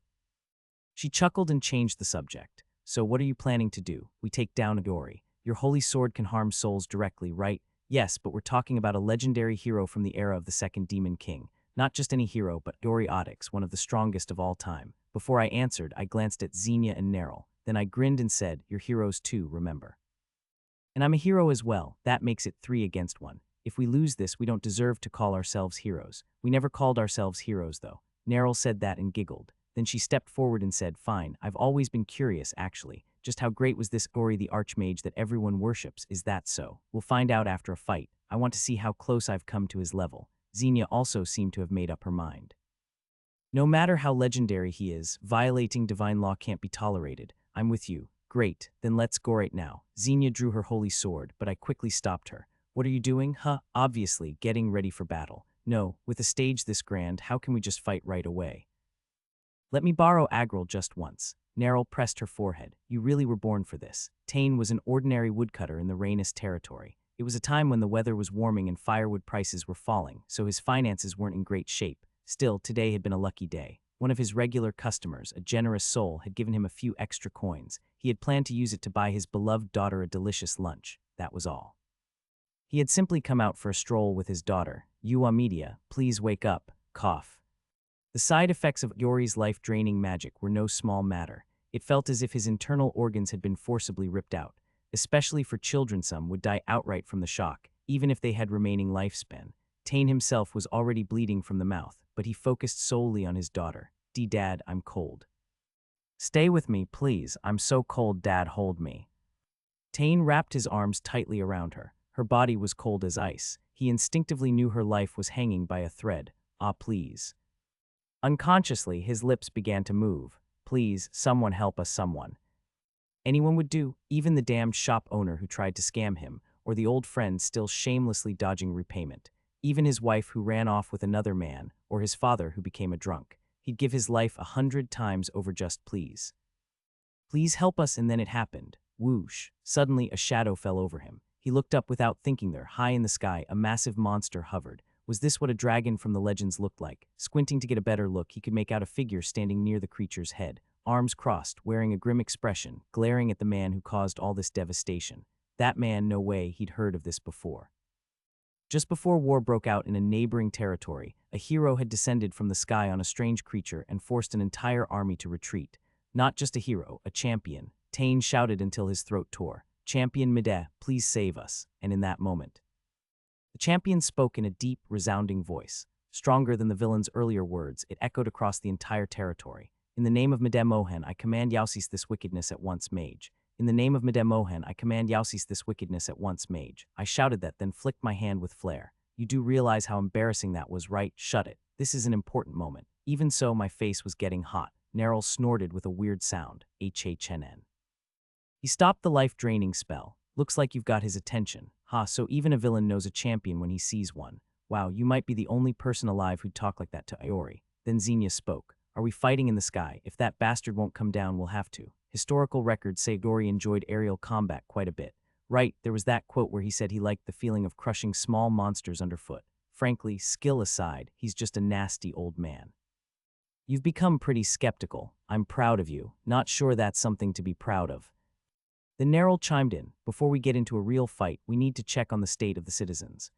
Life-draining magic has severe side effects. Sick people or kids might die on the spot. My face hardened. Xenia, clearly flustered, said, I am not a high priest. I can't heal an entire territory on my own. What do we do? It's fine. We have this. I flicked the gem of desolation.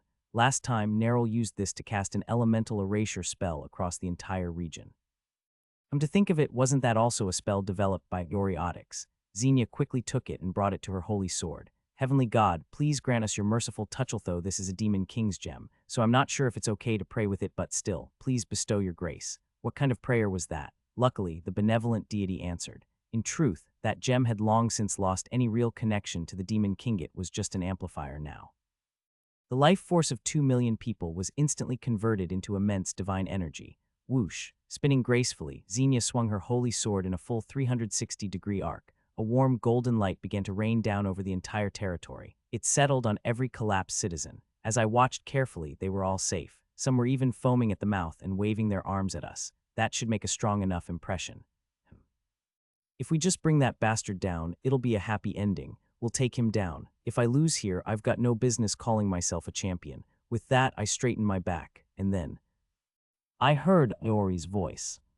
This is truly astonishing. A holy knight, not even a priest, casting a healing light over an entire domain. Even that pig Ort would have found it difficult. Ort was one of the second-generation heroes and a priest. He was held in immense esteem among priests, much like how Iori Audix was famously revered by mages. And yet this guy just called him a pig. To be fair, every time I saw his portrait, I did think he looked chubby. And that beast you're Ridingus it Agril. Ho-ho, looks like it recognizes me. Truly a beast blessed by the gods. Agril had indeed first appeared during the descent of the demon king of greed. The second descent really had all sorts of innovations. I spoke. Just to confirm, are you the same Iori Audix from the era of the second demon king's descent? I believed I was quite respected by people of this era. Your attitude is remarkably poor. Still not as poor as your personality, so I think we're good. Ho. I have heard many people say I have a rotten personality. Even he used to say so occasionally. There was only one person in the world whom the great Iori would call him. Then it hit Methai's domain of Rhaenus was his homeland. Nafocus. That's not what's important right now. I shook my head and asked, so why are you here and not in the afterlife? The other companions all died peacefully and moved on to the void, but I died a rather sudden and violent death. The end of Iori Audix flashed in my mind. Nerul spoke. The demon king of greed's final outburst. Looks like you've studied quite a bit, young lady. When the demon king of greed was cornered, he chose to self-destruct. I used up my entire remaining lifespan, converting it all into mana to block the blast. And so I died without even leaving a final will. So you stayed on the continent because of regrets. What kind of lingering attachment? There was something I wanted to say to him. Again with the him. I asked, you mean the second hero Lepia Odger? At that, his face suddenly turned serious. With a voice as heavy as stone, he said, don't you dare speak that name so casually, you lowborn. Wow, the way you talk. I heard Ori was a high noble to the bone, and it shows. That's right, and bloodlines deserve respect even in death. Lepia was a commoner, wasn't he? If that's the case, what's the big deal about a fellow commoner saying his name? And then it happened. I saw something sharp flying toward us. Wind cutter, a wind spell Nerul often used, but this one was at least 10 times bigger than hers. Agril Xenia quickly steered Agril upward. The massive wind cutter narrowly grazed us, smashing into the bell tower behind. Slice. As if it had been drawn on paper and then cut, the bell tower was cleanly severed in two and collapsed. This guy's no joke. Ori's voice came again. The title of hero is so great, it renders the divide between noble and commoner meaningless. That's why I always addressed him with respect. And for a filthy commoner like you, there's no need to say it. Apologize for daring to speak his name twice. Oh, don't worry about it. Shring, I drew my sword because I'm a hero too. I'm a hero too. That single sentence sparked overwhelming rage in Ori. With lightning speed, he formed hand signs. It was a type of magic I didn't recognize, but behind me, Nerul shouted, Giga Lightning. A massive bolt of lightning struck from the cloudless sky. There was no way I could dodge lightning, but thankfully, I didn't need to. Krakoom, bzzzt, sparks crackled, and a translucent barrier surrounded me. Xenia had drawn her sword and cast a defensive spell. You blocked my magic, a mere holy knight. They're no mere holy knight and mage. They're heroes, members of Hero Mide's party. You really won't shut that filthy mouth, will you? Actually, I will. From here on, we speak with swords. Neril timed it perfectly and cast a flying spell on me. I took my stance and used a technique. Quick leap. In the blink of an eye, I was right in front of Yori. I could see his pupils dilating in surprise. I swung my sword with all my might.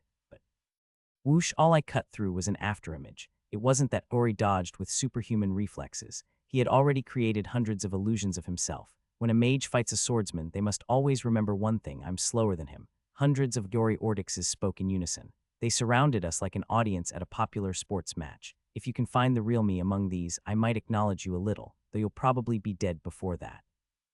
Hundreds of hand signs appeared at once. Again, I didn't recognize the spell, but Neril did. She shouted at the same time Ori did, Aqua Label. Patra, Ori's magic was fire. A barrage of fire arrows, so scorching it felt like they could melt my bones just from looking, flew toward me in Agril. But if his element was fire, Neril's was water. She wrapped us in a thick soap bubble like water barrier. The fire arrows fizzled out against it, unable to break through. Neril spoke.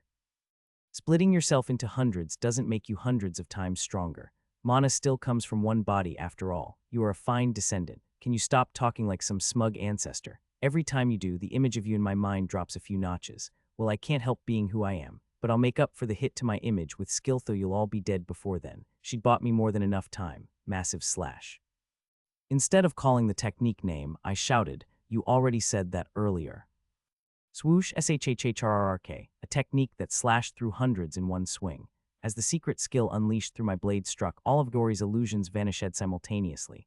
GHHKWH, what is this? From hundreds to dozens, from dozens to 10, from 10 to just 1. The last Ori stood alone, eyes wide in stunned disbelief. I breathed through my nose to hide how winded I was and said, for a hero, this much is nothing. No, this is absolutely not nothing, hey.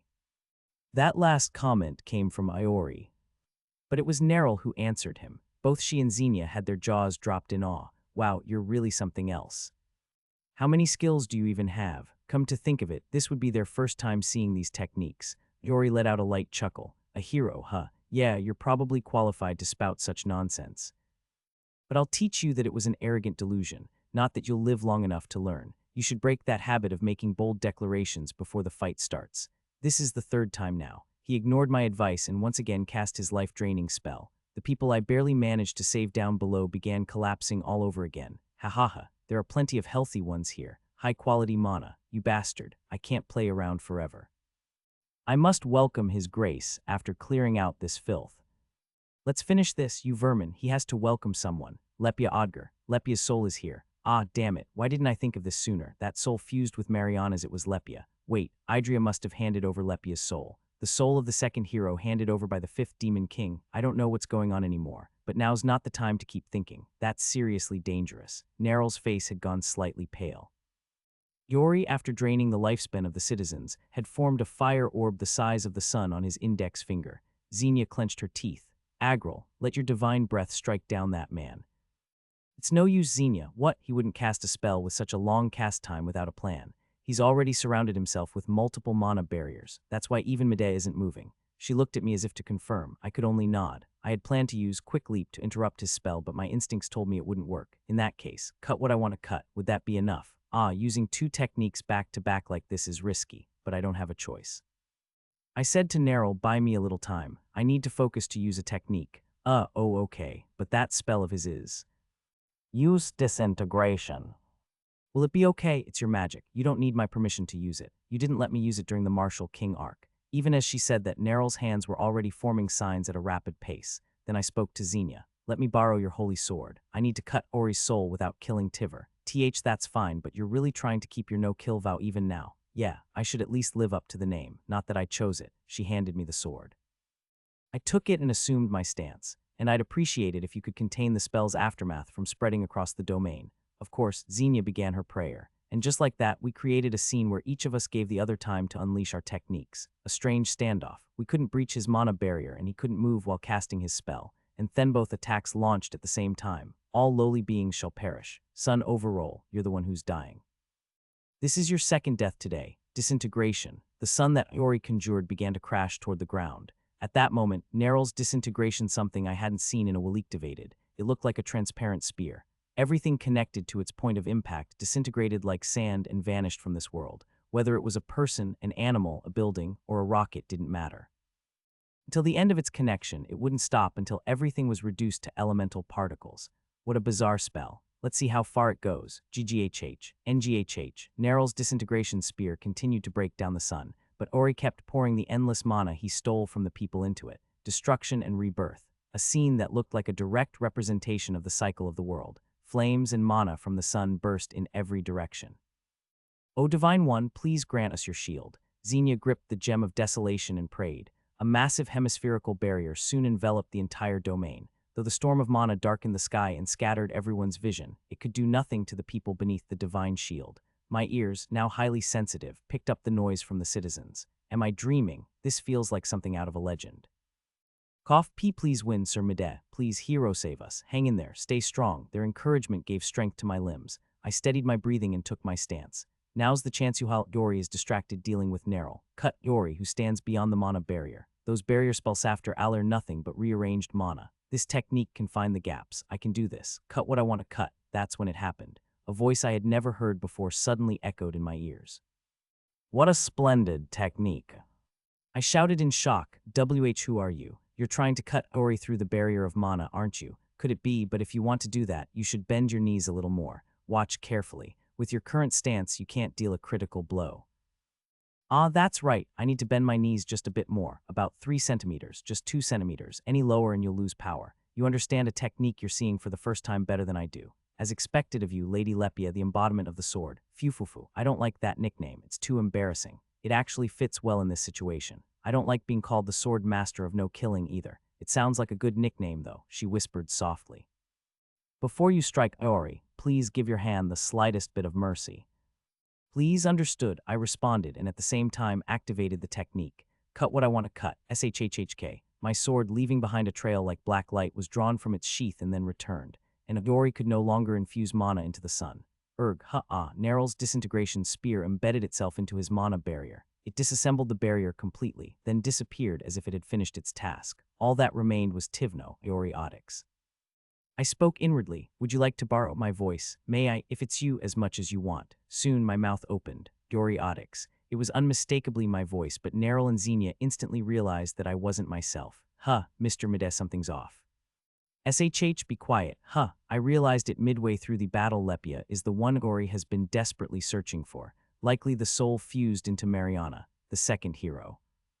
Yeah, looks like little Edwin managed to separate her safely. She probably wants to deliver a message using Mide's body, so let's watch. Then Lepia spoke through my mouth. The underworld, or as mages like you call it, the realm of nothingness. You weren't there. Lepia, is that really you, Lady Lepia? Yes, that's right. I knew your soul remained on the continent. It was always painful and regretful, but we've met again at last. Lady Lepia. Drip, tears began to fall from Ori's eyes. Lepia continued. What attachment kept you here? There was something I absolutely had to say to you. Wait, I think I know what he's going to say next. But don't say that while using my body. I swear I'll die. I loved you. I said don't, damn it. Lepia spoke. Why didn't you say that when we were together? Because I was unworthy. One of the Empire's great nobles, unworthy. I was a commoner. A hero is someone far beyond commoners or nobles. That's why I tried so hard, so I could be worthy when I confessed to you. I believed that if I killed the demon king of greed, I'd finally be worthy. So I planned to confess afterward. But you couldn't. You made a noble sacrifice. I saved you, Lady Rapia, so I don't regret it, but not being able to convey my feelings, I've always regretted that. Lepia used my facial muscles to make a sorrowful expression. Do you really have to do that too? Just give me my body back already. Can I hear your answer? The owner of this body is desperately resisting. What? He says he can't allow that kind of thing using his body. What a crazy, arrogant brat. Fufufu. He's a fellow hero, don't say that. At that, Ori suddenly became meek. My apologies, he is indeed a hero. Seriously, doesn't your entire personality change depending on who you're talking to? Lepia's playful voice echoed in my mind. Since she's speaking through my soul, it must be audible only to me. Ori's always been like that. That arrogant attitude toward commoners I always hoped he'd change. But when it comes to someone he sees as more noble than himself, he gives absolute respect, loyalty, and love. Can you maybe skip the love part? At least for now, Fufufu. Got it. It's time to wrap this up anyway. She spoke again using my voice. Then let's go back, Ori Audix. Wait. I'll give you my answer in the world of nothingness. Our comrades are there too. And stop calling Ort a pig bastard. If you say that over there, he'll get mad. He's just so out of shape. No, I understand. I'll stop. Lepia nodded in satisfaction. Before you go, return the lifespin you took from the villagers. You can still convert mana into lifespin, right? I shall obey your command. Good, head on first. I'll follow after speaking with these people. Yes, I'll wait, my hero. In the next moment, Tiver's body faltered, and he collapsed endlessly to the ground, flying. Thankfully, Nerol cast a spell, preventing him from splattering on impact. That bastard really sees people he doesn't acknowledge as less than bugs. And I used to admire someone like that. What a waste of my life. Why are you looking at me like that? Well, you kind of have a bit of that in you too. Once Dory returned their lifespans and Xenia healed them again, the domain was filled with vitality. Lepia gave me back my body. I climbed atop Agril and declared in a loud voice. Nerol amplified it magically so it echoed throughout the entire territory. Everyone, please do not worry any longer. The nightmare is over. The ghost incidents in this domain were all caused by a remnant of the past, not Mariana Ein. Fact, she pleaded with me to protect all of you. She asked me, Madame Mohan. An enormous cheer erupted. You wah, Lady Mariana, I'm sorry I doubted you. Madame Mohan, the legendary hero. Over here, please wave your hand this way too. I kept waving until their excitement died down, but as it didn't seem like they'd calm down anytime soon, I had no choice but to make an exit. Xenia sent Agril away and muttered, she says not to call her for a week. What do we do? Give her meat. Meat doesn't fix everything. Nerol, was that sarcasm just now? Yup. Wow, she just said yup with that refreshing smile. Anyway, we all headed back to Mariana's house. There, a mother and child were anxiously pacing in front. Mariana, looking far more lively and healthy than before, cried out, "Ah, you're safe, Mariana. I'm so relieved." She wiped away the tears welling in her eyes. Edwin stepped out from behind Mariana and spoke. As expected of the reincarnation of Hurahan and a child of the Crimson Moon, I was going to watch a little longer before stepping in, but I see it would have been unnecessary meddling. Hurahan, Crimson Moon. If they were beings of the other side, there's no way I wouldn't know them. Oh well, I just made those names up. Xenia took some time to return Edwin to normal. Meanwhile, we entered the house and sat down at the dining table. I asked Mariana what exactly happened. My son Edwin did it. She looked at Edwin with a face full of pride and affection. He discovered a fusion of souls I didn't even know about and then managed to separate them. It was nothing, really.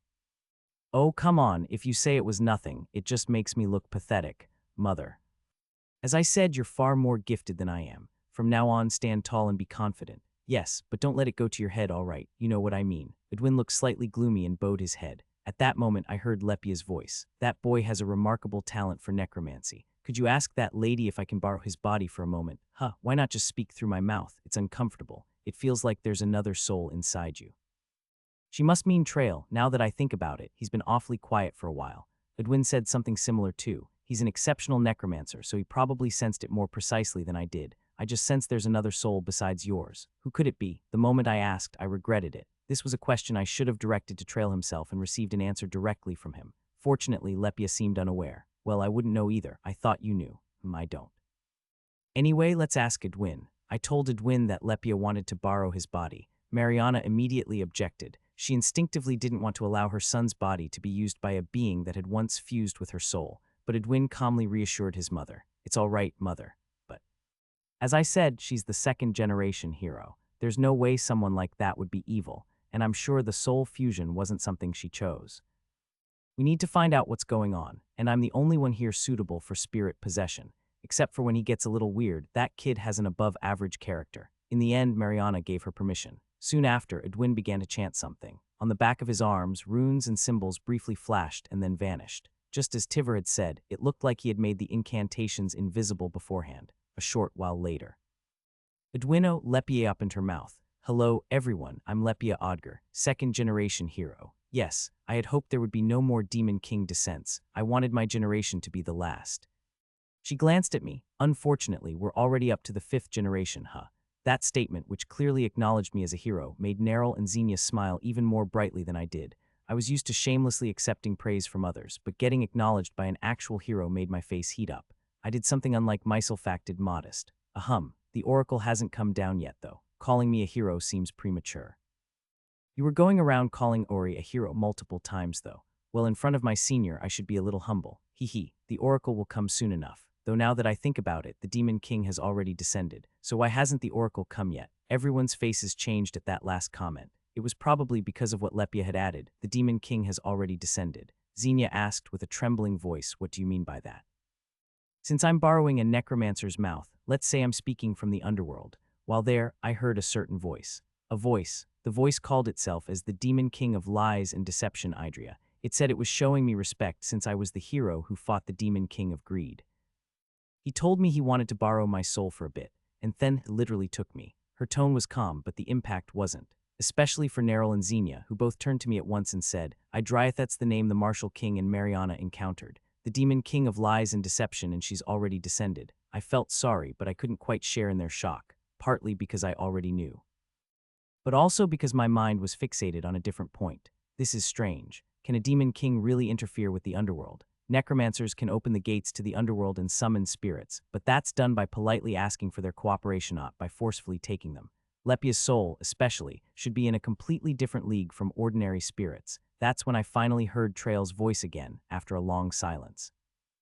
Idria is in a whole different league from the demon kings of the past. Where have you been? That weird woman was clinging to you. It was uncomfortable. That hero was annoying. Don't ever let her in my body again. My body, you mean, not yours. Trail ignored my protest and continued. Anyway, Idria is just too powerful. Probably because the world is overflowing with lies. I feel like you mentioned something like that before. Yeah. A demon king descends when a particular negative force in the world becomes overwhelmingly strong. For example, the demon king of desolation appeared during an unprecedented famine. And during the era of the demon king of destruction, there was a massive war. Exactly. And in this era, lies are everywhere, far more than in the times of destruction, greed, corruption, or desolation. Trail clicked his tongue once and added, so Idria is especially powerful. Don't make the mistake of comparing her to past demon kings. At that moment, Lepia continued speaking. Idria, who seized my soul, sought you out, Mariana. You do remember meeting her, don't you? Why, yes. But she left without saying anything important. When she spoke about a vessel, it was then that I became part of your soul. I don't know why she placed me inside you. What's more, she cast a spell to keep me from taking over. The only reason my soul blended in peacefully wasn't because I'm kind, it's because Idria put me to sleep. It was similar to the case where she had given the Gem of Desolation to the Martial King.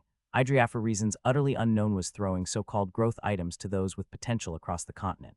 Why? Why in the world? If she's the Demon King, shouldn't she be wary of humans growing stronger? Why is she helping them instead? Just then Mariana hastily asked, my husband. Do you know what happened to my husband? No. As I said, I merged with you and fell asleep immediately afterward. Mariana's face visibly darkened. Lepia opened her mouth again in a regretful tone. I'm sorry. Yes, I feel like I only confused you more under the guise of revealing the truth. Not at all. You've been a great help. Lepia smiled gently. It was a bit of a shame that she was wearing Edwin's face. The portrait recorded in the history books had shown her to be truly beautiful. Well, I'll be going now. Dory is probably stretching his neck waiting for me. Then Neril spoke up. Please tell him I said, let's not meet again. Not that there's any chance of it happening anyway. It was genuinely surprising to hear her speak so politely to someone. Of course, Lepia lived long before Neril, but by that logic, she'd spoken informally to Dory without hesitation. So this is a hero. Someone so remarkable that even Neril uses honorifics with them. You're admiring something strange. Lepia replied, hee. Dory probably likes you quite a bit. No way. We literally fought each other to the death. He's incredibly generous to those he acknowledges, and your magical skills are more than enough to earn his recognition. Besides, Lepia paused and looked at me, hero of the future. Yes, I have a proposal. Please go ahead. I instantly understood what she meant. It seemed the others did too. Their eyes widened. You mean? Yes, I'd appreciate it if you summon me from time to time. I also want to deal a blow to Idriath, that demon king of lies and deception. Especially you, Mr. Mede. Your swordsmanship is quite unorthodox and free-spirited, perhaps because you learned on your own. Luckily, so did I think we'll work well together, to be acknowledged by a legendary hero. As someone aspiring to become one, my heart raced, but I couldn't nod readily here. Mariana sat across from us, her face filled with unease. No mother would be thrilled to see her only remaining family or beloved son joining a dangerous hero's party. It's a great honor, but Edwin isn't part of our party yet. Mariana let out a quiet sigh of relief. Lepia seemed to notice and quickly adjusted her words. I see. Even if not through him, I hope we'll meet again someday. I hope so too. And Miss Neril, if there's a next time, how about receiving some instruction from Yori? Neril frowned. I don't need instruction. But if it's advice, I'll listen to a few words only because it's you, Lady Lepia. Ahaha, Jory will be quite upset if he hears that. At that moment, another spell began to glow on Edwin's arm. It seemed time to go back. Lepia's voice began to fade. Idria is unusually powerful and cunning. I was very worried. But seeing you all has eased my heart. Please take care of this empire and this continent. I hurriedly bowed my head to her. We'll see it through. Everyone followed with deep bows, filled with respect and awe. Farewell, see you again. Next time, let's eat together. Please take care on your way back. Was that last part appropriate for the situation? In any case, that's how Lepia departed. Soon, Edwin slowly opened his eyes. Noticing everyone's attention on him, he opened his mouth. Foo-foo. Such intense gazes. Have you sensed the aura of the blue wolf slumbering within me? This incident was as spectacular and noisy as it was chaotic, so the aftermath caused a stir as well. A catastrophe on the level of a castle and bell tower collapsing and townsfolk fainting in broad daylight. The Lord intended to report to the capital, and for that he needed to grasp what had happened. Since we were the ones who had resolved the incident, we took on the role of advisors and stuck by his side. We spent a day helping him craft a report that was tailored to our tastes. The Lord spoke to Xenia, I see. So all the recent ghost incidents in the domain were due to that wicked spirit. Yes, it was a spirit far above Mariana's class. It's no wonder she didn't notice. I must apologize for that then. She'll understand. She's a good person. The Lord, trying to change the atmosphere, looked to me and asked, I heard you played a great role. Is there anything you wish for? Not at all. It was simply something I had to do. At my hero-like reply, Neril and Xenia twitched the corners of their lips, but the Lord seemed genuinely impressed and nodded. Ho ho, such humility, truly befitting of a hero. It seemed he added the last part without much thought. Realizing the weight of his own words, he stiffened for a moment but then softened his tone. Yes, a hero. You are a hero. Oh, please. Haha, no use denying it. It's not just me who says so. Clack, he rose from his seat. Then he flung open the curtains and opened the window wide. Outside, a roaring cry pierced the ears. The window's open. Is the story over? Hey, don't block the view. I can't see. Do not cross this line. Seriously, don't cross it. A huge crowd had gathered outside the barrier of the residence. Xenia took a light breath and spoke. We experienced this at the last territory too, but still, it's amazing. That cheering. If you're going to keep traveling with this guy, better get used to it. I'm starting to worry I'll become too shameless. It's fine. You've got the talent for it. Was that a compliment? An insult, actually. I left the two murmuring behind and approached the window. The Lord moved aside to make room for me. Wah, hero. Hero, it's Hero Mides, sob sob. Hero, is the Demon King really descending? You'll defeat the Demon King too, right? Just like last time, receiving their cheers, I slowly raised my arm. Then I clenched my fist tightly. Everyone be at ease. Nothing shall harm you. I Midemohan, give you my word. Woo-ah. A thunderous roar. I quietly closed my eyes. Just then I heard Trail's voice. Hee. You're enjoying it now. Isn't it sweet? Yeah, maybe this is why Kale didn't want to kill the Demon King. He had tried to create a permanent crisis across the continent and empire by claiming the Demon King's core instead of destroying him. All to be praised as a hero forever. Building fame is like a drug. If you're not careful, it'll swallow you whole. Don't worry. No matter how tempting fame is, it's nothing compared to my vision of retirement. Just what kind of value do you place on retirement anyway? Well, doesn't matter. Look at this. A screen appeared. Ding, you have gained 5,000 fame points. Fame points needed for next level. 22,760, 20,000. Your name will now echo through the territory of Rhaenus. Total expected fame points from this incident, 8,000. Your name is spreading through the Drucker territory. All points collected. Your name is spreading through the Quelk territory. All points collected. Your name is spreading through the Lior territory. All points collected. Your name is spreading through the Avi's territory. All points collected. Neril Slane thinks of you as the man acknowledged by the hero. Xenia Sade thinks of you as the strongest man in the world. Oh, I've met the condition for leveling up. I quickly said I should level up, of course.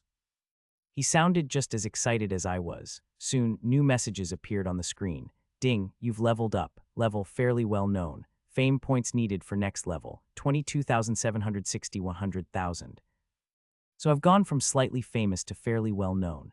At this rate, maybe I've already surpassed Kaeld's fame. I'm curious, but there's something more urgent right now. I closed the window and spoke to Trail. I should be able to see higher level secrets now, right? Trail replied as if it were obvious. Yeah, now that you've leveled up, you can access B-rank secrets. Good. Hate to spoil the mood, but B-rank still won't cover Idria's true objective. I've got plenty of other questions anyway. Like the secrets of Neril and the Enerica family, but what I need to know most right now is... I paused to collect my thoughts, then continued. What happened to Edwin's father, Summel?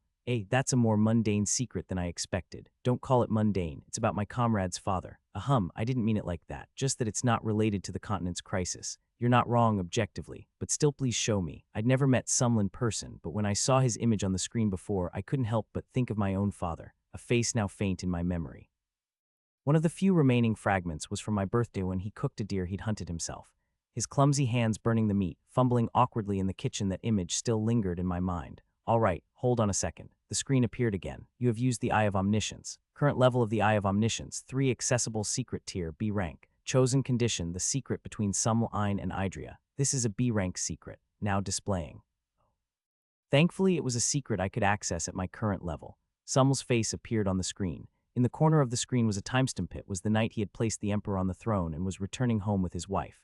He gently stroked the hair of his sleeping wife, Mariana. Hugh, it's really amazing how you can sleep soundly anywhere. I, on the other hand, just can't fall asleep. You've got good instincts. Suddenly, a voice Summel had never heard before rang out, but I had.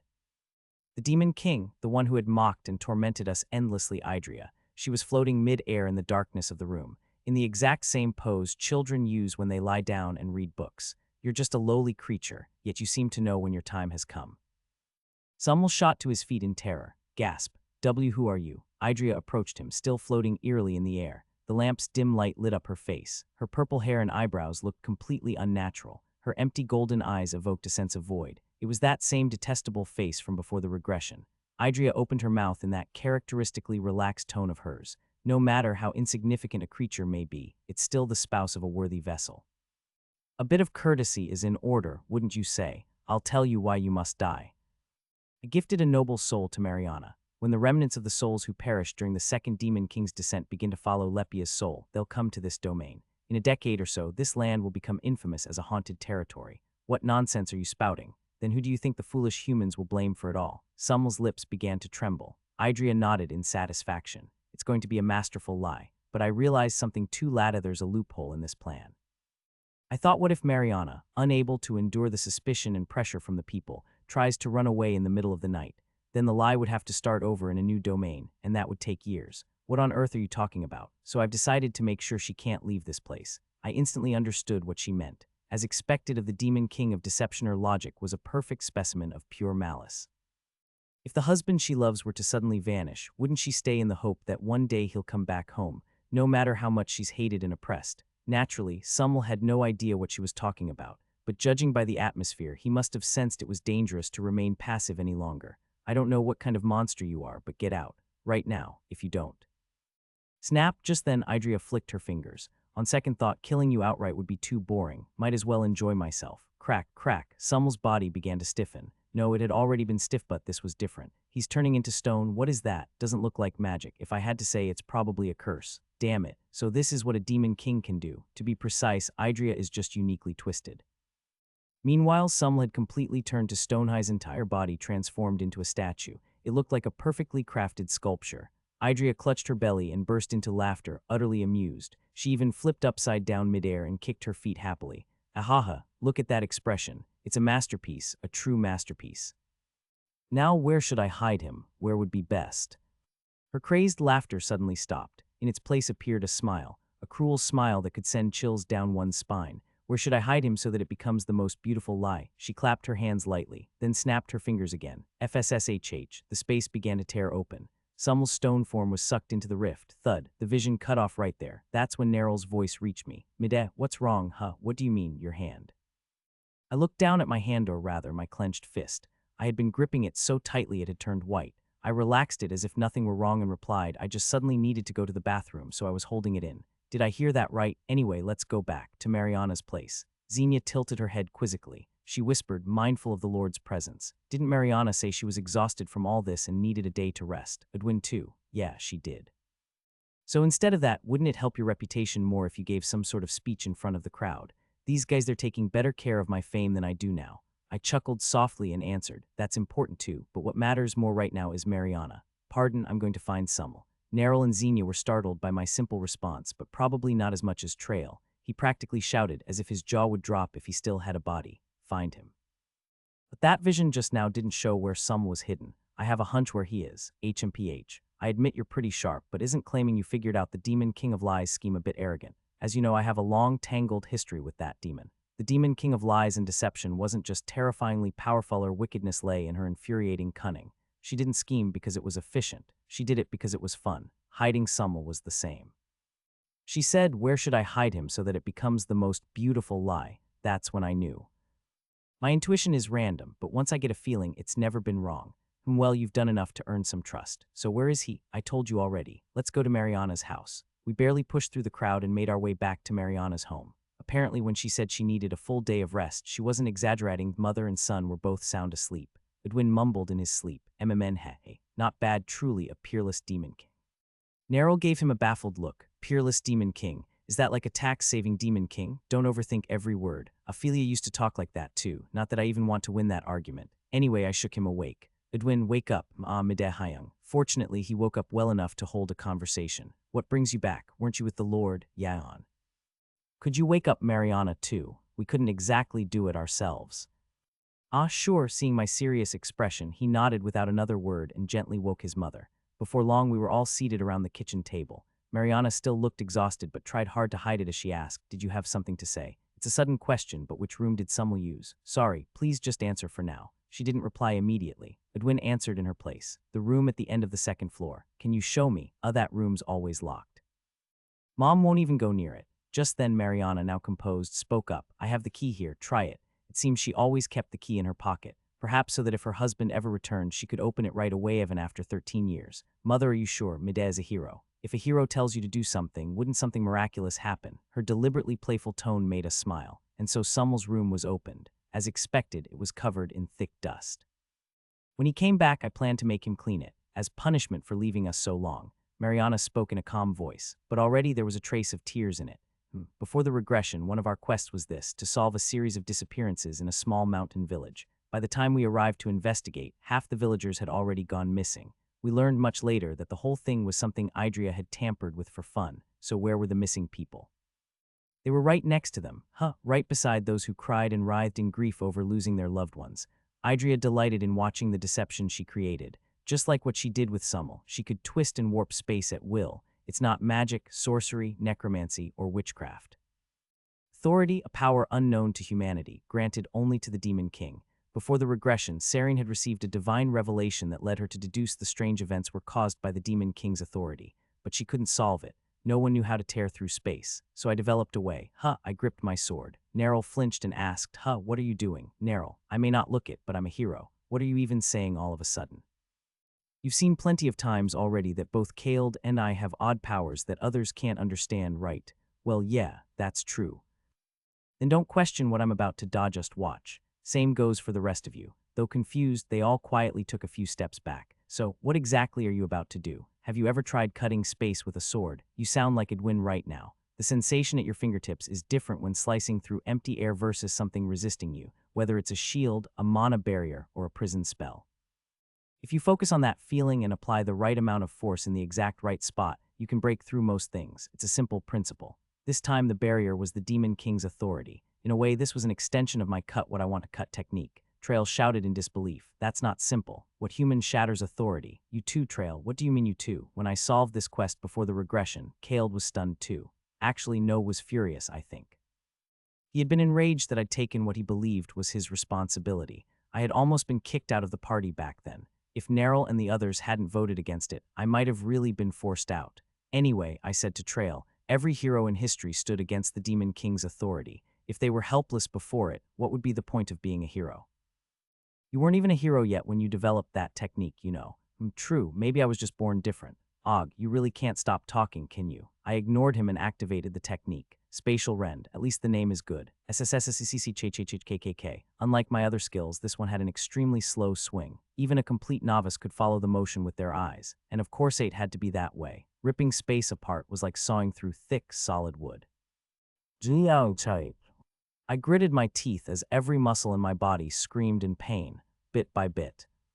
A wound began to tear open in the air. It widened gradually, revealing something beyond the visible world. I shouted, Xenia, stick your hand in here, pull out whatever you feel. Why yes, Xenia hurried to follow my instructions. She reached inside and yanked something backward, falling flat on her butt with the momentum. Her face reddened slightly in embarrassment as she called out, I'm okay. Didn't ask. Oog, can we just pretend you didn't see that? I'll think about it. But more importantly, Mide, what just happened? What did I see? I sheathed my sword and changed the subject.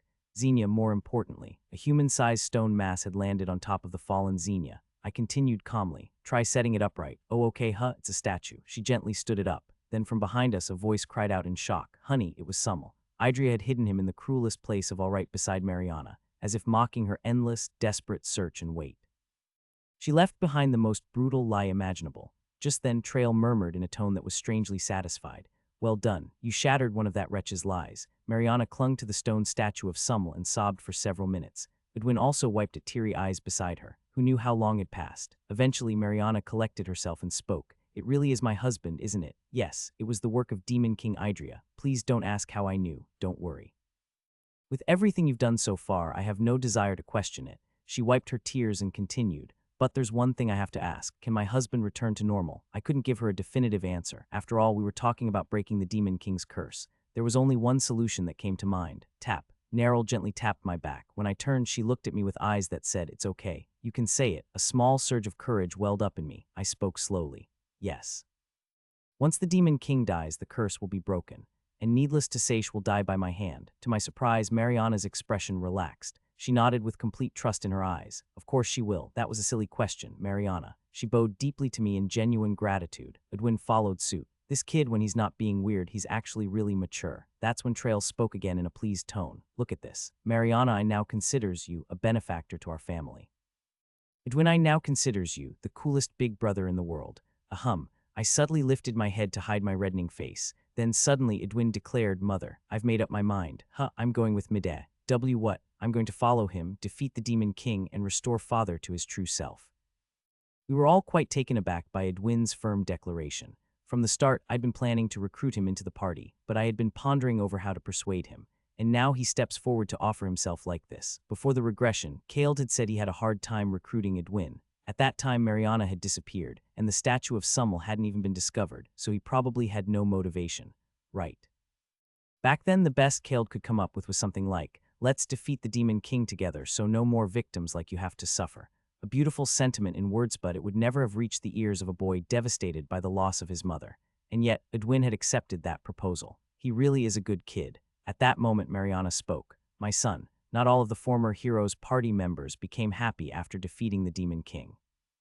Even the Archmage Ori died in the final battle, didn't he?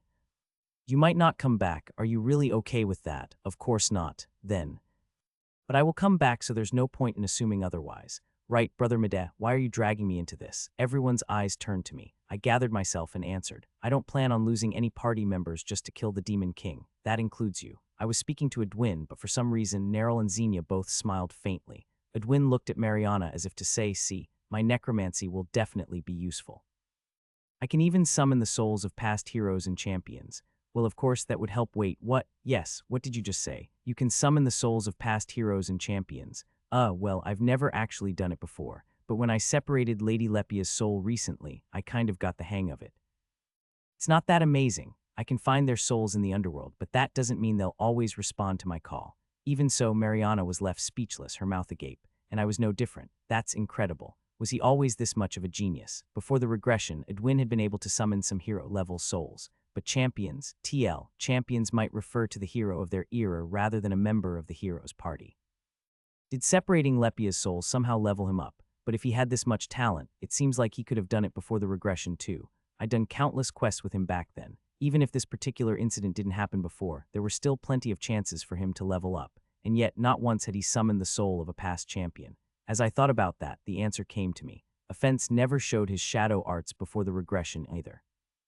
Now that I think about it, there were times I was shocked by Xenia's swordsmanship or Neryl's magic skills, things I hadn't known before. Edwin must be the same. Kale never really won over the hearts of all his party members back then. Just then, Xenia spoke. "Miss Mariana, your son has already grown up so much. I understand you're worried, but Mr. Mideh vouched for him. If that's not enough, I'll vouch for him too. I'll make sure Edwin comes back safely. But come on, Neryl, say something too. Good timing, right?" Neryl, with her arms crossed, replied indifferently, "I'll try my best. You really can't read the room, can you? That was me trying. Well, for you, I guess that's progress. I'm proud of you. Yeah, I am still in my growth phase. Wow." Then Mariana gently placed her hand on Edwin's shoulder. Her hand was trembling, but not from fear. "Really, when did you grow up so much?" "All right, go, you're grown now. I can't keep holding onto you forever, Mother. When you come back after slaying the Demon King, let's have a celebration, just the three of us." Edwin beamed and nodded brightly. We left the Rhaenys territory. Edwin, seemingly excited about leaving the domain for the first time, was glued to the window the entire time. "Sitting in a carriage makes me feel taller. It's just an illusion." "Neryl, Nuna, you're too cold." Neryl's eyes went wide. She looked very pleased with the specific use of the word Nuna. She spoke in a suddenly much softer tone. "HMPH. At least you've got manners. I'll be a bit kinder to you from now on." Then Xenia's voice rang out. For reference, her eyes were closed in prayer. Sorry, I'm praying right now. Could you stop chatting so I can focus? Isn't talking to us while praying also a problem? I already told the celestial god I'd take a quick break. Be honest. Aren't you just a priestess in name only? And should a god really be handing that much divine power to a delinquent believer like her? Maybe the god has their own reasons. Don't say things that'll get you smit. Who, I didn't know you were so devout. I've made plenty of donations to temples, you know. Most mercenaries are faithful people. When you're living day by day on the battlefield, you need something to believe in. Then Xenia said, found it. Huh, my prayer was answered. Were you looking for something? Yes. If we're not in a rush, could we make a short detour? There's a temple not far from here. I don't mind. What are you looking for? Xenia scratched her head with a slightly awkward smile. Sir Tiver, the Order of the Holy Knights of Light doesn't get along with Alcahad, but there are organizations they do have good relations with, temples that worship the celestial god, and the priests who manage those temples and gather followers. Paladins and priests have almost sibling-like bonds. Tiver had been recuperating at a temple on the outskirts of the Rhaenys territory. When we requested a visit, the priest in charge initially declined, saying the patient was still too unwell to receive guests. Clack, but Xenia flashed her vice captain badge from the Holy Knights of Lightend. We were admitted immediately. Told you. That thing's like a universal key in the Empire. A short while later, we found ourselves in a small, quiet room facing Tiver. Xenia spoke in an overly cheerful tone. You look fine to me. That's the thing you say, Neril translated for us. He says, that's what you say right now. I guess teeth were really important to him. How cruel, I wonder who did that to you. I hope your teeth grow back soon, Sir Tiver. You're the cruelest of all. Xenia ignored him and continued. Do you know why I came here? Tiver gave me a murderous glare. I smiled brightly and gave a little wave, which seemed to really make him even angrier. GRRR, if TTH for you, I'm sorry, what was that if it weren't for you? See, he can speak clearly just fine. People really do adapt fast. I shrugged and asked Xenia, so, why did you want to see him again? I have a personal request to make. Right, you mentioned that before. Yes, Hugh. She rested her arms on the table and spoke seriously. Sir Tiver. You remember Ophelia Mace, don't you? At her question, both Neril and I flinched. Edwin, clueless about the situation, whispered, Who's that? You don't need to know, kid. Sorry, sis. It was Xenia's old friend and a fellow member of the Order of the Holy Light. I heard she went missing during a mission a while back. You're not even trying to hide how much you play favorites, are you? Ophelia, I've never met her, but that name carries heavy weight for our party. Though the relationship between Neril and Xenia has grown far beyond what it was before regression, if this matter isn't resolved, it'll always be a thorn in the side. Just then, Tiver answered in a sullen tone, I'm aware. She enlisted with you, didn't she? She was a friend even before that. And what's your reason for bringing her up now? I heard she went missing during a mission. At the hands of the Witch of Carnage, no less. He gestured at Neril with his chin. Judging by that, he must not know about Dame's secret pact with Neril either. Xenia shook her head. Miss Neril isn't someone who would do such a thing. What did you say? Did I hear that correctly? Don't interrupt. Just because I'm being polite doesn't mean you can forget about your insubordination. The reason she was presumed responsible at the time is because traces of her mana were found at the site. Or to be precise, that's what the report claimed. Neril's expression darkened. Xenia couldn't see it as she had her back to her. Please find out who filed that report. If I recall, Ophelia's mission was on the other side of the continent. Why should I go through all that trouble? I've got my own missions to carry out. You won't have another mission. What did you say? The captain has dismissed you from the Order of the Holy Light. Bang. Tiver shot up from his seat. You insane bidug, but he quickly and meekly sat back down. No way he could withstand the murderous intent radiating from Xenia, Neril, and me. Sit, I already sat. Well done. Xenia continued, now calm again. In addition to your insubordination toward me, you even let your body be possessed by a vengeful spirit, and you did that in front of the entire people of the Rhaenys territory. GRR. Tiver trembled with rage. That's when Xenia spoke again, as if tossing bait, her tone smooth. But there is a way to redeem yourself. Tiver's eyes lit up. Xenia nodded as if to say, you guessed right. If you do me this favor, I'll recommend your reinstatement to the captain. Vice captain. I know how it sounds coming from me, but the captain almost never turns down my recommendations. Tiver hesitated for a moment before cautiously opening his mouth. The order sends mages undercover to various territories across the continent, but only the captain knows their true identities. As you're well aware, yes, if lords found out the order's mages were operating on their lands, they'd try everything to hunt them down. That's why the information has to be tightly controlled to protect those mages. Then why not just ask the captain directly? Anyone else maybe not, but you could. Xenia didn't answer that. The air grew heavier. After a long silence, she muttered like she was spitting out something bitter. The captain isn't flawless, so please keep this request a secret from him. Tiver looked surprised, but probably not as much as Neril or I, especially me. I was close to shocked. Did Xenia just say that? The same Xenia who worships her father like a god. Neril has changed, sure, but Xenia's transformation might be even greater, so she's finally begun to doubt her father. Seems like it. At this point, you might as well tell her about the secret pact. That would endanger the so-called leverage Dame holds over Neril. You can't hold on to both at once. No, a hero can hold both. That's what being a hero means. I clenched my fist. One day I'll unravel this twisted knot myself. Tiver spoke again. I'm not sure what that's about, but fine. You want me to find out which mage was stationed in the territory Ophelia was sent to? Yes, B, but do I really have to? Don't worry, if you help me, I'll make a strong case to the captain. Tiver nodded. Xenia stood and extended her hand. I'm counting on you. After the meeting with Tiver, we were back in the carriage. Neril uncharacteristically kept glancing at Xenia. At first, Xenia ignored her, but eventually she couldn't hold back and snapped. What's your problem? If you have something to say, say it. Ah, yeah, this isn't like you, Miss Neril, being all hesitant. Why do you believe me so unshakably? That I didn't kidnap Ophelia. Xenia let out a half laugh, as if the question made no sense, because you said so. And Mr. Mede vouched for you too. That's it. I've spent enough time with you to see and feel it myself. You're not someone who fits the name Witch of Carnage. Whatever the reason may be, you don't need to explain. It's not something to be told, it's something I'll uncover myself. Neril opened and closed her mouth several times before finally speaking. Hey.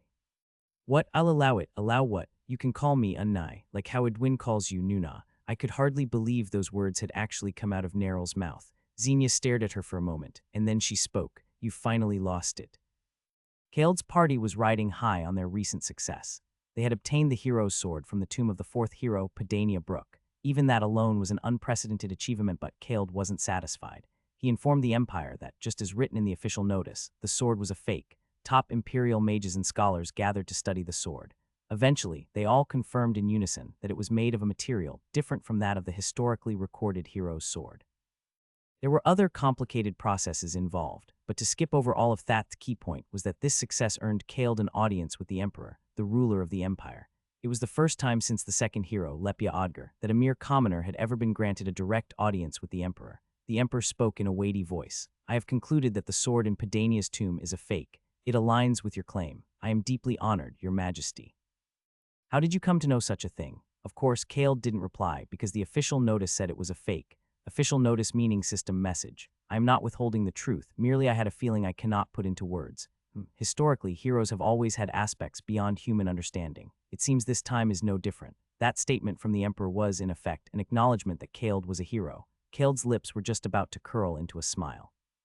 But recently I've heard a curious name making the rounds. What name do you speak of? There's a name I've heard repeatedly from the north, Medem Mohan. A former mercenary, I hear he's been accomplishing one astonishing feat after another. Kaeld's expression stiffened instantly. Whether the Emperor noticed or not, he continued calmly. If a hero has appeared, then surely a demon king will rise again as well. The gods of the heavens will soon deliver their oracle. When that day comes, we'll know for certain who the true hero is. I tell you this because I have a personal fondness for you. I am honored, Your Majesty. Until the oracle is delivered, let us not reveal to the public that the sword is a fake. With the fifth demon king's return on the horizon, I'd rather avoid needless chaos. Kaeld simply nodded in silence. The Emperor leaned back in his chair and spoke. You may go now. Go and do what you must. Show us proof that you are the true hero. Kaeld bowed deeply and withdrew. Waiting for him outside the audience chamber were Serene, Lissel, and Offense. They asked what kind of meaningful conversation he'd had with the Emperor, but instead of answering, Kaeld gave a small glance at Offense and spoke. The Emperor mentioned someone named Mede. He had hoped Offense might show even the slightest change of expression, but unsurprisingly his face remained perfectly composed. Serene chimed in. Mede, you mean that guy who's been making a name for himself in the north lately? Yes. I've heard he's been stirring things doing all kinds of good for the Empire. I didn't expect His Majesty to be familiar with his name too.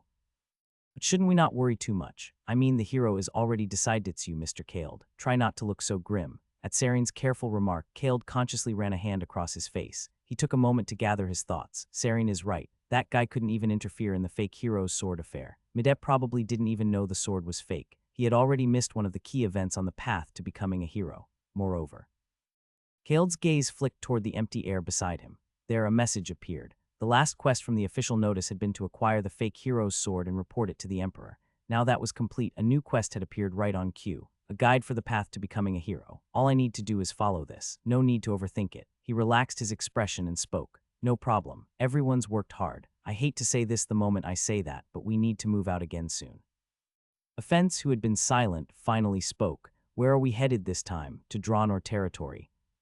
It was then Kaled's mouth dropped open at the unbelievable sight before him. Crackle. Red lines began to strike through the text of the quest that had just been floating before him. This was the first time such a bizarre phenomenon had happened since he started receiving these notices. What in the world is this? After crossing out the previous quest entirely, the notice began writing out a new message. Kaled's mind raced. The notice was issuing an emergency quest just to stop Mide. Warned that Mide's fame was catching up fast. At that moment, Kaled made a decision. He must die. Mide had to die, just like Bien Kun's before him. Suppressing his growing urgency, he carefully read the notice again, then he spoke slowly. Change of plans. We're heading to Tetra territory. Offense raised an eyebrow. Tetra, that's north from here. Yes, though on a continental scale, it's located centrally. May I ask what business we have there? There's going to be a natural disaster in Tetra. I need to stop it. He didn't yet know what kind of disaster it would be. As always, the notice would update when they arrived. After a pause, he added a final note. And this is just a prediction, but Mide might also head to Tetra. It'll be our first encounter. Everyone, prepare yourselves. Everyone nodded solemnly. Kaled turned to one woman in particular. Especially for this mission, your role will be crucial. Lissel Vint. Kaled's first companion, and naturally the one who had been with him the longest. Her eyes gleamed as she nodded. Whatever it is, I'm ready. I chose Tetra territory as my next destination, and I informed everyone. Then Neril asked me, what's supposed to happen there this time? I'm thinking there'll be a major disaster soon. Then as now, the powerless common folk are always the most vulnerable to natural disasters. If I help them, my fame will skyrocket. I ask you this every time, but how do you even know these things? I asked the celestial god, and that's what I was told. At that, Xenia snapped. You can't just casually invoke the god's name like that. If the god gets sulky and stops giving you divine revelations, don't blame me. You have no idea how petty they can be. I can tolerate other people saying that, but coming from a delinquent believer like you, I just can't accept it. That's when Edwin raised his hand. Yes, teacher, isn't Tetra territory located to the south from here? That's right. Then wouldn't that put it close to the area where that fake hero, Kaled, operates? Good question. As expected of Yao, you learn one thing and grasp another right away. That didn't sound like a compliment. Then Trail interjected. Didn't Edwin just hit the nail on the head? Kaled is aiming for the hero's seat too. No way he'd pass up a natural disaster event like that, especially when that path to becoming a hero of his shows him the way. No need to worry. His next destination is a place called Draenor territory. This was the period before I joined the party in the previous timeline, but piecing together the information I later heard, I can reconstruct Kaled's movements. Around this time, Kaled likely headed to Draenor to treat the lord there who was suffering from a rare disease. That too is a major event. Then it happened. My communication orb suddenly lit up. I excused myself from Edwin, who was waiting for an answer, and pulled it out. Mide, offense, how have you been? At the familiar voice, everyone quickly gathered around the orb, though in such a cramped carriage they could probably hear everything anyway. As we huddled close, Offense's voice came through. Not too well. Kaled's really running me ragged. Hearing that means you must have safely obtained the fake hero's sword. Yeah, and today, Kaled even had an audience with the Emperor. A shockwave of information in such a short sentence. Xenia muttered, slightly pale. He's the first commoner to meet the Emperor since the second hero, Lepia. Miss Pheasant, was it? How have you been? I've been meaning to ask since last time, but why Pheasant anyway? The Emperor seems to have taken quite a liking to Kaled. He gave him rewards bigger than the total of all our quest rewards so far. Just selling those would be enough to feed 3 generations. Jealousy. Ah no, that's not the point. So, what's Kaled's next destination? I asked, fully expecting him to say Draenor territory, but Offense's next words caught me off guard.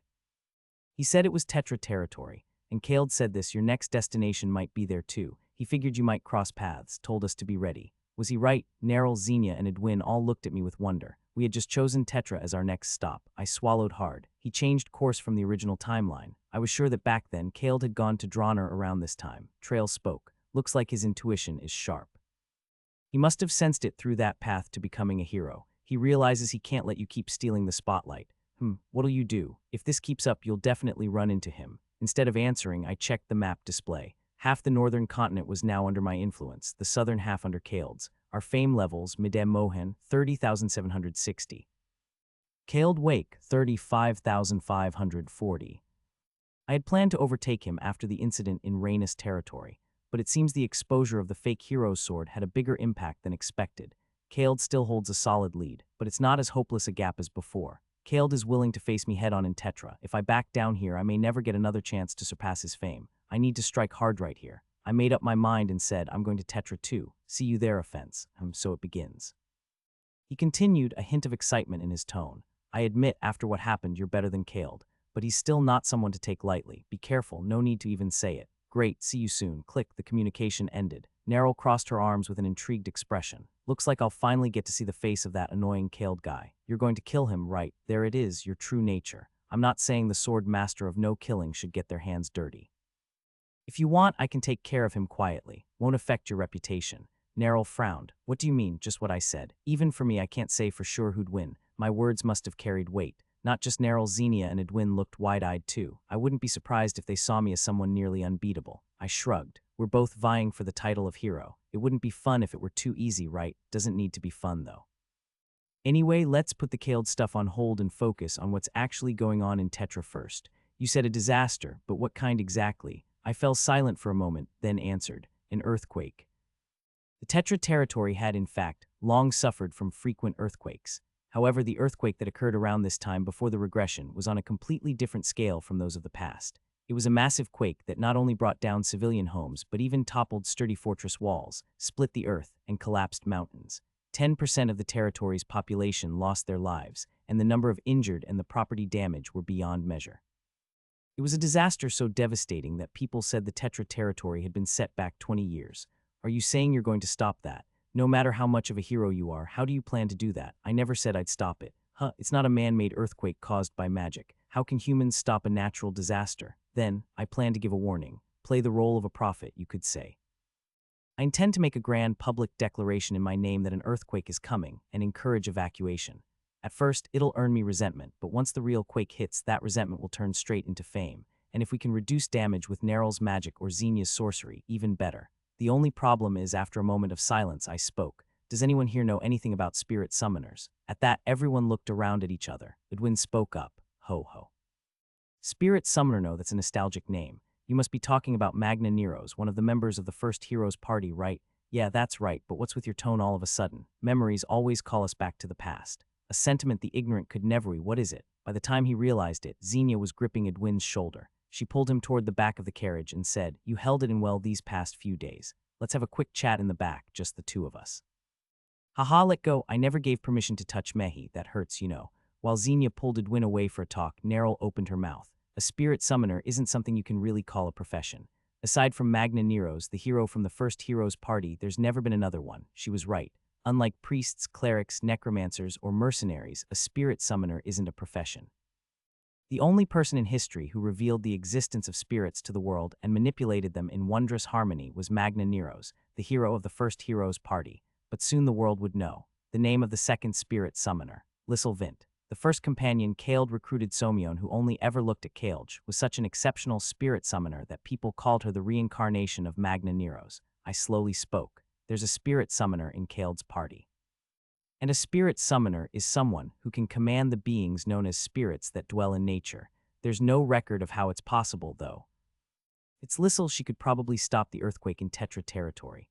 Nerl, as well as Xenia and Edwin, who had just finished their chat, all looked grim at that. Stopping an earthquake, is that even possible with human power? Spirit summoners are extremely specialized in preventing or altering natural phenomena. If that's true, then we're in trouble. None of the sorcery I know, and none of Nerl's magic either, could manage that. Nerl frowned. My elemental erasure magic might offer a bit of hope. Yori originally developed it to prevent floods, another type of natural disaster.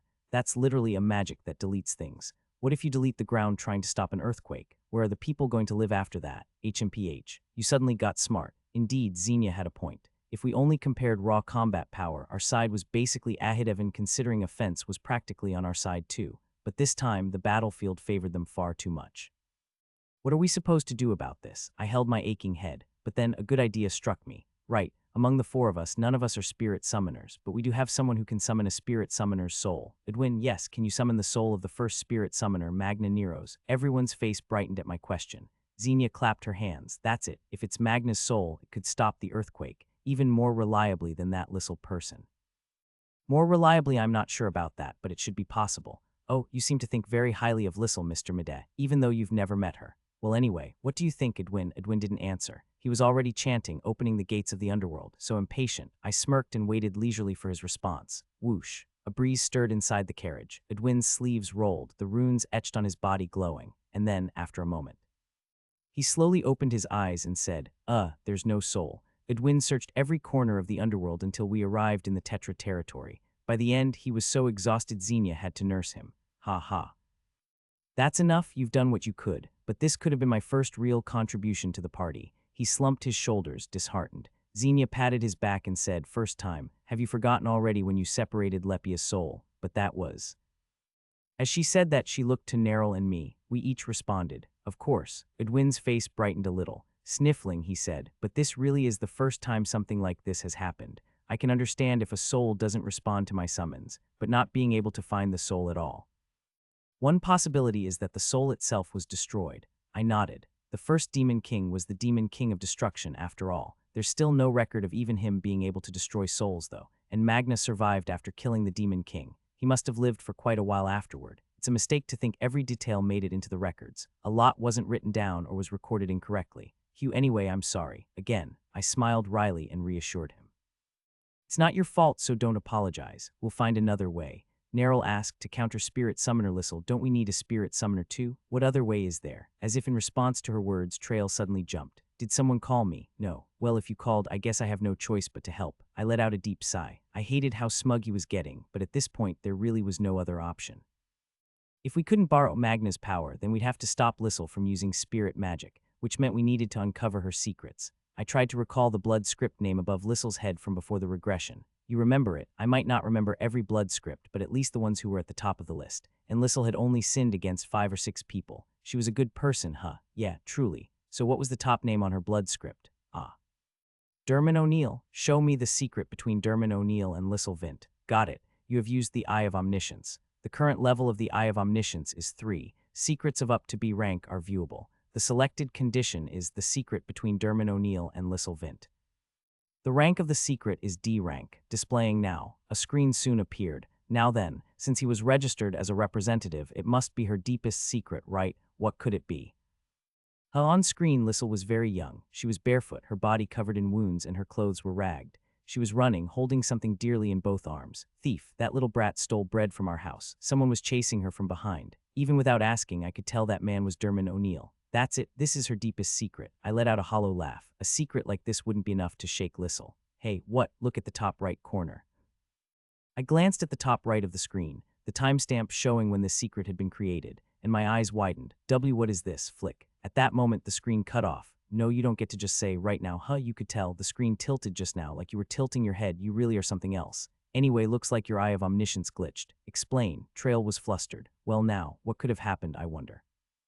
Drop the polite speech when things get inconvenient. Just use it all the time. But honestly, it wasn't something to blame Trail for. No one would expect a basic error like this to occur in a broken ability like the Eye of Omniscience.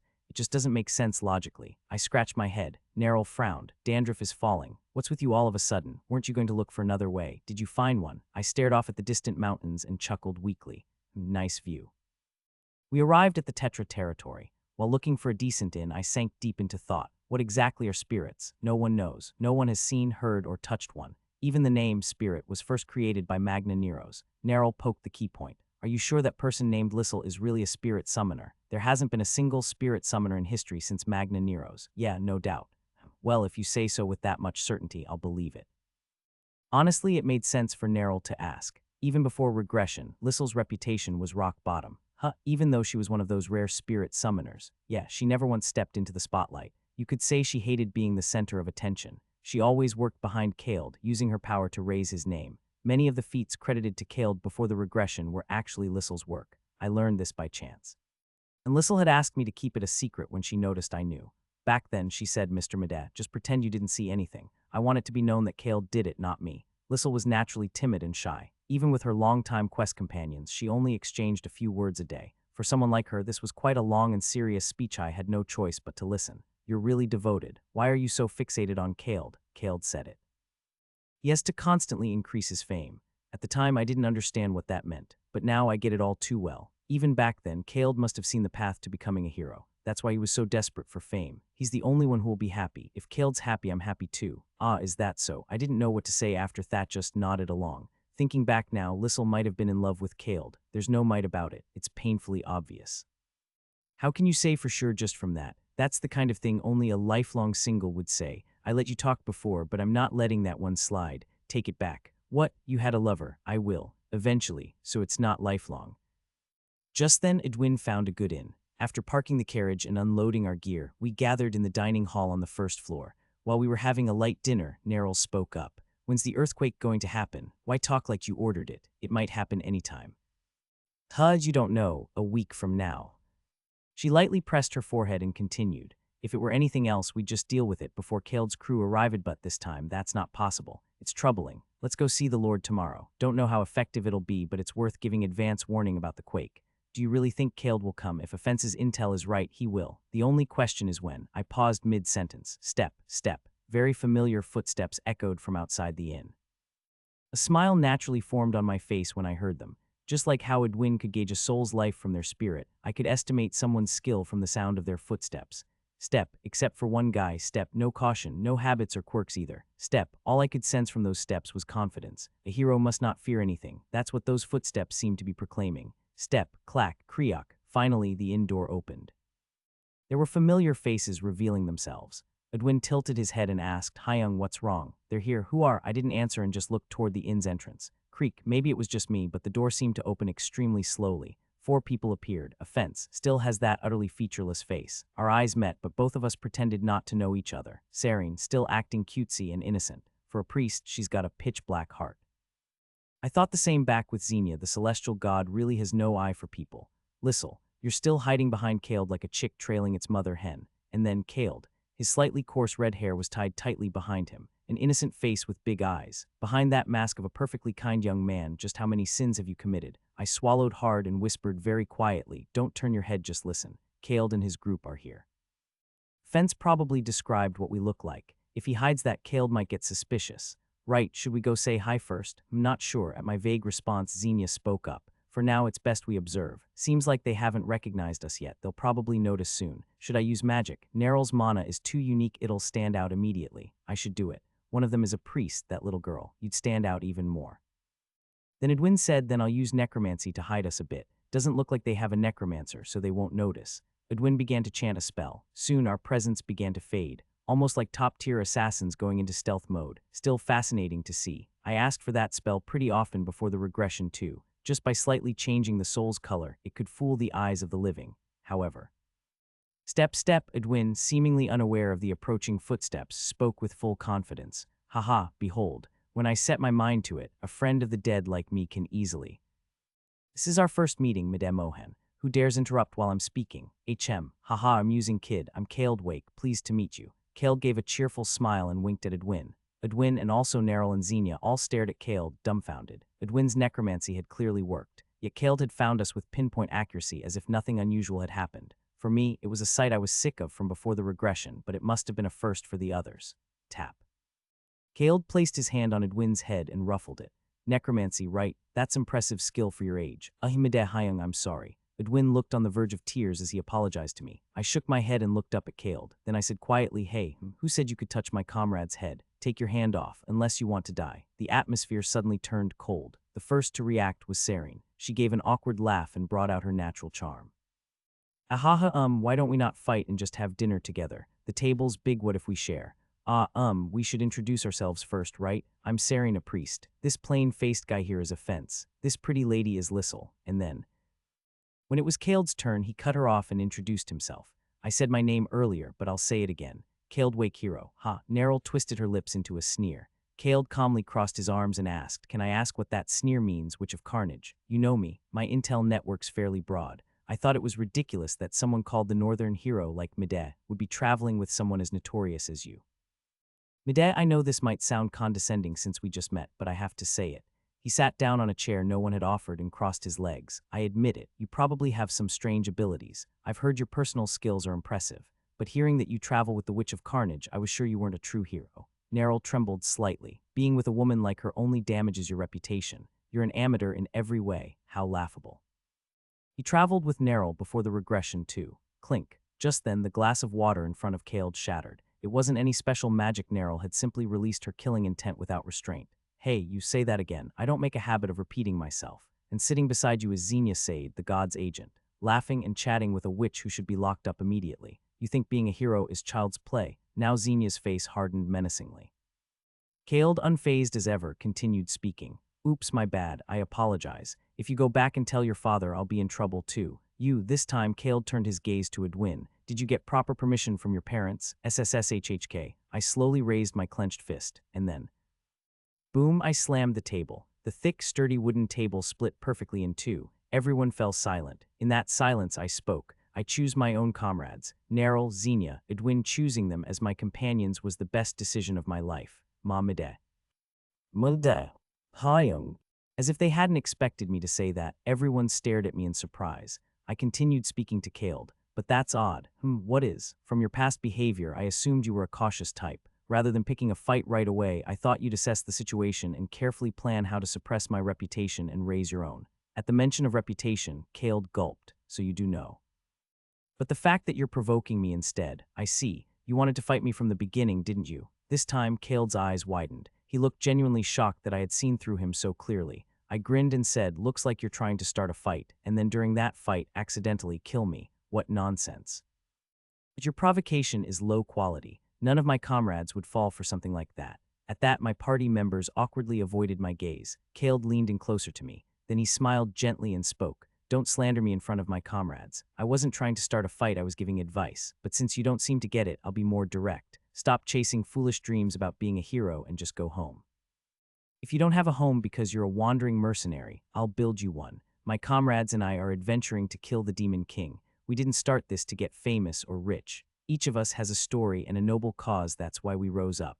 I had to try pretty hard to suppress the laughter bubbling up inside me. True heroes should be people like this.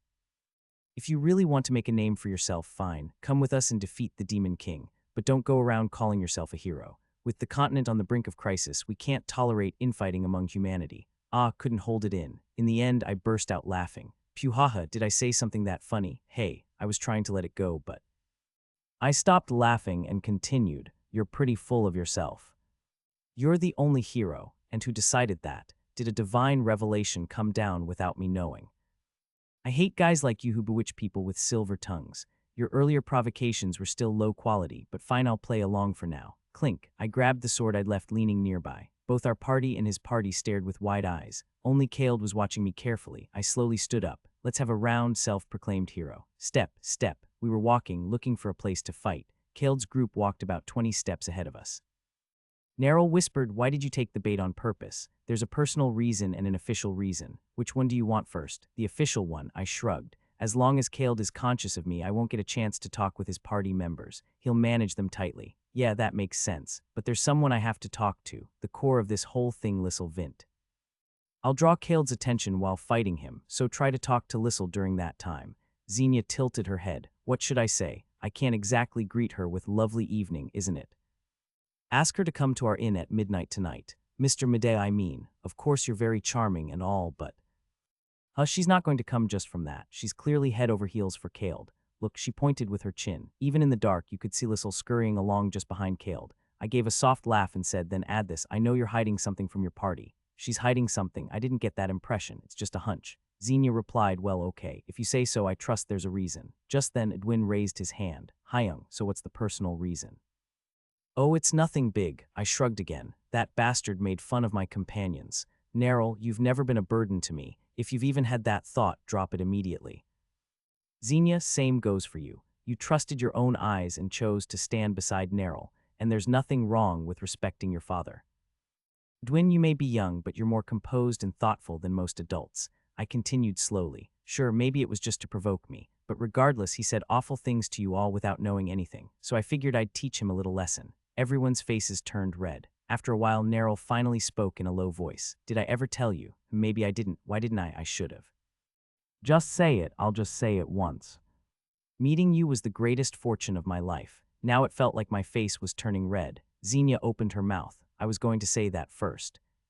Life's all about timing, kid. Mr. Medea, I also think meeting you was. Just then Edwin cut in loudly, a huge stroke of luck. For me too. Hey, life's all about timing. That's what Neril Nuna said. Wham, Xenia smacked Edwin on the head. What are you doing? There was a wide open field just outside the Tetra estate, probably used as a training ground for soldiers in the past, though it seemed to have been relocated now. Clang. Kaled unsheathed his sword and swung it once to loosen up. You should draw yours too. Sure. I drew my own sword and took my stance. From behind I heard Serene whispering. Everyone, don't worry too much. Mr. Kald isn't the kind of person who kills indiscriminately. Offense, say something. I agree. You're so uncooperative. Nerl responded with a smirk. We know someone who doesn't just avoid killing indiscriminately, never kills. The sword master of no killing. At first, I thought that was a stupid restriction, but now I respect that rule and follow it too. You must really like Mr. Mide. What? Why are you pretending not to hear? Aha. Just then Kald quietly warned Sareen, don't talk to them. What? I was just. Step back, Mide, maybe you should ask your companions to do the same. I shrugged. Worried we'll charm them over. Don't trust your own party. I just want to be thorough. It shows how much I care about them. Nah, it's just to put your own mind at ease. You've got a sharp tongue. Whatever the case, make them step back, or there's no duel. Not like I'm desperate to duel you or anything, but fine. I figured this would happen anyway. I signaled with my eyes to Nerl and the others. They backed away until they stood nearly opposite Kald's party. Once they were far enough, Kald spoke up. I'll give you the first move. How arrogant. You don't even know how strong I am. Mide Mohan, let me tell you one thing. He raised his sword with a soft smile. I never lose to anyone. Heroes don't lose. You got wrecked by the Demon Kings, though.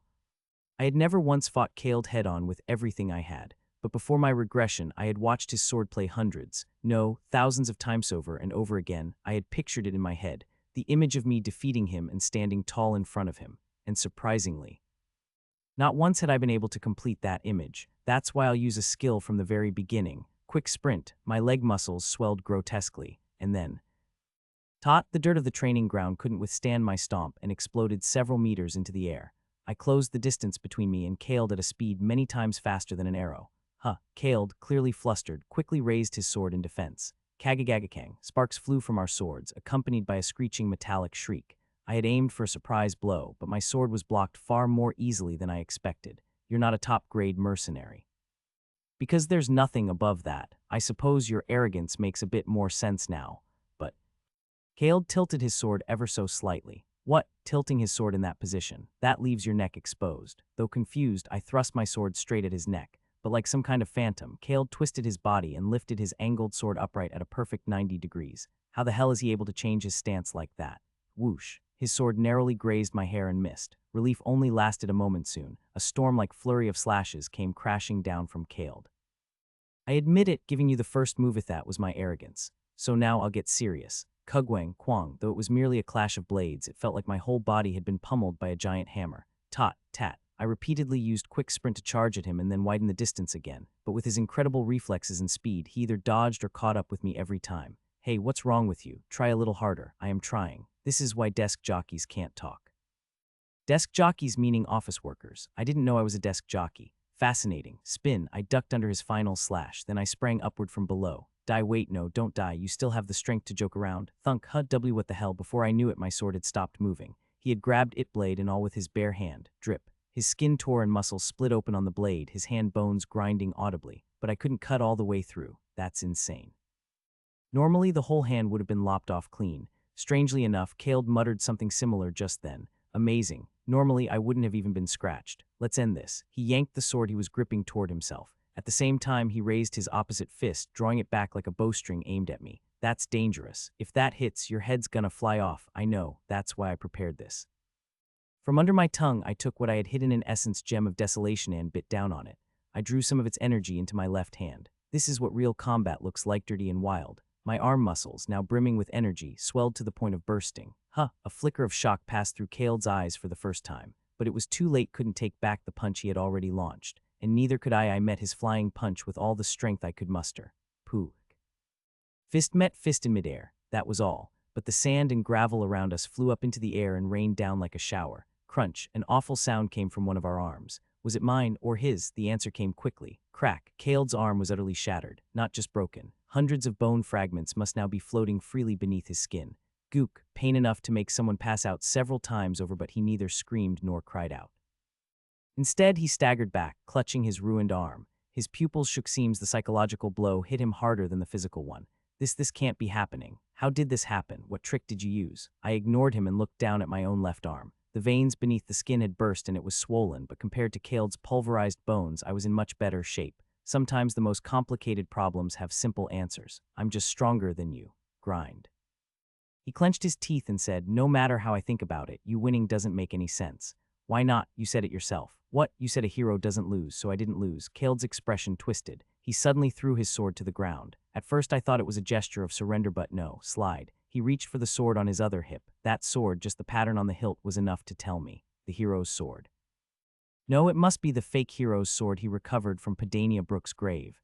A cold sweat rolled down my back. What, are you scared just because he switched weapons? I'm not scared, but that's not just any weapon. Sure, but it's still fake, right? Before the regression, Kaled carried that fake hero's sword around for a while. I witnessed what he could do with it closer than anyone. Is he really going to take this to the death? I corrected my stance, and then... Hugh, a bizarre laugh slipped from Kaled's mouth so strange it was hard to imitate. He always tried to act like the kind and noble type, but every now and then he made that freakish sound, usually when he had some scheme in mind. Let's stop. I lost. He let go of the fake hero's sword. Trail murmured in my mind. That's unexpected. Not at all. He's already figured it out. Figured what out? That swinging the hero's sword at another human, not a monster, would affect how his comrades see him. So he's already thinking ahead to the next move. Even with a shattered arm, he can think that far ahead. If it's him, absolutely. I stayed quiet for a moment, then lowered my stance. If I corner him any further, he really might bring out that sword end that would be bad for me. Fine, let's leave it at that. Yeah, sure. Come to think of it, there's no reason for us to be fighting like this. Kaled had already returned to his usual warm smile. Let's get along from now on, Mide. What? The oracle hasn't been delivered yet. No need for us to devour each other early once it does come. The true hero will be chosen anyway. Till then, let's build up our reputations. I'll handle the south and you the north. I hadn't expected him to rotate like this, and I frowned slightly. He continued, and once the oracle descends, the one who isn't chosen will join the other as a subordinate, so the hero can absorb the reputation of the other. Smart one, aren't you? Exactly. We both hid our true intentions behind pretty words. There's no one here who could criticize us for shaking hands right now, so I said. Basically, I agree. Just leave out the part about being friendly. Honestly, I only said that to be polite. How about stopping here and getting treated? You look pretty bad. And Kaled looked down at his arm with a thoroughly displeased expression. What a fragile arm. An arm like this doesn't suit a hero, but well, I'll make do with what I've got. He turned to look behind him. Sareen, at that Sareen, who had been standing dazed off to the side, responded as if snapping to attention. Why yes, sorry for showing you something so disgraceful. And no, not at all. Would you mind healing me? Of course I should, just give me a moment. Sareen, and with her, Liesel and Offense, a companion, at least by position, rushed toward Kaled. Not to be outdone, Neril, Xenia, and Edwin came running to my side. We each received treatment from a priest and a paladin. O divine one above. Please let your merciful touch descend here. As expected, when it came to healing alone, Sareen was leagues ahead. Kaled's treatment, which should have taken far longer than mine, ended at nearly the same time. Xenia bit her lip and spoke. I'm sorry, Medad, don't be. We each have our own specialties. I patted her lightly on the shoulder and looked toward Kaled. He spoke. That unpleasant display I showed at the beginning, I'd like to apologize for it here and now. Kaled bowed deeply. As always, he knows exactly what kind of scene plays well in every situation. If I don't accept his apology now, we just look like the bad guys. But I had absolutely zero interest in getting buddy-buddy with him, so I just waved it off. Forget it. They say heroes grow through fighting, right? Let's just call it that. Hoo-hoo, you're a funny one. Anyway, what now? As if he had been waiting for that question, Kaled's eyes lit up. Do you know what's going to happen in the Tetra territory? I'm sensing an earthquake, hero's intuition, so you sensed it too. He started to say something, then shook his head. I think so too, and we're here to stop that earthquake.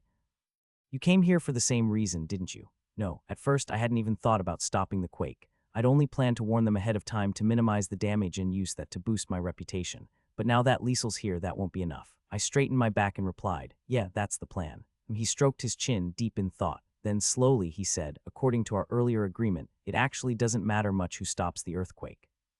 Whichever one of us gains fame, it'll eventually be absorbed by the one chosen as the hero through the oracle. But this time I'd like a bit of a competition. Then he proposed this tomorrow. Let's go together to the Lord's manor. Let's declare to the Lord that one of us will stop the quake. It wouldn't be a bad idea to ask him to spread the word either. It'll help with our reputation. After that, we each do what we can in our own way, and if I win this time. He looked me in the eye, deadly serious. How about joining me in advance? Knew you'd say that. He gave a casual shrug. Let's both give it our all then. You said heroes grow through fighting, right? That duel today made me warm up to you a little. Cut the crap, spare me the drama. You'd still kill me in a heartbeat if the chance came up. I stifled a sigh and got to my feet. Kaled was already reaching out his hand to me. All right then, let's do this fair and square, of course.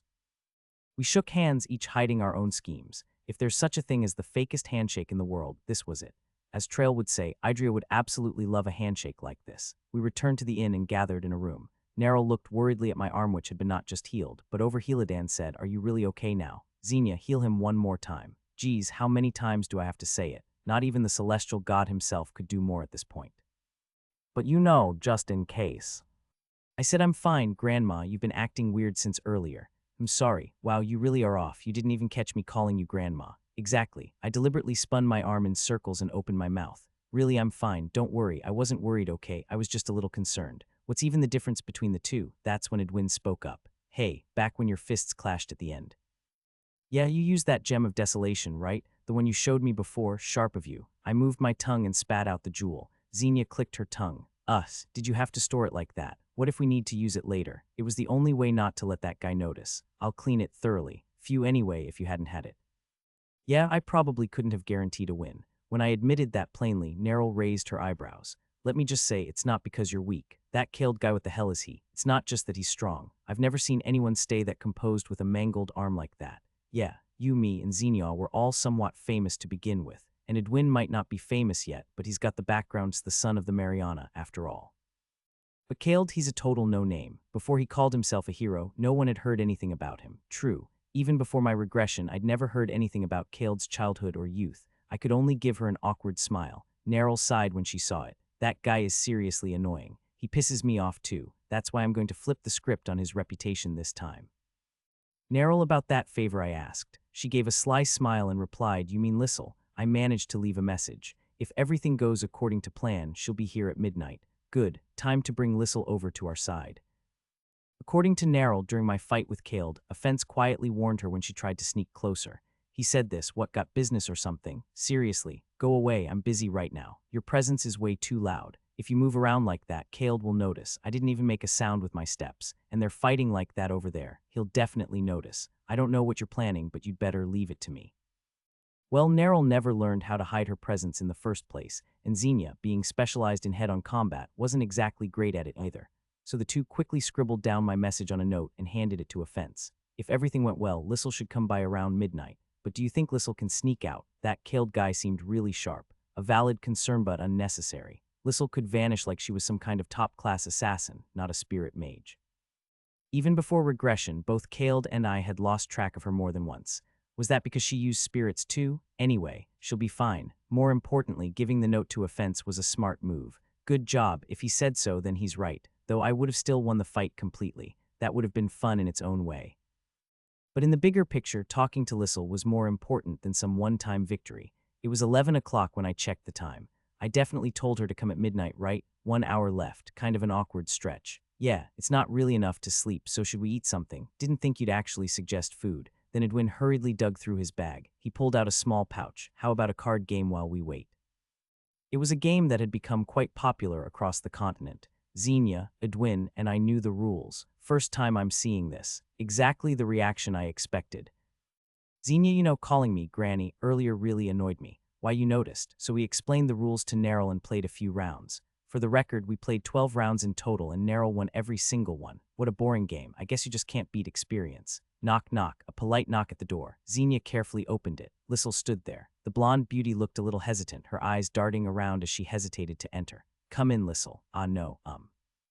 She took a deep breath and looked us straight in the eye. Then she deliberately placed both hands on her hips, desperately trying to project an "I'm mad" kind of look. This was the scariest face that the usually shy and reserved Lissel could manage. I might laugh if this gets any scarier. "How rude of you." Lissel said, "Everyone." When I got back to my room, I found this note in my pocket. "This is from you, right? Yeah, didn't we write our names on it? Why would you send something like this? Accusing me of deceiving my party. I'm really upset. That's why I came to confront you. Don't try anything like this again." Eek, Nerl grabbed her by the collar and yanked her inside. Good job, Nerl. The room wasn't that big, so once 5 of us sat around, it felt packed. Somehow, Lissel ended up surrounded by the 4 of us. She trembled pitifully and said, "If you keep this up, I'm really going to get mad. I mean it. Don't laugh. Don't laugh." I forced a serious expression onto my face and said, "Please have a seat. There's something I need to tell you." She glanced at me and barely sat on the edge of a chair. If someone pulled the chair out, she'd topple over for sure. "What is it you want to tell me? As we said in the letter, you've been hiding something from your party, haven't you?" "That's not true." "Then why did you come?" "I already told you. I came to protest." "I'm not hiding anything. but if you start spreading weird rumors to my party, it'll put me in a tough spot. I came to warn you not to. She still wouldn't open up. No choice then. I recalled the secret I saw through the eye of omniscience, the one about a barefoot little girl in tattered clothes stealing bread and running away. But the secret itself wasn't important. What mattered was the time when the secret took place. It was an unbelievable idea, but my gut told me it was right. You're hiding your age, aren't you, from your party? What are you talking about? No, I'm not. Then how old are you? I'm 22. I shook my head and asked in a firm tone on purpose. 22? That's a lie, isn't it? What, you're older than that? In no way, I'm not. Neryl asked in an amused voice. Kiddo, age is just a number. No need to lie. Right, just look at Neryl here. You be quiet. So how much did you lie? 5 years. I shook my head. About 1,500 years. Remember that soul Edwin couldn't find not long ago, even though he was exhausted from searching. We thought the demon king of destruction had destroyed it, but that wasn't it. The person didn't die. There's only ever been one spirit mage in history. I had thought Lissel was the second, but I was wrong. Everyone's expression changed, but none more than Lissel's. Her lips had gone almost completely pale. I spoke clearly, one word at a time. A hero of the Empire's first hero party, a spirit mage, also called the Emperor's companion. Magna Neros, it's an honor to meet you. Trail as dramatic as ever, shouted Magna Neros, the spirit mage from the first hero party. Why are you surprised? You saw it yourself through the eye of omniscience. Everyone got so quiet, it felt like someone had to be shocked. The timeline shown in the vision pointed to 1,500 years ago. That's when the first spirit mage appeared. It'd be strange not to connect the dots and realize Lissel was Magna, even if it defied all common sense.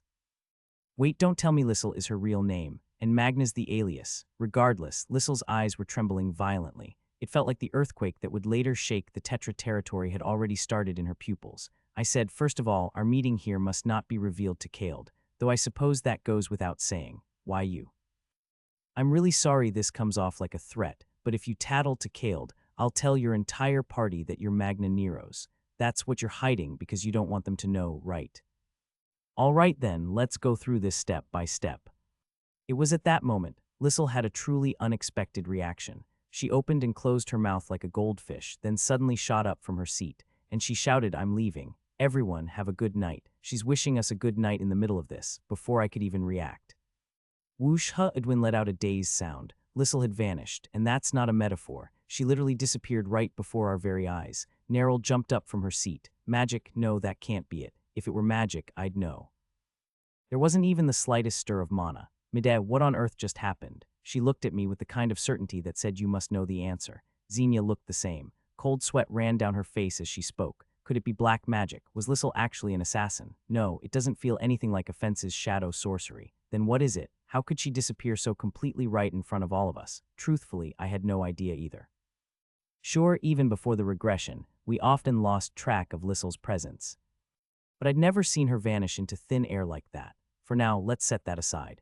Anyway, the fact that she disappeared like lightning must mean I hit the mark. Yeah, that's what I wanted to ask too. You said Lissel is Magna Neros. What do you mean by that? Exactly what it sounds like. Neryl shook her head. Hugh, humans can't live for 1,500 years. Do I really need to say this out loud? Well, the average human lifespan is about 200 years.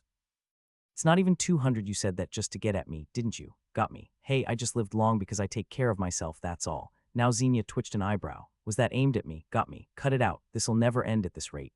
Xenia turned to me. Anyway, I get why you'd suspect something, Mr. Medea. You said Magna's soul wasn't in the underworld, and there hasn't been another spirit mage since Magna in 1,500 years.